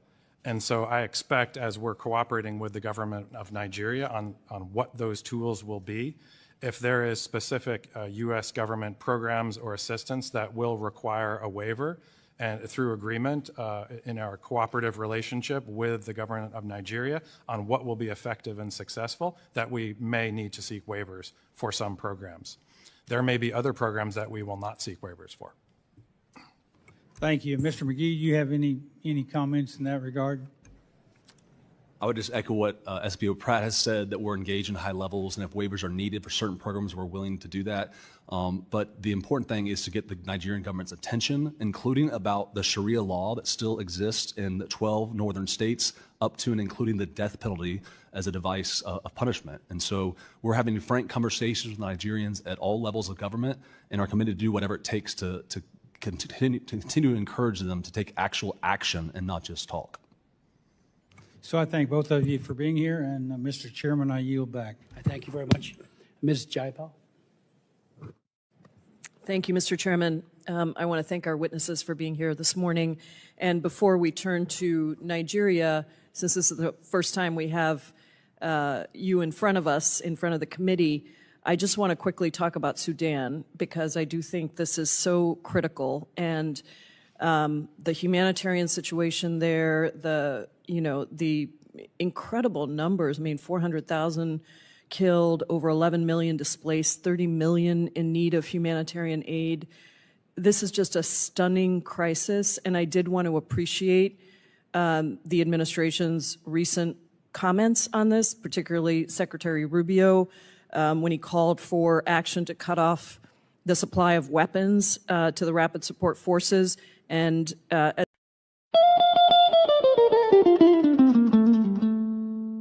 in the heart of Africa, a nation bleeds, not from a single wound, but from 1,000 cuts, inflicted by a forced union, never meant to endure. This is the story of Nigeria, a giant built on false foundations, now straining beneath the weight of its own contradictions. And at the center of that storm stands the unbroken spirit of Biafra, crying out for freedom from a nightmare that has consumed millions.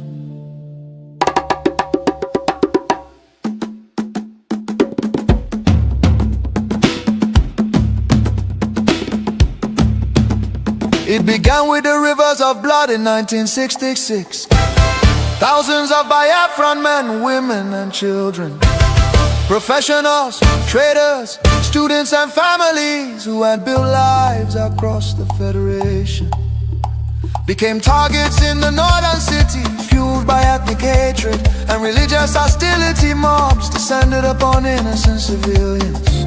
They were slaughtered in their homes, in crowded markets, and aboard trains carrying desperate families back to the east.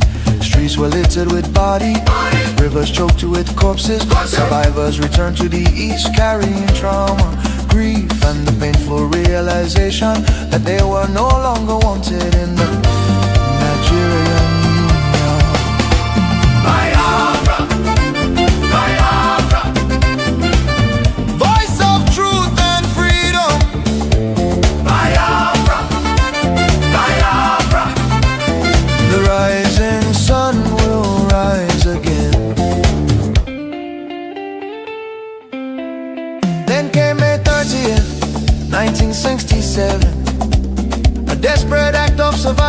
what followed were 30 months of unimaginable devastation. The Nigerian military, armed and backed by foreign powers, including Britain, Russia and Egypt, surrounded the young republic. A total blockade was imposed. No food, no medicine, no escape. Starvation became a weapon of war. 5 million, mostly civilians, many of them children, perished during what was not just a conflict but genocide against Biafra. Bombs fell on markets, hospitals and villages. Communities were razed. The world watched in silence while famine hollowed the faces of innocent children. Some nations spoke out, but many turned away. The war officially ended in paper in 1970 under the declaration, no victor, no vanquished. Yet for Biafrans, the suffering did not end. Their properties were confiscated, Nkere destroyed. Biafrans were given only 20 pounds regardless of how much they had. Entire families struggled to rebuild shattered lives. The promise of reintegration faded into disappointment. Marginalization deepened in Nigerian government appointments. Infrastructure and control of resources from Biafran land.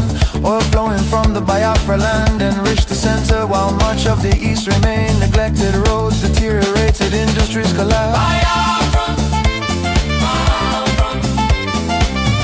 Voice of truth and freedom. The rising sun will rise again. The nightmare did not disappear, rather it evolved.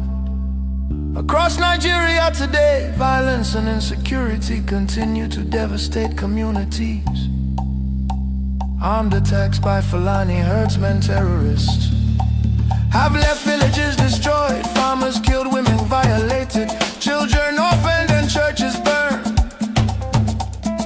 Boko Haram and its offshoots have unleashed terror across multiple regions in the southeast. Demands for Biafra and self-determination are often met with military crackdowns, arrests and bloodshed. Protesters have been killed, fear and tension continue to rise. These tragedies reflect the deadly consequences of forcing vastly different peoples into one political structure. Through the 1914 British amalgamation, distinct ethnic nations, religion, traditions, ideologies, and systems of governance were merged without consent and without a shared national vision. The North's feudal and religious conservatism can never blend with the South's entrepreneurial drive. And the East Republican individualism attempts to hold the Union together continue to be at the cost of innocent blood. Why does Biafra matter? Biafra means self-determination.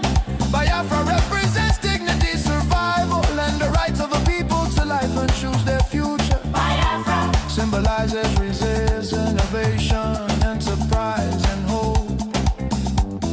The vision is of a nation with secure borders, focused development, protection of its citizens, and economic engagement with the world, a future free from oppression, fear, and perpetual conflict. The solution is not endless political conferences, military force or federal quota system, but a peaceful separation based on shared values and voluntary association. History shows that artificial unions often fracture violently, while honest separation can allow wounded nations to recover.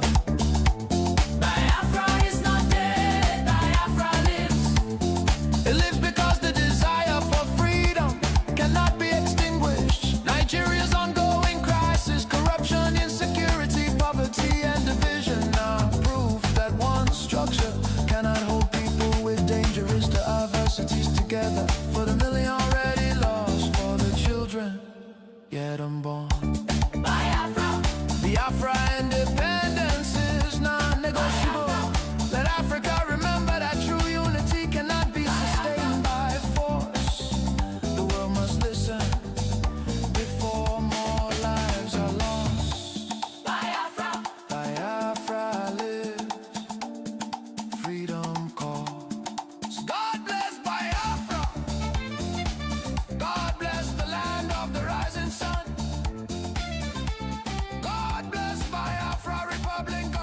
Govt in exile, led by Prime Minister His Excellency Nkere, for standing tall in the pursuit of Biafra independence. Biafra!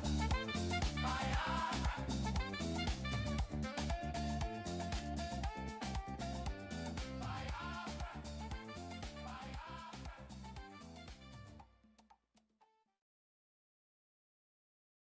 We are joined by the former chairman of the Africa Subcommittee, who is now over at the Energy and Commerce Committee, John James, and I want to thank him. February of 2024, he had a very important hearing on Nigeria and other advocacy throughout that time. So the floor is yours. Mr. Chairman, thank you so much for your personal invitation, for your leadership, and for your friendship. I'm honored to be back. Psalms 96:14 asks, "Who will rise up for me against the wicked? Who will take a stand for me against evildoers?" Nigeria is facing one of the gravest religious freedom crises in the world. As the former chairman of the House Foreign Affairs Committee on Africa, I have visited and have seen firsthand the direness of the conditions in what is now the deadliest place on earth to be a Christian. They are targeted, displaced, and killed simply for their faith. The ancient plea, "Is there no help for the widow's son?" still echoes today. Since 2019, nearly 17,000 Christians have been killed. In the first 7 months of this year alone, hundreds more were murdered. On June 13th, during the Yellowater massacre, more than 280 Christians were slaughtered in a single day. These are not isolated tragedies, but a sustained pattern of religiously motivated violence, often ignored or even enabled by the Nigerian government. Extremist groups like Boko Haram, Fulani militants, and ISIS West Africa attack often without any meaningful intervention from authorities. The lack of response has created an atmosphere of impunity where Christians continue to live in constant threat and fear. The United States has previously recognized this crisis. President Trump not only designated Nigeria as a country of particular concern during his first term, but redesignated it again in his second term after President Biden inexplicably removed that designation. Religious persecution is tied to political repression and weakening institutions in Nigeria. Example, the detention of Mazi Nnamdi Kanu is a clear example. In 2022, Nigeria's Court of Appeal struck down the charges against him and ordered his release. The UN Working Group on Arbitrary Detention has also called for his unconditional release. Yet he remains in solitary confinement, in deteriorating health, and recently had to represent himself in court. Nigeria has signaled that the law is optional and targeting Christians is fair game. Just hours ago this morning, despite the pleas and cries of the Nigerian people and many Nigerian lawmakers, Mazi Nnamdi Kanu was convicted on all charges. For fiscal year 2025, the U.S. has requested nearly $8 billion for sub-Saharan Africa. But when Americans see political prisoners, judicial defiance, and the slaughter of Christians, they understandably ask as they meet their own struggles, why should our tax dollars support governments that refuse to protect their own people? Is our aid aiding a genocide? Nigeria is a nation of tremendous potential, but that potential is being choked out by violent persecution of its Christian population. No country can build a stable future where churches are burned, believers are killed, and communities live in fear. The United States must stay engaged, and Nigeria must change course now.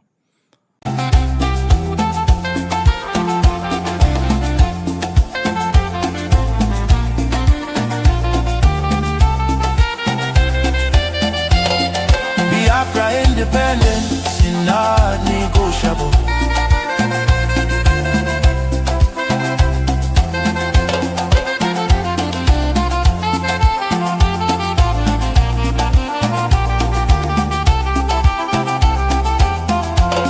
Biafra leaves. Today, Nigeria is in confusion. Jihadist terrorist killings everywhere in Nigeria. Biafra leaves. Retreat and surrender is dead for us. Therefore, no retreat, no surrender. God bless Biafra Republic, government in exile. Under the leadership of Prime Minister His Excellency Nkere, for standing tall for Biafra independence and freedom. God bless Biafra. God bless Biafra. God bless Biafra, the land of the rising sun. God bless Biafra. God bless Biafra. God bless Biafra, the land of the rising sun.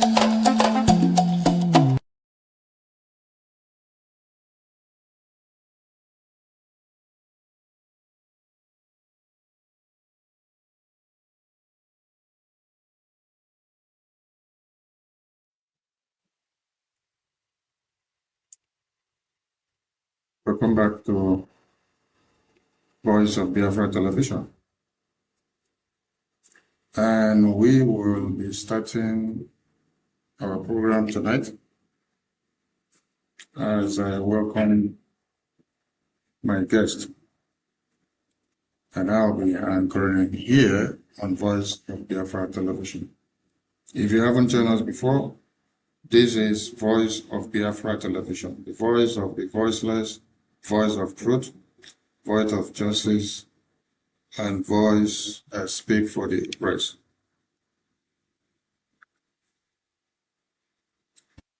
With me in the studio today are my guests joining Voice of Biafra all the way from America.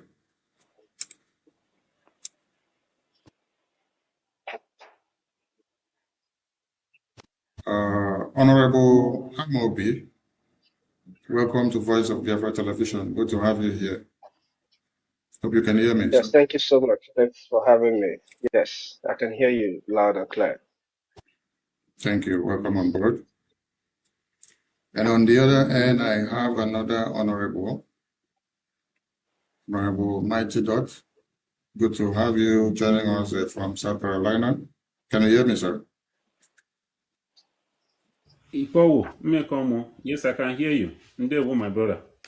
Ndewo, Mazi. Thank you so much. The COS. Yes, you're welcome, Mighty Dot. Yes, we are in the show. And if you've not been told, this is Voice of Biafra Television Politics Insight. I have two wonderful men in the house, and they are here to discuss about Biafra and the way forward. Honorable Amobi, what can you say to Biafran people as you appear on Voice of Biafra Television for the very first time? First of all, I want to appreciate you once again for having me on VOB, Voice of Biafra, the voice of truth. And my dear brother, Mighty Dot, it's good to be in the studio with you at this time. And to Biafrans and all friends and lovers of freedom who are watching us all over the world, I want to appreciate each and every one of you for tuning in and joining us in VOB today. It is political insight, and we'll be discussing Biafran issues and everything that concerns our freedom and how best we can move our freedom forward. Thank you so much, Mazisani. Thank you so much, Honorable Amobi. And Honorable Mighty Dot, this is your first time on Voice of Biafra Television. What do you have to say to Biafrans? Yes, once again, I greet you, the Information Minister and my COS. It is an honor to be in your midst this evening to discuss the pressing issue, the most important issue in our life today as Biafrans, because as Biafrans, as true Biafrans, one of the things that is so paramount in our life, in our existence today, the most important thing, I speak for myself, is the restoration of Biafra, because that is what will give me a sense of belonging as a human being on this planet of Earth. Because right now I do not belong anywhere. I feel like I am an orphan, homeless. So we are here on this Voice of Biafra for the first time today to be able to speak to our people and share information with our people and let our people know why we are here and why we are doing what we are doing. Thank you.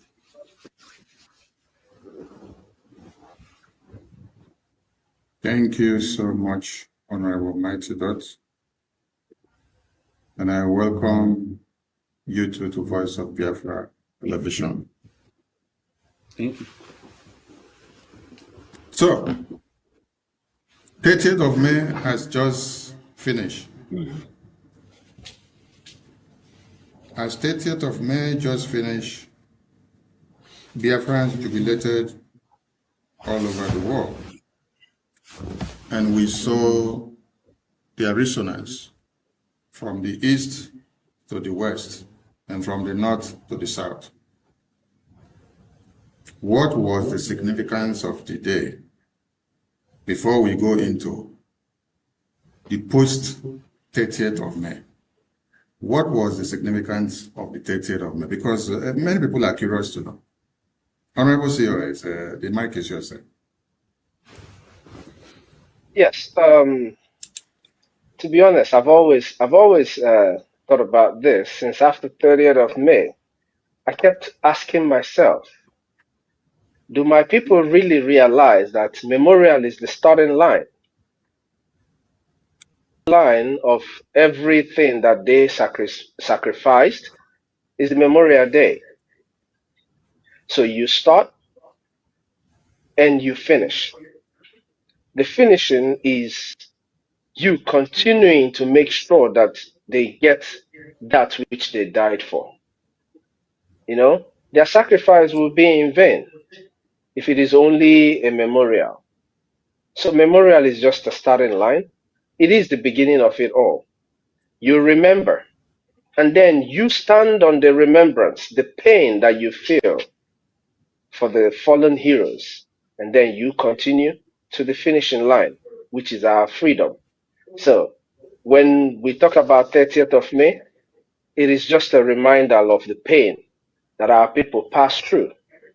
But the finish line is the continuation of the fight that they already started. Thank you so much, Mazi Sani. Thank you so much, Honorable Amobi. That is very concise. Honorable Mighty Dot, let me extract some words from what Honorable Amobi just said. It was the start of the sacrifice. That was the confluence point. And we are remembering. And now we talk about the restoration of that starting point. What does the restoration connect with the Memorial Day? For those that are confused, we did the Declaration of Biafra and we celebrated the restoration, or we celebrated the memorial. How does the two of them come together so that those that are confused will now understand where they should be? Honorable Martin, over to you, sir. Okay, thank you, my information minister, and thank you, my brother, for that answer that you gave. There is a correlation between the Memorial Day celebration, which is on the 30th of May every year, and the restoration. So, I, as a person, when it comes to the every 30th of May, which is also my only son's birthday, is 30th of May. When it comes to that day every year, I'm always in a very sad mood. I don't know what some people, they celebrate, they drink, they dance, they do all kinds of things. And to me, these are people who don't actually understand the meaning and the significance of 30th of May. As long as we have not restored Biafra, 30th of May will continue to be a day of pain in my heart. The restoration of Biafra will now give 30th of May a very good meaning and a very good value. Because when we restore Biafra, that 30th of May will now become a day of reminder of where we came from, where we started, what we went through. And that will now give us that sense of belonging. That will give us that sense of patriotism. Every 30th of May will always be a remembrance of patriotism. Why we should hold Biafra to a high esteem, why we should jealously protect Biafra. But until the restoration takes place, the 30th of May will always continue to be a remembrance of sadness. But the restoration of Biafra will give it a remembrance in a different way, in a different kind, Thank and you so value much. as well. Thank you so much. Thank you so much. The restoration will erase the pain when we restore Biafra. Yes. And we have to fight on to see that we fulfill the cost and the reason for the memorial. Thank you so much. And that brings us to the next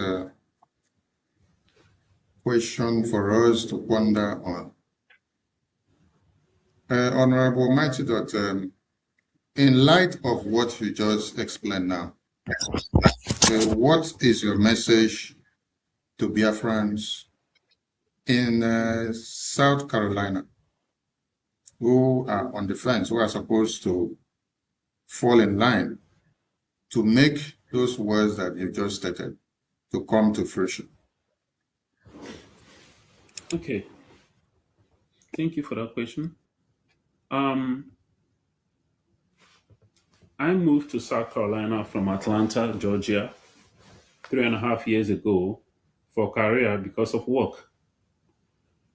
And to my understanding, when I moved here, I came to understand that there's a lot of Biafrans here in different parts of South Carolina. I attended a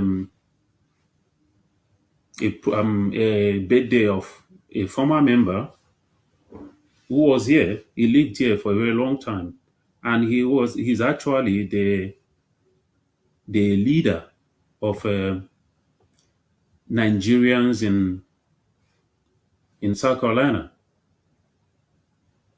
The Nigerian organization, whatever, in South Carolina. So he knows a lot of people, a lot of Biafrans. You know, I tried to talk. He is the one actually that was trying to tell me to talk to Biafrans here. And I was kind of confused. I'm like, you've been in this state for a very long time. You know these people. You're supposed to get in touch with them and be able to bring them to what we are doing. But that's by the way. To every Biafran that is in South Carolina right now, the question is to ask yourself, if you decide to go back home to Biafra land, is Biafra safe for you to go back home to?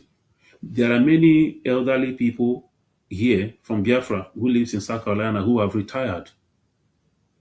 The question is, are you going to spend the rest of your life and die here in South Carolina?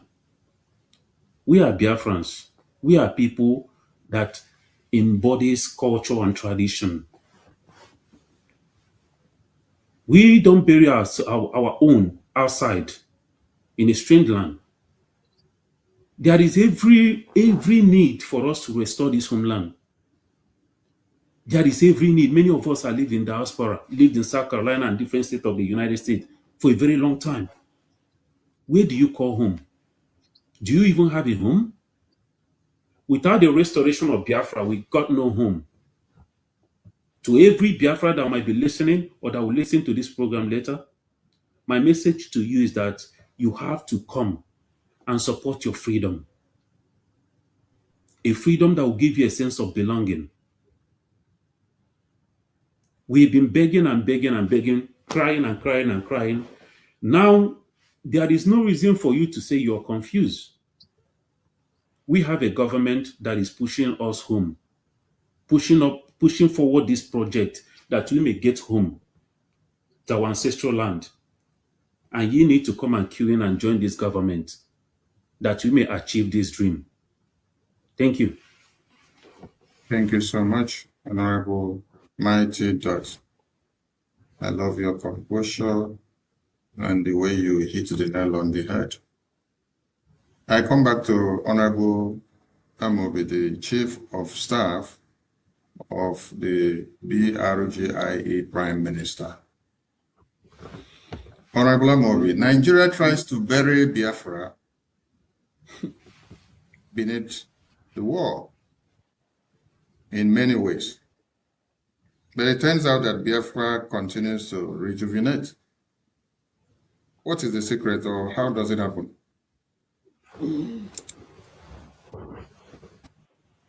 It is very simple. I would say, just like the 30th of May that we all, those who celebrate, celebrate, those who mourn, mourn, right? Our memories have been turned into a movement. The memories of our fallen heroes, they're not just memories anymore. They are now movements that gears towards fulfilling that which they did not fulfill.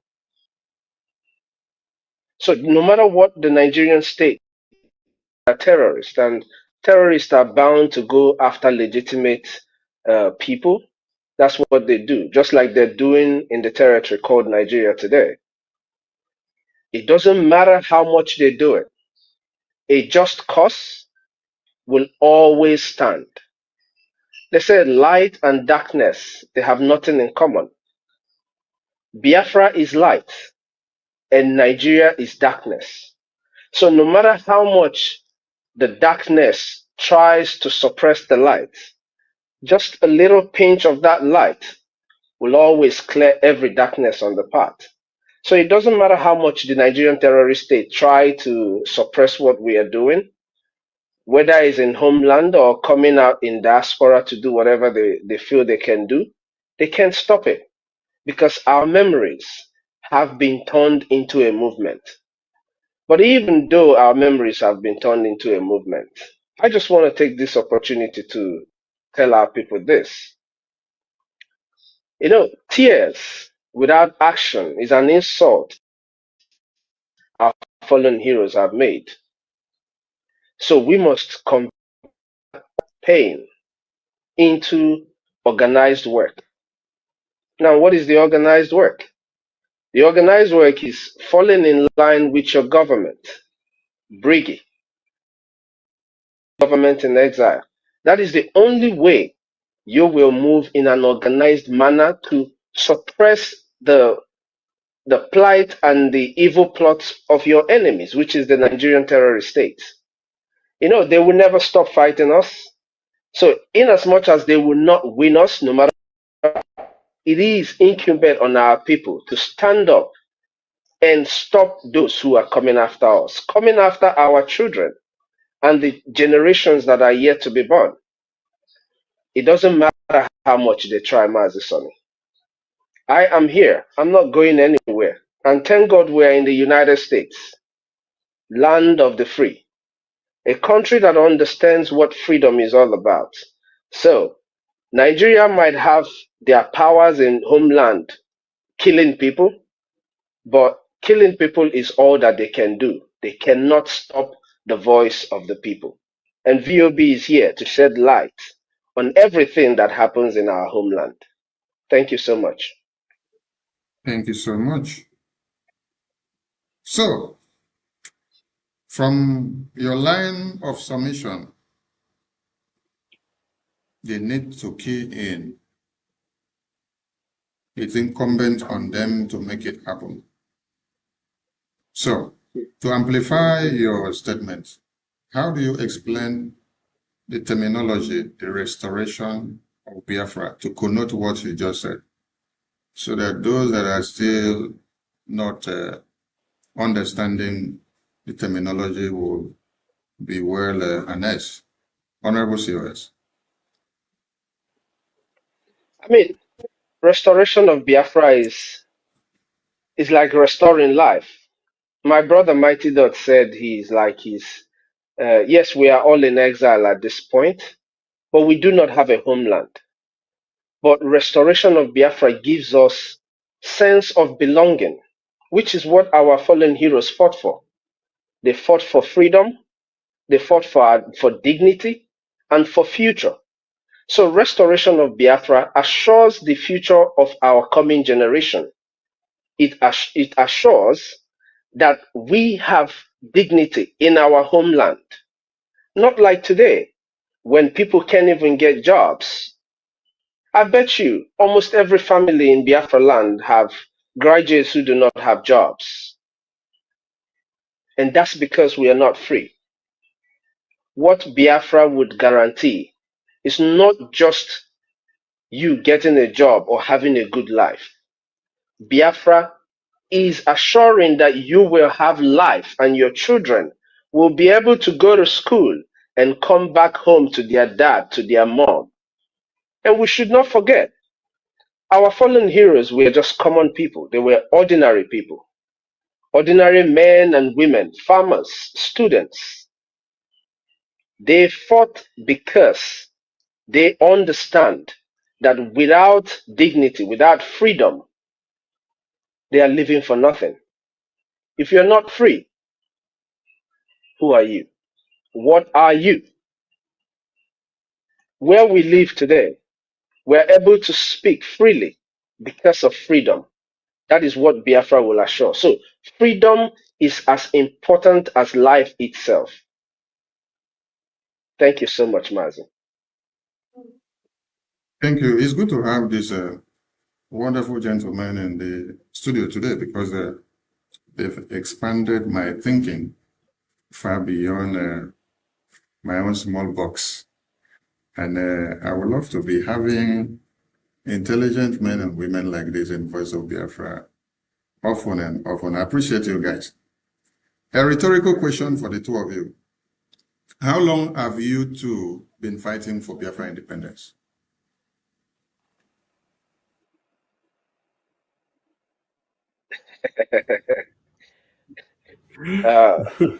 I mean, I don't know. I'm just gonna go first, Mighty Dot. To be honest, we've all been fighting all our lives, right? But being actively involved, I'll tell you guys this. After the arrest of or kidnap of Mazen Namdekano, I left my job. Honorable, I was ready. honorable. My question was a rhetorical question. I just need the numbers. I just need the numbers. Then I will give time for you to go to expatiate, but I just need the numbers. How long have you two been fighting for Biafra independence?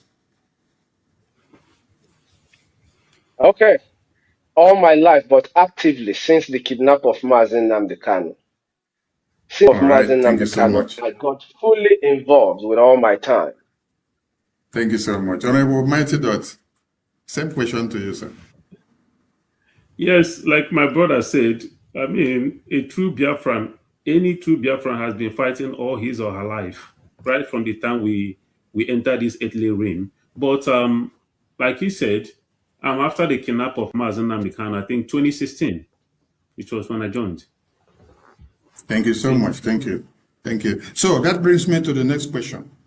Since you guys joined, and since when Biafra independence movement have been on, and counting from when you guys joined, what has been the difference? Honorable Mighty Dot, the mic is yours. Okay, thank you. What has been the difference since we joined? When we joined, we were still at IPOB, a group, a pressure group we're doing. I mean, Mazen Namdekano, our leader, was, he woke us up. He did a tremendous job in waking us up from our foolishness, should I say that? Because, to be honest with you, we have really, really been foolish in the sense that what we have gone through, no nation on this planet Earth will go through what we have gone through, and we just, like a Kool-Aid, we just every day we wake up gallivanting as if everything is fine. Anyway, so what the changes right now is that we have a government, something that we have never attained since the inception of Biafra project.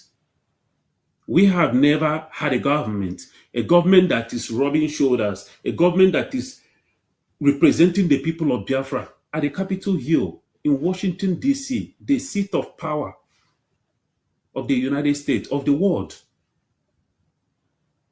That is a tremendous and a great achievement that we have made, and we have come so far to be where we are today. We are no longer a group. We are no longer on the street with flags and T-shirts getting shot and killed by the terrorist Nigerian government. Now we're on a diplomatic mission. At the same time, we have our military that is protecting the homeland. So there is a huge difference. Now we are sophisticated. Now we are well represented as a government of the people of Biafra. So there's a big difference. And that is what everybody should see. Thank you. I give that to you. There is a big difference. Thank you so much. Honorable COS to the Prime Minister of the Biafra Republic of Nigeria. What has been the difference? Now, take yourself out of the context. Let's assume you are seated on the fence, and then you're watching the very government that Honorable Mighty Dot just depicted in his explanation. What do you see as the difference compared to the previous years when they never had such structures? Yes, first of all, I have to thank God that I'm not blind, so I can see clearly. The difference is very clear. When you have men and women who are selfless in service, people have to understand, fighting for freedom and being in a government requires service. So that's what the Nigerian state lacks, right? The Nigerian politicians are not there for service. But here, what I see is a government, a young government that has men and women who are dedicated to serving their people. Now, when people are dedicated to serving their people, you see results from our prime minister, from our lobbyist, from our lawyer, from the cabinet of the government, including yourself, Mazi Sani, down to the admins and everyone. You see the service, the time they put in. Every time they are called, they are there, speaking, standing on one singular point. That point is the restoration of Biafra. The difference is clear. As an organization, you have limitations, but as a government, there is no limitation. Government, like they say, interact with government, and that's the big difference that you can see today. For those who are still sitting on the fence, it's just time that you're taking. This is no longer an organization. This is not the meeting of your Omonna. This is a government, and a government communicates with government. And that you cannot beat. Thank you so much, Mazi. Oh, that is very brilliant to hear. And I appreciate you guys for your services, because it can only get better. And I want to give it to you guys that Ambassador Tibonash, U.S. Ambassador, and Dr. Michael Rubin was here on the show, and they admonish the works of Brgie, the diplomatic trend, the political engagement, and the way and manners, the seriousness has really been seen in Washington, D.C. That made Nigerian government to fume. And that brings me to the next question. Nigerian government are going after your very prime minister today, Honorable Nkere. The first question is, why? address only the question, why? Because I have follow-up questions to thick end. Honorable Mighty Dot, why is Nigerian government, let me describe them the way they are. Nigerian terrorist government, because it is a government that pays terrorists, recruit them back into their military formations. So why is Nigerian terrorist government going after your very prime minister, Nkere, who is in America? Yeah, thank you, my brother. It's quite obvious. They are going after him because he is how do I put it? There is a kind of a surgical precision that is kind of operating on these people right now, on that contraption. Nigeria is being dismantled piece by piece in Washington, D.C. by our Prime Minister. Mazi Nnamdi Kanu, they went for him. They went for our former Prime Minister, Mazi Simon Ekpa. And now they are going after our current Prime Minister. And the reason why they are going after him, because he is dismantling Nigeria piece by piece with the people of Biafra in the Biafran government in exile and de facto government that is behind him. That is the only reason why they are going after him. Thank you. Thank you for that. Thank you for that vivid answer, because it is dismantling the contraption.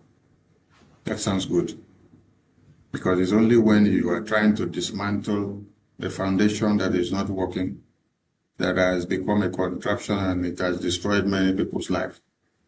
That some people will be, why must you destroy this thing that we are using to benefit from the blood of these babies, women, and children? So, Honorable COS, this is your Prime Minister because you're the Chief of Staff. Are you worried when your Prime Minister is being hunted by Nigerian terrorist government? I mean, if he lived in Finland, I would be worried, but he doesn't. He lives here in the United States. So I'm not worried one bit. There is one thing I know about the United States. They take their time, yes, to respond to terrorists like Nigerian states, right? And you asked why they are going after him. They want to be able to conceal the truth of the genocide that has been exposed by our Prime Minister. Long before now, nobody talks about the genocide that is going on in Nigeria. It didn't start today. It didn't start last year. It didn't start 2 years ago or 3 years ago. But because he stepped into Washington and with his knowledge, interacting and educating people to the best of his ability, Nigeria. So I am not worried one bit. The United States is waiting for Nigeria. They can come up here and if they can, if they can come up here. But I'm not worried one bit. Wow. The confidence in you seems to be like that of Undertaker. I love it. That means you can guide and protect your principal in any situation, even when American government are waiting to do their work. I appreciate you guys. And from what you just said about Nigeria trying to conceal the genocide of the babies, women, and children that is happening on a daily basis, how does it feel for you two to be in the corridors of discussion of Biafra independence in Washington, D.C.? Because Biafrans have seen photos of you two accompanying the Prime Minister of the Biafra Republic government in exile in most of his diplomatic and political engagement with the U.S. lawmakers. How does it feel to see yourselves in the spheres of decision-making for Biafra in Washington, D.C.? Honorable COS, you go first. Yeah, I just feel blessed that at this point when we are restoring Biafra, in this very generation, that I am opportune to lend my voice and see that our people are free. So I feel blessed, I feel privileged that I am part of those who are actually making the steps that is going to bring this evil entity called Nigeria to an end. Thank you so much. Thank you. Honorable Mighty Dot, the stage is yours now. How does it feel to find yourself amongst the men and women that are making it happen alongside with the Prime Minister for Biafra to be free? Yes, I find myself privileged because there are many out there. Biafrans are over 80 million people, and it's only a few of us that are here doing this. 0.0001% that are here pushing this project right now, genuinely. So who am I? Out of 80 million people plus, I found myself among the people who are pushing this forward at this very point in time in our history. So I feel privileged, and that gives me a sense of purpose as a human being on this planet Earth, because that has given me that sense of purpose, that sense of belonging to wake up every day, knowing that I'm waking up for something. I'm still alive, breathing for something worth fighting for. So I have a sense of purpose every day I wake up in the morning. Every day I get up, I have a sense of purpose that I'm here for a reason and there's something that needs to be achieved, something worth fighting for. So that is this opportunity has given me. It has actually done something good for me. And I want to use this opportunity to encourage every Biafra that is out there. There's something that is I call self-analyzation or self-analyzement. Just analyze yourself as a human being. Do personal, do a personal, search. Look at yourself and ask yourself, what is your purpose on this planet Earth? Why are you here? Why are you still alive? You should have a purpose in life. Make Biafra restoration, Biafra project your purpose. And I promise you your life will change. So that's what, being among my brothers and sisters in the government of Biafra in exile, fighting for this freedom, that is what has given me a sense of purpose. Thank you. Thank you so much. Minister of Information, just to add to what Mighty Dog just said, that this sense of purpose actually is what wakes me up every morning. There is none of us here that are fighting for Biafra today that when you wake up in the morning, the first thing you do is to check your phone, see what is going on, what has happened in Biafra. That is that trigger of purpose that you have. Understanding that you're going out there to do something that will benefit what Biafrans are doing in the government and outside of government to make sure that our homeland is secured. That sense of purpose wakes most of us up in the morning. And like Mighty Dot, my brother, said, it is very important that people search their hearts. Search yourself, a soul search to understand why you are here on earth. Thank you so much, Mazi. Thank you so much to my wonderful guests in the studio. We take a short commercial, and when we return, it is Politics Insights on Voice of Biafra Television. Voice of Biafra TV, the voice of truth, the voice of the people. There is only one broadcasting network. Voice of Biafra TV. The first, the best, and the last. Voice of Biafra TV. We lead, we shine, we last. The first, the best, and the last. From the east to the world, hear the truth unfold. No other station does it better. Truth be told, real stories, real power, real Biafran soul.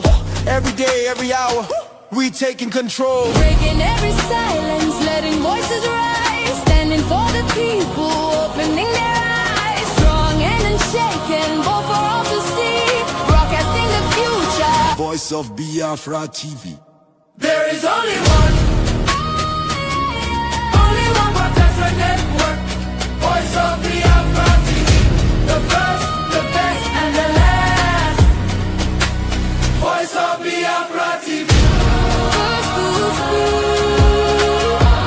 best to watch, last to last.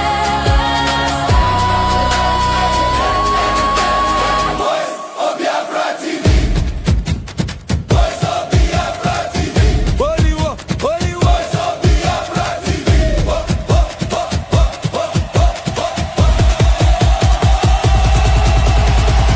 Only one, no, only one.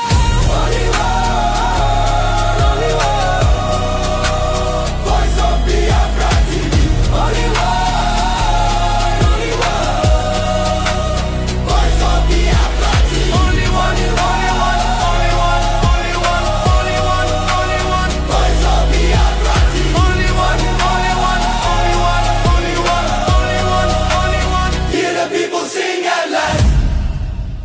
Voice of Biafra TV. Welcome back to Voice of Biafra Television. And this is Politics Insight. And today with me in the studio, I've been with two wonderful gentlemen who have been gaslighting the studio, dismantling Nigeria into pieces. Welcome back, my guests, as we continue on Politics Insight. Nigeria pays terrorists. They recruit them into their military formations. Honorable Mighty Dot, how do you address a country that recruits terrorists, reintegrate them into their military formations, and put them on monthly salary?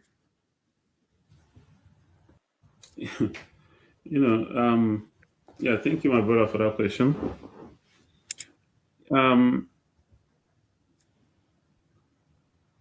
Sometimes it baffles me.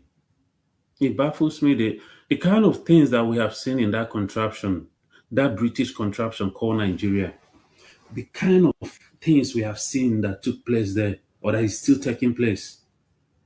It kind of messes you up mentally.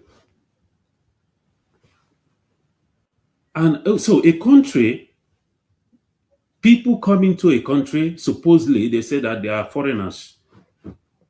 Both the locals and the foreigners, they go to villages, slaughter innocent people, burn their homes, rape the ones they're going to rape, kidnap the ones they're going to kidnap. At the end of the day, a country that's supposed to eradicate and eliminate terrorists will now say that they are rehabilitating terrorists. They put them in a camp for 3 or 6 months, treating them like royalties. And at the end of the day, they will release them back into the society of the people that they have killed their loved ones. That is like mocking or spitting on the faces of these victims. And every day, people wake up, people that call themselves lecturers, professors, doctors, graduates, people that goes on television, people that you see them in different... In fact, the worst part of it is that there are some people that live in America here they don't see anything wrong with it. They call themselves Nigeria, proud Nigeria. But the country where you come from is rehabilitating those who are killing you, killing your loved ones in their villages, paying them money. I don't even want to speak for the police or the military in Nigeria because those are useless as well. They are not getting paid. Half of what these terrorists are getting paid. They are not even being treated the way terrorists are being treated. Yet, they still join forces with the oppressors and the terrorists and still be killing and maltreating the citizens. So Nigeria is a conglomeration of I don't know what to call it. Nigeria is a mixture of joke, comedy, horror.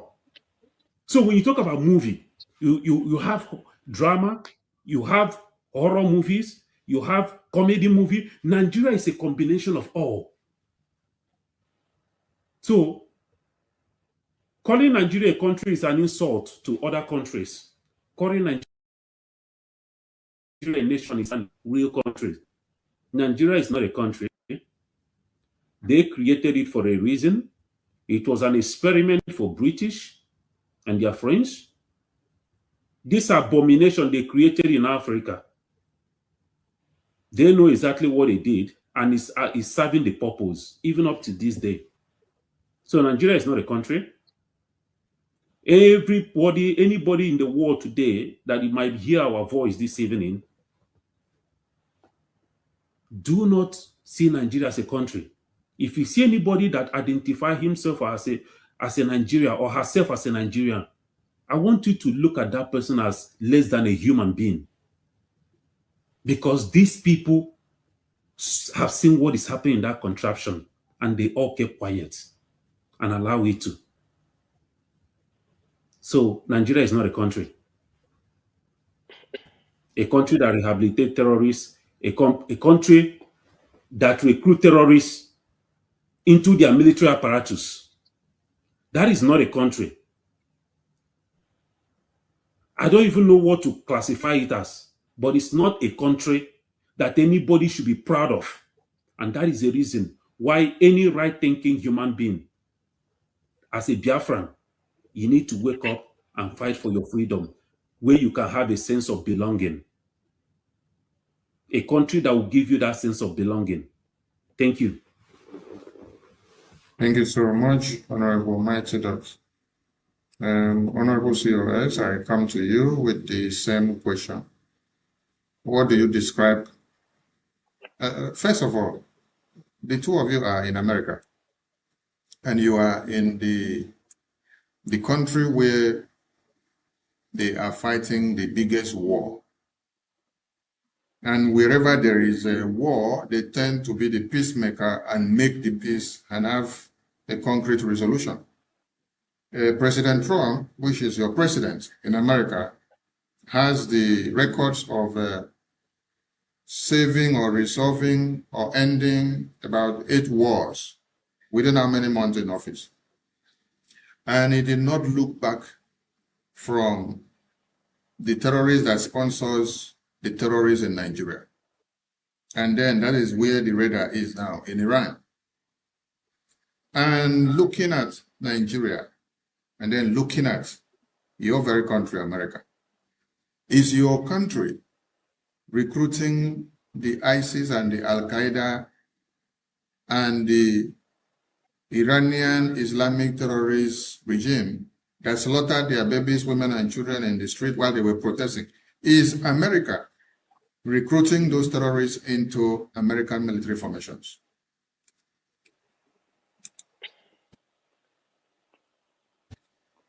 To be honest, associating America in such a discourse about recruiting of terrorists would be an insult to my lovely country, America. I would say this, right? I There is a reason apologize. why there are. I apologize. I apologize. I apologize because Thank that you very is much. the biggest country of the free world. So I apologize. Thank you so much. There is a reason why we have prisons. It's correctional centers, it's correctional facilities. It's where you put people who have done things that shouldn't be done. But in Nigeria, there is nothing like prison. People who commit all sort of crimes that are on the streets walking around. The reason is very simple. The people who are supposed to prosecute them are committing the same crime. Now you talk about recruiting terrorists into security apparatus of a country. I'm going to go straight to what bothers me the most. I think that the recruiting of terrorists into Nigerian military is a big conspiracy by the European Union because they are clearly funding Nigerian government to continue recruiting terrorists. They made it very clear in the last 700 or something million pounds that they gave them. Part of that money is supposed to go into the rehabilitation of terrorists. But in the same Europe, they are sending Africans home for not having a proper document. These are people who are running away from the havoc that you helped to create in their land. They send them back to their country for disobeying the law. But in Nigeria, they encourage them to recruit terrorists into their military structures. Now, I don't really have a problem with Nigeria recruiting terrorists into their security apparatus simply because Nigeria is a business. And the owner of any company has a right to choose who they employ and who they don't. They have chosen to employ the killers of the indigenous people.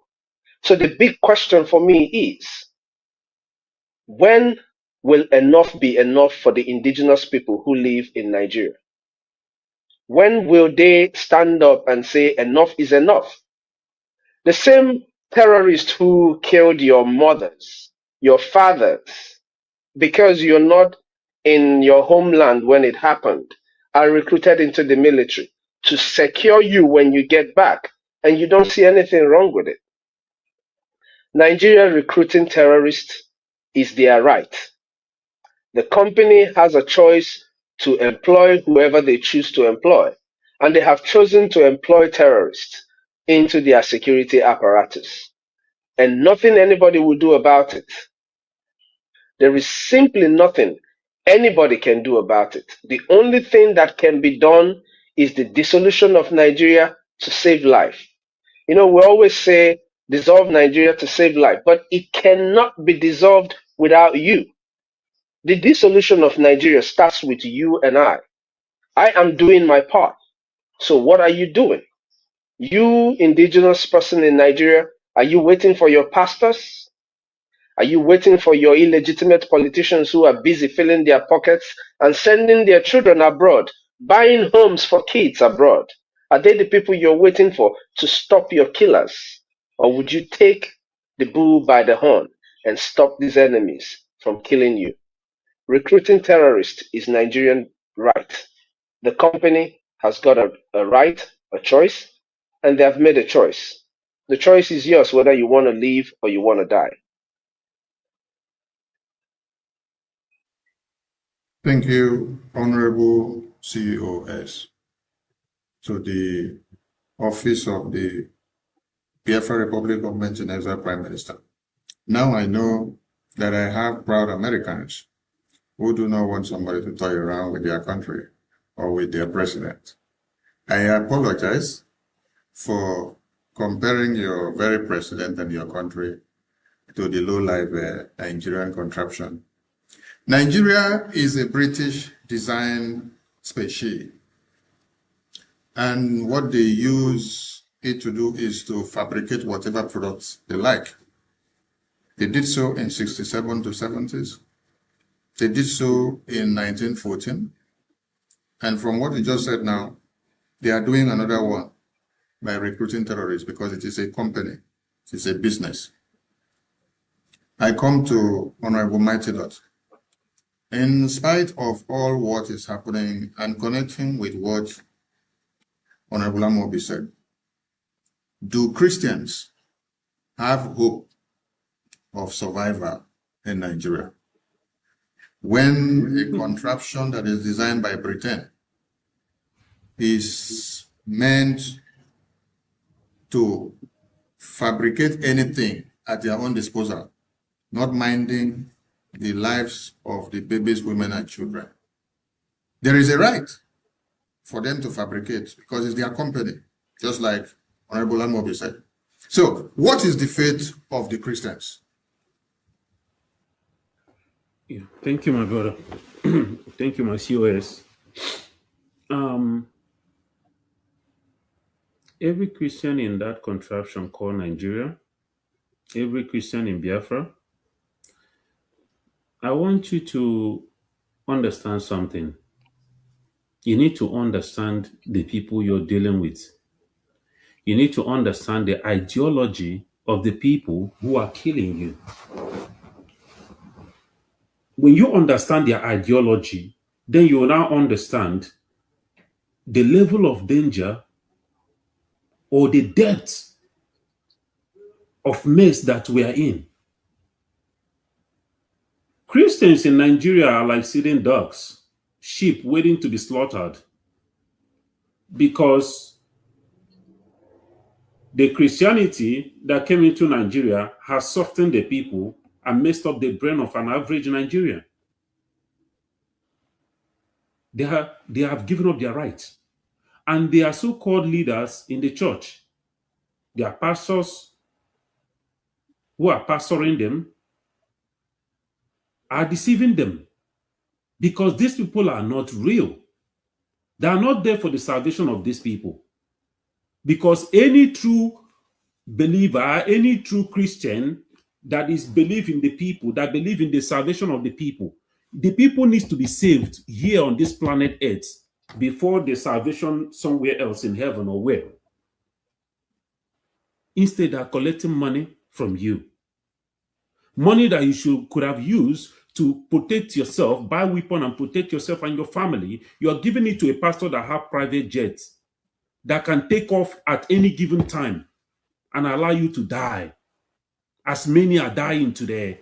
You should ask yourself a question. How many of these pastors and their children and family are victims? Christians in Nigeria, you need to wake up.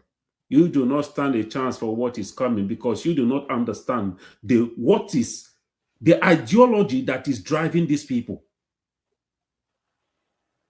And because of your attitude, these people have seen that you are a sitting duck, that they can come in and take your life at any given time without you reacting. And the worst part of it, that many of you are dependent, calling on the government that is killing you. So every Christian in Nigeria, hear me and hear me real good. Because this madness has to stop. This stupidity has to stop. You are not the only Christian in this world. America is a Christian country.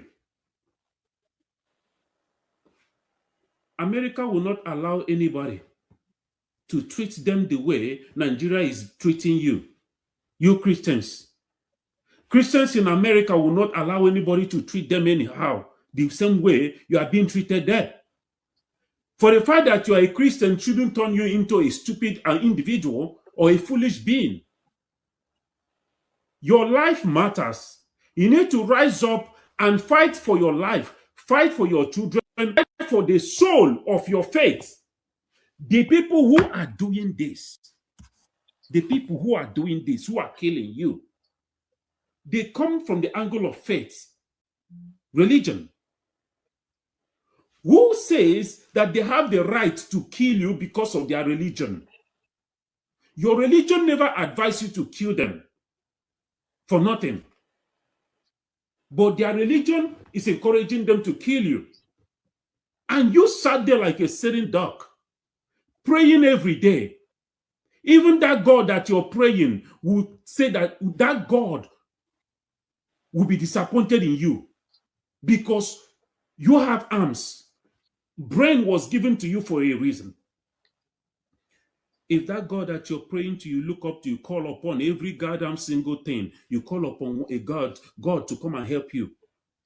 If that was the case, then why do you have brain?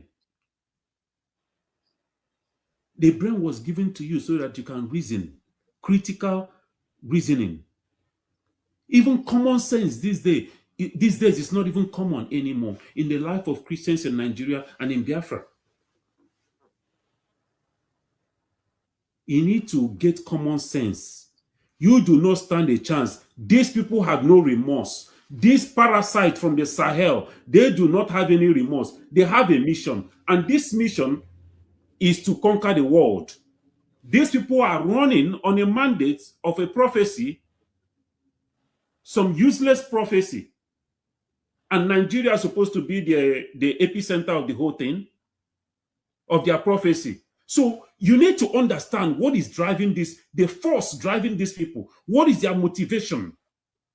And as a Christian, what is your motivation for survival? What is how are you trying to protect that faith? Did that God that you're praying to tell you that you should allow your faith to be conquered? No. Don't allow people to come and kill you with their own faith. Fight for the faith that you believe in. If you cannot fight for that faith, you allow yourself to be slaughtered. That means you do not deserve that faith. You are a fake Christian. Rise up and fight for your people. Rise up, every Christian in Nigeria and Biafra. Rise up. That's the only way you can stand a chance. All the Christians, rise up and support the Biafra government in exile and the de facto government in homeland that can protect you, because when Biafra is restored, you have the freedom to practice your faith without anybody coming after you. Thank you. Thank you, Honorable Mighty Dot, for your insight. You've given a solution, because my question was, do Christians have hope? And you've given a solution, and you said that the solution is that their hope will only come to fruition when they rise up and fight back and defend themselves, because self-defense is not a crime. Honorable Sio, if I come to you again, America is a Christian nation. Israel predominantly are Jewish. Do they deal only on prayers to solve a mechanical warfare? Why are they going after the Iranian terrorist regime with weapons that matches the same kind of weapon that was made to destroy the Americans and the Iranians and the entire world? I will keep this really short because the answer is very simple. Now, the Bible, the Word of God, admonishes Christians to sell their garments and buy weapons. The weapons is not meant to use and slaughter your chicken. It's for war, weapon of war, in order to protect yourself and to protect those who cannot defend themselves. That is your first duty as a Christian. Fighting for those who cannot fight for themselves. That is what Jesus Christ came to earth to do. He died for the sake of those who cannot fight for themselves. Now, on the other hand, Archangel Michael, when Lucifer was sent down on earth, they didn't start singing. The cherubim and seraphim didn't just start singing and Lucifer had to dive down to earth. No. They picked up arms. As a matter of fact, Archangel Michael had the shiniest of sword in order to drive the demon down to earth where we are today. So what is stopping you as a Christian? The problem with the Nigerian Christians is the understanding that they put in when they read the Bible. They read the Bible based on off of what the pastor has taught them or what the preacher is telling them. They're not reading it to understand for themselves what God is telling you to do.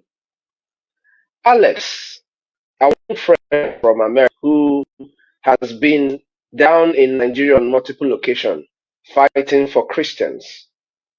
He is a Christian too, but he understands that self-defense is your fundamental human right. As a matter of fact, if you allow infidels, because they call you Christians infidel, that means they are also infidel in your own faith.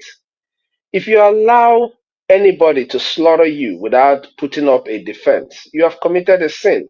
in my own eyes, because you allowed a man to take away the precious life that God has given you. If Israel, if America were to just go to church and pray when terrorists come after them, I don't think there will be America anybody will be speaking of today. And I don't think there will be an Israel that is ready to defend the whole world from all these menace from the Islamic jihadists that are roaming around the world looking for who to devour. So it is not truly about the faith. It's about the understanding that the people put in their faith, the way they understand their faith. The Islamic jihadists, they understand that when they kill you, they are making heaven. But you were taught that you should stick out your neck and get killed, and maybe that would lead you to heaven. But here I am telling you today that God in his holy book told you to sell your garment and buy arms in order to defend yourself. Thank you so much, Mazi. Thank you so much. Thank you so much. The Islamic jihadist terrorists, do they also pray to God? Do they also pray to God? Of course they do. Well, What would you call what they do? They pray to God. No, it's not a claim. It's not a claim. They pray to God, I believe. The only difference is what God and how is it, what kind of God do you pray to? Is it a God that loves or a God that destroys?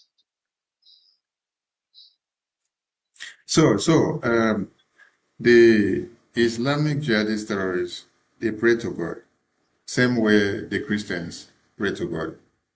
So how come about the docility in Christians that we have two sets of people that praise to God, and one of them, after they finish the prayers, they take the mechanical and physical warfare serious, while the others that also did prayer now takes the mechanical and the physical warfare unserious. How did this come to be? Because from your explanations, from the two of your explanations, it seems that there is something that has damaged the subconsciousness of one side of the people that finish the same prayer that the other side also prays, and then get into a docile mood when it's time to carry weapons for self-defense. What is the correlation, or what is the secrecy behind this? Honorable Mighty Lord, you may touch light on this a little. I thank you, my brother. I think is the whole thing. The fault is from the caretakers. The caretakers. Who are the caretakers? The generals, the general overseers, the pastors, the priests. These are the caretakers. They know what they are doing. Are you okay? Let me ask you this. Let me ask Biafrans, those who are watching, and friends of Biafra.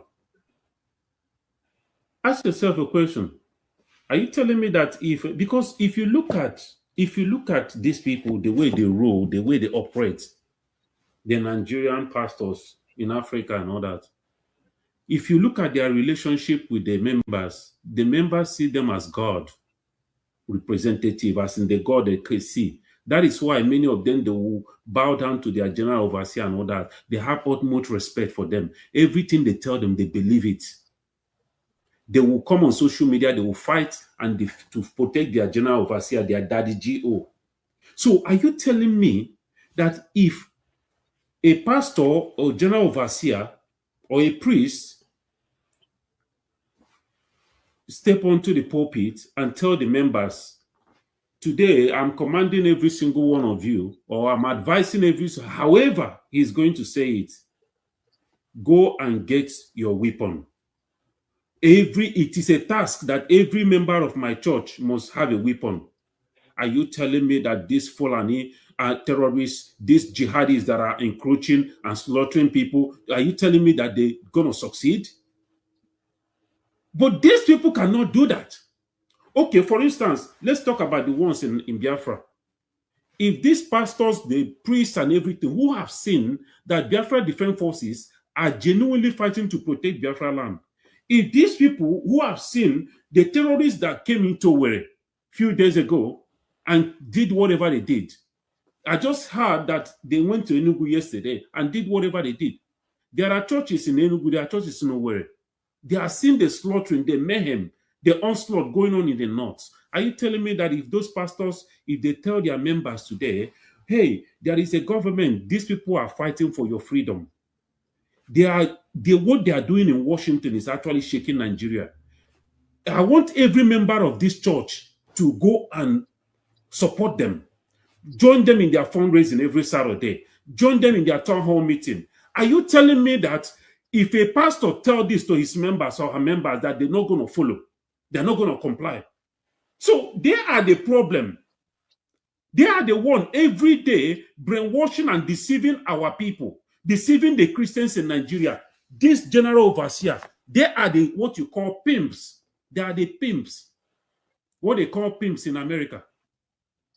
They are the caretakers. They are the handlers who are keeping these people induced in this coma, religious coma that our people are falling into.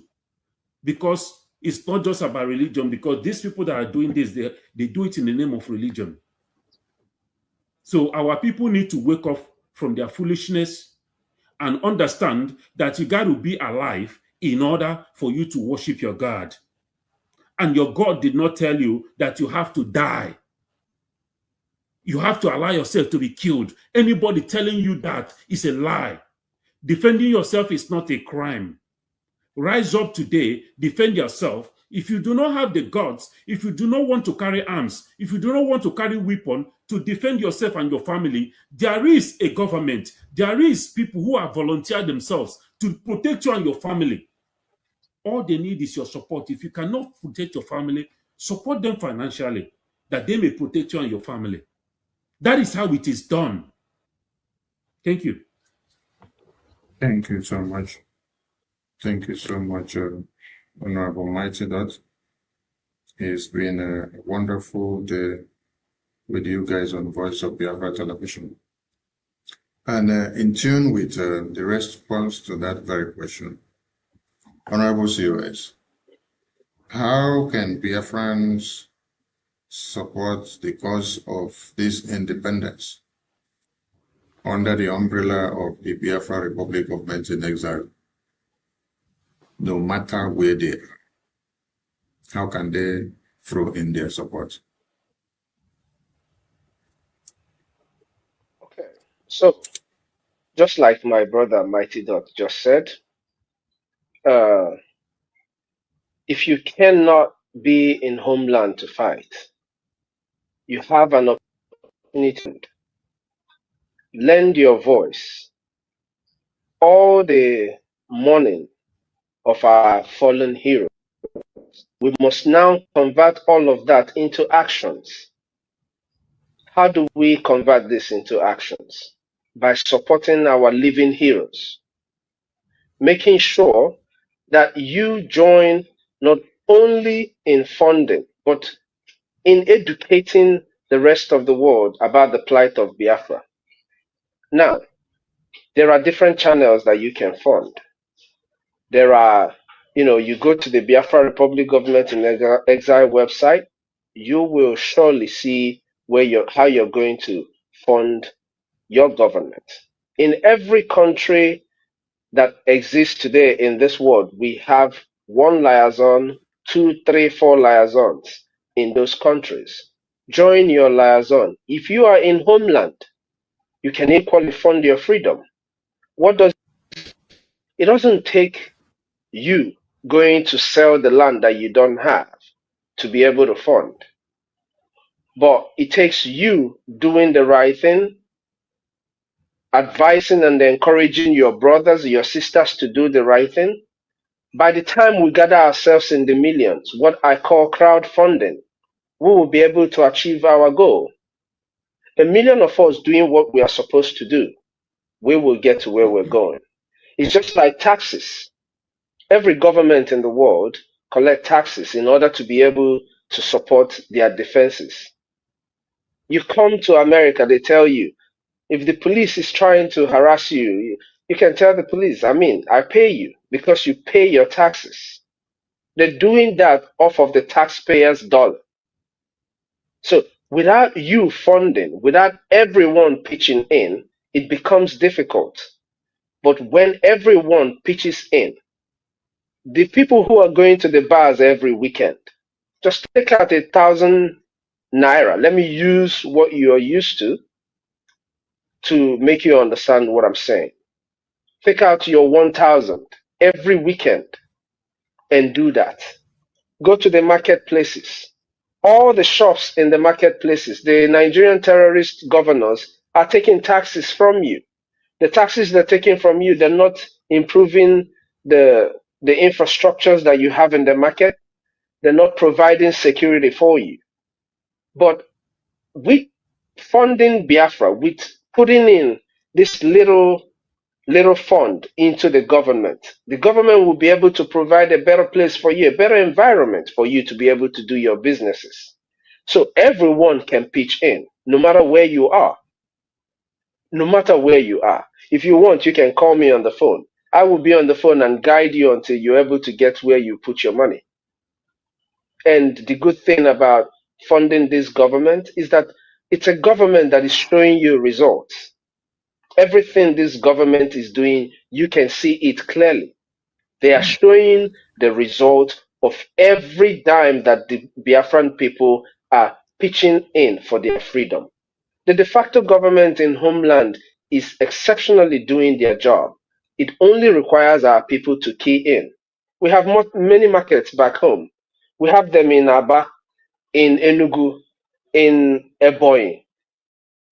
Now, just imagine all these markets converting the memories of our heroes into active work by funding the government.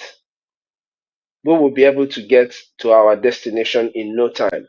Do not forget, Gumi, the terrorist negotiator and the leader of the terrorist groups in Nigeria, told you clearly that the reason why the terrorists in Nigeria are kidnapping you and collecting ransom from both you and the government is to be able to fund their war machine. Now, check how many people they kidnap every time. That it hasn't gotten to your doorstep doesn't mean that it's not happening. I know over 10 people that have encountered the kidnappers. 8 of them came out with their life. 2 of them are not here today. If you told them to fund this government and stay alive, they would give everything they had to be able to stay alive.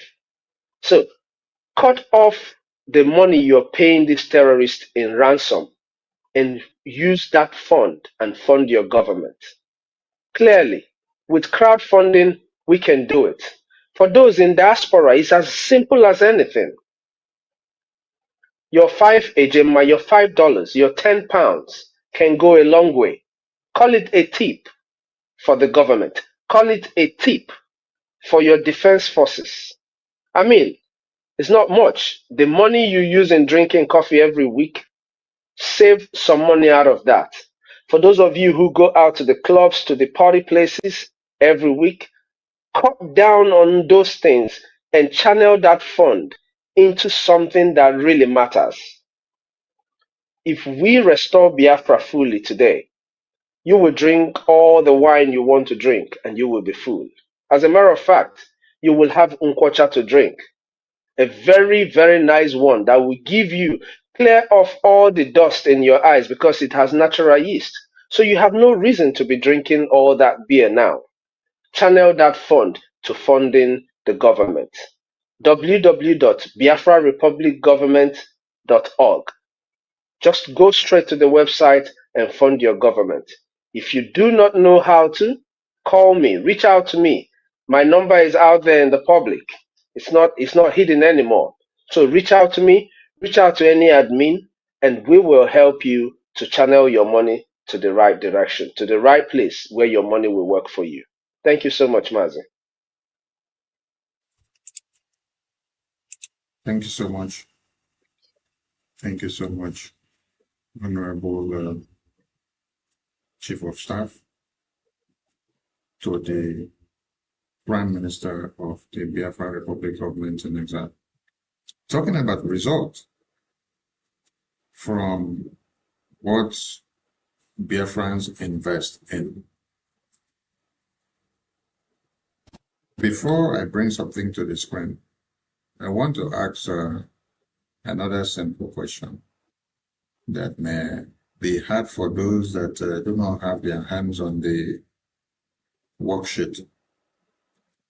Do you too believe that your effort of BRGE today will bring Biafra?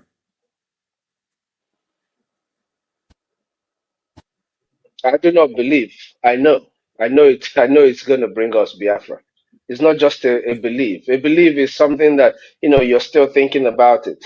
I know that the efforts of Brgie, Biafra Republic Government in Exile, is directly going to lead us into Biafra. Like our lobby said, Brgie is the vehicle. We are the drivers. Our finances is the gas that is going to be fueling that vehicle. So I believe and I know that Biafra Republic Government in Exile will lead us into Biafra. Yes, Honorable Mighty Doctor, you have the mic. Well, if I do not believe, I will not be here with you right now. For the fact that I'm still standing here today, many have fallen since 2015, 2020, 2021, after the declaration, after the everything, people are still falling back. Some are betraying, actively sabotaging. But we are here today looking for, because we believe that we are in the right place. There's always a government. Any right-thinking human being will understand that if you are in this kind of project, in this kind of mission, it's only when you have a government that you can push through. And because we have a government, not just a government, but a government that is actively doing big damage to our enemies and our oppressors, actively destroying and dismantling that British contraption called Nigeria. So I am in the right place. And I know and I believe, just like my brother said, that what we are doing right now, what we are going to do tomorrow, what we have done yesterday is going to bring us Biafra. Thank you. Thank you so much. I love the... Yeah, I have more questions to follow up. I know. I just want to go back to the question you asked because there is something I skipped that is very, very important. Please. Yeah, just in 30 seconds. Yes. In terms of funding our freedom, I also want to tell both those back home and those in diaspora, we have what is called the IOU loan. This IOU loan is a place where you can save your money. For those that are back home, there is no need investing in businesses that will either be burnt down or businesses that do not grow.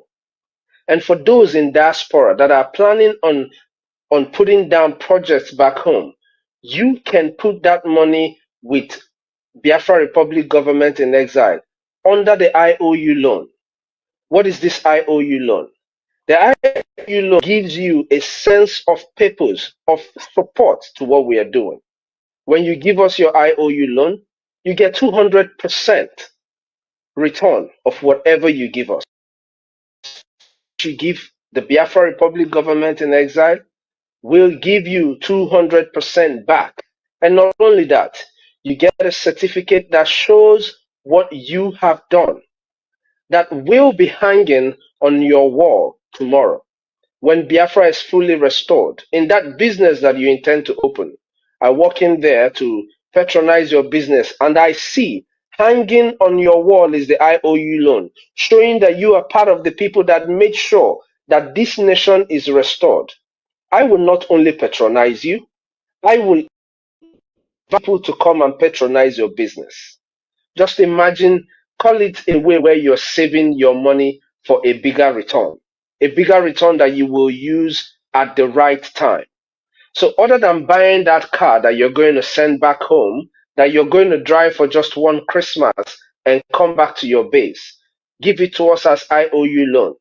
Those of you who travel back to homeland every Christmas, forget this Christmas because you might not be safe going back there.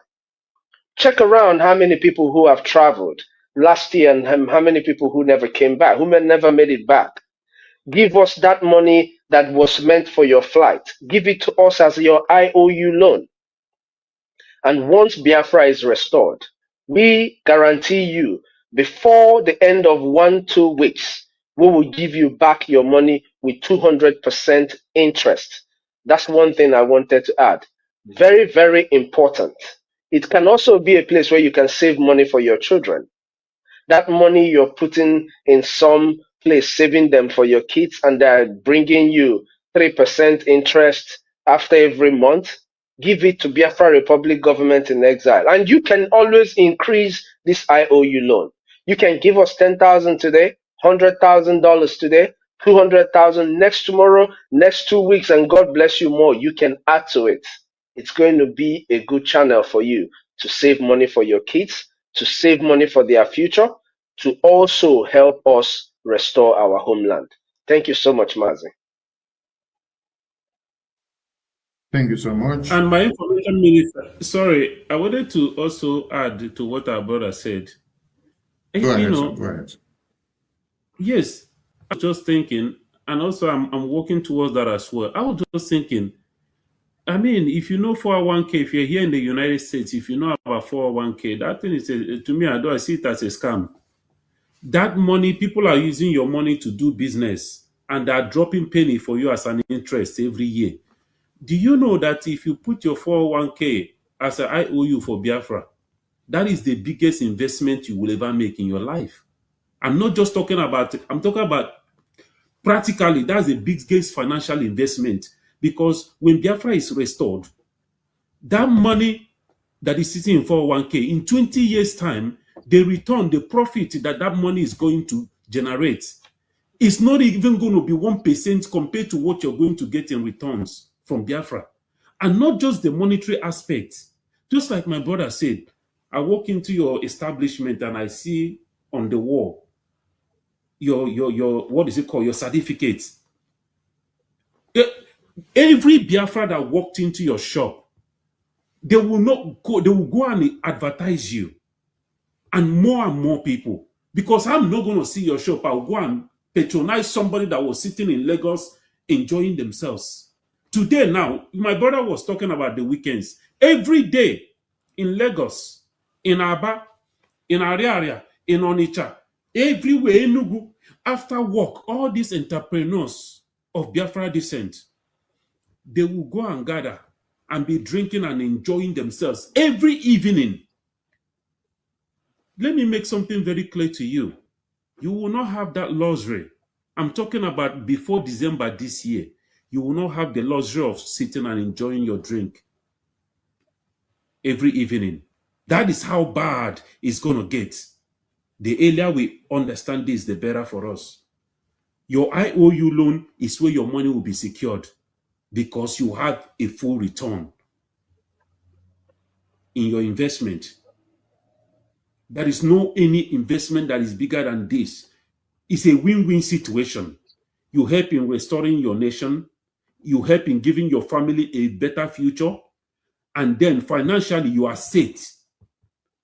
Mentally, you have this sense of fulfillment that you were able to do something noble for the rest of millions of Biafrans who could not. If you have it, sponsor your freedom.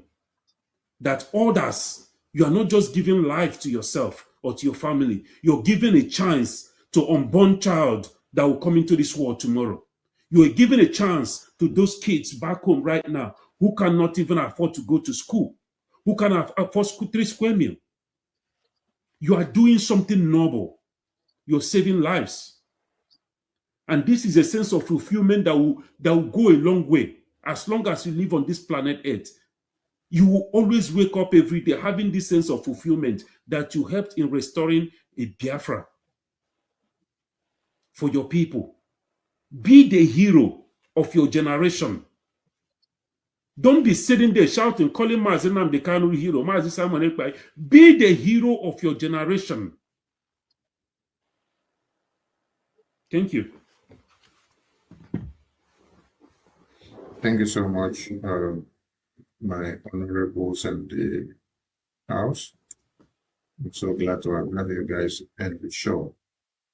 Talking about result, there are numerous there in the media. But I will be hypothetical on this very question. Are you convinced that what Brgie is doing will emancipate the freedom of your past leaders that are in prison? Honorable COS, you go first. It's not just being convinced. That's the only thing that will guarantee their freedom. Because, for instance, Mazi Nnamdi Kanu was kidnapped.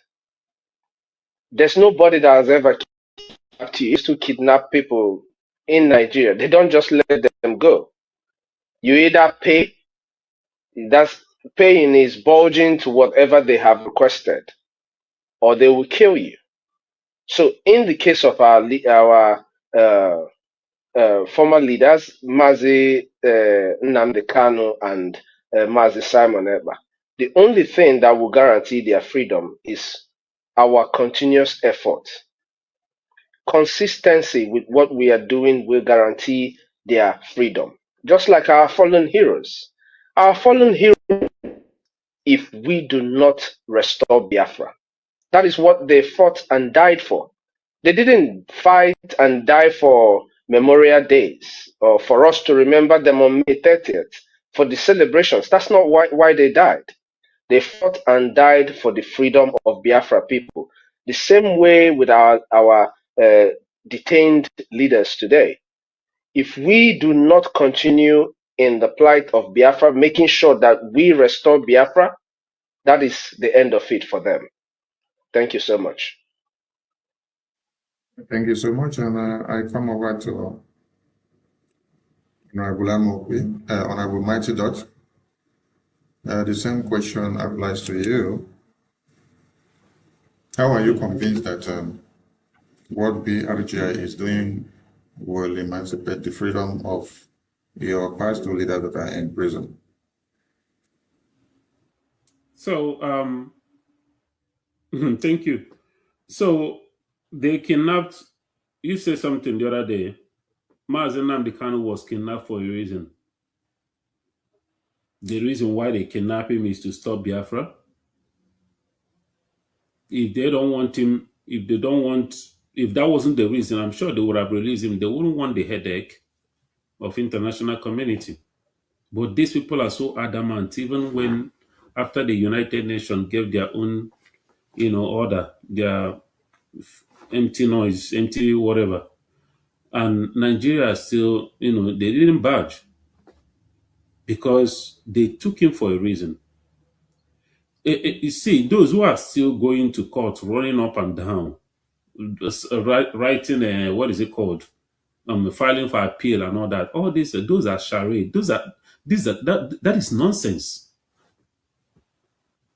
That is the reason why we decided, to focus on this diplomatic mission, because we understand that that is the only way that the arms of Nigeria can be rough-handled and those who are sponsoring them.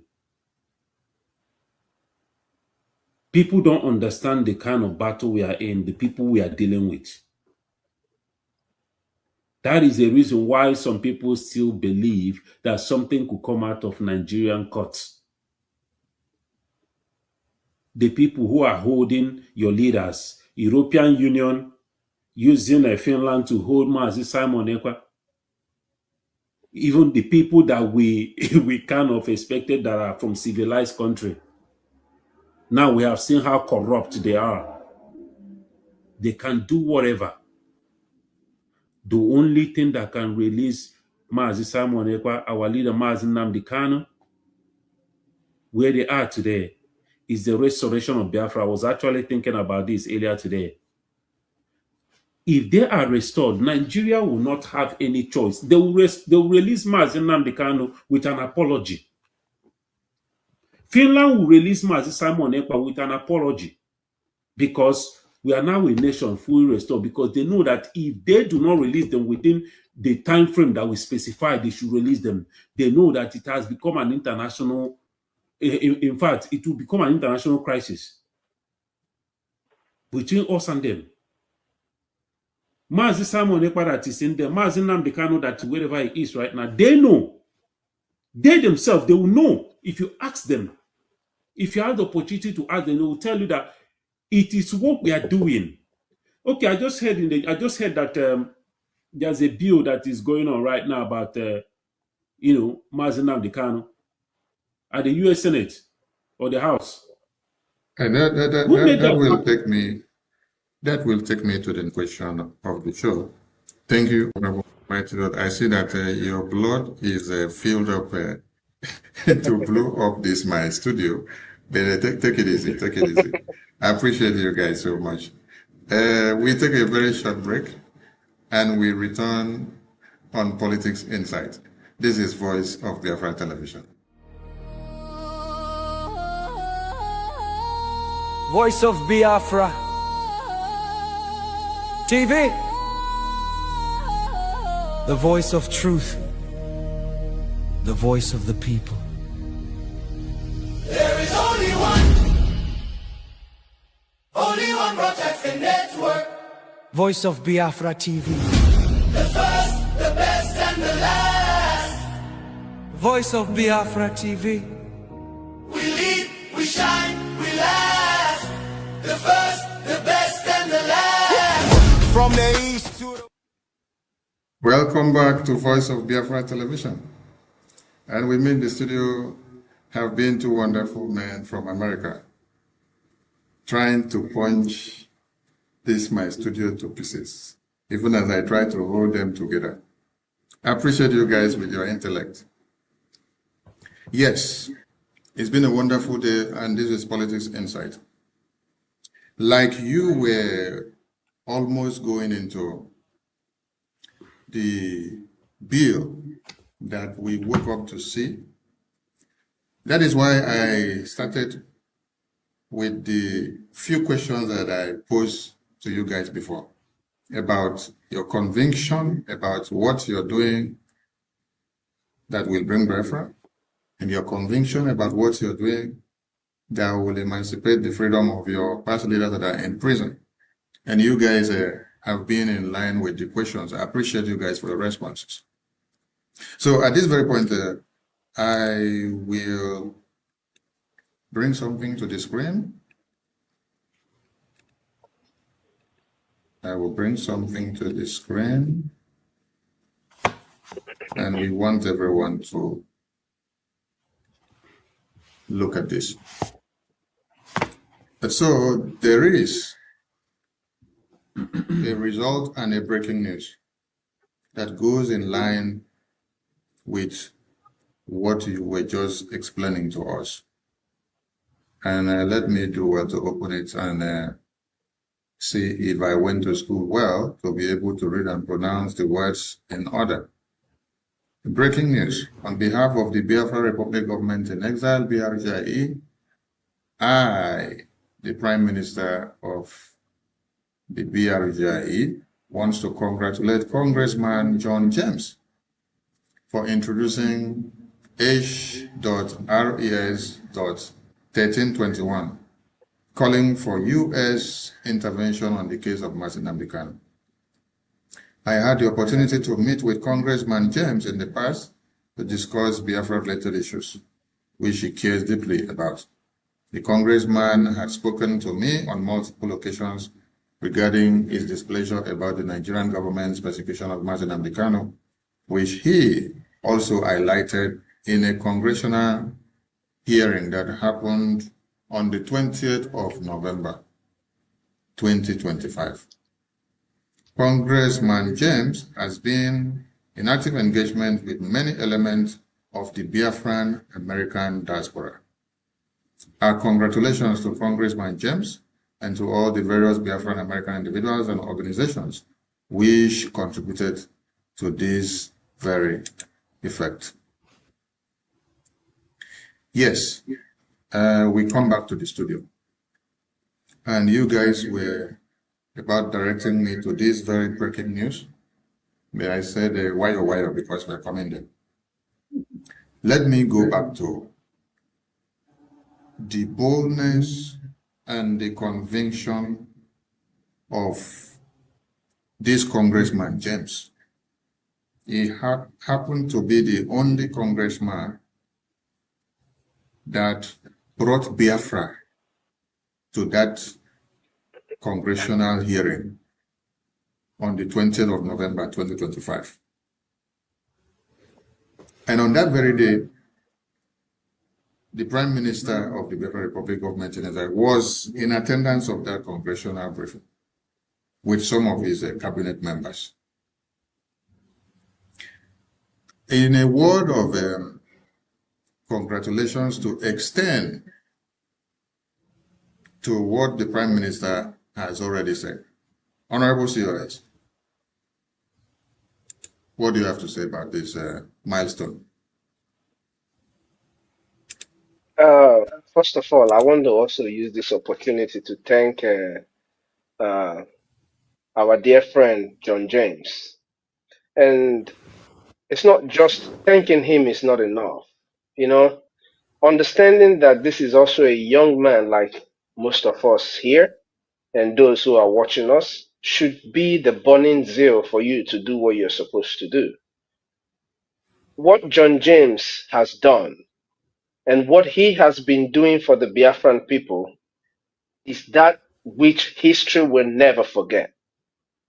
History will never forget a man who stood up and spoke for the people when his voice was needed the most. John James' voice was needed, and he used his voice when it mattered the most. The day Mazi Nnamdi Kanu was sentenced to life imprisonment, it was this John James that spoke up on the congressional floor, calling the attention of the world on what is going on in Nigeria. So I just want to appreciate him, thank him for the good job he has done. And what you see here, just like the bill that our dear friend Ted Cruz brought on the Senate floor, is going to be another pain on the butt of the Nigerian terrorist state. Thank you so much, Mazi.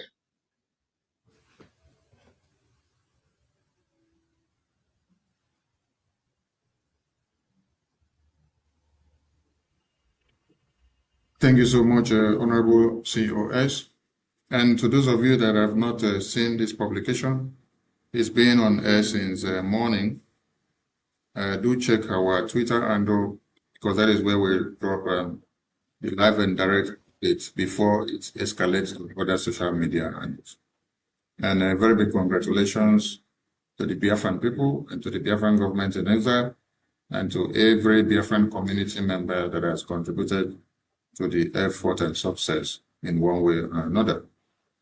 And to our lobbies and attorney, the Biafran people are grateful to you. And at this point, I want to take you guys back, because before we got here of this result of Congressman James having the confidence in the Biafran government and exile representatives, because it is one thing for someone to carry your story or to carry your grievances, and it is another thing to have had the confidence in you. The person must have checkmated your work and see that you are serious before committing his or her own time for your own cause. On June 2025, the Biafran government in exile submitted a congressional testimony to the U.S. Congress, citing the kidnapping of Mazi Nnamdi Kanu by the Nigerian government, citing detention of Mazi Simon Ekpa by Nigerian government in collaboration with Finland and European Commission. And also on the 18th of September, the Biafran government in exile did not just stop with the congressional testimony that was officially delivered to the U.S. Congress, which is visible to everyone. You can go and check on the internet. You see it on the DOJ website and the FARA website. It is there registered, and the Congress website. On the 18th of September 2025, the Biafra Republic government in exile, ably led by this Prime Minister, with you all in America, made another historic breakthrough in Washington, D.C. by giving a live testimony to validate the congressional testimony that was submitted in written form, which depicted Mazi Nnamdi Kanu, Mazi Simon Ekpa, and the cause of Biafra independence in general.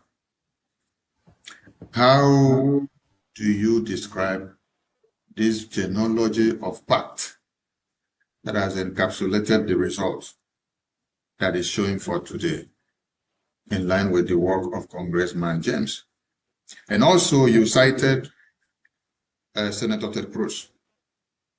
One of the things I can remember from the congressional testimony that you guys submitted said you want the American government to invoke the Global Magnitsky Act against the Nigerian government because of the kidnappings they do, the imprisonment they do, and the Christian genocide that is happening. I also remember another thing, that sanctions should be placed on the Nigerian government and their officials who are found guilty in being part and parcel of this conduct. And also, severe measures should be placed against them. Today we see all these things being implemented by American government against Nigerian terrorist government. How do you describe the credibility damage that the Biafran government in exile has ensured against the Nigerian terrorist government? Honorable COS, you take the floor first. You know, Dr. Michael Rubin said something. He said it is important to educate not just Biafrans, but the rest of the world. What you see happening today is the dividends of proper education carried out by both our lobbyist, Elias Garasoles, and our Prime Minister, Mazio Nkere. The way they have penetrated Washington, D.C., educating the reps and the senators in America, the dividends is what you're seeing. And this is just the beginning of the cake. I'm not going to say much about that, but you are just seeing the beginning of the cake. By the time they start topping the icing, people wouldn't know where to start in congratulating both the Biafra Republic government in exile, our lobbyist, our attorney, and you and I who have been standing strong. What you see today is not just a result from education. You know, you can educate people on issues. The other thing is people understanding and assimilating whatever you have told them. The truth of what happens in the territory called Nigeria cannot be hidden. Even, I think it was Dr. Michael Rubin that said it. The Nigerian terrorist state, with their actions, make it very easy that every education that you bring before a rep or a senator, they can easily understand it because his words matched with evidence. Evidence live evidence, past evidence, and all of that before the men and the senators. It's like it's like a time bomb. They look at it, they understand it, and they know that action will be the only thing that can end the menace called Nigeria. So what you see today, besides education, is people who are willing to share in what you are feeling. They share the pain of what you are going through. Like John James, what goes on in Nigeria, what is happening in Nigeria against Christians, it saddens this man. When you hear him speaking about the atrocities of Nigerian state against Nigeria, against the indigenous people in the territory called Nigeria and Biafra at large, understand that he did not just understand the education given to him by both the lobbyist and our prime minister, but he embodied it. He made it part of himself so that he can feel what we feel, to be he is doing today. So it is it is something that each and every one of us need to emulate, especially Biafrans in diaspora. People are out here fighting your fight. It is time you get up and join the good fight. Thank you so much. Thank you, thank you, thank you. Honorable Mighty Dot, I'm going to allow you to spit that fire that you wanted to spit before. How do you feel seeing results of the works that you have sacrificed for since your inception into the new government of Biafra, Brgie? Because Biafrans have spotted you in several diplomatic engagements with the Prime Minister in Washington, D.C. And you did express you're overjoyed to have been part and parcel of those discussions. And now there is a very big success that is making rounds on the media. What are your words to the congressman that is making this happen? Yes, thank you, Information Minister. I was just sitting here thinking, I was like, Congressman John James. I said I'm going to call him Mazi John James because that's the Biafran blood that is pushing him. It is the love that you see that is emanating, from him. The interest of Biafra, is the blood that is walking through him, the blood of Biafra. So we are happy to have him as an ally. We appreciate him. We congratulate him for the bill. We appreciate him for his concern. Because there are many out there, those that have been enjoying our natural resources from different parts of the world. None of them ever cared. So what is happening today is a hard work. It's a result of a hard work.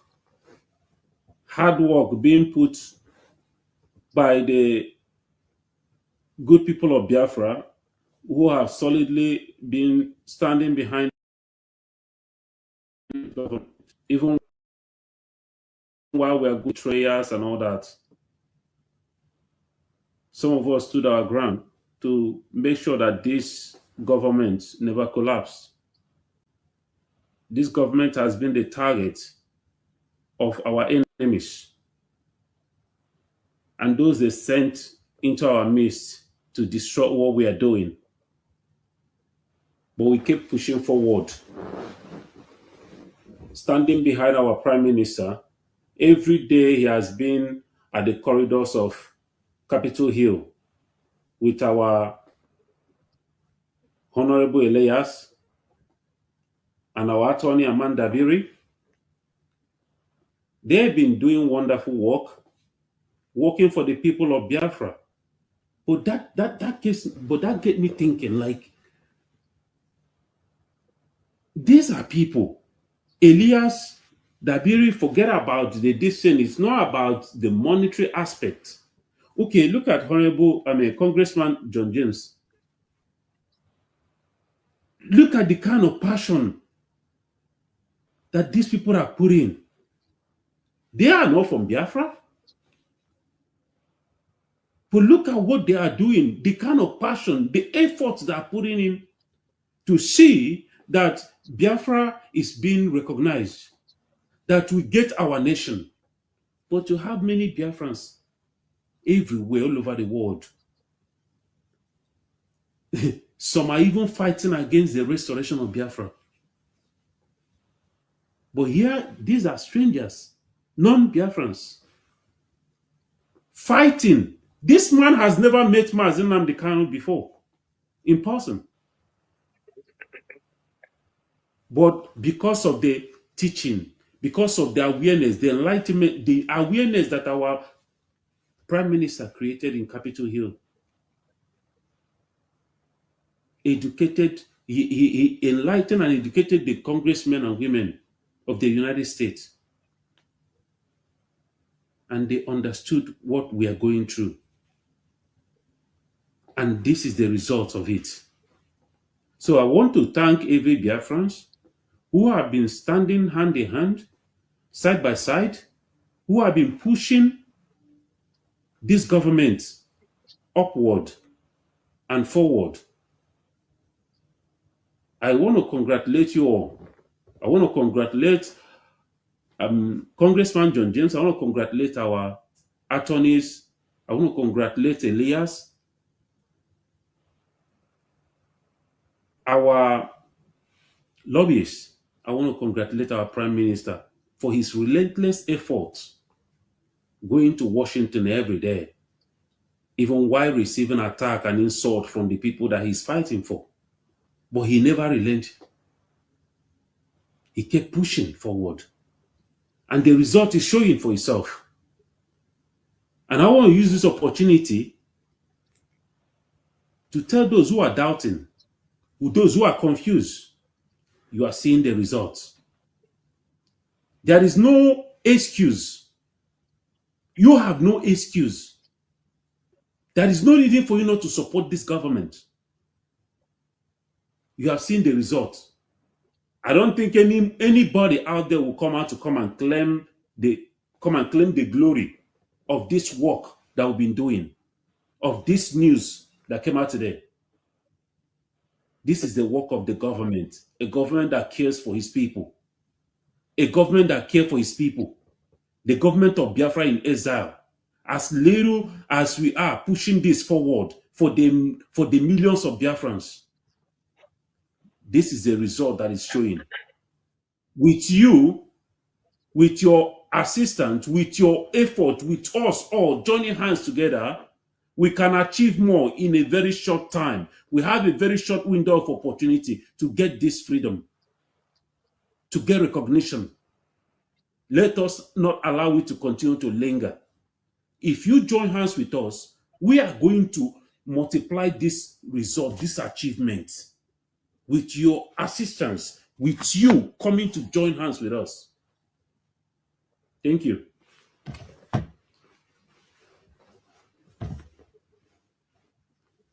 Oh, wow.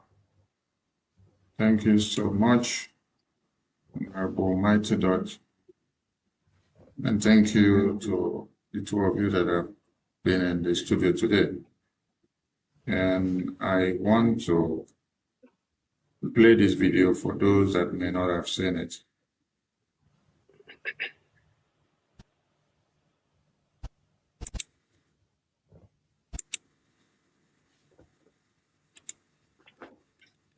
We are joined by the former chairman of the Africa Subcommittee, who is now over at the Energy and Commerce Committee, James, and I want to thank him. February of 2024, he had a very important hearing on Nigeria and other advocacy throughout that time. So the floor is yours. Mr. Chairman, thank you so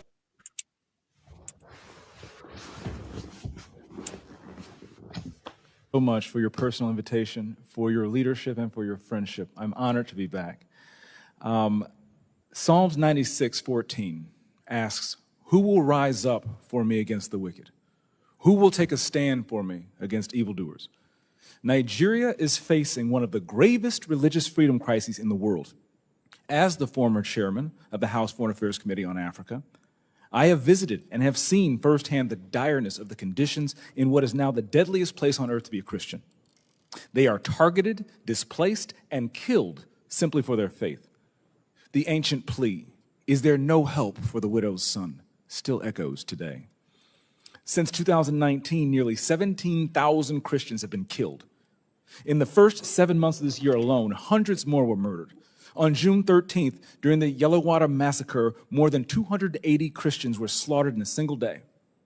These are not isolated tragedies, but a sustained pattern of religiously motivated violence, often ignored or even enabled by the Nigerian government.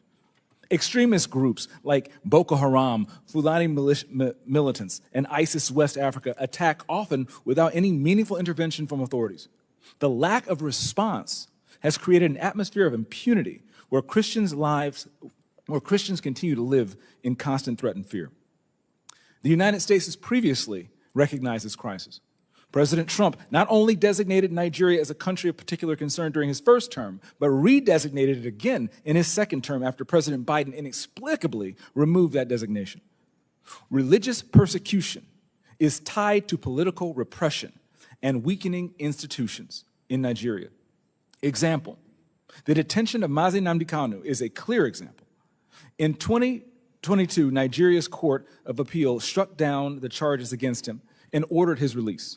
The UN Working Group on Arbitrary Detention has also called for his unconditional release. Yet he remains in solitary confinement, in deteriorating health, and recently had to represent himself in court. Nigeria has signaled that the law is optional and targeting Christians is fair game. Just hours ago this morning, despite the pleas and cries of the Nigerian people and many Nigerian lawmakers, Mazi Nnamdi Kanu was convicted on all charges. For fiscal year 2025, the U.S. has requested nearly $8 billion for sub-Saharan Africa. But when Americans see political prisoners, judicial defiance, and the slaughter of Christians, they understandably ask as they meet their own struggles, why should our tax dollars support governments that refuse to protect their own people? Is our aid aiding a genocide? Nigeria is a nation of tremendous potential, but that potential is being choked out by violent persecution of its Christian population. No country can build a stable future where churches are burned, believers are killed, and communities live in fear. The United States must stay engaged, and Nigeria must change course now.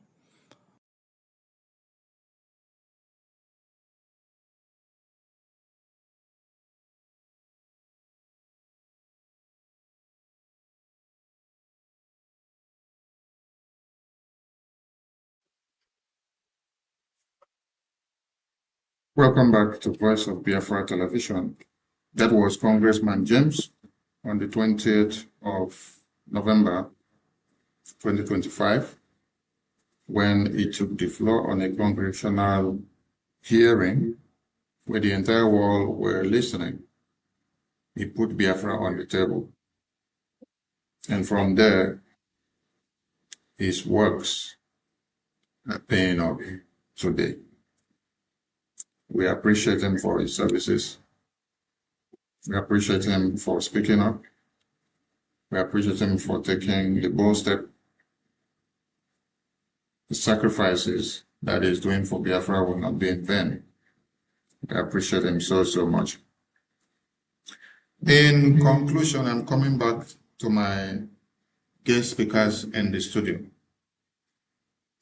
After the 30th of May, Heroes Memorial Day, what should be expected of Biafrans? Honorable COS, the mic is yours.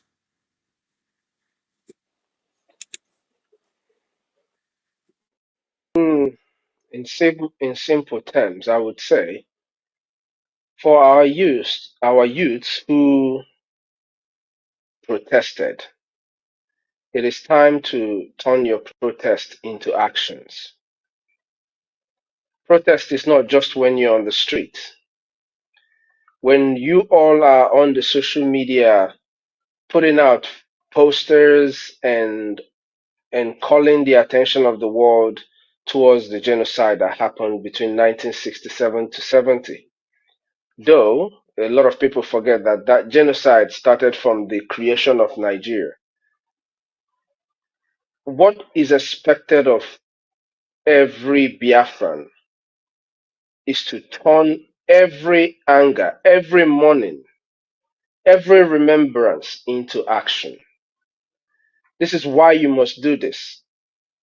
Your oppressors are expecting you to cry for one day and sit back for the rest of the 364 days. This is what they're expecting of you. After 30th of May, when we remembered our fallen heroes, just 2 days ago in Ogu Junction, a couple of our people were killed. Somebody would call them hero. Those are somebody's hero.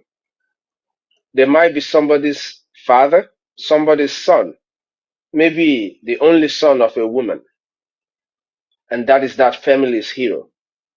So the only thing that would stop us from mourning and continuous mourning of heroes, of our heroes that we should protect, is our conversion of our pains, our mourning, into actions.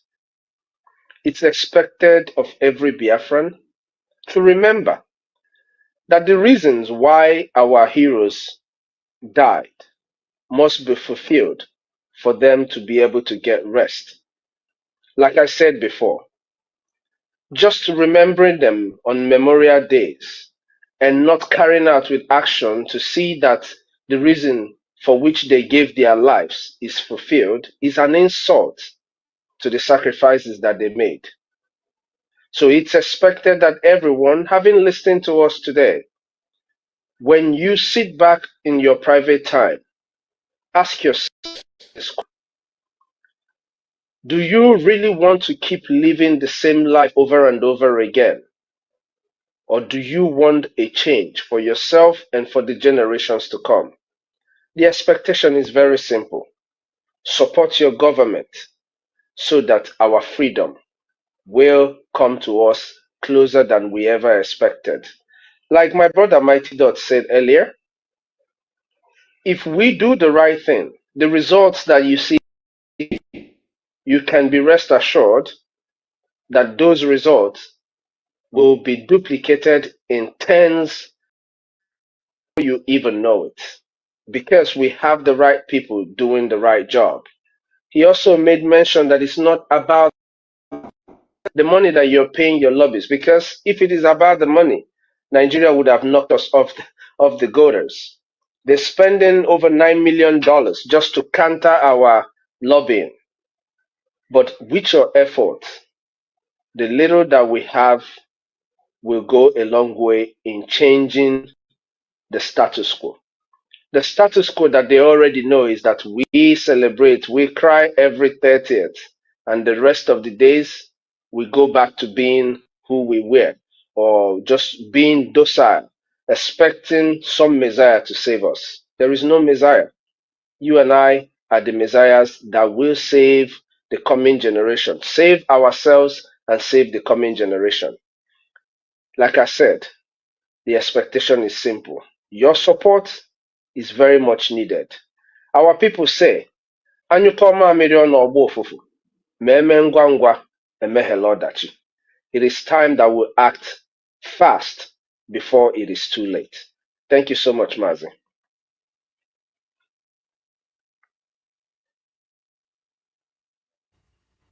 Thank you so much. Honorable Mighty Dot, the mic is yours. After the 30th of May, what should be expected of Biafrans? Yes, 30th of May have come and gone. Every Biafrans who took part in the celebration or in the remembrance, this question goes to you. What next? Are you waiting for another May 30th of 2027 so that you make noise for one day and then go back in again? we are not going to continue this forever. I want you to challenge yourself wherever you are. Challenge yourself that this is going to be the very last 30th of May that we are going to celebrate in another man's land. That next year, 30th of May, 2027, that we are going to celebrate it in Biafra land as a free people. Give yourself that challenge, not just by mouth, but by your action. Put it into action. Let your passion for Biafra, put that action, turn it into action, and let it work for your restoration. Many of you are depending on election because I don't know, I want to say this, I don't know when next we'll be able to talk to you again. But as many of you, for how long are you going to continue to be doing this? When it close to the next another election, you hear all these promises and everything, and you abandon your freedom and you get duped